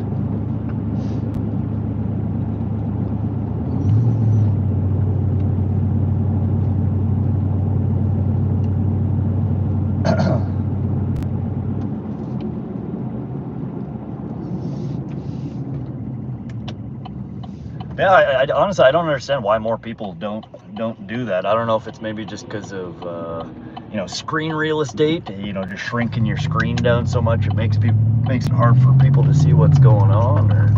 But I'd love to test it out.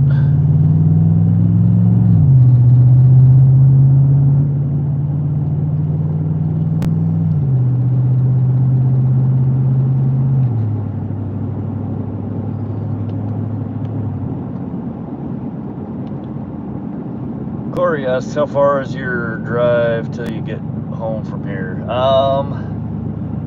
So I live about 15 miles outside of Great Falls, and we are kind of on the opposite side of Great Falls. Probably going to be a 20-25 minute drive. It's a bit of not too bad.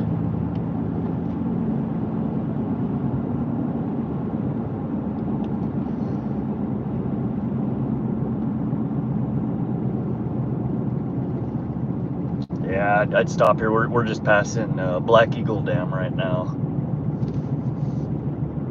But there's not a whole lot of lights down there. I'll have to show you guys the dams during the daytime one of these days.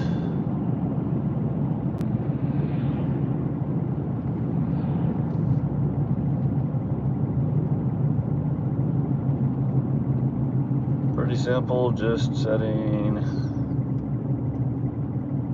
a link you send to those you want to split with. Okay. Got a beautiful 18-inch wild brown trout on a dry fly after dark. I like to go mousing for big browns at night.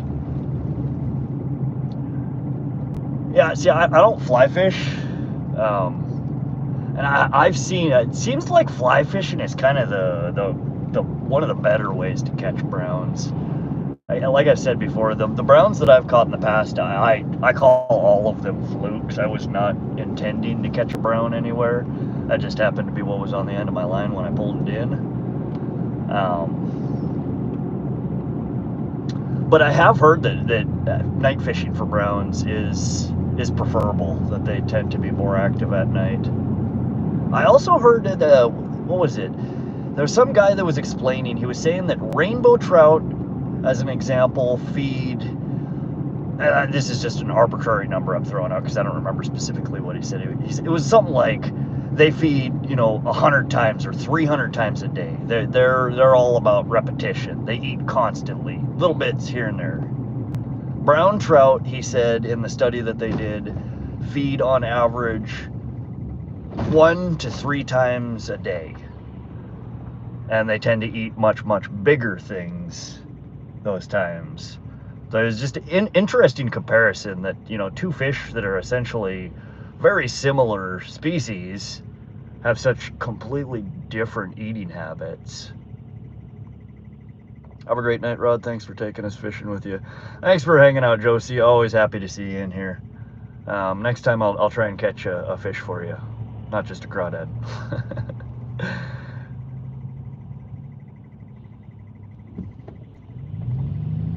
Yeah, it was just, I found it quite interesting that there was such a, a massive difference in the feeding behaviors between the two. Which I guess makes sense why I've caught so few brown trouts and so many more rainbow trouts. Browns just always seem to be more picky. That they're either going after, a very specific presentation or, a much larger presentation. Whereas rainbows kind of will eat anything. I mean, you can throw literally, a 1/4 inch piece of worm on a hook and you can catch a rainbow off of it. Most of the browns that I've caught were off of, big chunky spoons. I think the last one that I caught was off of, what is it called? Daredevil Wiggler, and a quite large one at that. Oops. I don't know, that spoon has to be a 4-inch, almost a 5-inch spoon. Yeah, just a chunky spoon I was trolling with. Rainbows are very predatory fish. I've got them on big shiners and small worms. Have you ever caught them off of like a crankbait or anything? I've never caught a rainbow off a crank. I've caught rainbows off of small spinners, small and medium-sized spinners, like inline spinners. I've never caught one off a crank. I've caught browns off of cranks.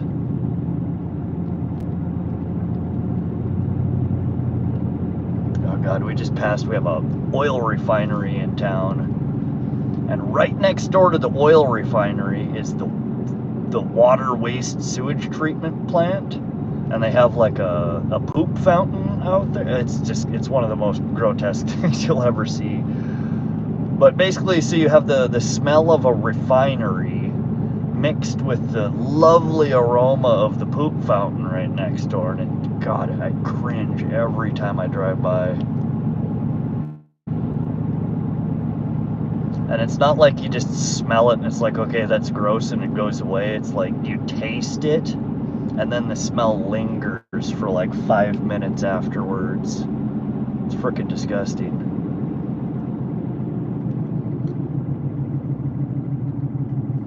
I've noticed early morning and night are the main times that the bigger browns eat, or after a heavy rain, they tend to gorge off of all the natural food flowing through the creek. Interesting. I mean, I guess that makes sense. A lot of fish, pike are similar to that. You could catch a pike any time of the day, but there are definite feeding windows that I've noticed. You know, your typical dawn and dusk. You will get, you know, a 1-2 hour wave of bite after bite after bite in the early mornings, and then again towards the late evening. And you might get the periodic bites throughout. But also the bigger pike that I've caught tend to be, you know, in the early mornings or late evenings. I think a lot of fish are like that. Rainbow, though, I've caught all day long. They don't seem to have the same picky feeding cycle. I've got rainbows on that rig, you know. Have you? Yeah, I've never caught them off a rubber either. So the only lure other than a spinner that I've ever caught a rainbow off of, which I guess is a crankbait, but it's what are they? The countdown Rapalas. They don't have a bill on them. They're, you know, you just drop them down, and for X number of seconds, they drop X number of feet.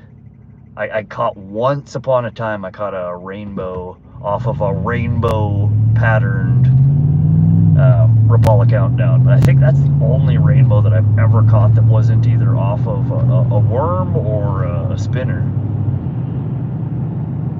Rainbows are just dumb. Yeah, they really are. Up until a few weeks ago, I would have said I would be happy with never catching a rainbow trout again in my life.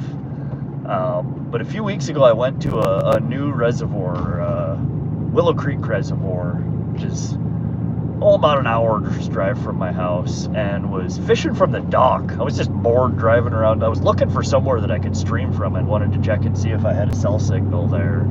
And for the hell of it, I spent the rest of the afternoon fishing from the dock there. And holy crap, man, them rainbow trout there are built different.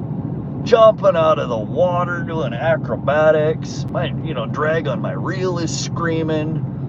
I caught, I think it was a 23 and a half inch, like 4.5 pound rainbow, like good chunky rainbow. 2 or 3 of them, very similar sized. And I really, it surprised me, I've always told people fishing for rainbows is like, dragging in a wet sock. Like it's a pathetic fight.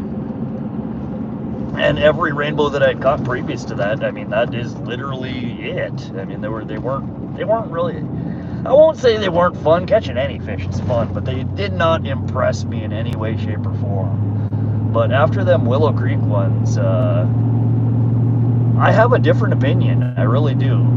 There was an old dude that was at the dock as he was pulling his boat in off the water as I was getting there, dropping my line in. He was mentioning something about them being Kamloops trout, which are a strain of trout that come from the Kamloops region in somewhere in Canada.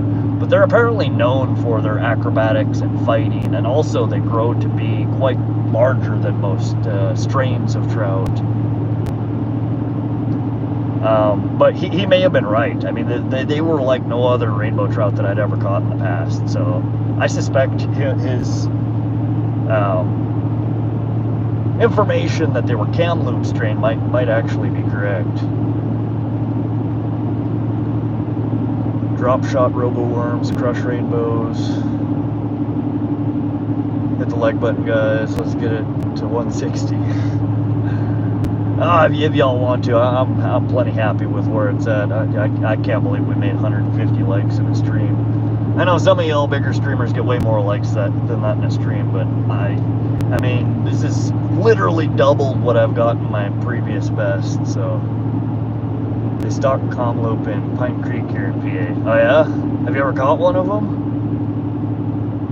I did a little bit of reading about it, and that there are supposedly some distinguishing features, because it's not a different species of trout. A lot of people call them Kamloops trout, as if they were, you know, like Kamloops trout, rainbow trout, brown trout, like it's its own species of trout. From what I've read and understand, they're not a separate species. It's just a strain of rainbow trout.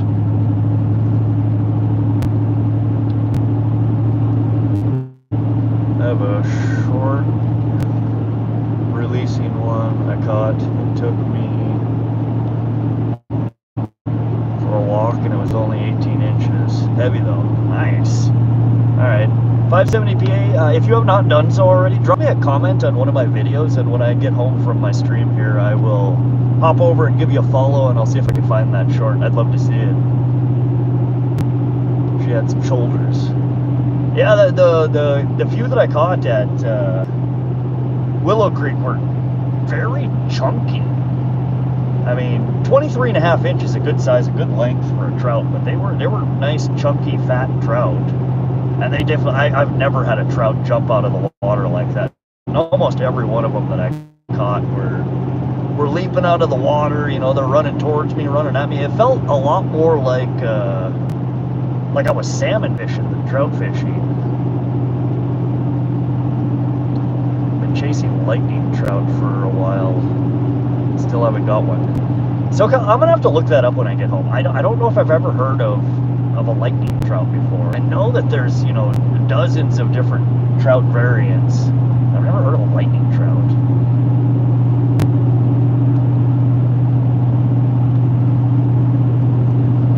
We do have a couple here in Montana. One of these days I'm gonna take the trek out and try and get a hold of. I know we have golden trout here in Montana, which are in a few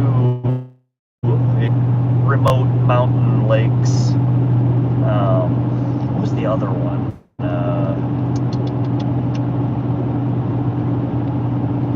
Oh God!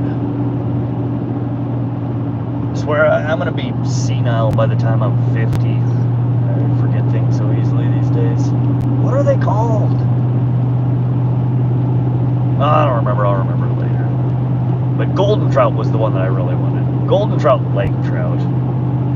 99% sure that's the one in that Brooder Pond is there.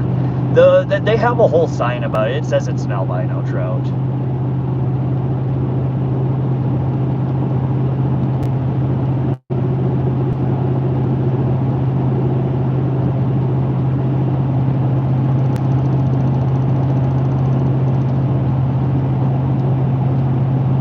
I mean, it is a lightning trout like a legit species of trout, like rainbow, like brown, or is it more like an albino, like it's just a, oh jeez, got the deer running. Oh God, that deer just hit my bumper. Y'all see? No, you probably didn't see that because I'm pointed towards the ditch. I almost ran into the first deer. The second deer came running and he smacked into my rear, either my rear fender or my rear bumper. He definitely did. I don't think it was a hard hit, but whew. God damn. I have made it my entire life not hitting a deer until today. That was the first time I've actually run into a deer.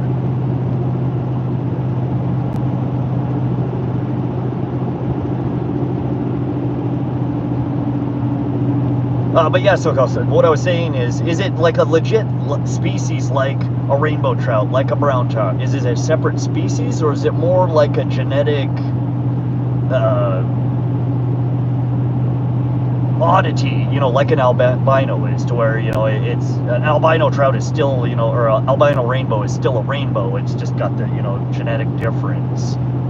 Like a mirror carp is still a common carp, but it's got, you know, the change to the genetics that caused its freaking scales to form oddly. damn near running over and I can't find one to shoot to save my life. Man, they are out here. They're everywhere here. Like I said, I'll have to, I've thought about it, hooking my frickin' Ring camera in my backyard up to a 24/7 stream on YouTube. I have a whole frickin' herd of whiteys that come through my backyard and munch on my lawn every night. I feel about 0.34% responsible for that. It's all your fault, man. I'm gonna give you a couple more percentage points than that. Kidding, obviously. It's a man-made hybrid GMO kind of thing. Oh, okay. Don't forget about blue trout. I don't know if I've ever heard of a blue trout. Is that a thing? Blue trout?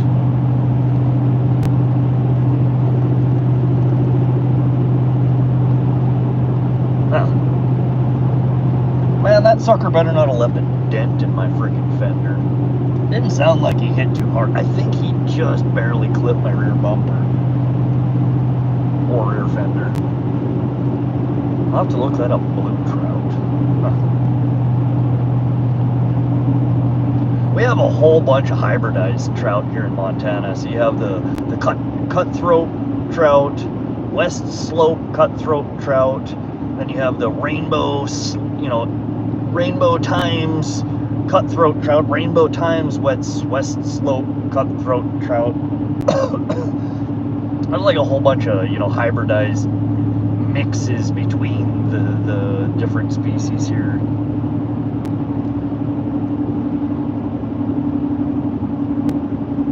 Now, I've only ever caught one cutthroat trout, and I found out recently that I think it might actually be a west slope cutthroat trout. I haven't done enough reading and research to figure out how exactly you distinguish between all these different variants. That shit drives me crazy. It's like this one has 19 freaking segments on its anal fin, and this one has 21. It's like, who the hell is gonna stop and count the segments on an anal fin? Like, who? Apparently they just started stocking them in PA this year. I haven't seen one in person. Interesting. I just wish they would have started stocking more of the Pennsylvania's native species, the brook trout. Yeah, see, the brookies are one of the prettiest trout I have ever seen. Brookies and browns. And we do have a whole bunch of native brookies here in Montana. I've never caught one of the damn things, but like I said earlier, I don't typically fish in the shallow streams, the shallow mountain streams, the super clean cold water that the brookies tend to habitate. One of these days, I really need to, though. That's one fish I need to cross off my species list. I think in the last, I'd have to check on FishBrain here, but I think in the last 3 years since I've been posting on FishBrain, I think I'm up to, it's either 30 or 32 species I've caught. Let me see.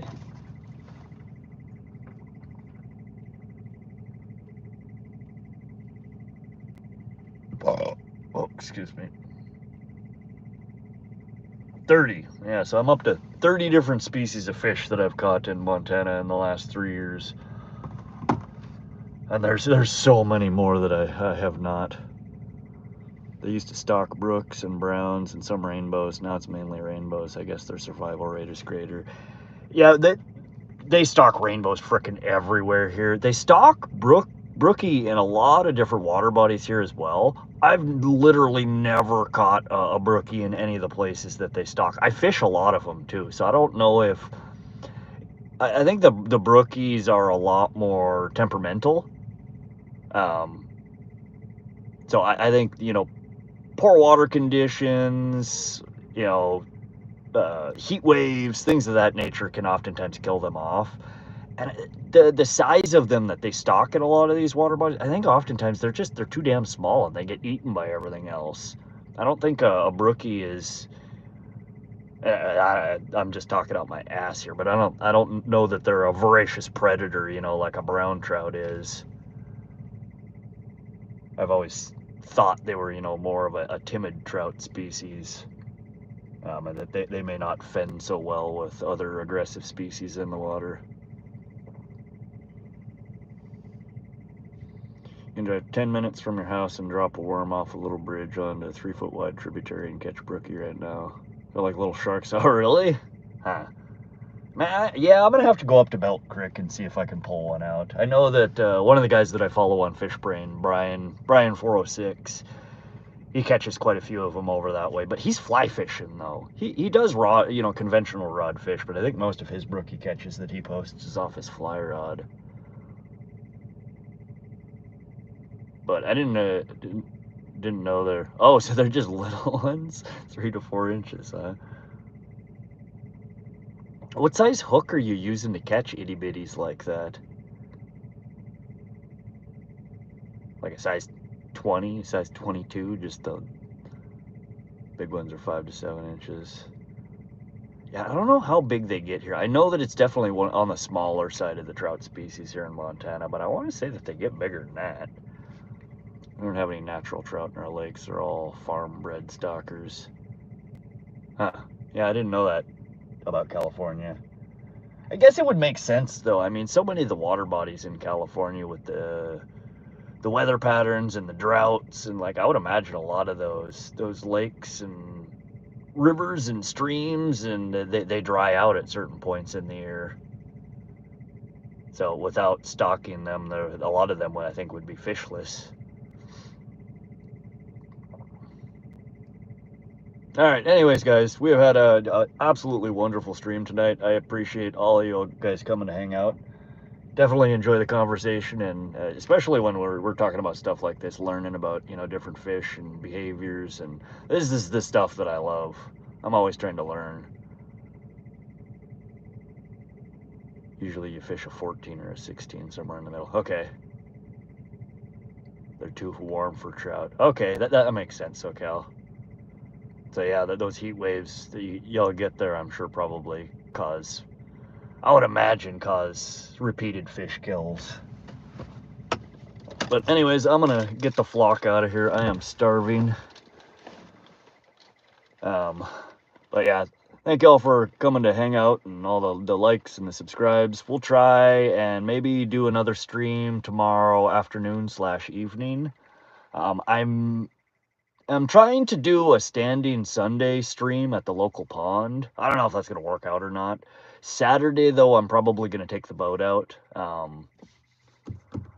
I might take it somewhere that I get a signal, but probably not. So Saturday, I'll probably be off the radar. Sunday, I'll be back, and we'll probably do a decent stream. And tomorrow evening, I'll probably do a stream.